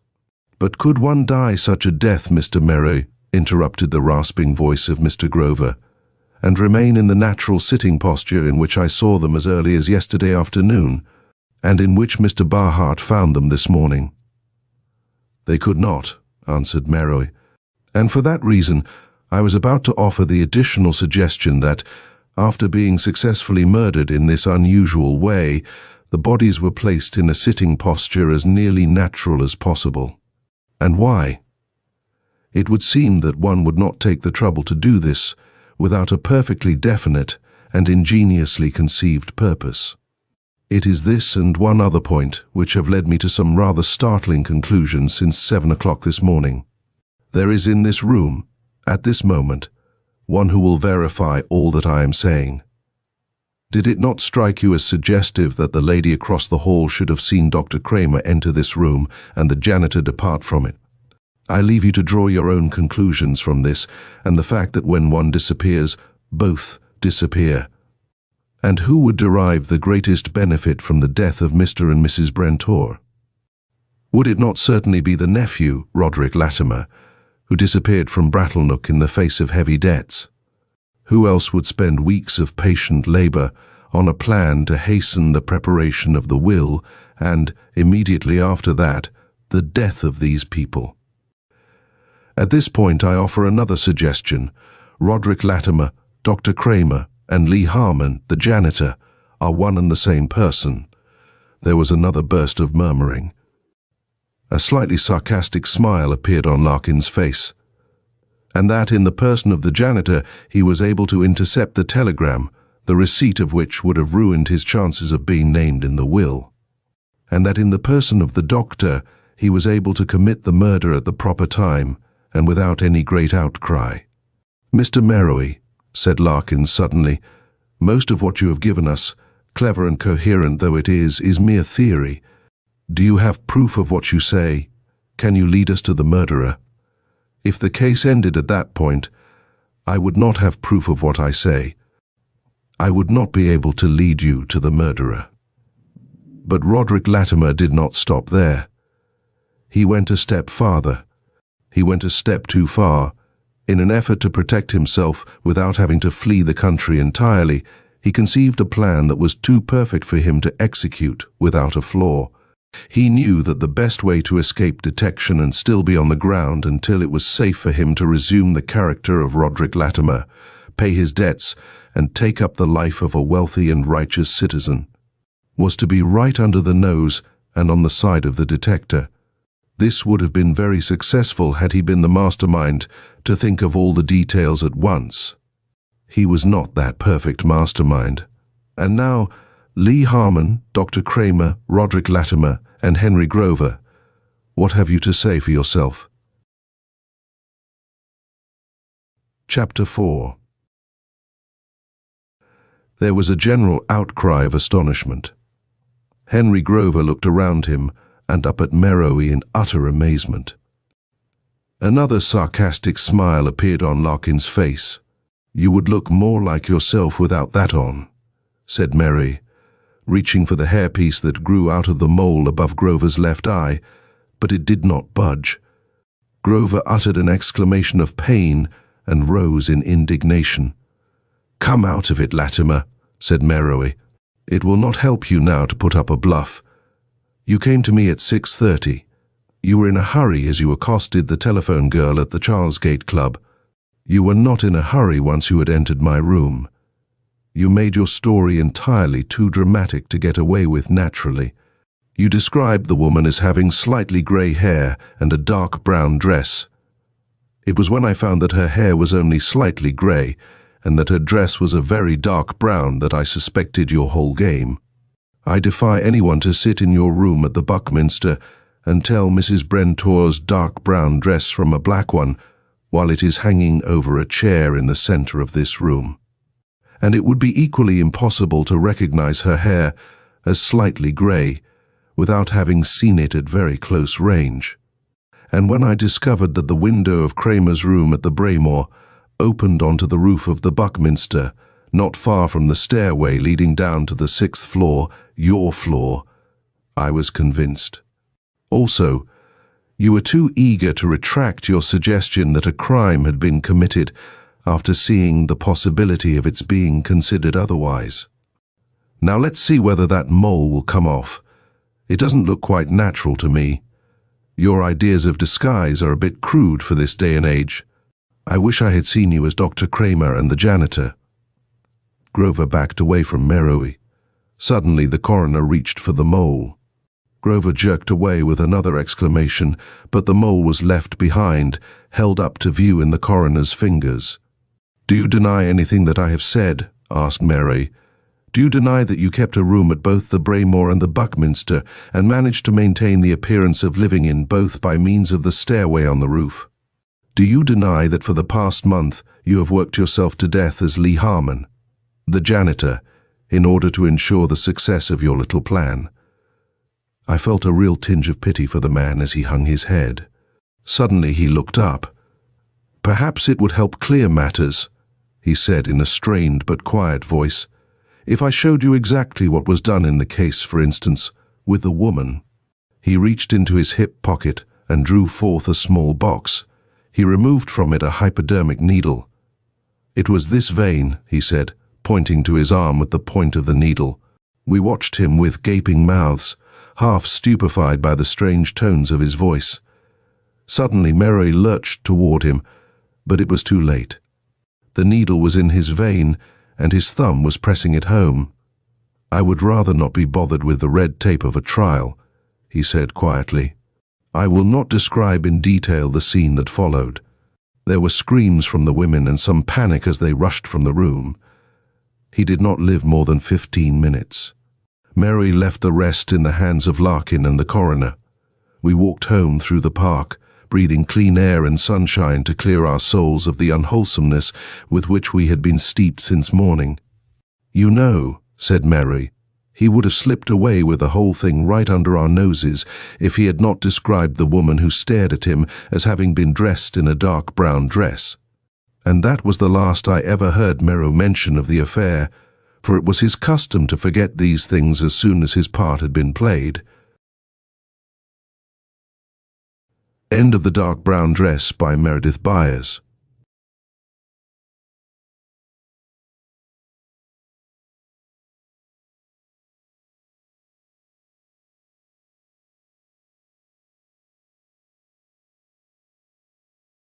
The Mystery of the Marles Express by J.C. Kofod. Fitz published in the Black Mask magazine, November 1920. Chapter 1. The card they found in his pocket read, Eugene Bertin, Ingénieur de chimique, Cours Belsuns, Marseilles. He was lying in a first-class compartment of the Paris-Marseilles Express, his throat cut from ear to ear. The only other occupants of the carriage were a blind man and a gentle old lady of 80, who was hysterical from shock. Chapter 2. The Rue Canebière is at once the Broadway in the Boulevard des Italiens of Marseille, and it is more cosmopolitan than either. Between the big stores, the glittering cafes, restaurants and theatres that flank its width, walk yellow men from China, brown from India, black men from Bermuda or the Sudan, Arabs, Portuguese, Italians and Yankees. Turban and fez are as common on the Canebière as silk stockings and painted lips. William F. Bailey, Special Agent for the Department of Justice, sat in a corner of the restaurant Haxo, absorbed in a magnificent omelette and a cup of chocolate. The warm June sun sprayed through the windows, lacing floor and furniture with thongs of gold. From the window he could see the viewport, with its bristle of masts. His unopened copy of the Matin was propped against a croûte on the center of the table. Bailey had been in France a year, seeking Beau Nash, who was wanted in the United States on a dozen charges. Nash was of the highest type of criminal, but a man who had made enemies gratuitously. He kicked out of his path men who had enabled him to make a success of his nefarious calling. But even with information from a number of these, Bailey had been unable to trace the old fox. Railroad Cartwright had failed to get the Beau in his day. Failed, with a great incentive to urge him on, and so had a dozen others. The agent thought of the words F. Eddie Lenoir when that disconsolate forger was last arrested. "It ain't no use," Eddie had said. "Things have got so with the wireless and cables and international police that there ain't nowhere in the world a man can go where a red-faced Irishman with a badge won't tap him on the shoulder and say, "Hello, Eddie, the old man wants to see you. Only one bird's got you, Dick, stopped, and that's Beau Nash," Bill recalled. With a grin of disgust, his answer, "Oh, we'll get him all right. It's only a matter of time." He had a year, and from all indications was no closer to his quarry than when he started. Well, if Denise Gerard, whom he loved, married him, Bailey could hardly call his European trip a failure, even though it might seem so in the eyes of his superiors. The chatter of two men, drinking wine at a nearby table, annoyed him. One was tall and gaunt, the other stoop-shouldered, slack-chinned, pinched. Bailey, subconsciously, had heard the entire conversation. Apparently the big man was berating the other rather too harshly for that gentleman's taste. He wound up with a gust. "Name of a dog, but you are a fine one to call yourself a railway man. Not all the way did I see you. Lazy lizard." The little man sprang up, with a snarl at the edge of his lips. Then he glanced around, hesitated, and after a moment slouched out. Bill yawned and picked up his paper. In a flash his bored air dropped from him, and he stiffened with amazement. It was not the headlines telling of the death of Monsieur Bertal, but the fact that the dead chemist's photograph was that of Beau Nash. It required just 2 minutes for the agent to pay his bill and leave the restaurant Haxo. The prefecture of police was only a short distance away, but 50 Frenchmen shrugged their shoulders and exclaimed anent the mad hurry of Americans as Bailey dashed by. The prefect greeted him politely. Of a certainty the body was in the mortuary, and if Monsieur Bailey desired to view it, there could be no possible objection. It also happened that the 2 occupants of the compartment at the time of the murder were in the prefecture, and it would be possible to speak with them. It was hoped that the distinguished American secret agent might aid them in this ease. Bailey followed a glum gendarme down a corridor to the room where the unfortunate flotsam of the city so often paid their final visits. There was something on one of the slabs, a rigid something covered with a white cloth. The agent turned down one corner of the sheet and then replaced it. His search was ended. The lean face and drooping moustache, the greying yellow hair. It was Beau Nash, beyond a doubt. "You recognize him, monsieur?" asked the prefect, who had followed Bailey into the mortuary. The American told him, "It is not surprising to me. There is a chemical engineer named Bertal, who resides in Marseille, but we learned that he is at home, having returned from Paris last night. And now, monsieur, if you will come with me to the office, we will speak with Madame Berthier, who was in the compartment at the time of this man's death." Madame Berthier, a delicate little lady of 80, told Bailey, in a frightened voice, all she knew of the affair. No one in their senses could have suspected her, but the frightful experience had shaken her to the soul. "We had passed Lyons, monsieur," she explained. "It was late, nearly 2 in the morning. I was dozing. Monsieur Bertal was asleep in the corner directly opposite me. The blind man, Monsieur Robert, was beside him. The door of the compartment had been locked after we left Lyons. There was a young woman wearing a heavy veil in the next compartment when we left Paris. The police found no one else in the car but us when they investigated." She stopped and covered her face with her quivering hands. Bailey patted the old lady's shoulder reassuringly, and after a moment she continued, "I don't know what time it was when I woke up. The lights cast only a dim blue haze over the compartment. I was a little dazed at first. I rubbed my eyes and saw Monsieur Bertal. He was sitting up very straight, his head tilted back against the cushion, his eyes staring at the ceiling. Then I saw the slash across his throat and the bee blood soaking his shirt and vest. I screamed and screamed. Monsieur Robert woke up and asked me what was the matter, but I fainted. A peculiar case," said the prefect. "We have absolutely no clue. If monsieur would help." Bailey nodded. "I'll be glad to. It is necessary for me to cable the chief at once, but I will return and do all I can. Though I hope we can catch the murderer of Beau Nash. He has certainly done the world no harm in ridding it of that gentleman." Once more on the Rue Canebière, the American paused. He would probably be ordered home very shortly, and in the short time left him, He would have to persuade Denise to marry him and accompany him to America. Though he had known the girl for almost a year, he knew little or nothing of her family and antecedents. She was very beautiful, apparently had sufficient money for all her needs, was well educated and well bred. Also, she found it necessary to make trips to Paris every 2 weeks. That completed Denise Gerard's dossier so far as William Bailey was concerned. It was sufficient that he loved her. He walked as far as the Cours St. Louis. There, he swung aboard a tramcar, and after 15 minutes' ride dropped off opposite the marble grandeur of the Palais Longchamp. Denise's apartment was very near. Pondering there in the June sunshine as to the best course he should pursue, Bill Bailey received the greatest shock of his eventful life. Denise came down the steps of her house, arm in arm with Beau Nash. The drooping mustache, the greying yellow hair was that of the corpse who lay on the slab in the mortuary of the prefecture of police. And who could doubt from the stately and dangerous walk, from his eyes, so ice-cold, so fire-hot, from his deadly air of a bravo of fortune, that Nash was very sure of himself. Apparently the pair did not see him. They walked down the street, talking earnestly. Bailey shook off his numbed surprise and followed them. A question kept hammering in his brain. What was Denise doing with the bow? What possible connection could his little sweetheart have with the most notorious criminal in Europe? Chapter 3. Bailey could have arrested Nash then and there, but the human instinct to find out what Denise was doing with this man overrode his first impulse to take the fellow into custody. They were in no hurry, made no effort at concealment, and Bailey, sheltered by the flowing stream of pedestrians, kept within easy reach of them. At length, they turned into the Place Moreau. It was market day, and even though late in the afternoon, the square was crowded.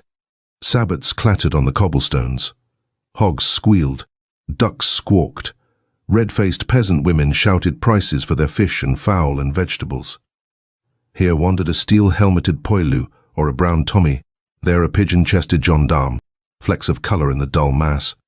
As Bailey started to cross the square, 3 men stepped in his path.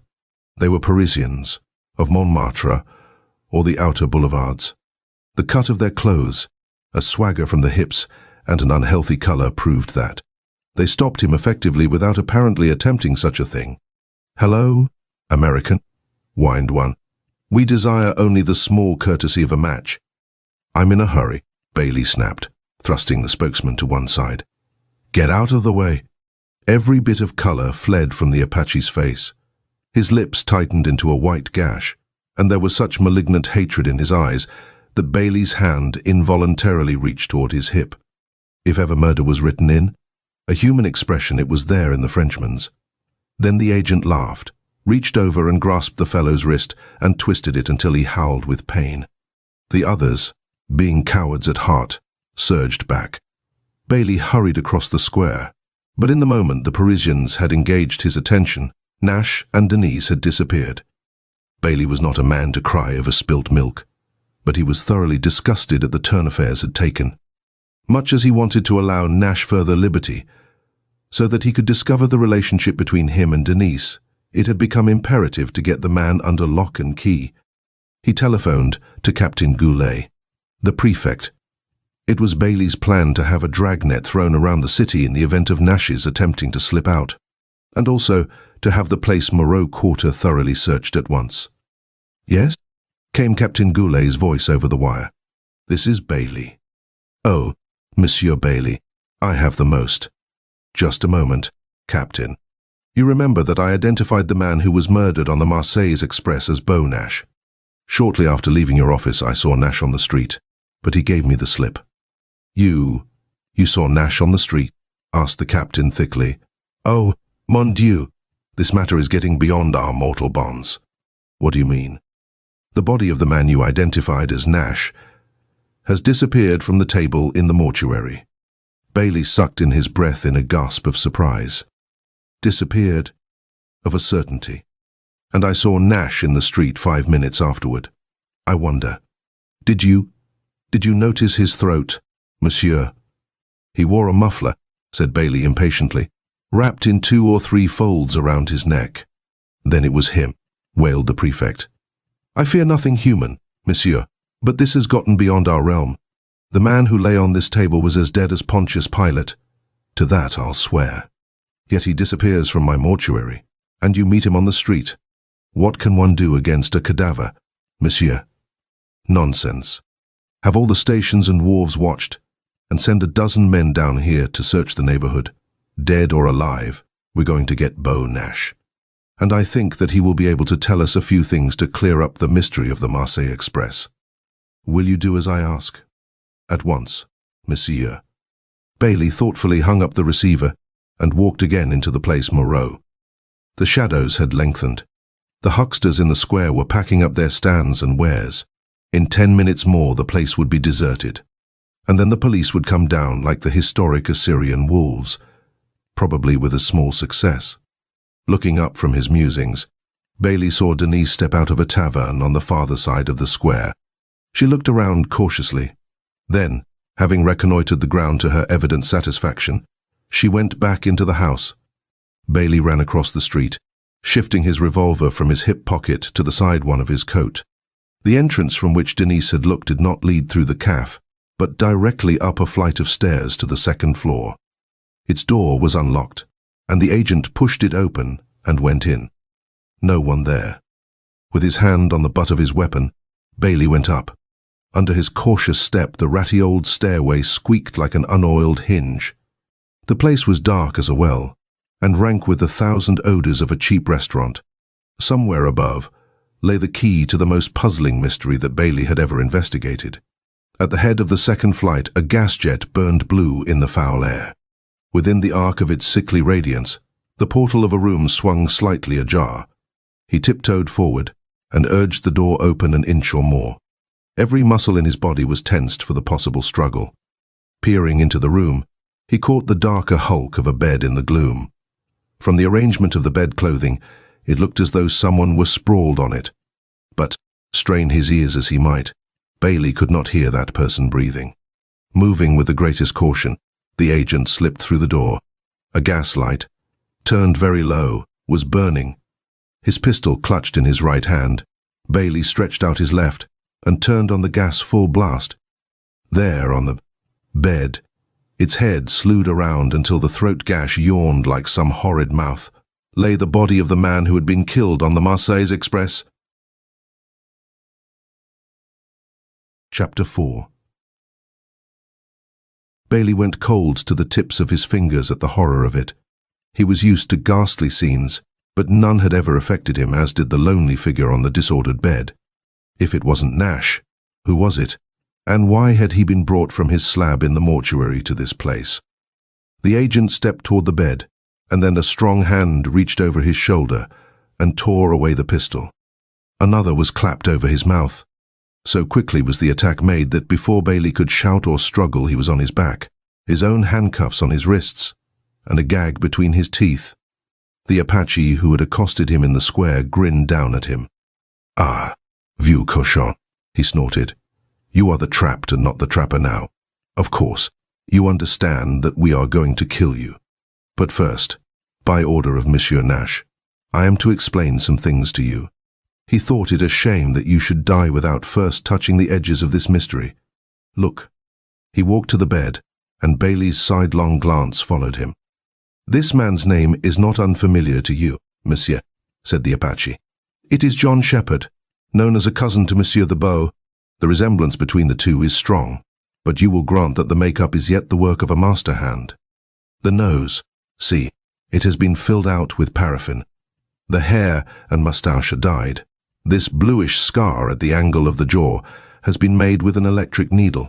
Of course, Bailey knew of Johnny Shepherd, who had been almost as notorious in his sphere as the Beau was in his. It was more than probable that Shepherd had consented to this disguise to throw the police off his cousin's track. It accounted, anyway, for the widely varying reports of Nash's whereabouts that had come to the agent's ears. The Apache continued. "Monsieur Nash intended dispatching you, of course, who is the chief thorn in his side. He was afraid, however, that a more complete examination be made of Shepherd, with the consequent working back of your death to him." We were instructed to get the body. It was absurdly simple. We drew the gendarmes to the front of the prefecture by a false alarm. The mortuary faces on an alley, where we had a covered wagon. You see, it was so easy that even you might have done it. Bailey lay very still, hoping that the Frenchman, in his streak of garrulous boasting, might say still more. But the fellow had apparently fulfilled his instructions. He drew his revolver and looked curiously down at the agent. "They say Americans know how to die," he observed casually. "We will see." Bill stiffened, but he kept his eyes fixed on the other's yellow orbs. It was hard to die there, with so much of life before him, but the least he could do was to keep up a bold front. They wanted to see him wince, and he did not intend giving them that satisfaction. The thug lifted his weapon, and his comrades crowded up, their rat faces glistening. Bailey's fingers tightened, and his lips drew down in a hard line as he tensed himself for the shock. A revolver exploded. Another followed. 2 of the Parisians fell. Their leader plunged for the open, and a huge, grey-haired gendarme deliberately shot him in the back. The Apache spun around and rocketed down the steps, to lie, an unkempt heap, at the bottom. When Bailey was liberated, he dashed downstairs and propped the dying man on his knee. There was much that the fellow could tell him if he would. "Nom dum nom," the Apache groaned. "I'm going. To think that a rotten gendarme should get me at last." "Who killed Shepard?" Bailey demanded. "He paid us. 500 francs. Zut! 500 francs, and I haven't spent a damned sou."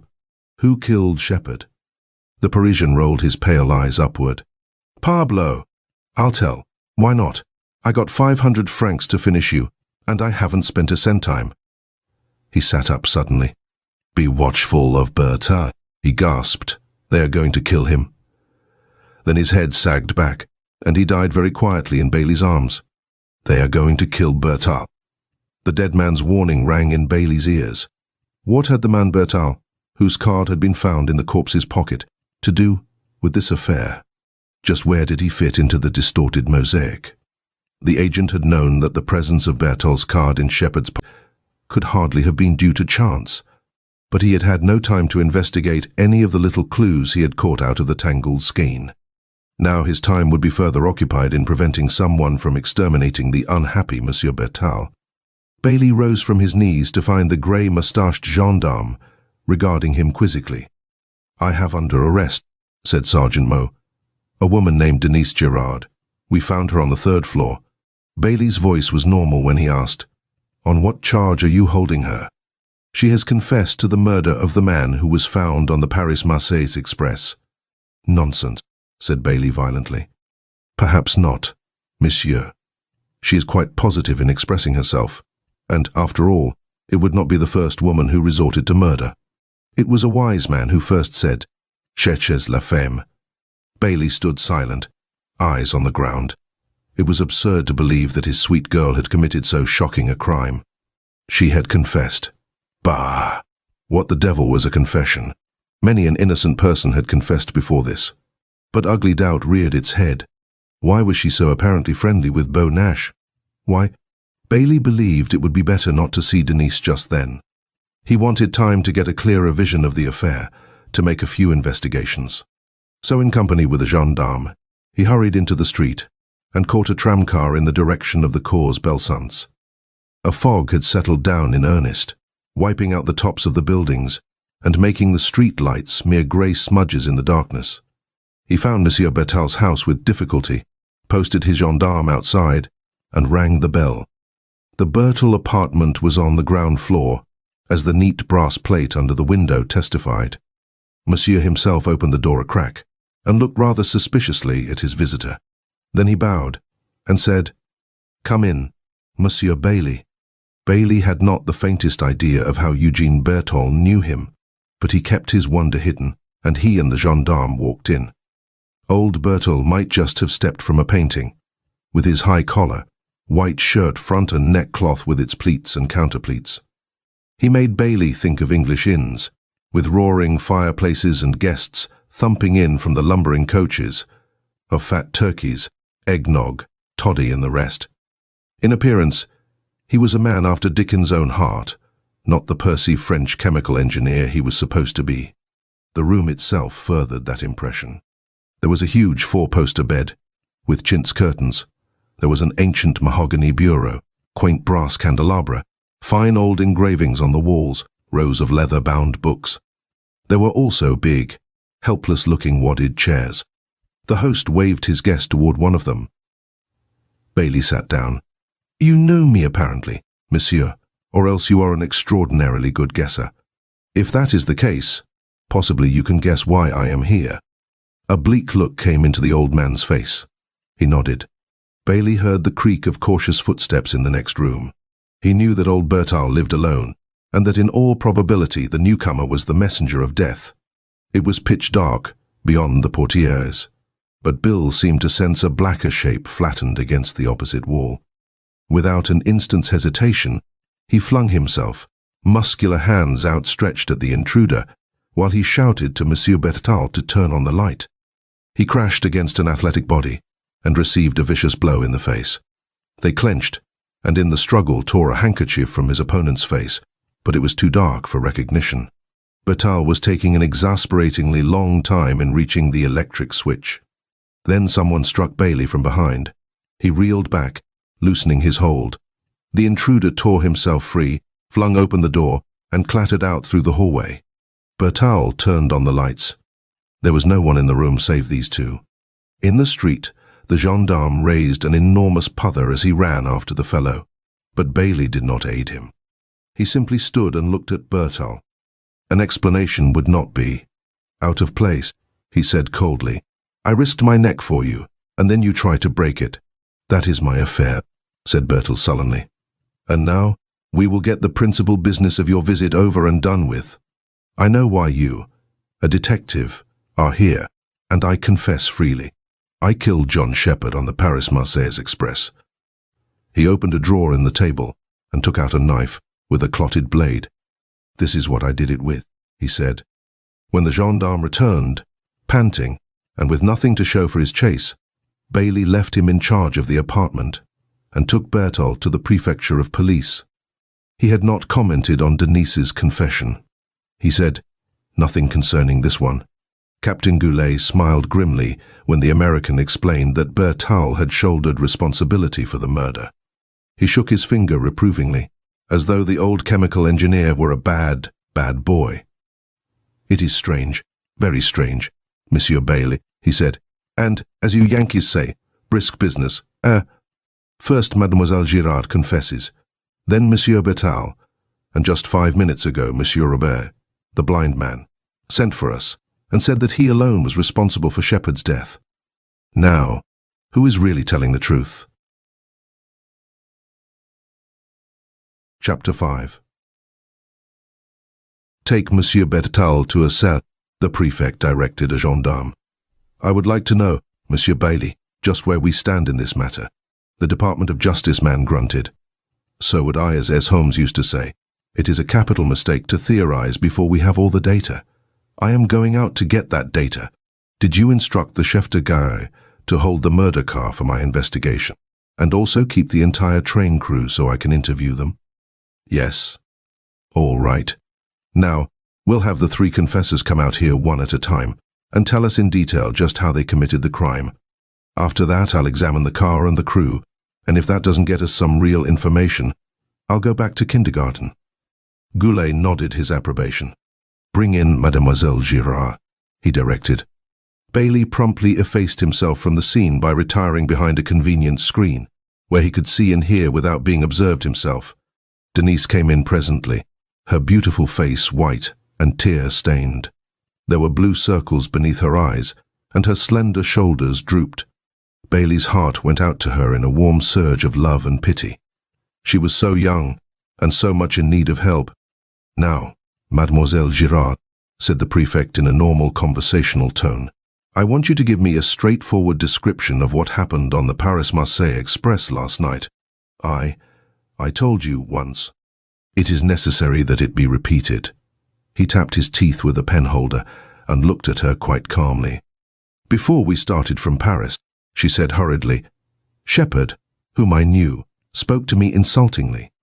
After we passed Lyons, I thought I heard an exclamation of pain from the next compartment. I rose and went into the corridor. The door to the compartment was open. Shepherd seized me and drew me in. I knew what sort of a man he was, and, having a knife in my girdle, I pulled it out and struck blindly.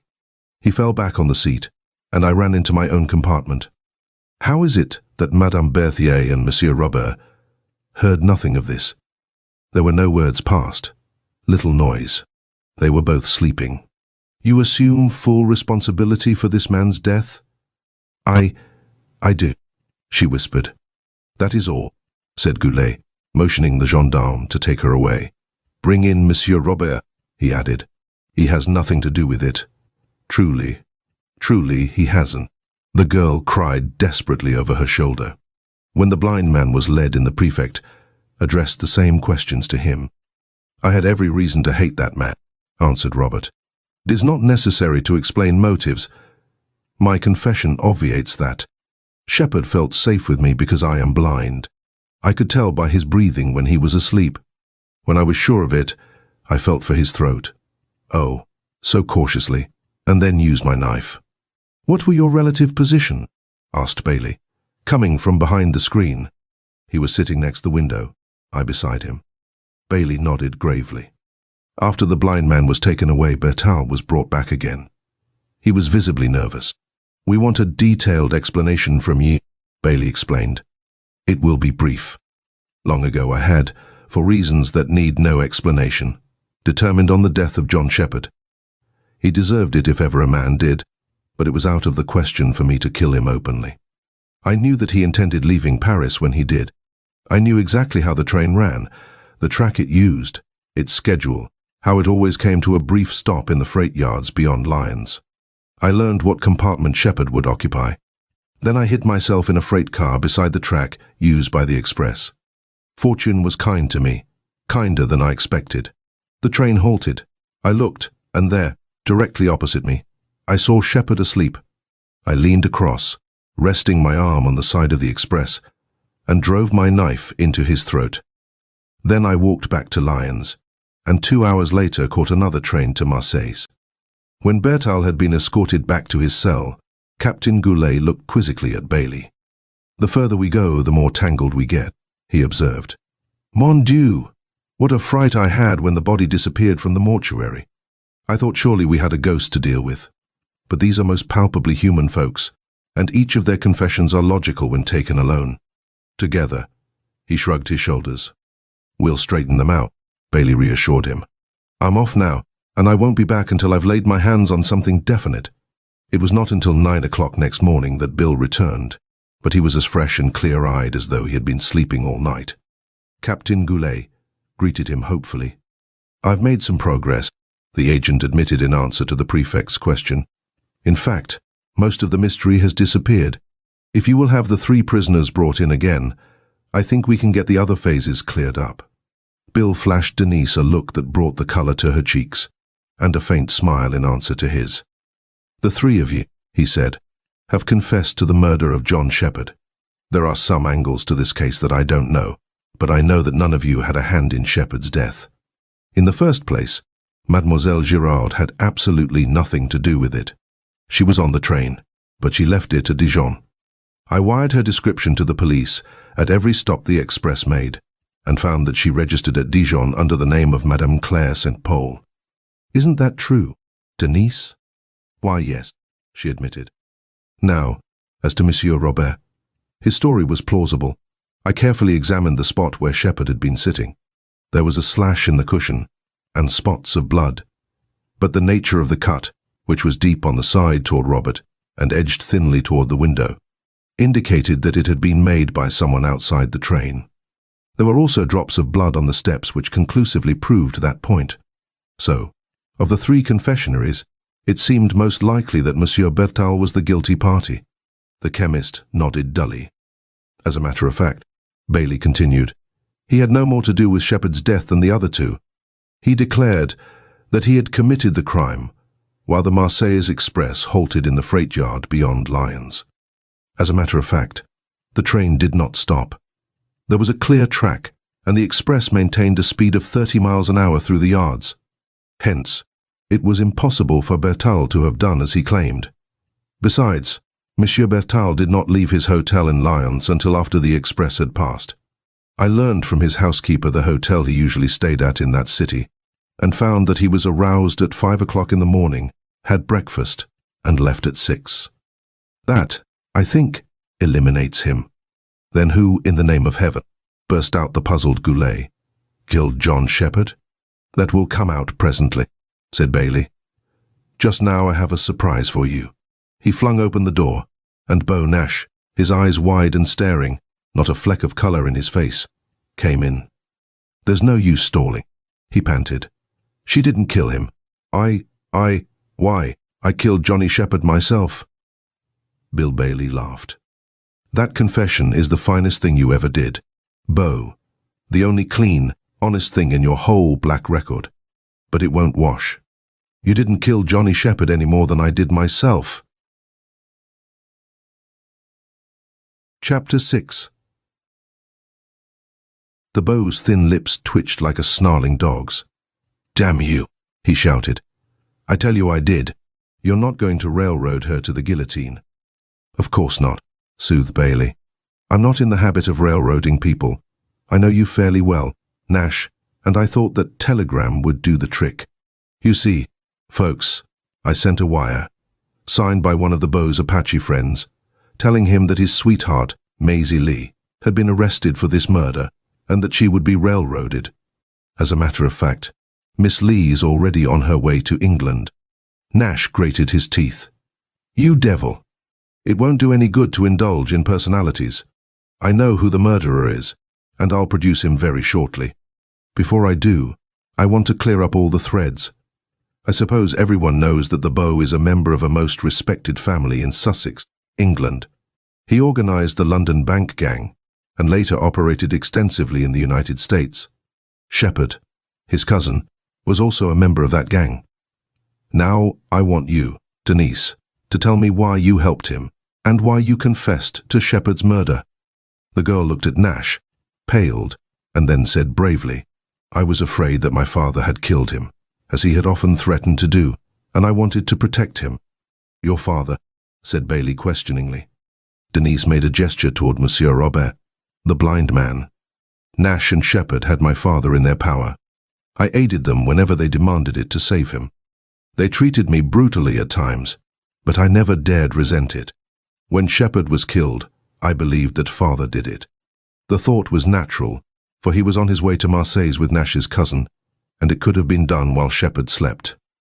But father believed that I had slipped in and killed the fellow, so he confessed to save me. Bailey pressed her cold fingers reassuringly.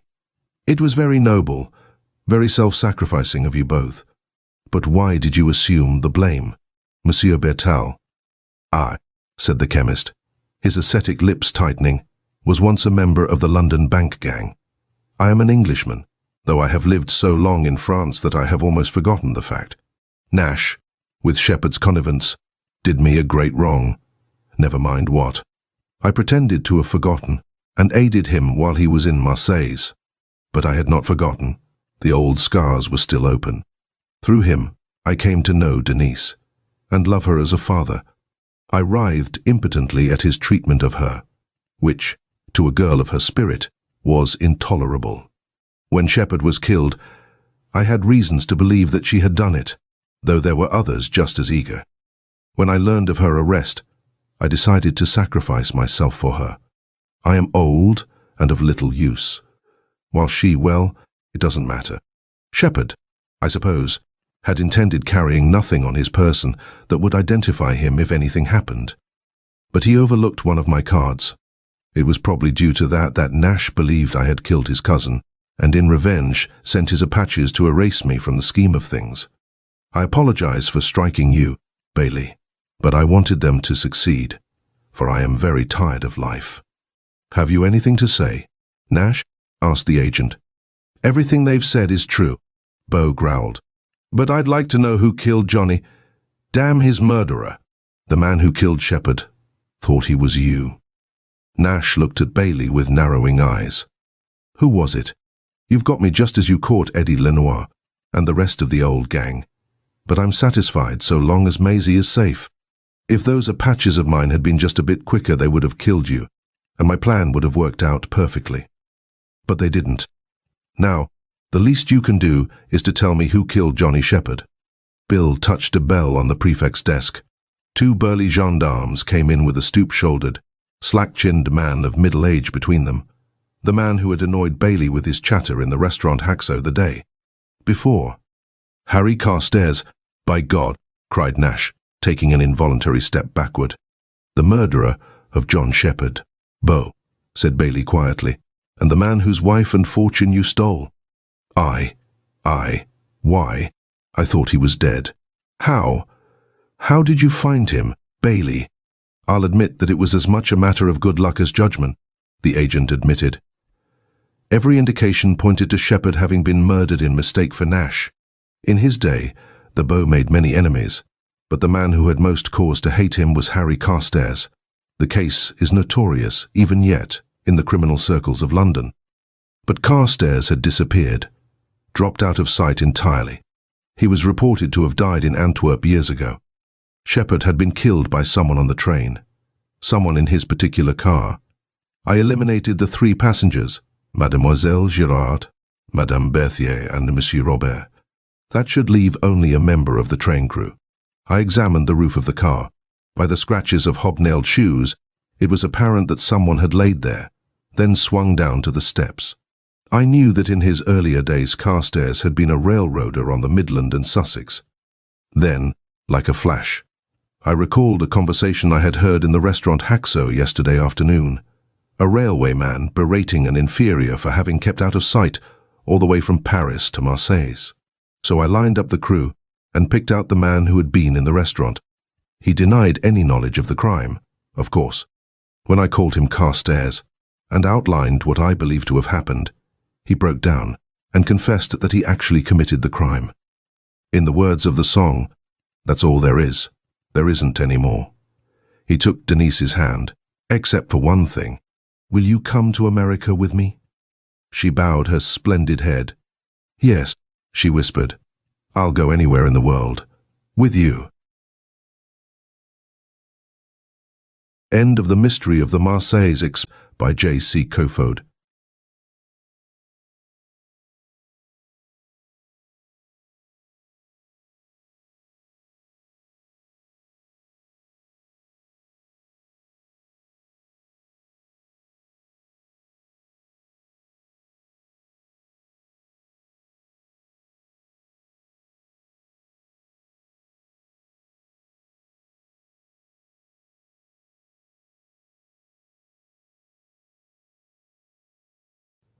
The Trap Thief by Hi S. Watson and Asa Steele. The Black Mask, December 1921. Chapter 1. The low-down, sneaking thief. Jack Ramsey's wrath hissed through his lips as he flung the steel traps to the ground. Of 30, all but 2 had been stolen. Wrinkles of perplexity seamed his face as he sprawled on a great rock in the wilderness, munched his lunch, and stared at a distant hilltop. Jack Ramsey's blue-grey eyes did not lack shrewdness. With his tawny hair, long face, and lean jaw, they combined in a type of youth not easily deceived. He concluded that the thief had followed him the night before through brush, fern, and swamp, and taken each trap as soon as he had moved on to the next one. But why steal them? Did the thief have a grudge against him? He had come from the neighboring town of Honesdale, where he had lost his job in a mill, and was trapping here until he got other work. Being a stranger in the neighborhood, he could have no enemies. Perhaps his traps had been stolen by some hobo. The thought brought Jack to his feet. Tossing the crumbs of his lunch to a scolding squirrel, he set off at a brisk pace northward. The confidence of his advance proved that no part of this strange place was unfamiliar to him. Yet few domains of equal size set up so many barriers against a close acquaintance. In some distant age, a great glacier, crushing and combing the mountains to the north as it advanced, had found a conqueror in hot sunshine. As the ice field melted, vast masses of granite boulders, pebbles and gravel buried in the frozen depths were cast into hummocks resembling little mountains, or piled in driftways or stacks like playing cards or ears of corn, in indescribable confusion. Thus was formed this utterly barren, haphazard place some 5 miles square, now honeycombed with swamps or covered, where the rocks permitted, by bush or forest. Around this land passed modern highways. Aeroplanes soared overhead. Toward it, thriving New Jersey towns were crowding close. 35 miles away, as the crow flies, stood the City Hall of New York, the world's greatest metropolis. Yet the hardships that must be faced while penetrating this natural fortress caused it to remain almost unknown and shunned by men. Jack Ramsay recalled having seen, while hunting in previous years, a deserted cabin built by lumbermen on a rocky knoll near the northern end of the wilderness. Here might live the tramps who were helping themselves to his traps. He would call them to task. His visit to the cabin was one of surprises. From the crooked chimney curled smoke that intrigued his nostrils with odors of sassafras and newly made coffee.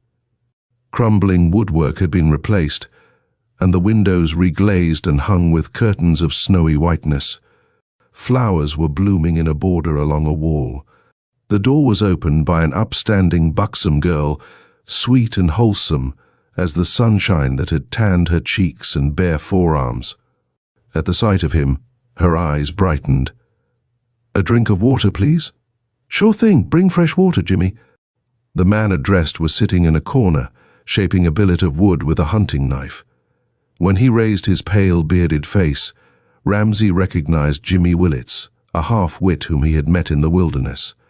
"Jimmy's my policeman while Dad's away," the girl volunteered. "There's just my father and me, and for me to be here alone all day while he's at work, I just couldn't." "Oh, I forgot. I'm Mary Gage. I'm Jack Ramsay from Honesdale." While Jimmy Willits brought the water and Jack drank of the cool, sweet draught, the young trapper fell into conversation with the girl like an old friend. Jack sensed a warm and gracious womanhood and the invitation of one hungry for companionship, while the girl, with that instinctive wisdom as old as womankind, whetted his interest by urging him to talk about himself. "It's a great life I lead here," he enthused. "Even the winds blow sweet and clean. I can breathe free, dream free, and hope free. This is the American's heritage. It's his when the mystery of blue distances gets into his heart. My, with all those fine thoughts, you should have a more romantic name," she teased, an appraising common sense behind her laughter. "It makes me think of Buffalo Bill and Leatherstocking, and savage men hunting wild beasts. I have it. Hereafter I'll call you Lean Jaw." He felt the sting of her raillery as he laughed with her, yet he would not have had it otherwise and longed for it again. "Truly, though," he went on, "in a desert like this you might almost expect to see Indians. Oh, don't be frightened. You folks and I are the only people here. I've had no company but the skunk, stray mink and what not that are caught in my traps. Yet I don't get lonely, do you?" "Oh no." Was she interested in hunting? Jack thought she might explore the wilderness with him and see his traps. "Then you're the man whose traps were stolen?" she asked quickly, as if the words had escaped her unawares. "You know about that?" She went to a dresser and took from it 5 new steel traps, which she flung on a table at Ramsay's elbow. "They're mine," he cried. "Stolen last night." "I found them on the road to Honesdale," she replied. "But that's 5 miles away. You've been down there so early in the day." The thief must have dropped them on his way to town. Swiftly, a veil of mistrust was drawn between them. He sought an answer to his doubts with a look as bold as hers had been a moment since. She turned away, a crimson glow mounting to her temples. In the lengthening silence, Jack had no alternative but to thank the girl and go. "She'd have no reason to steal my traps," said Jack to himself as he followed the trail southward. "If she had, she wouldn't confess it by returning them to me." "Blind as a bat," Mary Gage remarked to Jimmy Willits, as she watched Ramsay go. "He won't guess our secret till he falls headfirst into it." Chapter 2. Jack lingered over his traps that evening until it was almost dark, watching for the return of the thief. There being no sign of one, he finally made his way to his camp. In a swamp near the middle of the wilderness lay a low mass of rock covered with woodland. On this island, Jack had set up a shelter of poles, canvas, and spruce boughs, and stored his food and equipment. A dry, winding path across the swamp had ends which he had cunningly concealed from casual eyes. In the darkness he wrapped himself in his blankets and stretched himself on a heap of spruce twigs to sleep. How long he lay thus, he could not tell. Suddenly he found himself wide awake, staring at a light shining across the swamp. Beyond the causeway, boulders were piled 50 feet high in ragged confusion, ending abruptly in a flattened top. Jack had named it the Bag of Bones. On the summit, out of reach of plundering lumbermen, rose a stately ash, its boughs flung wide. It was among the leaves of this ash tree that the rays of light were shining. Any natural source for them was discounted by the fact that the light rose from below. So great was its power that the leaves and branches over which it strayed were stamped with the brilliant vividness of sunshine. Ramsay stumbled toward the causeway. Before he reached it, the light had vanished. He stared into the darkness to make sure, then kicked himself for his stupidity. A searchlight in the bowels of the earth was too grotesque for belief. He returned to his bed, certain he had been dreaming. Through the mist of the early morning, he made a round of his traps. Of the 30, 18 were missing. Ramsay's eyes grew hard. He began a thorough combing of the wilderness, searching for traces of the thief. Finally, he found footprints beside a brook. They had been made by a short, broad shoe on the soles of which had been fastened strips of iron in the form of a double cross, to obtain a firmer foothold on uncertain ground. With dogged patience, Ramsay traced these footprints through woodland, gully, swamp, and meadow. They led toward the road to Honesdale. He had nearly reached this road when the footprints merged with the ruts of a heavy automobile. The car had been driven several times into a deserted lumber trail, turned and taken out again. Suddenly, he saw what made him conceal himself in a heap of boulders and stare cautiously through a screen of laurel toward the highway. A man had jumped out of a big, high-powered car and scurried into the neighboring forest. The car passed on as the stranger mounted a hillock and climbed a pine tree to the topmost branches. In a few minutes the car came back. A whistle sounded from the lookout in the pine tree. The automobile was turned into the trail and stopped in the old tracks. 2 men leaped from the tonneau. One of them was carrying several packages. While the chauffeur turned the car, these passengers walked quickly to a large stone and, by their united strength, turned it over as if it were hinged and balanced. One of the men took a small package from the cavity beneath.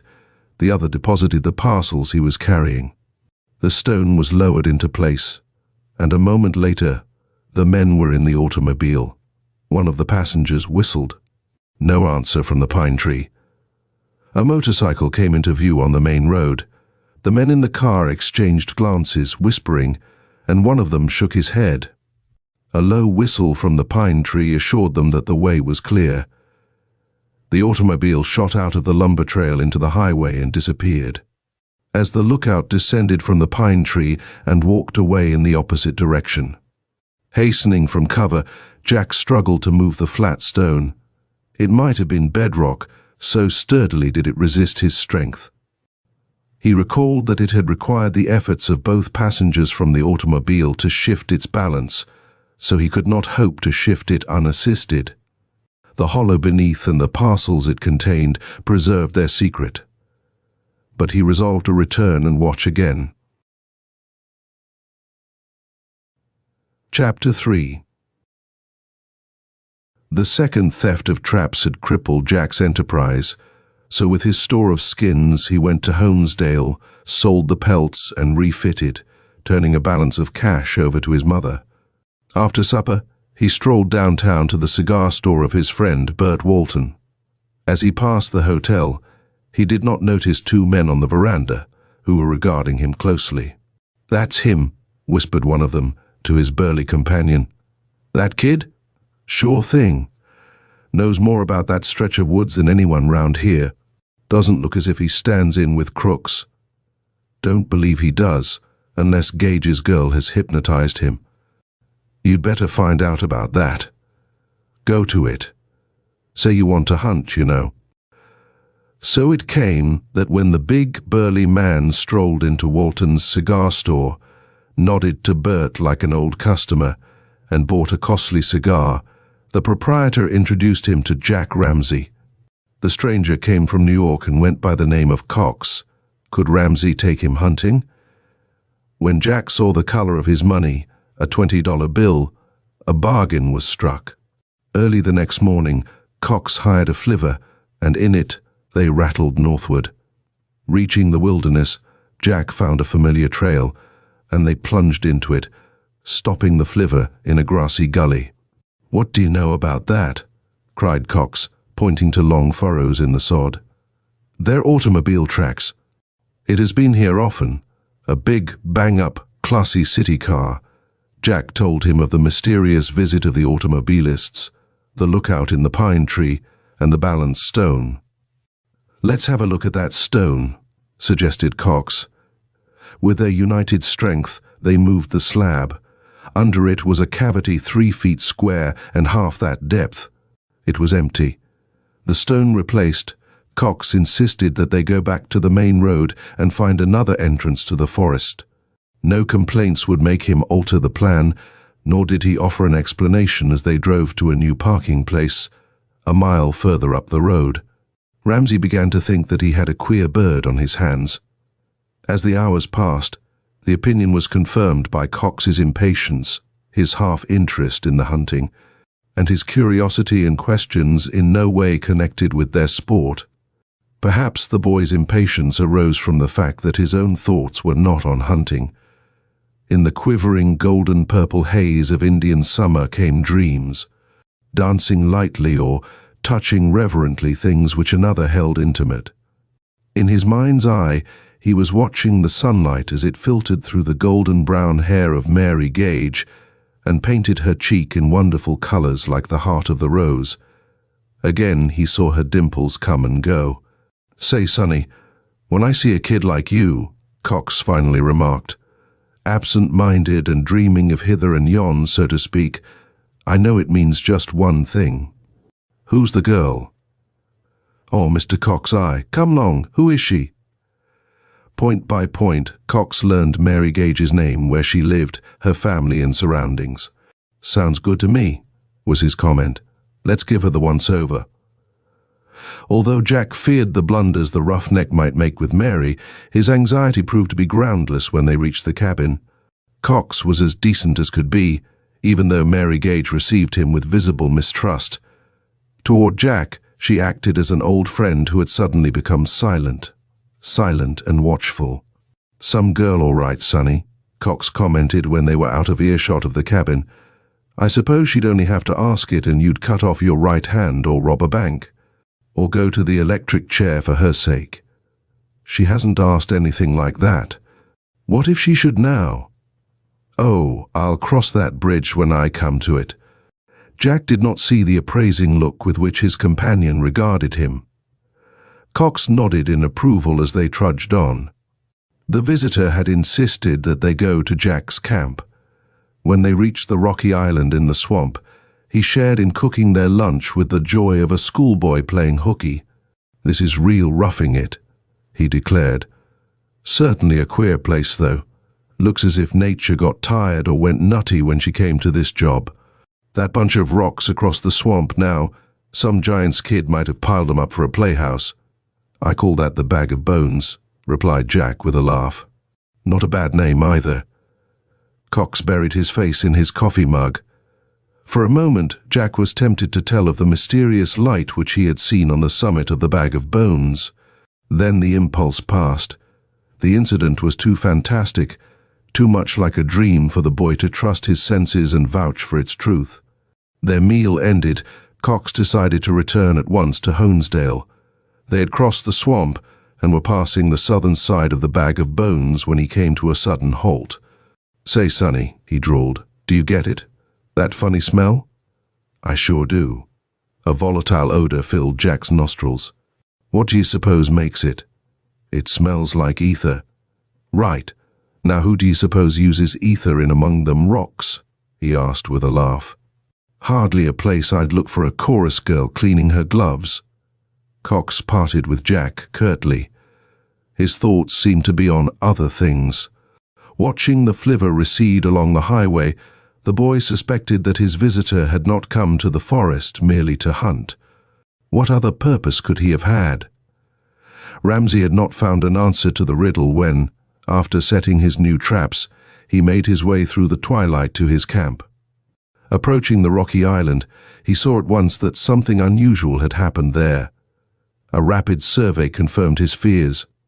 His camp, so far as malice could accomplish it, had been destroyed. Jack's lean jaws snapped. The fighting blood of his Yankee ancestors surged to his face. He snatched up his gun and crouched beside the causeway to watch under the stars. Chapter 4. Into the rebuilding of his camp the next day, Ramsay put much of his defiance. Every pole that he cut, every nail driven, had in it hatred for his unknown enemies. The supplies he had brought from Honesdale in Cox's flivver and cached near the highway assured his comfort. He prepared for a siege. He also determined to protect his traps. 2 forked hickory saplings near a secluded trail, which the thief must follow, suggested a means. In the forks, he wedged his gun tightly, pointing it upward to cover the trail, and braced the barrel and butt with stakes crossed near the tops. The weapon adjusted and loaded, he fastened a stout cord to the trigger and passed it among the saplings so that it was stretched tightly across the trail. Thus, the thief could not press against the cord without firing a charge of buckshot into himself. Ramsay slept that night in a thicket near his man-trap. In the early morning, a crash awakened him. The bark of his gun. The boy broke from cover into the trail and shouted at a vague, crouching figure near the gun. At sight of Jack, the man gave a leap and disappeared into the neighboring woodland. Came the patter of footsteps on the soft earth, the light steps of one running. Ramsay drew back into the shadow of the wood, alert on his toes as a panther gathered to spring if occasion demanded. It was not the fellow whom he had seen at first, but apparently his accomplice, the flying body tensely bent, the arms outflung in an extremity of effort. In a moment, the fugitive was upon him. "Stop!" Jack's outflung hand arrested the flight of Mary Gage. The girl sank at his feet, panting from exhaustion. "You know now, I'm the trap thief," she gasped presently. "I'm not accusing you," he replied, helping her to her feet. "Don't be polite. You're not blind." An outflung hand brushing the tangled hair from her eyes served as well to sweep aside the amenities. "I didn't believe you'd set a gun to catch us. Since you did, it would have been better if I had been shot. I'm the guilty one and in my right mind, not a poor half-wit." "You mean Jimmy Willits was shot?" "Yes. But don't worry about Jimmy. Our friends will give him the best of care." "I don't see, why did you and he go out night after night to steal my traps?" For a moment she seemed to be groping for an excuse, then turned to him with a childlike frankness. "I know you won't believe me, lean jaw, but I'm telling the truth when I say I don't know why we must steal your traps. We took them because we were asked to do so. You should know, perhaps, that we're very poor, stone broke.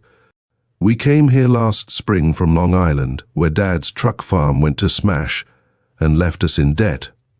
Dad was offered this job of his and much more money than he'd ever earned before. He told me a few days ago that his job and our money would be lost unless you were driven out of here. He asked me to take your traps. I interfered with his plans, is that it? Dad told me that the kick came from his bosses. Oh, don't be huffy about it. I like you, lean jaw. Like you as well as any fellow I know. I like you so well that I say first, last, and all the time, don't butt into this. Give up trapping and go back to Honesdale. You can't fight these people single-handed. They're too strong, too many, and have too much money behind them. I've been jollying Dad by telling him you're discouraged and about to quit. I can hardly say that now that you're fighting back and Jimmy Willits is hurt. But it's not too late for you to get out. You would have me go, he asked tensely. I'd have you near me. She cut short his words of tenderness and added in her businesslike way, but you don't know yet the secret of Dad's bosses. If you should stumble on it someday, then goodbye, lean jaw. These men you speak of, they're here in the wilderness? Sure they are. Is there a better place to work secretly within 100 miles of New York? What are they doing? You must have a hint of it. Must have learned something. I told Dad I wouldn't ask, and I haven't, she evaded. Perhaps I know more than you, Mary. With what I've learned and what you suspect, we may piece out the truth. He told her of the strong light and the odor of ether near the bag of bones, the footprints with their curious ridges, the big automobile, the lookout in the pine tree, and the balanced stone. You're wise, she observed cryptically. Oh, lean jaw, I beg of you, go at once. After what you've learned. He knows too much, eh? They turned quickly at the sound of the voice behind them. Dad! Jack saw a big man in jumpers, red with rage, his chin aggressive. If you've told him our secrets, Mary, I'll just about kill you. Gage threatened, shaking a wrathful finger at his daughter. With a quick turn, he confronted Ramsey. You get out of here. I won't have you round. I've as much right here as you. If you don't go, I won't answer for your life. Jack glanced toward Mary. There was a helplessness, a wordless appeal in her lax hands and drooping shoulders. Her eyes were raised to his with a message that decided him. I'll stay, he announced. Then look out for trouble. Same to you, Mr. Gage, much trouble. Thus he left them. Chapter 5. Before another day had passed, Ramsey realized that Gage's threat had not been an idle one. Go where he would, he was followed by enemies. Behind him, the rustle of dead leaves and the breaking of twigs underfoot told of the passage of living things heavier than the denizens of the forest. Once he had a glimpse of a man with a black beard, who, when he realized that he was seen, quickly disappeared in a heap of rocks. As Ramsey crossed the causeway to his camp that evening, an underbreath, caught-in-the-throat cough came, and a bullet glanced off a tree overhead and went winging its way into the swamp. Another and another followed, humming baleful tunes as they were deflected. From the shelter of a rock, Ramsey realized that his assailants were using a silencer on their gun and were shooting wild. In all, he counted 20 bullets. A return fire would have betrayed his position in the darkness and made it a target. In silence, he crouched low. Suddenly he saw the sharp, bright gleam of an electric flashlight. It disclosed the outlines of 2 men moving toward him across the causeway. In an instant, the light was gone. But Ramsey's eyes had marked his target. His gun spat fire. A startled, muttered curse told him that his bullet had reached its mark. Again, his gun barked. He heard his assailants floundering in mud and water as they retreated. The combatants settled themselves for a term of vigilant waiting.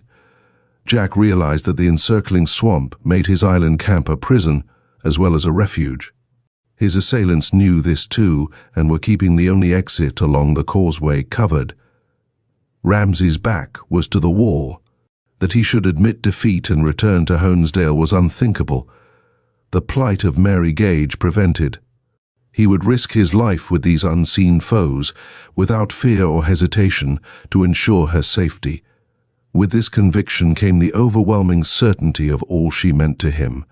Life without her would hereafter be a leaden thing, halting and incomplete. For her, he was here. He must see Mary and confront her father, the only one of his enemies whom he knew. He must go at once. But how? His wits, sharpened by the contest, devised a means of escape from the island prison. While building his new camp, he had salvaged some planks from an abandoned sawmill.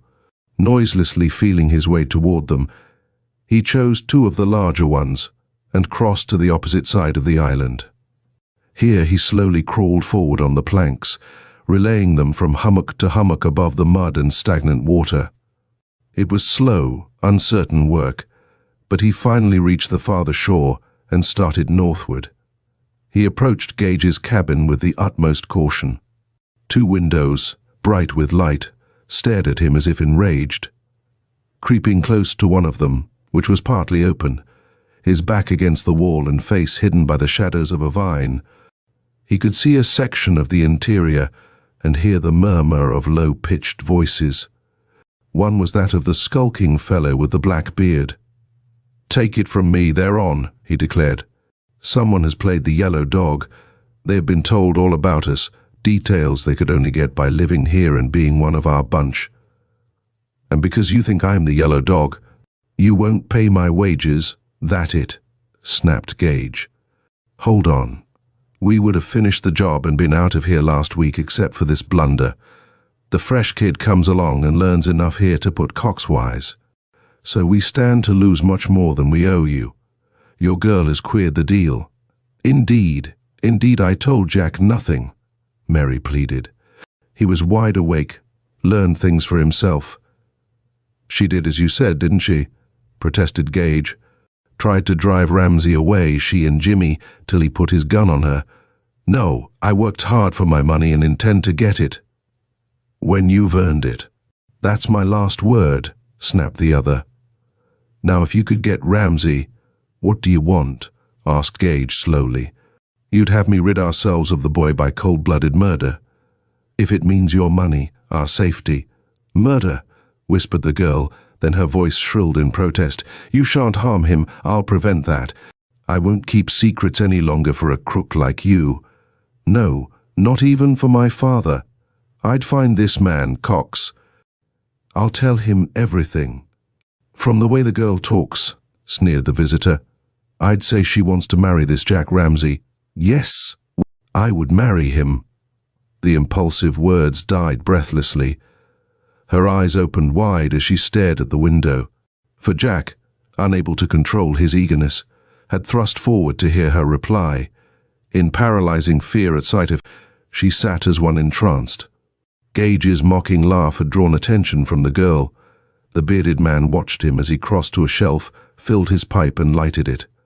In that brief moment, Jack's face disappeared, Mary's body relaxed. "You realize, Gage," came the visitor's even tones, "that after what your daughter has just said, we can't let her go free till our job is done?" "Keep her prisoner? Where? She's safe enough here." "No, Cox knows of this cabin, thanks to Ramsey. It's the first place he'll come. We must keep her in the workshop."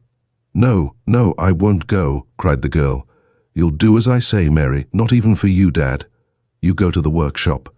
Then I'll get word to Jack. He'll have to know only a little, we'll guess the rest." Her voice rose high that Jack might hear. Beyond the window he heeded. "I'll say, lean jaw. Under the ash tree on the rocks. Lift the hollow stump." An oath. The girl's muffled cry, "Silence!" Ramsey could endure no more. Like a tiger, he moved swiftly and softly to the door. He flung it open, stood before them. "Jack!" In the girl's agony, she sank, weeping, before him. The 3 men confronted each other silently. The boy was now a tiger, biding his time to kill. Gage's fists opened and closed, ready to strike. "The tail of the yellow dog," murmured the bearded one, as his fingers sought a shining weapon in his coat. "Mary, you must come with me," Jack commanded. "Must? I like that." Gage's laughter was savage with menace. You mean more to me than I can tell you, Mary, the boy pleaded. The thought of you a prisoner, at the mercy of these beasts, I can't bear it. Come, I'll take you to my mother. I prayed that you might escape them, sobbed the girl. I prayed that you'd not come here, that you'd be kept safe till my need was great. Your need is great now. I heard them. They'd hold you prisoner. What more? Who can tell? How can you be safe with these crooks? I'm her father, thundered Gage. I've seen what you can do, you and your gang. Jack sneered. Robbing me, wrecking my camp, trying to murder me tonight with a muffled gun. Come, Mary. The girl rose unsteadily. She studied Jack's face, then stared at her father, freedom and tenderness in the boy's waiting arms. Or, with the other, restraint, worse, she moved toward Jack. Gage's outstretched arm restrained her. Ramsey's going another way, remarked the bearded one. He thought he was cunning enough to queer our job. So he's got to pay. His weapon flashed from a pocket. He raised it deliberately and fired. The world seemed to go to pieces in a vast upheaval as Ramsey sank down to oblivion. Chapter 6. Brace up, take a nip of this. It's bootleg, but the real stuff. Ramsey felt the sting of the liquor in his throat, radiating warmth throughout his body. He tried to shake off the evil dream, but could not. After untold effort, he opened his eyes. He was lying in the tonneau of a touring car. Cox bent over him, regarding him anxiously. Lucky he only ripped open your scalp, he said. Half an inch lower and it would have been the end of you. Pull yourself together, Sonny. Mary, gasped the boy. Show me where she is and we'll get the whole outfit. She's a prisoner in the cabin. I guess not. We got there just too late. The bunch had flown the coop. Threw you out at the roadside. Thought they could shift the blame or hide their trail, maybe. Feel better now. Good. Let's go. With this, Cox started the car, and they sped swiftly southward along a smooth highway. The sense of time and distance came to the wounded boy vaguely, but presently the white glare of the road gave place to cool arches of trees and the car stopped. A glimpse of the balanced stone, now raised on end, aroused Ramsey to realities. They were in the old lumber trail. 2 other cars were parked in the gully, and a half-dozen men lounged around them. 2 of them were handcuffed. A third came forward to Cox. We dodged the lookout and got them as they came in, he reported. What had they with them? Groceries, paper and ether. You been up to the Bag of Bones? Yes, sir.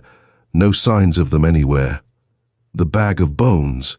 The words aroused Jack like the lash of a whip. There he and Cox had smelled the ether. There Jack had seen the flashing light. In a rush of words the boy told of his night vision, the glow in the ash tree on the rocks. Surest thing you know, Sonny, Cox exploded. They needed that light for the fine points in their job. Jack was groping for other facts which evaded him. Then, clear as a trumpet, came Mary Gage's words, lean jaw, under the ash tree on the rocks. Lift the hollow stump. You say you can get no trace of them, he cried. Right. Then I can. Help me. We'll go to the Bag of Bones. You're knocked out, Sonny. I must. She is there. Brady, Grossman, Cox called. Help the boy. They lifted Jack from the car, 2 men carrying him between them on arms and hands doubly crossed. Jack doggedly insisting, Cox hiding his anxiety in muttered curses, the carriers swaying and stumbling with their burden, made their way along the trail. Near the Bag of Bones, 2 of Cox's men were on guard. Between them, handcuffed, was the man with the black beard. Good work, Cox commented. Watch him close. He faces a murder charge. No sign of the others. No, sir. Hoist me to the top of those rocks, Jack insisted. You ain't going up there, Sonny? It's the only way I can find out. Lifting and shoving, they raised Jack over the boulders. At last, they stood on the level summit. Jack glanced at the ash tree, then studied the ground beneath it. See, there, the hollow stump, Two of you lift it. Say, boy, you've gone nutty. Lift that hollow stump. Cox's men laid hands on the large stump, the roots of which seemed to be deeply embedded in the earth. As they tugged at the rotting wood, the stump and a section of soil and rock came away in ragged angles, like a piece from a picture puzzle, disclosing the entrance to a cave camouflaged by a master hand. "All of you, down, quick," Cox ordered. A rush to the opening, the tumble of men down a ladder, shouts and the impact of a struggle in the darkness below, a pistol shot. A woman's scream. It happened too quickly to be measured by time. Swiftly as it came, however, the fight was not ended before Ramsay was on the ladder, dropping into the shadows. He found Mary, benumbed with terror, crouching in a corner of the cavern. Raising her in his arms, he comforted and revived her. Mary sobbed out her story with her arms around his neck. "Say, Sonny, let's go," Cox finally intervened. "Thanks to you, I've made the neatest roundup in my 14 years of government service. Crooks, printing press, copper plates, engraver's tools, the whole outfit. Have a look at this." He extended a crisp $20 bill. "The neatest takeoff you'll see in a blue moon. Mary, Miss Gage wants to go to my mother's in Honesdale." She's one of the gang." "I didn't know what they were doing here indeed," cried the girl. "She's right there." It was Gage who spoke, scowling at them from the knot of prisoners. "Surely you won't punish her?" Jack insisted. "Why, Mr. Cox, she deserves all the credit for this. She told me how to find the trapdoor to this cave." "Oh," Cox reflected in doubt. "We might let her stay with your mother till we need her in court," one of Cox's men put in a decisive word. As he left his post as a guard for the prisoners and came forward, Jack saw that his left hand was covered with bandages. "They're right, boss," he said. "I'm sure you're safe in letting her go. Miss Mary knew nothing of what was going on here. If she had been one of the gang and had known about it, I would have found it out, being with her all the time." "Why, Jimmy Willits," cried the girl. "Present," he replied with a grin, "barring my whiskers and the other camouflage." "Then you're not half-witted. Not to notice it, Miss Mary. And you hanging around our cabin all the time, helping me steal the traps. Got to do crazy things in my job, Miss Mary." "Oh, Jimmy." "I'll take your word for it, Willits," Cox remarked. "Sonny, will you and Miss Gage accept our thanks and apologies? You'd better hustle along now with your elopement."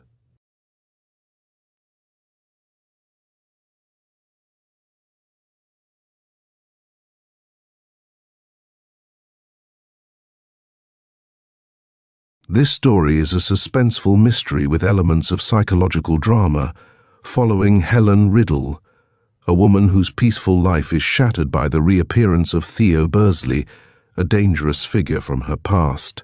As Helen navigates a world of blackmail, hidden secrets, and moral dilemmas, she is forced to confront her own fears and past mistakes. Themes of trust, betrayal, and redemption pulse through the plot, as Helen seeks to protect her loved ones while unraveling the truth behind Theo's sinister intentions. With danger lurking at every turn and the stakes growing higher, the story explores the complexities of human relationships and the lengths one will go to for self-preservation. The Chinese Tub, by Edgar P. Meinel, author of Marked for Death, Detective Story Magazine, June 1930. Out of a peaceful existence, she was lifted into dangerous adventure. Chapter 1. Blackmail. As Helen Riddle opened the door of her roadster that bright September afternoon, something indefinite, something which she was never afterward able to explain or understand, drew her head around. The car was standing at the curb outside Messenger's department store. At this time of the day, 3 o'clock, the wide, concrete walk was crowded with shoppers. Helen saw the solid stream of faces, saw the gay autumn frocks of the girls and women, which made them look like brightly colored flowers in an old-fashioned garden. And then she saw Theo Bursley. She hadn't seen him for years, And he had changed decidedly, she realized, even in that first glance, and not for the better. His face was deeply tanned. His eyes, which for a moment held hers, were narrowed and calculating. Altogether there was something predatory and dangerous in the face of this man whom she had once thought she loved. A shudder ran through her flesh. She slid quickly into the car, and the next moment was swinging hurriedly out from the curb. She had completed her shopping, and now she drove home and into the two-car garage adjoining the house. 5 minutes later she was in her room, her purchases thrown on the daybed, her wide, excited eyes studying the face that looked out at her from her mirror. That face had changed too, she realized, in the days since that early love affair. She had been a girl then, and now she was a woman.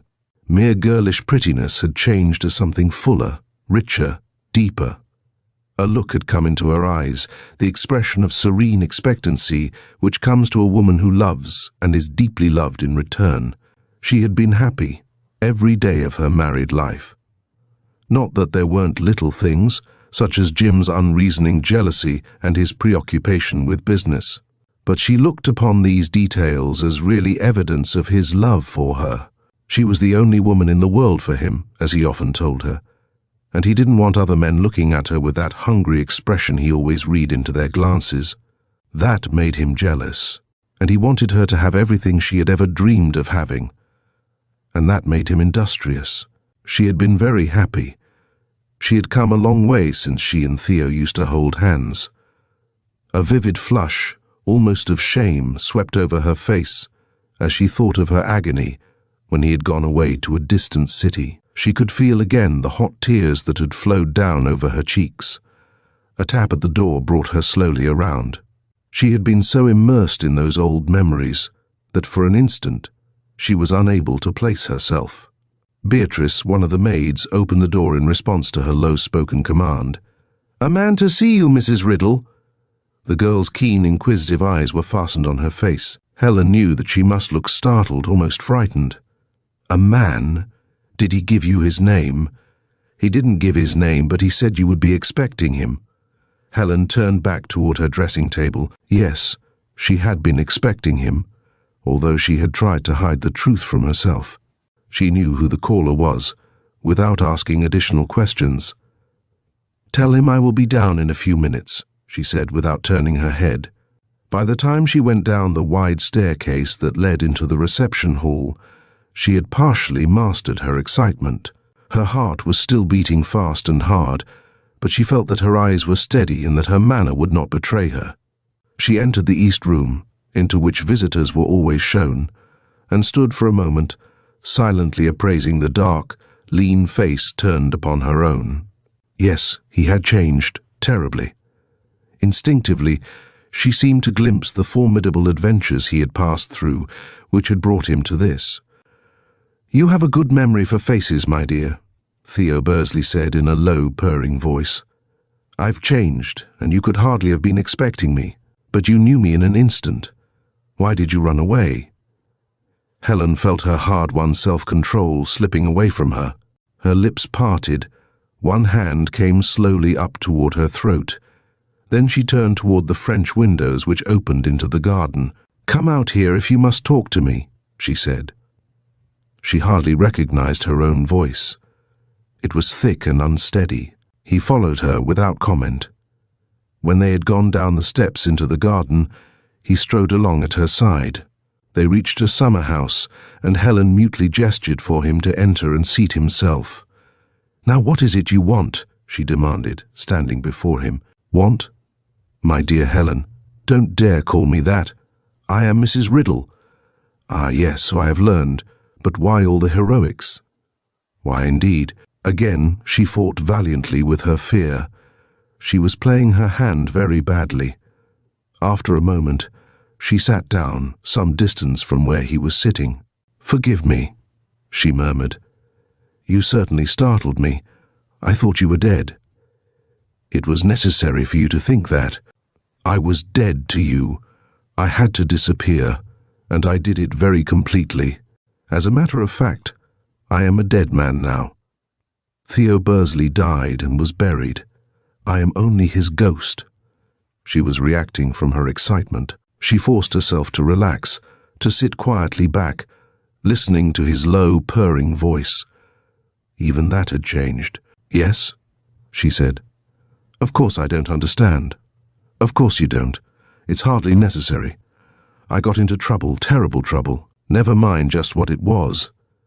Even a ghost can feel fear. I had to make my exit from the drama and leave you and the others to their own devices. Of course, I knew you wouldn't break your heart over me, in spite of those letters you wrote. Pretty hot letters, Mrs. Riddle. I still have them." She had known that too. Those letters, written with all the heat and ardor of her puppy-love, innocent letters, but so foolish, so easily misunderstood. "You have them?" she murmured. "Yes, dear lady, I have them, and they are for sale." Everything that had lain hidden in her deeper mind was now openly expressed. She had known, in that moment, when she looked into the hungry, threatening eyes of this man out of the past, that he would follow her home, that he had those schoolgirl love letters of hers, and that he would threaten her with them. A voice sounded from the direction of the house. "Helen! Oh, Helen!" Helen Riddle was on her feet, standing in the doorway of the summer house, speaking tensely over her shoulder. "Stay here. I'll come back when I can." She flew along the gravelled path and up the steps. Jim stood in one of the open French windows, looking smilingly down. "Enjoying the roses?" he inquired. "You might have brought poor old hubby one." "I was in too much of a hurry when I heard you calling," Helen told him, and blushed hotly at the ironic truth of her statement. Jim was looking strangely at her. She didn't imagine it. There was a spark of suspicion or of uneasiness in his eyes. He slipped an arm round her and led her back into the east room. "Dinner nearly ready?" he asked, and now she was sure he was trying to make his voice sound casual. "Come on, we'll see." She wasn't taking any chances on leaving him alone. He might saunter out into the garden, and her heart gave a great smothered throb when she thought of what might happen if he found Theo Bursley sitting in the summer house. It wasn't only that Jim's jealousy would suddenly be quickened into flaming life. He might be in danger, physical danger, from the terrible creature lurking there. Dinner was ready. They sat down in the pleasant dining room, and Jim talked casually of the events of his day. Helen always tried to show her interest in these things. Tonight it was not difficult. She was immensely interested in every word her husband uttered, in every glance he gave her. The impression grew upon her that he was uneasy, was watching her, and then suddenly he spoke. "There's no use hiding my guilty secret any longer, old dear, or trying to hide it. You've been watching me like a hawk ever since I came home. You knew, you little rascal. I've got a committee meeting on for tonight. There. I don't know whether we have anything on or not. The Grenagers were coming over to play bridge. Deuce take it, I knew there was something. Well, you call them up and—" "I'll do nothing of the kind. You go to the phone this minute and talk with Mr. Grenager. There's absolutely no reason why I should always have to break dates." Jim meekly rose and laid his napkin aside. "Want them to come over and keep you company?" he asked, looking ridiculously timid and apologetic. "Of course not. Imagine proposing three-handed bridge to two fanatics like the Grenagers, and bridge is all they ever talk about. Just get yourself out the best way you can." Something deep within her listened and criticized. What a hypocrite she was. She was saving herself, and making poor old Jim think he was to blame for everything, but issues were involved tonight that would brook no argument. She must save herself and him. Jim Riddle came back, perspiring and red-faced. "Whew," he muttered. "That wasn't so hot. You'd think bridge was the be-all and the end-all of existence. Grenager was quite stiff with me. Well, it can't be helped, and I'm more bothered about you than about the neighbours. You'll have a dull evening, dear. I'll manage. I've plenty of reading in the house, don't worry." Jim left as soon as he had finished dinner. Having cleared up his various difficulties, he set out for his committee meeting with all the enthusiasm of a small boy going to a performance of Uncle Tom's Cabin. Helen waited 5 minutes, then returned to the summer house. Bursley was waiting with an ominous kind of patience. "Get hubby out of the way," he said softly, but there was a sneer in the words, for all their velvet quality. "Well, I've waited plenty long enough. I told you that I wanted to sell those letters of yours. You're the logical buyer." Helen was steadier than she had been before dinner. She stood looking down at the crouching figure. He was like a great spider, huddled there in the shadow of the rose branches. "To think that I once fancied I loved you," she murmured. "You call yourself a man, and you try to sell me the letters I wrote you. Life has kicked me hard, and I've learned to kick back. My price is $1,000 cash." $1,000? Where would I get that much money? "That's your concern. Beg, borrow, or steal it if you haven't it on hand. The point is, you can get the money, and it will be the best investment you can make. You weren't anxious to have husband find me here. Suppose he learns that I waited while you got rid of him, and then reads these red-hot letters of yours. I haven't the money. Don't tell me that again. I never was patient, as you ought to remember. Get the money, any way you see it, and bring it to me at this address. Bring it in person, and don't you dare try any tricks." He stood up and approached her. She shrank back. For a moment his hands were on her arms, the fingers gripping down till she wanted to scream. Then he had pushed her roughly aside and was gliding along the garden path. In her quivering fingers was a scrap of paper, which Theo Bursley had put there. Chapter 2. Donovan Makes a Promise. There was an address on the scrap of paper, Helen Riddle saw, after she had hurried to her room and locked herself in with her problem. Her fear-widened eyes took in the words and numbers scrawled in pencil, but she had never heard the name of the street. It must be in some remote part of the city. What ought she to do? Her eyes came slowly up, and she saw her own face reflected in a mirror across the room. If Jim were to have come upon her at this moment, nothing she could have said would have explained the look of stark horror he would have seen. When she heard him calling her from the steps leading into the garden earlier in the evening, she ought to have turned Bursley over to her husband's care. That was the natural and common-sense solution, but she had instinctively avoided it then, and now she had come a long way from anything so simple and easy. Every second's delay after that logical moment had added tremendously to her difficulties. Now she was out of sight of land, floating on a chip, with the high seas breaking all about her. Dim memories of the things she had written back in those schoolgirl days came back to her, and in an instant her cheeks were burning. Jim would never have understood. If he could really have seen everything as it was, could have put aside his ridiculous jealousy, he would not want her to expose her heart. He wouldn't ask it. But on the other hand, it would be infinitely worse to let Theo Bursley go to Jim with the letters. That wasn't to be thought of. $1,000? Helen thought of her diamonds. She had quite a collection of them. Women in trouble and in need of money pawned their jewels. But Helen hadn't the faintest idea how that was done. Should she ask Jim for the money? To ask such a question was to answer it. He wouldn't begrudge her the money, but, of course, he would want to know what she intended doing with it. She quickly came to the conclusion that there was no way in the world for her to raise $1,000 in cash for any such purpose, as she now had before her. She leaned back in her chair, her eyes closed.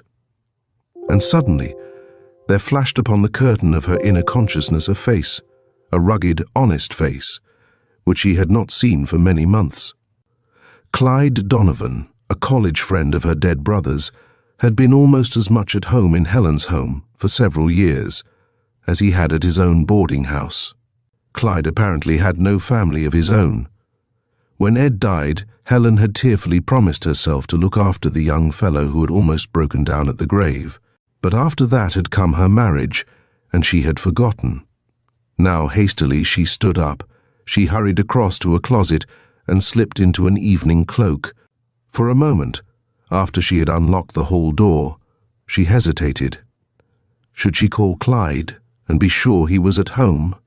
But Beatrice and the other servants would be sure to hear her talking, and observation was one thing she must avoid, so she went quickly down to the front door and let herself out. The evening was fine, but that meant little to the young woman hurrying along the deserted street. She had not even dared take her car, for it might be noticed and Jim might hear of it. Her heart throbbed rebelliously when she realized how involved she was in this web of lies and evasions. Once she paused abruptly, a slow flush rising to her cheeks. She ought to go back, wait till her husband returned, and tell him the truth. There was nothing in it for her to fear, only the eager sentimentalism of a young girl. But Jim was the last man on earth to understand, and she didn't dare risk it. So she went on, and half an hour later, she was ringing the bell of Clyde Donovan's apartment. He was waiting for her in his open door when she stepped from the elevator. His face was gaunter than she remembered it. She looked pleadingly into the steady hazel eyes. A lock of coarse, straight black hair hung across his forehead. He swung his head with a gesture she remembered, as well as if she had seen it yesterday. Then he ran his fingers through that black mane of his and stood aside for her to enter. Clyde Donovan had done well in business, partly perhaps because he was not a very companionable young fellow, and was left much to himself. He had to work hard to keep from being bored. He had few distractions. His apartment was well furnished, but it showed at the first glance that it was strictly a bachelor establishment. Helen looked quickly round, then again was facing her dead brother's friend. "You didn't expect to see me," she murmured, and could have bitten her tongue out at the inane remark. "I've been meaning to call for a long time," she added, and realized she had not made things any better. "I've seen your name in the paper once in a while," Clyde said. "I read the society columns just to kind of keep track of you." He was smiling, that faithful till death smile she remembered so well. In an instant all the hesitancy was gone from her heart. Here was a man with whom she didn't have to be diplomatic. He expected nothing for himself, was ready to give without promise of return. "Clyde," she whispered, "I'm in terrible trouble.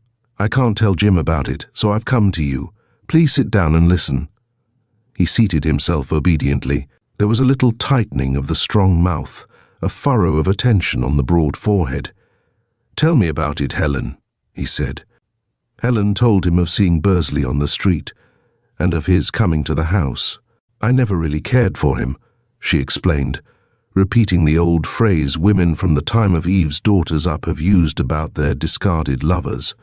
"I was a silly young thing, and the time had come when I had to love something, so I created a man and called him Theo Bursley.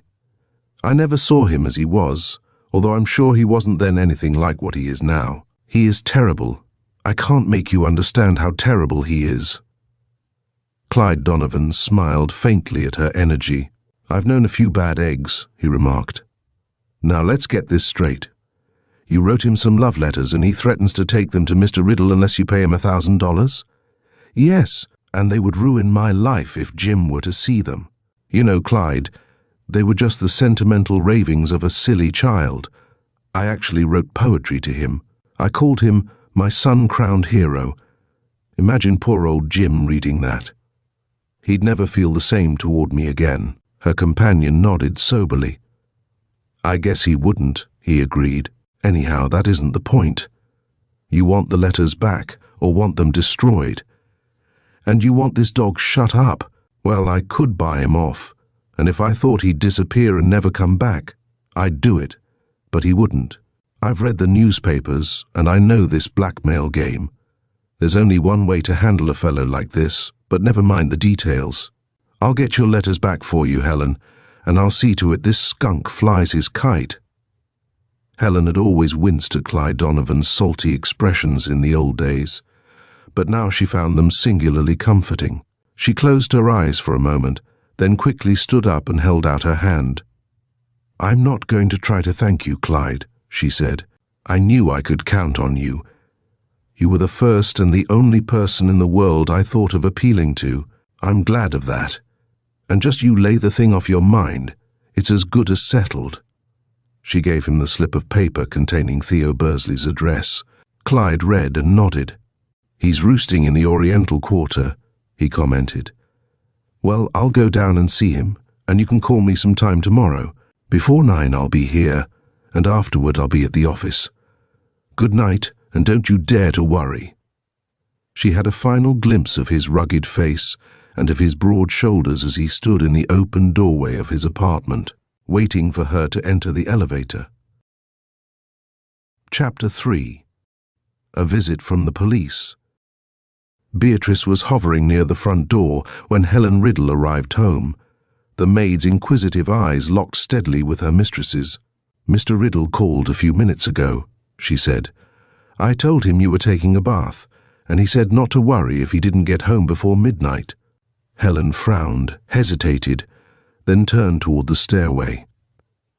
She began to realize how unfit she was for a life involving anything other than honesty. This girl was not to be trusted, but she was already deeply involved in the affair concerning Theo Bursley. She had admitted him and had probably seen Helen take him out to the summer house.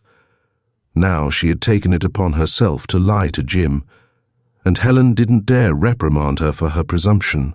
"I hope I did right, Mrs. Riddle," Beatrice said. "If you thought I was bathing, it was all right to tell Mr. Riddle so," the mistress of the house replied without turning her head. She went up to her room, and by the time Jim came tiptoeing up the stairs, she was apparently asleep.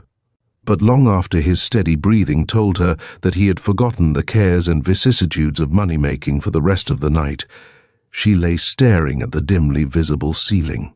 She had left Clyde Donovan with a feeling of perfect confidence. For a moment, she vainly fancied that the heavy weight of her problem had been transferred to other, stronger shoulders. Clyde was capable and direct. He seemed to know just what he was going to do. But by the time she lay down to rest, a reaction had set in. After all, what could Clyde do? He had said he wouldn't pay the extortioner anymore, and without paying, how could he hope to get the letters? What had she expected him to do? She must have been temporarily out of her mind. No good could come from the meeting of these two, and very easily, evil might come. Clyde was so confident, but he didn't know the evil creature he was up against. Her brief encounters with Theo Bursley had developed in Helen Riddle's mind a surprising belief in the evil possibilities of her girlhood lover. Perhaps her subconscious had noticed things about him then that it wouldn't admit, but had stored away for future use. His selfishness, his quick temper, his ready resort to violence. At any rate, she was now certain without argument that Bursley was capable of murder. That word came like a wraith into her thoughts. She sat up in bed, her hands groping for the covers. She must call Clyde at once and assure herself that he had gotten safely back to his apartment. But of course, she couldn't do that. The web was wrapping itself around her. Soon, she would be unable to turn or move. Her lips parted. She sat staring into the soft darkness. A sensation of terror wrapped itself around her. She felt that something unspeakably evil had drifted into the room, something ghostly and terrible. For a space of minutes, she could hardly keep herself from screaming. After that, her pounding heart steadied, and she sank back into her pillow, lying through the long hours of darkness, listening to the regularly recurring chimes of the French clock in the lower hall, trying in vain to sleep. As dawn began to drift into the room, she sighed deeply and turned her head. She opened her eyes and stared before her. Sunshine lay like gold leaf on the floor and on the coverlet. It must be late. Jim was gone. He had dressed without her hearing him. Her head was heavy, but she slid quickly out of bed. It was 9:15. Helen slipped into a dressing gown and went into the hall. Beatrice was dusting. "I'll take breakfast in my room," Helen said. "Melon, toast and coffee." After the maid's footsteps had died out in the distance, she seated herself at the telephone table and looked up Clyde Donovan's residence number. She put through the call and sat waiting. The phone hummed, and occasionally the chatter of voices broke into her anxious reverie. But at last, the prim voice of Central told her that her party did not answer. Helen felt suddenly cold and frightened. He had said he would be at his apartment till 9, and he wasn't the kind to deviate from even such an indirect promise. She waited 5 minutes. Beatrice brought up her breakfast tray and was sent back to the kitchen for hot water. Helen tried again. "They do not answer," Central informed her after another wait. Helen made a pretense of eating breakfast, but now she was thoroughly alarmed, and even the thought of food was repugnant. Finally, she rang for Beatrice and had the tray taken away. Standing in the doorway of her room, Helen waited until she heard a door slam in the direction of the kitchen. Again, she hurried across to the phone table. She tried to get Clyde's apartment, then hunted up his office number. A woman's voice promptly answered. "Mr. Donovan hasn't come in yet," she said. "Will you leave a message? What time does he usually come to the office in the morning? He should be here now, if you'll leave your number." "I'll call later," Helen said, and hung up. She went into her room and crossed to a window. Looking through it, she could see the rose garden, the gravelled paths, and the summer house where she had met with Bursley. Her flesh was hot and cold alternately. She tried to think, but the human mind is easily thrown off balance by a high voltage of emotion. Now all she could see were quickly shifting images, as if she were looking into a kaleidoscope. She saw Jim, his face red with amazement and anger. She saw Clyde Donovan lying with his eyes half closed, the colour gone from his rugged cheeks. She saw herself, stared at, whispered about, deserted. At 10, she called Donovan's office a second time. He had not yet come in, the telephone girl said. Helen waited until noon and called again. He had not come in. She called only once during the afternoon.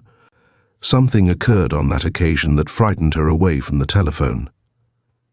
In answer to her question, the woman's voice at the other end of the line stated that Mr. Donovan had not been at the office that day. "You're the lady who's been calling, aren't you?" The phone girl continued. "Would you mind giving me your name and address? We are quite worried about Mr. Donovan." Helen hung up abruptly. In a flash, she saw it all. Clyde had confronted Theo Bursley and demanded the letters. There had been a fight, and the man she had so recklessly dragged into this sordid affair had been killed. Now, despite everything, she would be involved in the case. They were sure to connect her with it sooner or later.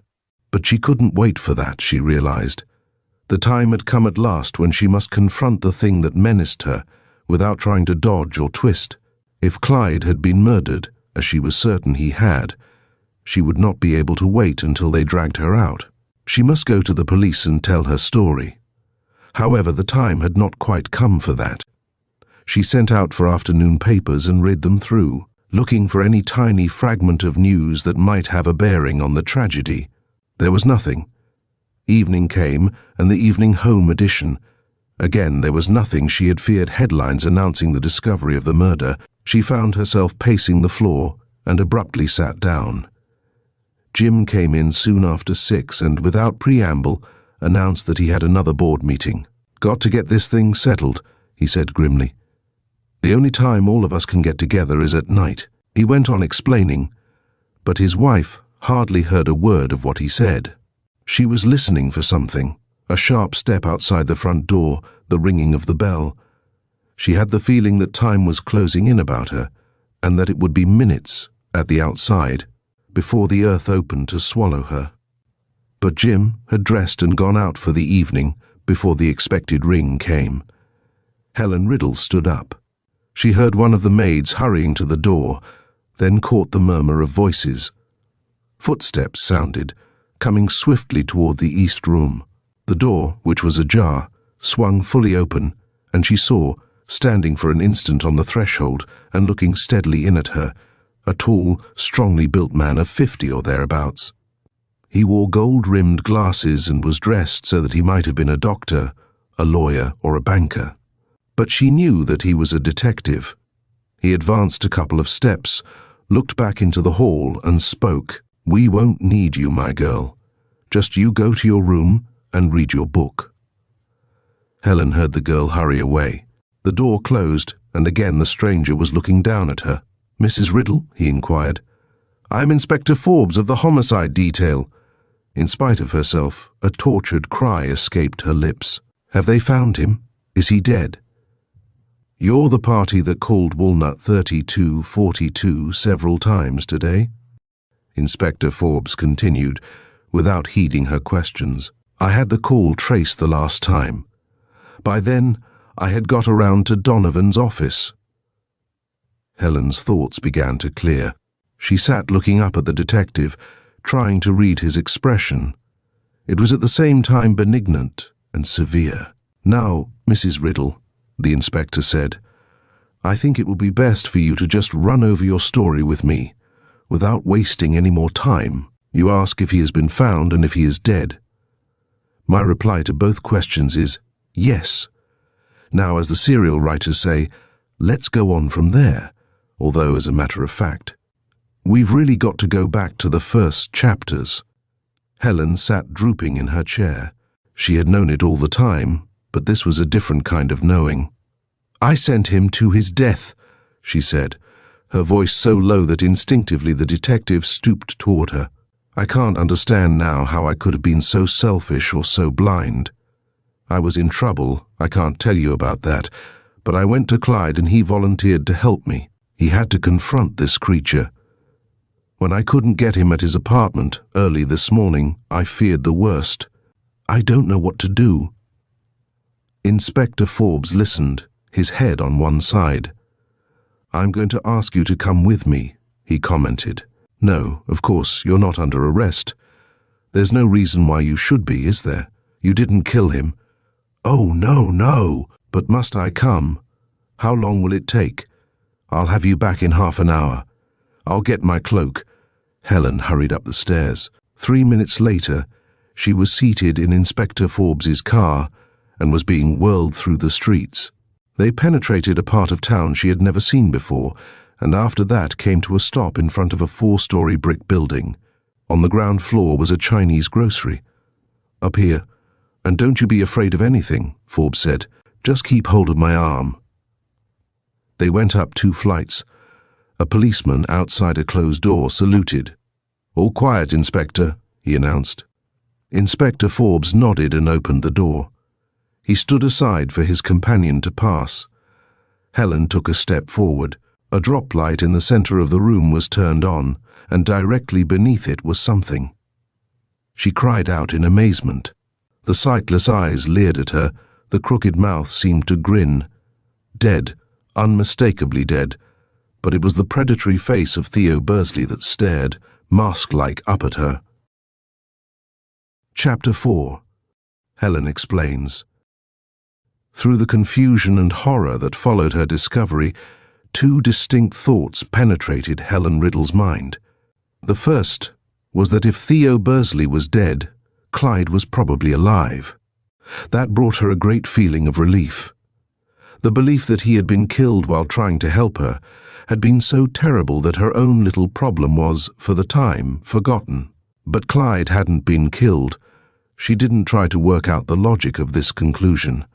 She was sure now that he was alive. She drew in a deep breath as she entered the room, gently but remorselessly propelled by the hand of the detective, which rested for a moment on her arm. But the second thought was of a different character. It brought a quick flush of resentment into her cheeks as she faced Inspector Forbes. He had tricked her into telling of Clyde's visit here. She saw now that Forbes' statement that he had been found and that he was dead had referred to Bursley. He had let her assume whatever came most easily into her consciousness, and she had made damaging admissions in her ignorance. The man from headquarters seemed to be reading her thoughts without effort. "My business, young lady," he said, "is to catch the man who did this murder. The fact that he may be a friend of yours has nothing to do with it. Did you ever see this before?" This was a little brightly lacquered box with 2 gay figures painted on it. It was about 3.5 inches square by 1/2 inch deep. Helen looked irritably at it. "No, I never saw it before," she replied. "And I certainly wouldn't think of telling you if I had," she added with spirit. Inspector Forbes shook his leonine head.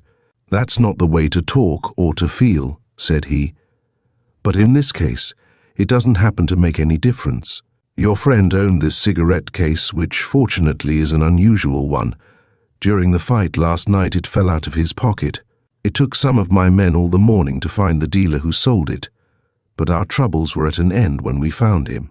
He knew Mr. Donovan personally and gave us his name and business address. It isn't often we get a break like that at the beginning of a case. Helen had a new perception of the complexity of life. She saw it as a vast mechanism, where one cogwheel is meshed to another, and where a series of apparently casual relationships can be traced, by the adept at such things, over a wide span. A wooden cigarette case, made in France, imported to America, and sold by a neighborhood tobacconist, had brought Clyde Donovan into the shadow of the gallows. How was this creature killed? She asked, her voice husky. Well, first he was beaten up very thoroughly, and then he was stabbed. A clever job. Under the arm, so that we didn't find the stab wound till the medical examiner came around and pointed it out to us. Helen ignored the expression of disgust that, for the moment, appeared on her companion's face at the mention of the medical examiner. One word stood out before her, as if it had been written in letters of fire. "Stabbed?" she cried. "Clyde never did that. Never." "You think not?" "I know he didn't. I would believe it of myself sooner than of him. Indies are very handy with knives and with pistols too," Inspector Forbes commented. "Give a nice, quiet-mannered young woman who has never seen a gat sufficient provocation, and let her get her hand on a gun, and she'll make a bullseye of the villain's heart as sure as anything. But that doesn't prove your boyfriend didn't stab our party here. You see, the cards lie kind of funny. You tell me that he came here to face this egg for your sake. Murder has been done many and many a time for the sake of nowhere near as pretty a face as yours, my dear. So we know he came, and we've pretty good evidence that he gave the deceased a terrible beating. Then he stabbed him. Of course he did. Otherwise, why did he take himself off?" "Where did he go?" Helen asked unsteadily. Forbes smiled. "Yes, that's it. Where did he go? And why, if he wasn't guilty?" "Are you sure he wasn't killed? Have you looked for his body?" "Who would have killed him? Theo Bursley, of course. He had it in his heart to commit murder." "So his name was Theo Bursley. That isn't what he was called hereabouts. But to get back to your little conundrum, if Bursley here had killed him, his body would be lying in this room or not too far from here, wouldn't it? Well, it isn't. The neighborhood has been gone over with a fine-tooth comb." Helen could see that he was telling the truth. Indeed, that idea of Clyde's also having... She stood now, looking shrinkingly down into the leering face of the dead man. "Clyde never stabbed anyone," she said again. "He couldn't have. And besides, why would he want to?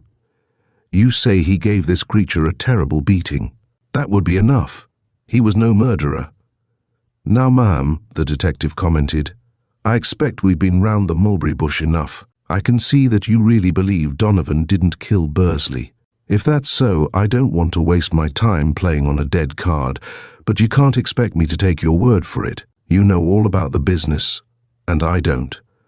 The thing for you to do is just to lay your cards on the table like a sensible young woman. Don't be afraid to go into details. I know a good deal already. This lad on the floor, whose face I don't at all like, had some letters or papers of yours that he was threatening to make trouble with. You're a married woman. And I love my husband, and have never loved anyone else." Helen broke in fiercely. "He had some letters I wrote years ago, not wicked letters, just silly ones." "I know that as well as you do," Forbes assured her. "It's the silly letters that make most of the trouble in this world. All love letters ought to be written in vanishing ink. But anyhow, Bursley had them, and he threatened to go to Mr. Riddle with them unless you paid him his price. How about $1,000? "He demanded $1,000, Helen said. "I thought so. You see, my dear, I've had a lot of experience with birds of his feather, what you might call the vulture tribe. He'd have come back for more, of course. That was what Clyde said. He thought he could get the letters without paying anything. Well, I fancy he did, Bursley seems to have done something of a business in blackmailing, but there was only one document on the place, and that didn't concern you. Yes, I fancy Donovan cleaned him out after putting him under the table, but by that time he was too mad to be reasonable. He went a step farther, and murder is murder. Clyde never stabbed anyone. He couldn't have. Helen Riddle sobbed. Then where is he now? Why didn't he call you up? Why didn't he show up at the office today? Helen's eyes were wide with fright. I don't know, she whispered. Where can he have gone? Inspector Forbes glanced at his watch. Just time to get you back inside the half hour, he muttered. Come, I'll take you home. You can trust me, Mrs. Riddle. I won't haul you into this if I don't actually have to. Chapter 5. A Hard-Boiled Lady. Forbes returned his unwilling witness to her home and immediately drove back to the brick building where the murder had occurred. His lips were pursed, his eyes meditative, as he went up the stairs to the death room. Standing against the wall with the door closed, he looked broodingly down at the body. An expression of extreme dislike appeared in his steely eyes. Killing is a lot too good for you and your kind, my friend, he remarked aloud. But there isn't any way made and provided for in the statutes for getting you out of the way. Now let's see. His glance went slowly and methodically around the room. It was scantily furnished, with unmistakable evidence of the fight that must have preceded the murder. This chap Donovan certainly gave him a lacing, Forbes thought. Doc says one rib is busted and there are welts all over his body. He tried to fight back, but his gun must have been knocked out of his hand before he had a chance to use it. It was clear back against the wall, under the bed. Hadn't been fired, only the dead man's fingerprints on it. Yes, Donovan beat him up and did a thorough job. He got possession of the letters, and then he stabbed him? What with? Doc says the death weapon had at least a 6-inch blade. Stabbed him under the arm. Why the deuce did he do that? And why did he take the knife away with him? This case seemed obvious enough, but nothing is more dangerous than an obvious murder. Inspector Forbes had no intention of following a red herring and being shown up in court as a fool. This Riddle woman is a good, clean type, he reflected, and I'm not the man to brush aside the hunches of such as her. She knew Donovan. I'll have to go into that a little deeper, I expect. But there's nothing crooked about her, I'll wager. She knew him well enough to go to him when she needed a friend. And she says he wouldn't have stabbed anybody. It's always hard to say what any given party will or won't do. But a woman will come closer to hitting the truth than a man any time. All right, suppose we say he didn't stab Bursley. Who did? And when? And why? It was done after the fight. How long after? One of Inspector Forbes's handicaps in this case had been the lack of witnesses, even indirect ones, in the neighborhood. No one had been at home when the battle took place. The other roomers in the old brick building were a shady lot, and he knew he would have gotten a whisper out of some of them if they had known anything. But the building had been practically deserted between 9 and 11. The grifters and the mouchers had been out, reaping their evening harvest. Half a dozen folks could have come and gone, Forbes realized. Suppose we make another grab into the bag and see what we can bring out. He slid his hand into an inside pocket and produced a letter. It was addressed to Miss Gwendolen St. John, Hunter's Theatre. The cancellation stamp showed that it had been posted 2 years ago. Exhibit B, Inspector Forbes muttered, also found on the floor, covered with a newspaper. There isn't any Hunter's Theatre in this town, but as it happens, there is a Miss Gwendolen St. John close at hand, and I think I'll just drop in and have a little chat with her. As he went out into the hall, he paused to speak to the patrolman on guard at the door. They'll be sending up for his nibs, Inspector Forbes explained, but I want you to stick around for a while longer. Just go inside and keep quiet. You might snap off the light if you feel like it, and don't lock the door. If anyone comes inside, grab him. I'll be back in an hour or so. The call Forbes purposed making was in the neighborhood, so he left his car in front of the brick tenement and walked briskly along the street, his eyes, from force of habit, taking in the shop windows and the faces of pedestrians. At the door of a flat building, he paused to consult his notebook. "Number 312, probably on the 3rd floor," he murmured. "No elevator, we'll walk up." This he promptly did. The halls were dark, and odors of cooking pervaded the place. Inspector Forbes made his way quietly upward and eventually stopped before the door of number 312. For a moment, he stood with his ear against an upper panel, shamelessly listening.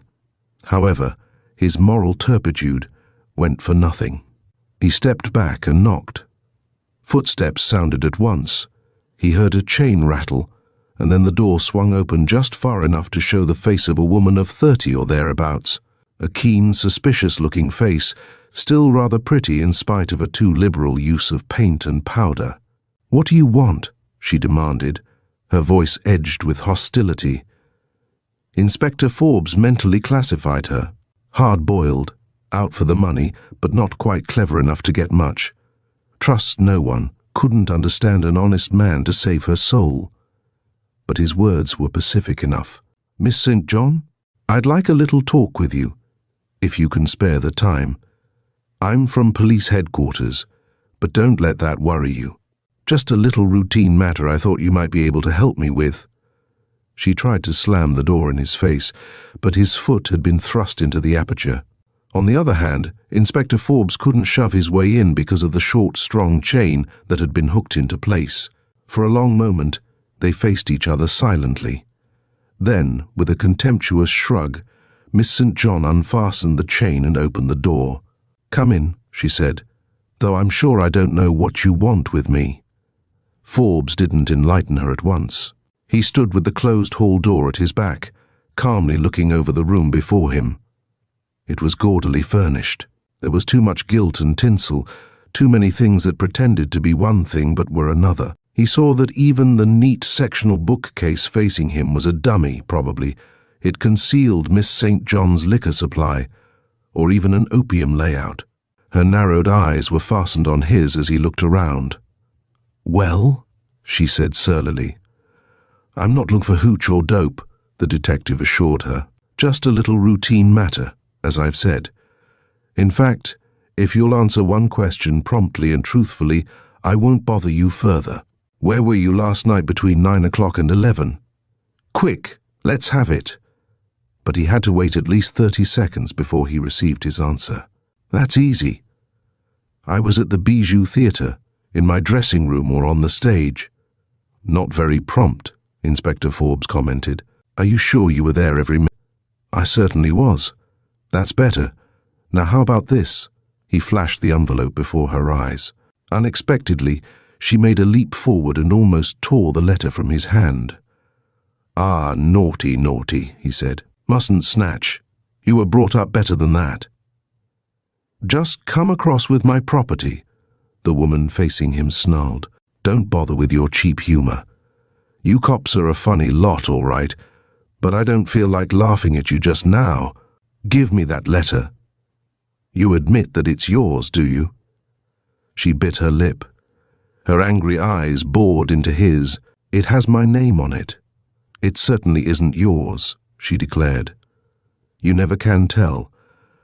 I've got it, and that's something. Now, how would you like to revise that statement of yours about where you were last night between 9 and 11? "I was at the Bijou," she said sullenly. "Give me that letter." "No, I'm not going to give it to you. I might have traded it for the truth about your whereabouts. I told you the truth." She was almost panting, in a vicious, feline way. Inspector Forbes felt that his series of verbal darts had accomplished its purpose. She knew more than she was willing to tell, he was certain of that. But for the present, he would not be able to go further. "All right," he said negligently. "I just thought I'd drop in and see what you had to say." He turned and laid his hand on the doorknob. Over his shoulder, he flashed a last look at the actress. Her lips were still parted. Her eyes were hot and questioning. She seemed about to speak, but the next moment, She closed her teeth with a click and pressed her lips firmly. Not yet, the detective realized philosophically. Well, I'll give her all the rope she wants. He went down into the street and from a corner drugstore called Headquarters. 2 plainclothes men joined him 5 minutes later. One of the pair was the understudy who had located Gwendolyn St. John for Inspector Forbes. He knew her by sight. "Don't bother her unless she tries to fly the coop," Forbes commanded. "Let her run around all she wants to, but keep tabs on anyone she talks to. I'll go over to the Bijou myself and check up on what she says about last night." Chapter 6. Under the Microscope. The case had already entered the footwork stage, Inspector Forbes realized. Sooner or later, they all did, milling around, following up this lead and that, hoping to stumble upon a flimsy thread of evidence. That was the trouble with murder cases. In a robbery, there were always stoolies. Professional thieves were known to each other, and eventually someone would pretty much rumble. But murder, unless it was a professional job, wasn't apt to be simplified in this way. "I just have to wear out my shoes like any other roughneck with a strong back and a weak head," Forbes thought discontentedly. "Well, here's the Bijou. Let's see what we can dig up about the lady." Not so much of a lady either, he reflected as he presented himself at the stage door and accosted the surly-faced watchman on guard. Forbes hadn't formed any tender attachment for Miss Gwendolyn St. John.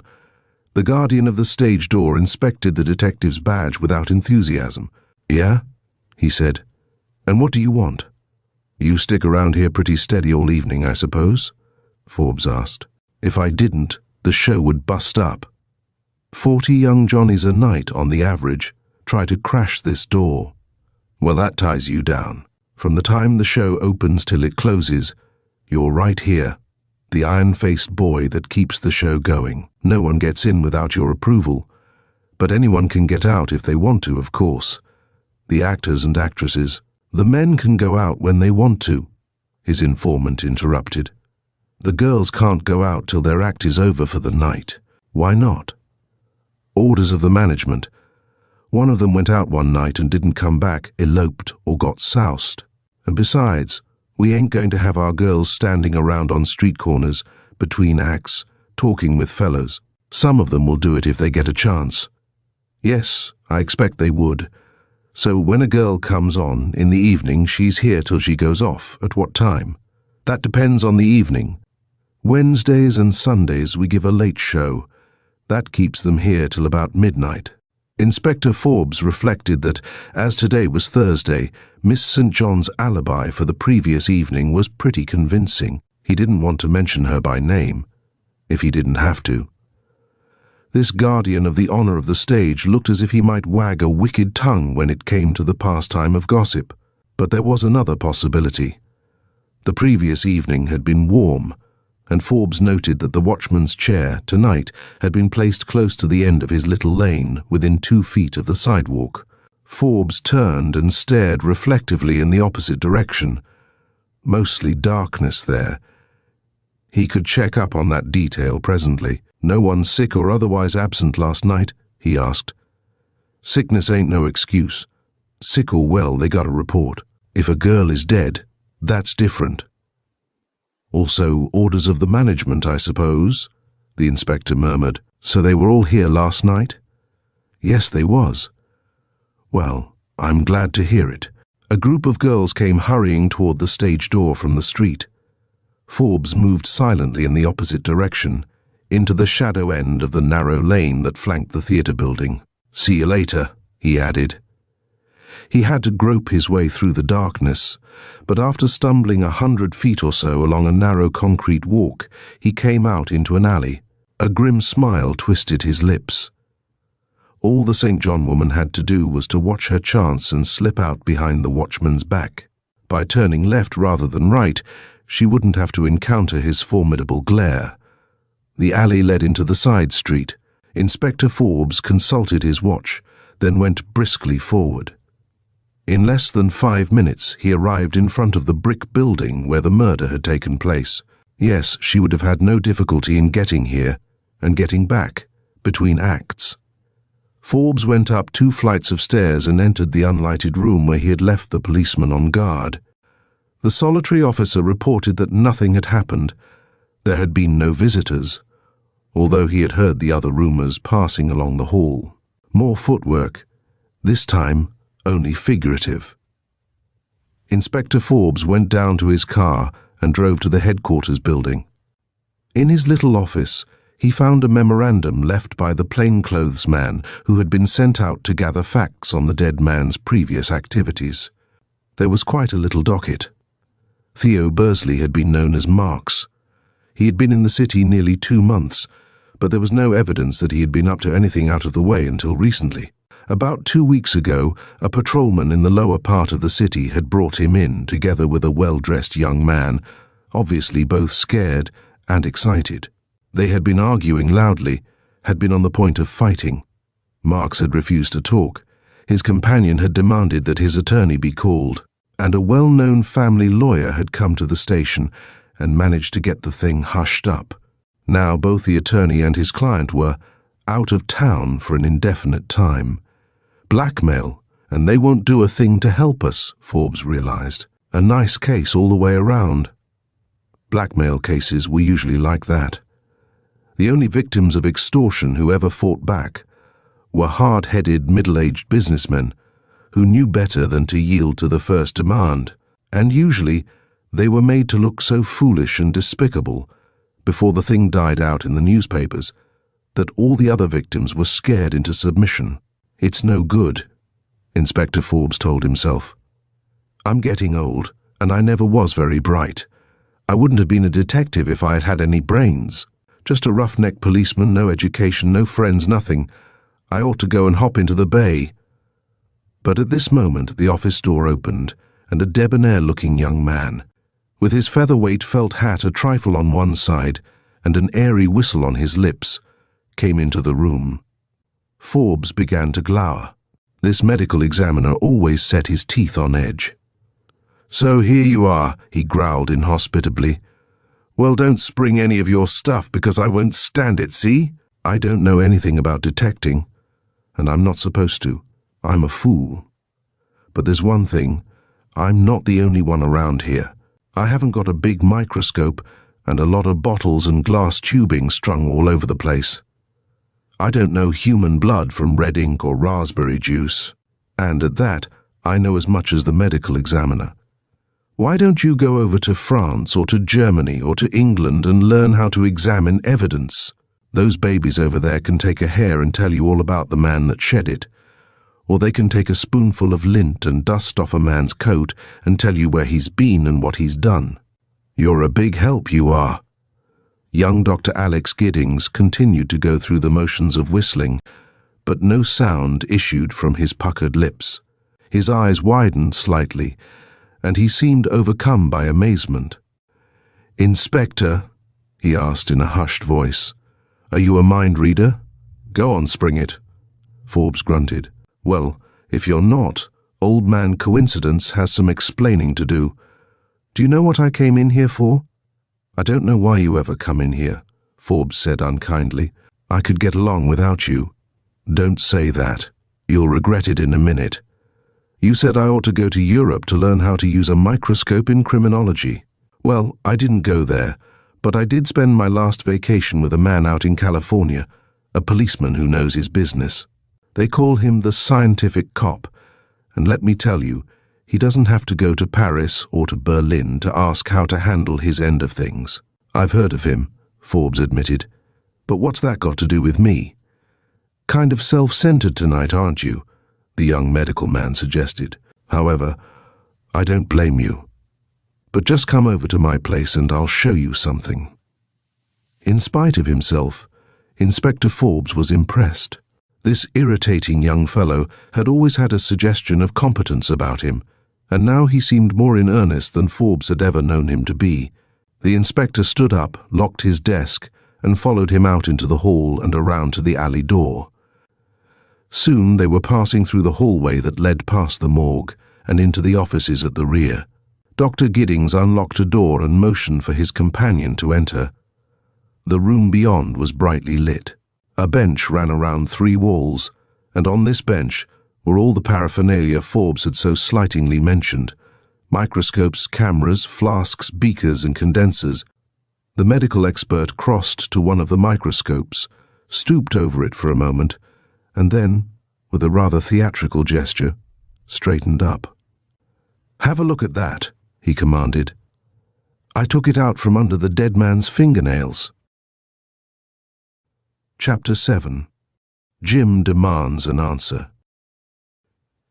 In her return home after her visit with Inspector Forbes, Helen Riddle's first feeling was one of infinite relief. Clyde was not dead. Bursley was. For a short time, these two facts seemed all that mattered. The Chinese tub. But the inevitable mental reaction set in. Long before Jim had returned from his committee meeting, she had begun to worry. Why had Clyde disappeared? Was it possible that he had actually killed Bursley with a dagger or knife? At first, she was firmly convinced that this was out of the question. Clyde Donovan was the last man in the world to resort to anything so un-American. He would use his fists, or in a dire emergency even a revolver, if one was at hand. But he would never stab anyone. The more she thought about the matter, however, the more confused and uncertain she became. Bursley might have drawn his knife in keeping with his character, and she felt Clyde might have wrested it from him and struck the fatal blow. Then he had run for it, but that also was out of character, and she felt herself more and more baffled. There was just one possibility which was in keeping with what she knew of the rather rugged-minded young fellow who had been her brother's friend. Clyde must have been desperately wounded, or perhaps he had been killed outright. But in that case, where was his body? There is nothing more wearing and nerve-shattering than continued silence in a case of this kind. Jim returned, preoccupied by the events of his evening. Helen continued to think over and over again the little round of baffling thoughts. Clyde hadn't done it, or had he? He had run away, or perhaps he had been killed. She reached a point where she would gladly have dismissed the whole terrible affair from her mind, but by this time she had lost control of her image-forming machinery. Vivid and terrible pictures presented themselves, in swift and continuous succession. It was at breakfast time, the next morning, that she first became aware of a change in her husband's manner toward her. Jim was very quiet, but his eyes from time to time sought her face. She met one of those lingering glances, and suddenly her heart missed a beat. What did that expression mean? There was something sultry and unpleasant in it. She sat looking steadily at Jim. He smiled and resumed his eating. But his smile wasn't a pleasant one, and he uttered not a word to explain it. Here was a change of thought at any rate. Helen suddenly began to ask herself if Jim could suspect anything. Suppose he hadn't been at a board meeting last night. Suppose he had been watching her, but he had come home in his usual after-business mood. No, he had been all right till now. Helen stole a glance at him from the corners of her eyes. He was stealthily regarding her. "What's the trouble, dear?" she asked, her voice cool and pleasant in spite of her disturbance. "Nothing." He was certainly angry or suspicious about something. She tried to think of a possible explanation other than the logical one. She could think of nothing. But Jim was not going to explain. He maintained a sulky silence throughout the remainder of the meal and went off to his office without another word. He didn't kiss her goodbye, and that was final proof, if she had needed any. Throughout the day she kept to her rooms. She left a door partly open so that she could hear the telephone. Occasionally it rang, and she hurried to answer it before one of the maids could do so. Various acquaintances called. Helen each time excused herself on the plea of having a headache. She both hoped and feared that Inspector Forbes might call her, but no word came from the police. By afternoon her headache was a very real affair. She felt sick and dizzy. Aspirin didn't help, so she sat by the window and looked wearily out over the lawn. A Robin family, consisting apparently of 2 harried parents, 2 overgrown and very greedy children with spotted breasts, and a bachelor uncle, helped her center her attention on something outside her swirling anxieties. The bachelor uncle evidently disapproved of the way in which the younger generation was being brought up. On one occasion, he hopped up behind one of the gobbling children and, unperceived by either parent, appropriated a fat-angle worm which had a moment before been thrust into a gaping pink mouth. Then he administered his idea of a peck and turned his back. Helen smiled wanly. The robins flew away, and long shadows began to form across the close-clipped turf. Evening was at hand. She felt all of a sudden that she couldn't stand another moment of this silent, mocking house. She must get out, or she would smother. She went quickly down into the hall and let herself out. A half-hour walk immensely refreshed her. She came slowly back along the quiet evening street. As she went up the steps of her own house, the front door swung open before her, and Jim Riddle stood looking out and down, his lips parted and quivering, a pasty green shadow tinging his usually ruddy cheeks. "Come in here," he said. "I want to talk to you." Helen paused, then came up the remaining steps and entered the house. Jim slammed the door. "This way," he said, his voice trembling. He went before her into the east room. As Helen crossed the threshold, Jim again closed the door, this time shutting them both into the room overlooking the garden. For a moment she thought they were alone, but the next moment she saw the maid, Beatrice, standing meekly in a corner. "I want the truth about this business out of you," Jim said. He had switched on a light, and by it she saw that he really was green or yellow. Certainly there was a tinge of color in his face he had never seen there before. For an instant she was so interested in this phenomenon that she hardly heard his question or statement. Actually, his teeth were chattering. He stared at her, his eyes wide and unnatural. "Will you talk?" he snarled. Offhand, Helen Riddle would have said that such a situation at this point would have frightened her. Confronted by it, however, she unexpectedly found herself tingling with anger. "Are you sick, Jim?" she asked. "If you are, I'll overlook what you've said." "Overlook it?" He began to laugh. His voice was metallic and high-pitched. In a woman, the seizure would have been called hysteria. "Stop it!" Helen commanded, stamping her foot. "What is Beatrice doing here?" Beatrice looked slyly at her mistress and then at Jim Riddle. "I think I ought to go," she murmured, her voice as soft as a spring breeze. "Not much you won't. Not till you've told my wife what you told me. If you've lied, I'll strangle you. Go ahead, spill it out." "Ask Mrs. Riddle if I've lied," the maid said quietly. "Ask her about the man who came here night before last. She talked with him for a moment in this room, and then she took him out when you came home. He was there when you came home. He was there while you ate dinner, and after you'd gone out for the evening, Mrs. Riddle went out to him again." Jim made a fizzling noise, as if he had drunk too much lemon soda. Helen looked at him with arched brows. Then she turned back to Beatrice. "Go on," she commanded coldly. "Finish your story." "Yes, finish it," Jim grated. "I see it's all true. Mrs. Riddle went out to the summer house as soon as she was sure you wouldn't come back. She wasn't there long the second time, but she just came back to the house long enough to get her coat and hat. When you called, she was still away. I lied to you, sir, and my conscience has been bothering me ever since." Helen smiled. The little troublemaker. Beatrice was having the time of her life. But, save for minor inaccuracies which were not worth calling attention to, her story was correct, and it did make things look bad.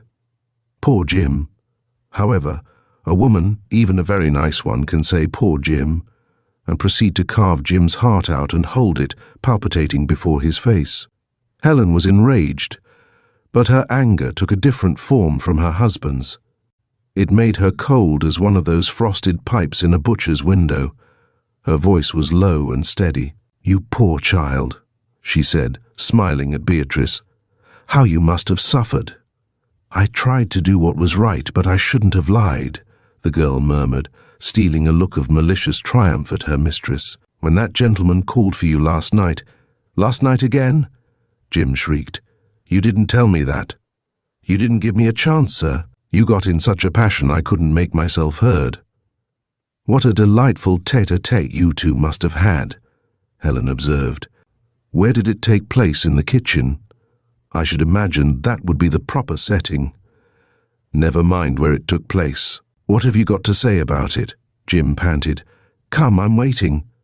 "Don't let me hinder you," his wife said with an acid sweetness that made his lips twitch.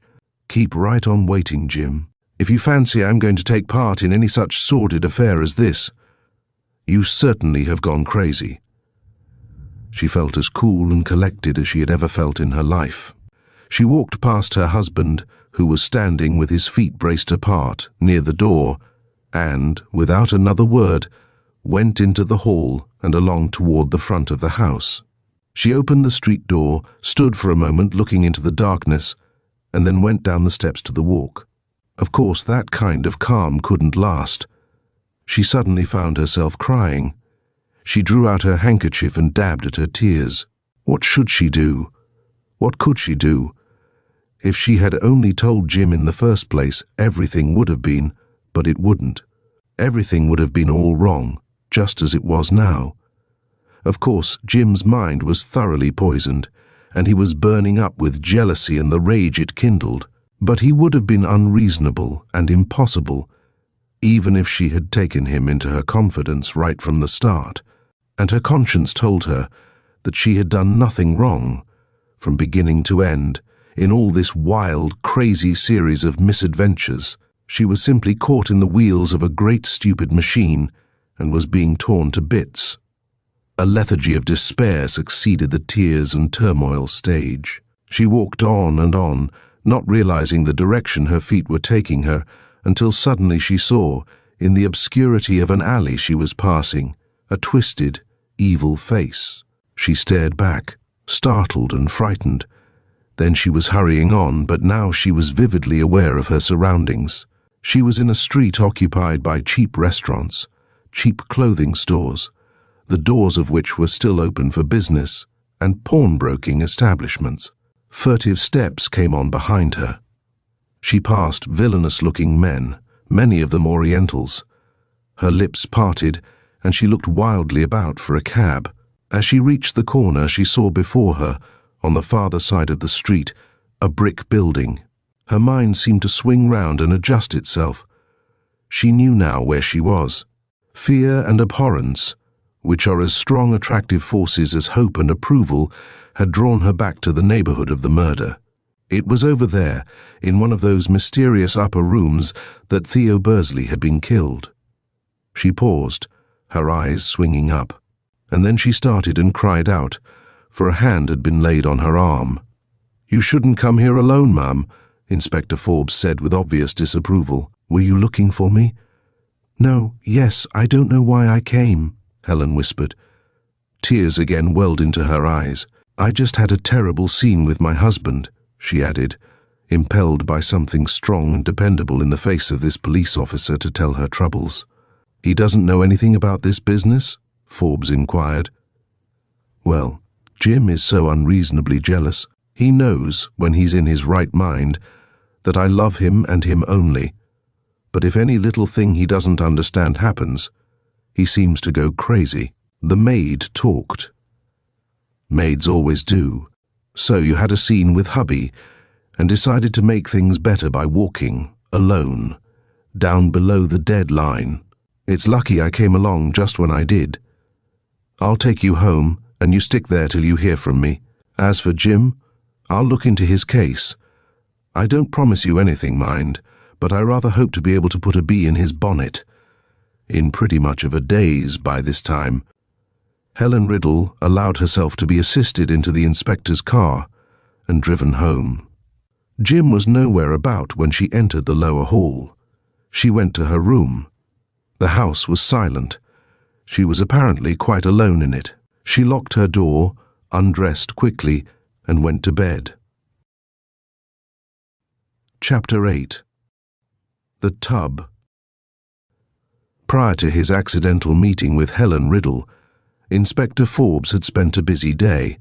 The glimpse the medical examiner had given him through the microscope had set him on a new track, but at the same time, He had to stay on top of all the leads he had uncovered earlier. For one thing, he wanted to track down Clyde Donovan. But that silly young fool had gone off the grid so completely that Forbes couldn't get a whisper from the undertow about him or his whereabouts. If he didn't kill Marks or Bursley, what is he hiding from us for? The detective asked himself discontentedly. And if he did kill them? Well, in that case, young Dr. Giddings had better return to Berkeley and take another summer course in criminology. The trouble with that lad is that he leaves all the real work to me, Forbes thought. He says, look at this, and after you've looked at it, go out and pick up your man. Well, that's what I get paid for. During that eventful day, Inspector Forbes hired an assistant. One of his challenges was that the neighborhood below the deadline was largely occupied by Orientals and other foreigners, and Forbes was no linguist. To help him sort through his pile of evidence, he chose a yellow-faced youth who looked distinctly Chinese, but dressed in modern American clothing. His attire was stylish, and he carried more fountain pens and pencils than Forbes had ever seen in his own pocket. The detective decided on this assistant late in the afternoon. He had considered several others, but had dismissed them after brief trials. He and Charlie Hinn, the successful candidate, had a conversation in a basement restaurant. Yes, Charlie had known Marks. So had the others. Did he know anything in particular about him? Anything that could explain his murder? The almond-shaped eyes of Charlie Hinn studied Forbes with a cryptic gaze. A death by violence is in the stars and in the palm of the hand, Charlie said in his low, resonant voice. When the soul of a man who is to die by the knife is born into this world, the ghosts of his ancestors bow their heads, for they know the hour and the moment are already appointed. Now that's nice and helpful, Forbes muttered, but what does it mean? The words of the wise are not to be interpreted by fools, Charlie said serenely. Oh yes? Present company, of course, accepted. All right, suppose you come up and take a look around the rooms. We might see something together that I've missed. He led the way out of the basement and along the street. 2 flights up, and Forbes drew a key from his pocket and fitted it into the lock. The policeman had been reassigned to his former station. Nothing inside the death room had been changed, except for the absence of the body. Forbes's steady eyes rested on Charlie Hinn. The Chinaman looked impassively around the room, then produced a cigarette, tapped it on his polished nail and lit it. See anything suggestive? Forbes asked. A grain of sand and a drop of water suggest the universe, Charlie replied. Forbes began to flush, and a spark came into his eyes. He said nothing, however, but stood for a moment, looking over the room once more. Afterward, he led the way across to a door at the rear, opened it, and stepped into a lean-to shed that connected with some rickety back stairs. This door had been double-bolted from the inside when the body was found, but today Forbes was particularly interested in what lay beyond it. There was a narrow shelf against one wall, littered with broken dishes and empty tin cans that had once held food. The floor was dirty and scattered with seemingly insignificant odds and ends, but in one corner was a Chinese tub, which had evidently been placed there to catch the drip from a hole in the roof. Now the man from headquarters stood, looking down into the water-filled container. Something glimmered at the bottom of the water. "Come in here, Charlie," Forbes said over his shoulder. The Chinaman was immediately at his elbow. "What do you make of that?" Forbes demanded, pointing to the glimmering object. There was no reply, only a faint shrug. "Oh, so that's what you think?" the detective commented. "Well, just get it out for me, will you?" Charlie Hinn, without a word, thrust his hand down into the tub and brought out a small circular piece of tin.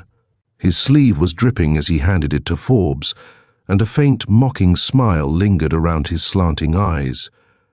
Inspector Forbes stood staring down at the little tin disc in his hand. "Ah, Charlie, Charlie," he said softly, "a little grain of sand and a little drop of water, and my little tin wheel, cut from the top of a salmon can. Come, we have finished here." They went out through the death room. Inspector Forbes closed and locked the door. "I'm going down to headquarters," he commented. I want you to stick around and use your eyes and ears. Report to me tonight. Same place I picked you up before. Have you any questions you want to ask?" "The fool asks, the sage sees," Charlie Hinn replied, "which means no." "All right, tonight at 8. Inspector Forbes went directly to the headquarters building, where he summoned into his little office an astute-looking young man, who often did the society end of difficult cases. "Here's a name and address," Forbes explained, handing the plainclothes man a slip of paper. "I want you to look up this guy, Riddle, and see what you can get on him. I want a twitch on his nose. I want him fixed so he'll be easy to handle. He's kicking up a row in this Marks murder case, and I've got to throw a chill into him some way. He's one of these insanely jealous Johnnies, and pretty generally you'll discover they aren't quite on the level themselves. Just dig around a bit and see if he's been up to anything he wouldn't like the world to know about." A varied and sundry day it was, Inspector Forbes reflected when he was again left alone. Everything from tin discs to unofficial blackmail, forcing an unruly husband to get back into line. He shouldn't wonder if Huffner would get something on this guy Riddle. He shouldn't wonder, but that was only a small detail, and the others weren't going so well. It was time for him to pull his big scene. If he could pull it tonight, he would have the thing all settled up in no time. He had most of the factors in his hand, but still he wasn't ready to go to bat. One item more, the whereabouts of Clyde Donovan. Where had the idiot taken himself to? For a moment, Forbes had an uneasy feeling. Suppose that Donovan also had been murdered? But he didn't think so, and in any case that wasn't a proviso he could act on. It was not for him to question why, but to keep plugging along, hoping for the best. Late that night, the two detectives he had set to watch Gwendolyn St. John came to headquarters in a taxicab, bringing the actress with them. "She tried to run for it, Inspector," the elder of the pair explained. "We let her go as far as the railroad station, then tagged her and brought her in." "Correct," Forbes replied. He stared through steely eyes at the flushed and angry woman. "So you were headed for out, were you?" he added. "I'll make you pay for this," she said, giving him look for look. "I'll make you wish that you'd never heard of me. If I were to believe every party that tells me that, I'd figure I ought to have been born deaf," the inspector assured her. "Are you ready to talk?" "I've told you all that I know." "Lock her up," Forbes said, turning on his heel. "If she raises a holler about a lawyer, book her as an accessory before the fact in the Marks murder." That shook her, he saw as he darted a last look at her. But she wasn't ready to come clean yet. Let her think it over a while in her cell. He wasn't quite ready for her story anyhow. He knew about what it would be when she told all of it. The great building quieted down, and the sound of traffic from the avenue in front became but a subdued murmur. Forbes stifled a yawn and consulted his watch. Nearly midnight, and he had slept but little the night before and the night before that. If only that fellow Donovan could be picked up. But, at last, he went into the property clerk's office, where there was an army cot and a blanket. Inspector Forbes lay down in all of his clothing, except his hat. He fell asleep, hoping to hear his name called, to learn that the missing link in his chain of evidence had been found. But now the headquarters building was as silent as a cemetery at midnight. Chapter 9. An Arrest. Forbes was up at dawn and had breakfasted at the all-night restaurant across from the station. Then, until time for the day shift to come on, he talked with the night captain and with a burly corporal in charge of the switchboard. Huffner, the detective Forbes had sent out to investigate Jim Riddle's record, came in early, with a crafty, satisfied look on his face. "I got him, Inspector," he said. "If friend-wife knows what he's been up to these last few evenings, I miss my guess." "Not another dame?" Inspector Forbes asked. "Well, yes and no. You see, this bird, Riddle, is on an entertainment committee for the wholesale men's clothing merchants, and they've been getting a show ready for the out-of-town buyers, who are due tomorrow night. That is, the show is billed for them, and it's a snappy review, Take it from me." Huffner went into details. Forbes listened and nodded. "That ought to be about right," he commented. "I'll just drop in and have a talk with our friend." He found Jim Riddle already seated at his desk, ploughing through a stack of letters to which he was dictating replies. The man from headquarters came into the private office with a slow and impressive step. His formidable gaze transfixed the businessman. Riddle hastily dismissed his stenographer. "What is it, officer?" he demanded, after Forbes had shown his shield. "Why, mister, it's about an entertainment you commercial gents have been rehearsing behind locked doors for the last few evenings. A report has been turned in on it. Something about a young woman who does a dance on the table and afterward passes around something that isn't sweet cider to the guests. You remember that theatrical gent that spent some time down at Atlanta for putting on the wrong kind of a dinner?" Jim's eyes bulged. He sat slumped back in his chair, staring glassily at his visitor. He had begun to perspire.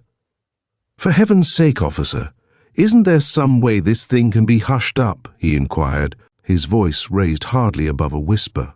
"If my wife was to hear of it." "Oh, you're a married man, are you? Well, that doesn't make it any better.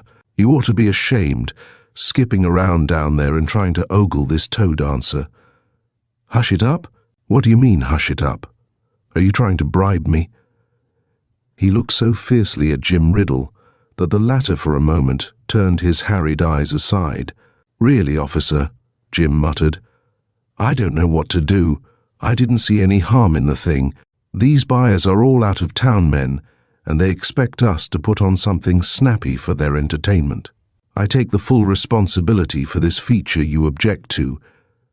There's nothing wrong about it as far as I'm concerned, I assure you. I've hardly spoken to the young lady." "Hardly spoken to her?"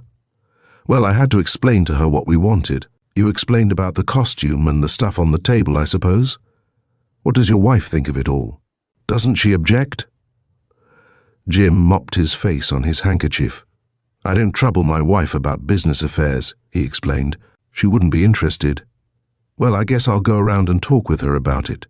Women have a kind of intuition in these kinds of things, and if she gives you a clean bill of health, I'll be inclined to drop it." Inspector Forbes knew that he was running close to the wind. Of course, these old coots were putting on a show that would undoubtedly shock sensitive-minded elderly people, but there was nothing intrinsically wrong with it. If he pushed the thing too far, he was apt to be called up before the chief to explain. Well, then, he must substitute suggestion and innuendo for harsher methods. Jim Riddle said, "I'd rather you didn't bother my wife with this, officer. I'd rather she didn't know anything about it." "I'll think it over," Inspector Forbes replied. "I ought to talk with her, but I'll see what can be done. Just keep this under your hat, and I'll do my best for you." And there was another detail out of the way, he mused, as he went down into the street and climbed into his car. Jim would be in a condition of uncertainty. He wouldn't know whether or not Helen had been informed of his recent activities as an entertainer. With that bee buzzing around in his bonnet, he won't have much spunk left to chevy Mrs. Riddle, the detective decided. I don't think he will make any more bother. Inspector Forbes returned to his office and gloomily read the notes on his desk. He listened to the reports of some of the men who had been sent out to pick up Clyde Donovan. Nothing had been heard of the fugitive. Apparently, he had left the city. Forbes took up the search in person that day. In company with Charlie Hinn, he visited every obscure lodging house in the quarter below the dead line. From time to time, the two men looked cryptically at each other. "You think I won't catch him?" Forbes demanded. "When the sage pursues, he sits with his eyes closed," the Chinaman replied. For an instant, there was almost a sneer about his thin lips, meaning he uses his head instead of his feet, the inspector said softly. "And you think I'm not smart enough to do that, Charlie Hinn? Do you remember the tub, and the water, and the little tin disc?" The pupils of Forbes' steely eyes contracted for an instant to pin points. He stared down at the man at his side. Then they were walking on, down a street faced by Chinese houses, with carved red and gilt balconies. But Donovan had apparently stepped off the earth into the fourth dimension. Forbes called headquarters from time to time, but nothing had been heard of the missing man there. And so the day passed, and evening again was descending over the city. The two men, so oddly paired, had eaten and drunk together. They spoke but little but something. An unspoken but mutually understood tie held them with their shoulders almost touching. As dusk thickened into darkness, Inspector Forbes paused and stood thinking. "Hin, my friend," he said after a time of frowning consideration, "I have a feeling that some folks would call a hunch tonight. I believe we're close to the end of our search. Come, what is it the Frenchmen say? Look for the dame? Let us look up the woman in the case. Into the car with you." In the police car, they drove across the city. Forbes parked beside a church and climbed out. "Come," he said again. The Riddle House was around the corner, but, as they were quietly approaching it, Inspector Forbes suddenly saw a figure slide from one clump of shrubbery over at the right to another. Someone was approaching the side window, looking upon the lawn. "Come," he said for the third time, but now he spoke through his teeth. "After him, Hin." The race perhaps is not always to the swift, but on the present occasion, Inspector Forbes's long legs were a deciding factor. He was good for a sprint, he knew, but his wind wouldn't hold out for any marathon.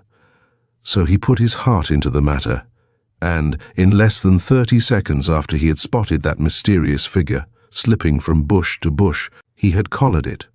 Forbes was puffing, but he held his prisoner by the shoulder and slid his free hand to his gun. "It's quite all right, officer," the black-haired, rugged-faced man before him said. "No need for that. I'll come along peaceably." "Your name is Donovan?" "I'm Clyde Donovan. I was coming in after I talked with Mrs. after I got through with one little detail, to give myself up." "You took your time about it," the man from headquarters grumbled. "But I have you now. Do you want to see my warrant?" "No need for that," the younger man said quietly again. "I'm willing to come with you." Chapter 10. Forbes Explains.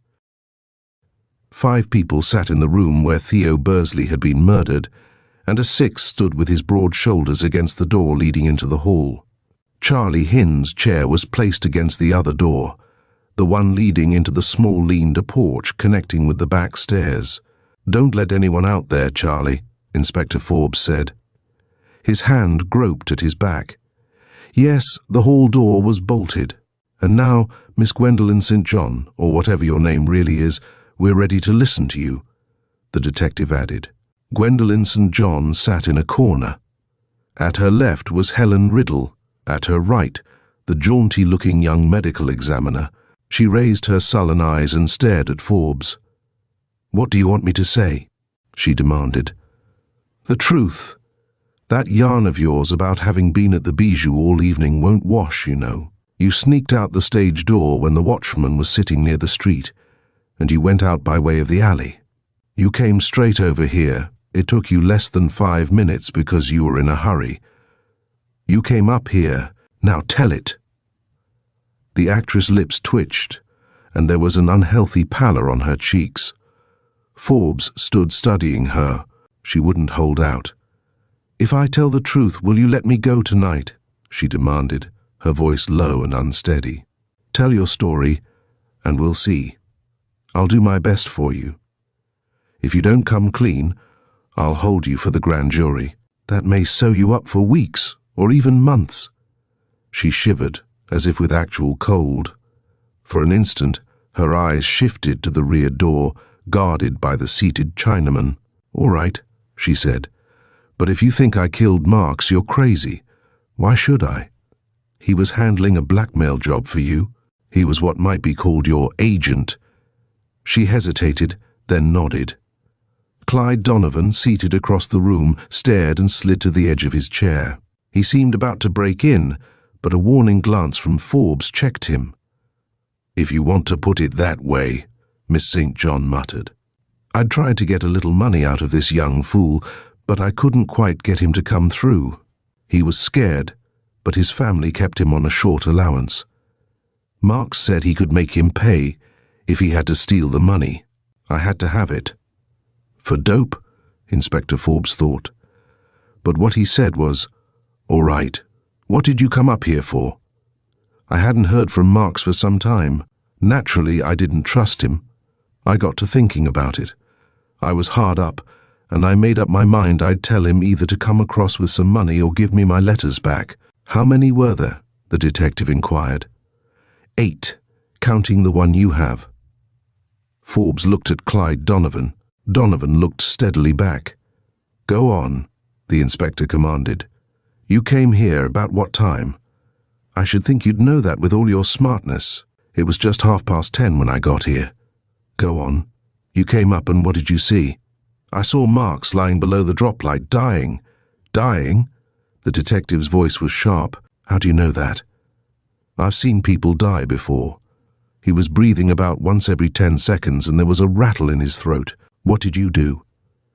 "Well, what could I do? I couldn't bring him back to life.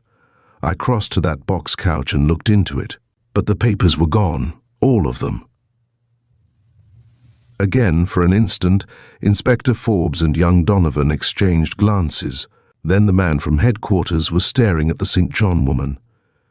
"Was the door open when you came in?" "No, but it wasn't locked. And that door over there?" She glanced uncertainly at the rear door. "I think both of those bolts were fastened," she said, "but I wouldn't swear to it." "All right, go on. When you didn't find the papers in the couch, what did you do?" "I got scared all of a sudden. Marks had quit breathing, and his eyes were half open and half shut. He was kind of grinning at me, and I ran for it. Out into the hall, down 2 flights of stairs, into the street. Now, did you see anyone while you were going down?" The actress turned and pointed steadily at Clyde Donovan. "He was coming up as I went down." "Coming back up here, you're sure?" "Yes." He stopped and looked after me. "I know because I turned at the foot of the steps and looked back up at him." Inspector Forbes nodded and turned his unfriendly glance upon Donovan. "Now you," he said grimly. "What have you got to say for yourself?" Clyde shook his head. "Wait a moment," he said. "Let's get this straight. This young woman was in the blackmail business herself? She was in with the fellow I beat up? You heard what she said." Clyde looked angrily around at the faces turned upon him. "Will someone kindly kick me?" he inquired. "I'm the biggest dub in captivity." "All right, Inspector. What is it you want me to tell?" "I want you to tell everything that happened here the night of the murder. Remember, you are not being offered any kind of immunity." "Immunity your grandmother?" Clyde broke in impatiently. "I didn't kill him, if that's what you mean." "And this young woman didn't either, eh? What a fool I am." He shook his head, but resumed before Forbes had a chance to prompt him. "I came up here on some private business which doesn't concern anyone but me. I had my opinion of this fellow, Bursley, or Marks, or whatever his name was, before I came. But he made some remarks directly he learned what my business with him was, that were enough to fry the back of your neck. You see, he had a gun in his pocket, and he felt safe. So he told me what he thought about me, and he went on to say some other things." A flush had started up in the speaker's cheeks. He snapped his fingers, looked angrily at the detective, and continued. "I didn't let him get far. There are some things no man is going to say around me without having a fight on his hands. I jumped him, and he jerked out his gun. I hit it with the flat of my hand and knocked it under the bed. Then we had it right. He was wiry and full of tricks. He tried to gouge my eyes and to sink his teeth into my throat. It was like fighting an ape or a baboon. But I worked away at his ribs and he began to slow down. Then I let him have it over the ear, and we went down in a heap. And then you stabbed him? Or did you get the letters first?" "Oh, forget it," Clyde Donovan requested wearily. "I didn't stab him. What the deuce would I do that for? I'd taken him to one honest beating, and I had no trouble finding the letters. That was all I wanted with him." "You took the letters, and after that, I went down into an alley and burned them. It seemed to be the only thing to do, as I didn't have time to sort out the ones belonging to. the ones I had come for from the others. I didn't want to be lugging other people's love notes around with me. I figured whoever had written them would be best pleased if they were turned into ashes, so I looked after that. And then I went back to Bursley's room, just as this woman has told you. I wanted to be sure I hadn't missed anything. I noticed the scared look on her face as she came down. She kind of shrank against the wall, then went as fast as she could. So, when I got back upstairs and found someone had gotten to him while I was away and had killed him, I thought of her. The speaker paused to give Gwendolen St. John a scathing look. If I'd known the kind of woman she was, he added indignantly, I wouldn't have bothered to take myself off. So that's your line. You ran away to save the lady? How did you think that would help? Well, I dropped my cigarette case, which I was pretty sure you could trace. I had a notion to put my name and address in it to be sure, and I thought you'd figure I did the killing and look for me. That would give her time to clear out. Inspector Forbes had flushed at the mention of the planted cigarette case. His steely eyes were more unpleasant than usual as he held them unwaveringly on Clyde Donovan. Well, you're not as smart as you probably think you are, he commented. You dropped your cigarette case on purpose, or so you say, but you also dropped one of Miss St. John's letters, and I found it and picked her up. If she's done the killing, but wait a bit. On a low bench against the west wall of the room stood a bulky something covered with a newspaper. Inspector Forbes stepped over it and drew the papers away. The Chinese tub, still filled with water, was revealed. Donovan, there's something in that tub that I want, the inspector said. Just fish it out and hand it to me, will you? Clyde Donovan stared, stood up, and approached the tub. He peered down into it, then with a frown of bewilderment, drew his sleeve above his elbow and dipped his hand down into the water. He drew out a small, shining tin disc and turned with it to Forbes. Though what the deuce you wanted with it, he muttered. I don't see. A chair turned over with a crash. One of the seated figures was up, jerking at the rear door. Charlie Hinn moved so swiftly that he was in the shed before Forbes could do anything to stop him. But the next moment the Chinaman was back in the death room. He ran with amazing speed straight for the inspector. In his right hand was a wicked-looking knife. Inspector Forbes should have been prepared for just this, but the startling quickness of his attacker's movements took him by surprise. The Chinaman struck. Forbes cried out in a thick, protesting voice. Then they were tangled together, flailing about the room, falling over chairs, bumping into walls and stampeding the two women. Shouts and pounding of feet sounded from the rear stairs. 4 plainclothesmen were precipitated into the room as if they had been fired out of a trick cannon. But Hinn had freed his knife hand and had drawn it back for a final, fatal blow.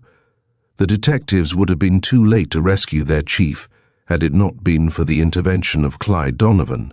With a cry of dismay, he leaped across, stood for a moment sorting out the various arms, legs, and heads whirling before him, and then struck. His fist landed with an audible thud, and Inspector Forbes staggered back, releasing his hold on the wiry figure of his enemy.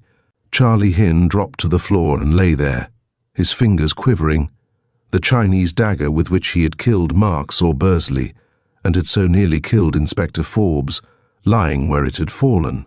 The detective had been struck one glancing blow on the wrist. Dr. Giddings, cool and debonair as usual, quickly bandaged it. Then the young medical examiner stood looking down at where Hinn, securely handcuffed, was lying. He drew up the Chinaman's sleeves, stooped farther, and uttered an exclamation of triumph. "There you are, Inspector," said he. Cuticle gone from both forearms.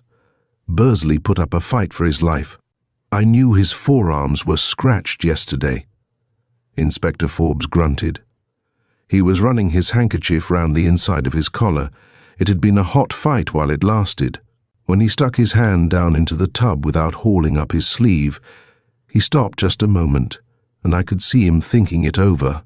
You see, I'd tried out everyone else I could locate who had so much as spoken to Marks, and had them up here for the great Chinese tub scene.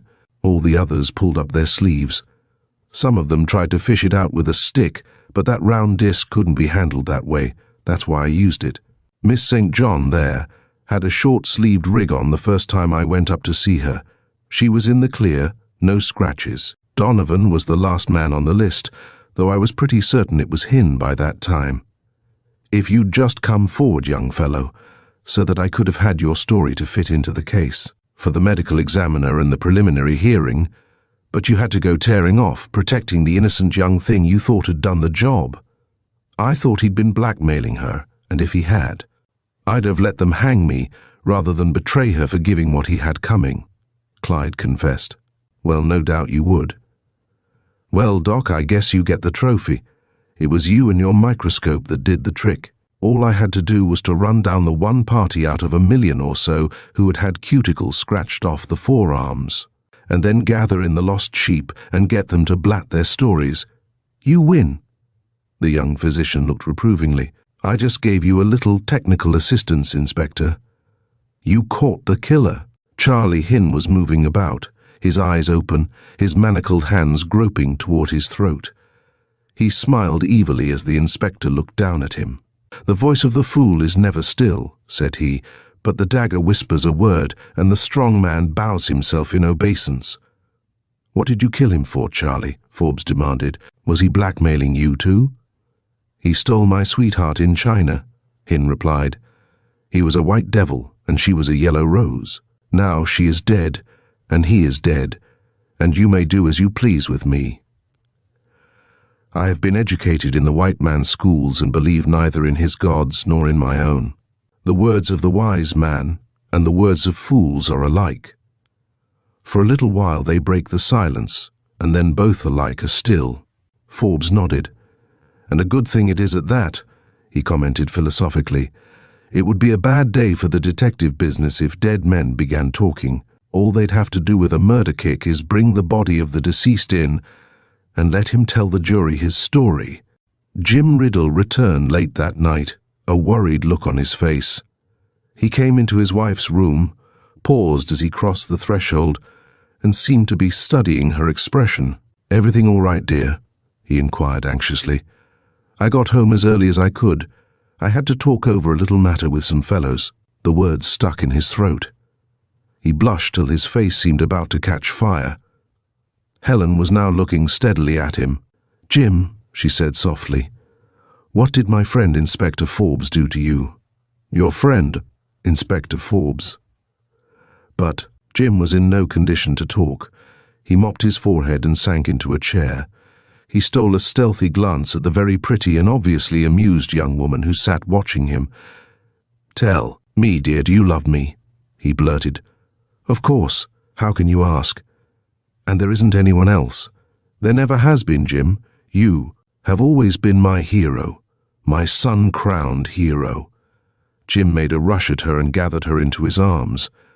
I'm a fool, he whispered. But no more of that jealousy stuff for me. It burns me up. Helen smiled up at him through misty eyes. End of The Chinese Tub by Edgar P. Meinel.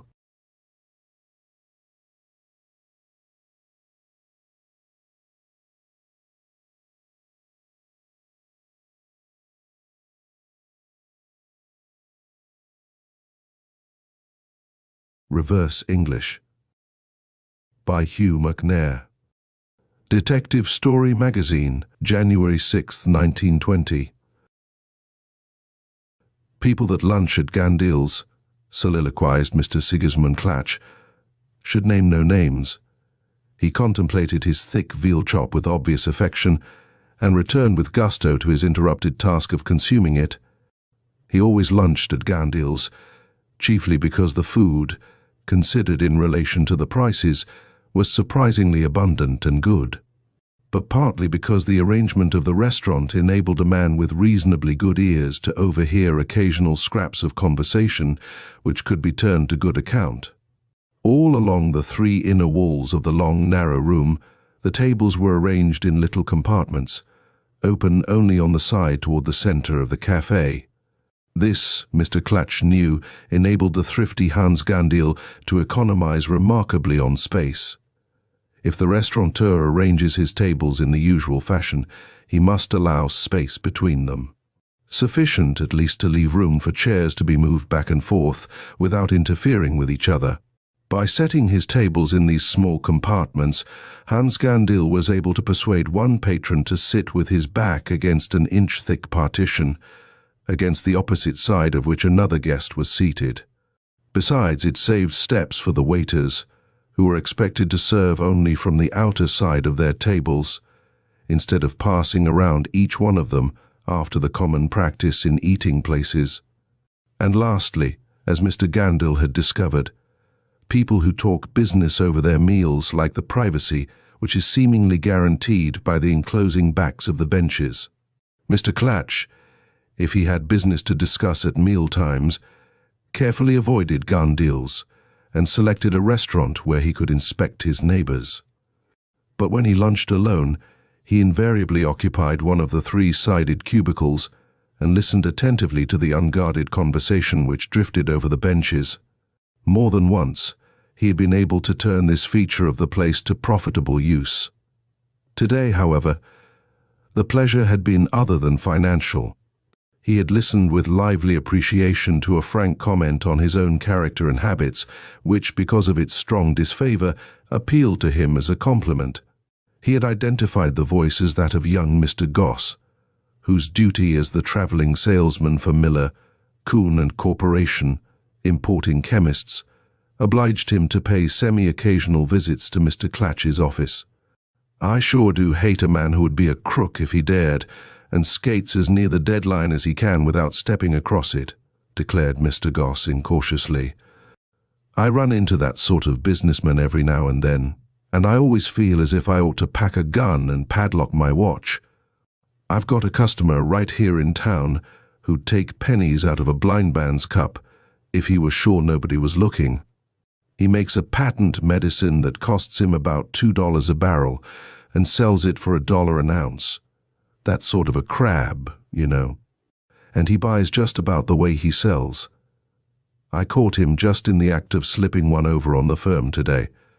Mr. Goss's companion made some inaudible comment, and the aggrieved salesman, lifting his voice a little as the memory of his narrow escape rankled, related the details. "He buys his materials in small quantities, and you can't sell him an ounce unless you make it a bargain. I never go near him unless I've got a job lot of something to offer at a sacrifice. He uses some stuff that there's almost no call for over here. Kaolinite, we call it, and we import it, now and then, in small quantities, merely to have a full line. Today, the old skin wanted me to have the firm stock up heavily on it. Had a line of talk about being ready to expand his plant and wanting to tie up with a house which would carry a full stock of his ingredients. Kaolinite costs a good bit, and we can clean up a nice profit on it, even after dickering with Klatch down to the last penny he can squeeze off our figures, so I was tickled. I'd have fallen hard for his play if I hadn't bumped into Phil Baker, who travels for Peabody and Blair. He tipped me off. It seems Klatch pulled the same stunt on them a couple of years back, got them to import a full ton of kaolinite with the same line of chatter, and then told them he'd take it off their hands at about half what it cost them. See his game? Mr. Klatch grinned. Having invented the game at some expense in mental effort, he was inclined to be proud of it. He nodded approvingly as he listened to the recital. Why, he knew perfectly well that nobody else in the country could use more than a few pounds of it, and that unless Peabody and Blair took his offer, they'd be carrying it till Judgment Day, with cost, freight, and a stiff duty tied up in it. That's why he doesn't import it himself, as he could easily enough. He'd rather let some simple sucker like me bring it in for him and lose money on it. A lad like old Sigismund Klatch is a whole lot worse than a yegg. There's no law to touch him. But I'm going to get square with him this time. Listen, he's counting on our firm to bring over the ton of kaolinite he talked about. He won't place an order with anybody else. I'm going to let him count on us till he gets up against it for his supply, and then I'll hand him the frozen laugh and tell him where he gets off. And I'll pass the word along the line to the other firms so that when he goes shopping for what there is in the market, They'll stick him till he bleeds. That's what he gets for trying to slip one over on yours truly." It was at this stage of the proceedings that Mr. Clatch made his remark concerning the inadvisability of mentioning names in public places. He had been counting on his supply of kaolinite at the expense of Miller, Kuhn, and Corporation, and if luck had not brought him to Gandil's today, the situation which young Mr. Goss expected might easily have come into being. But forewarned, with Mr. Clatch, was very much forearmed. He would arrange for all the kaolinite he needed easily enough, and in due time the laugh would be on Mr. Goss, as it usually was on those who fancied their wits superior to those of Sigismund Clatch. He waited patiently until Goss and his friend finished and departed. Then, scowling a little, he went back to his dingy office in the old brick rookery in which he manufactured his medicine. It was not an appealing location, although when the engravers had properly retouched its photograph, it made quite an imposing exhibit on Mr. Clatch's letterheads and literature. He had added several stories to its height in these depictions, had widened the alley on which it fronted to a tree-flanked boulevard, and had inserted the presentments of trolleys, motors, and pedestrians, which completed the effect of prosperity and solidity. There was no law against any of these expedients, or Mr. Clatch would not have indulged in them.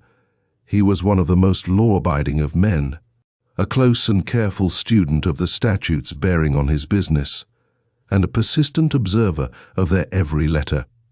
His remedy, which he advertised and sold exclusively in the poorer and less intelligent sections of the country, contained no ingredient which offended any law, local or national.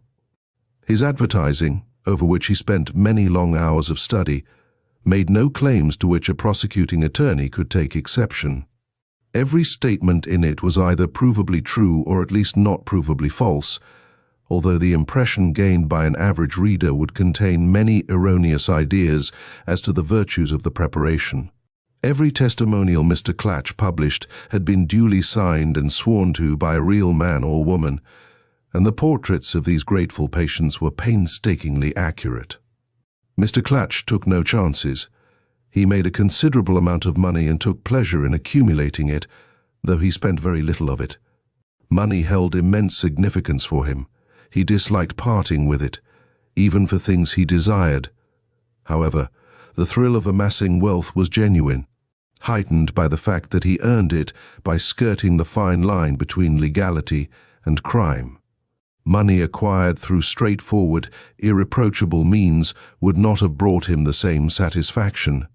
Now it annoyed him to realize that his little scheme to secure his next 3-year supply of kaolinite at the expense of Messrs. Miller, Kuhn, and Corporation had fallen through, yet he felt a strange delight in the good fortune that had warned him in time. It would be a hassle to set the trap again, and young Goss, who seemed to be a loose talker, might alert other chemical houses to his tactics. There was even a chance he would have to pay full market prices for this essential element, a prospect that distressed him merely to consider. He had always relished the process of obtaining kaolinite below market value. It catered to his instincts, as he was practically the only large user of the substance in the country. However, securing it at a significant discount required effort and careful planning. He couldn't simply approach a new importing firm and ask them to stock up on such a little used product without placing a definite order. Instead, he needed to buy steadily, in small quantities, for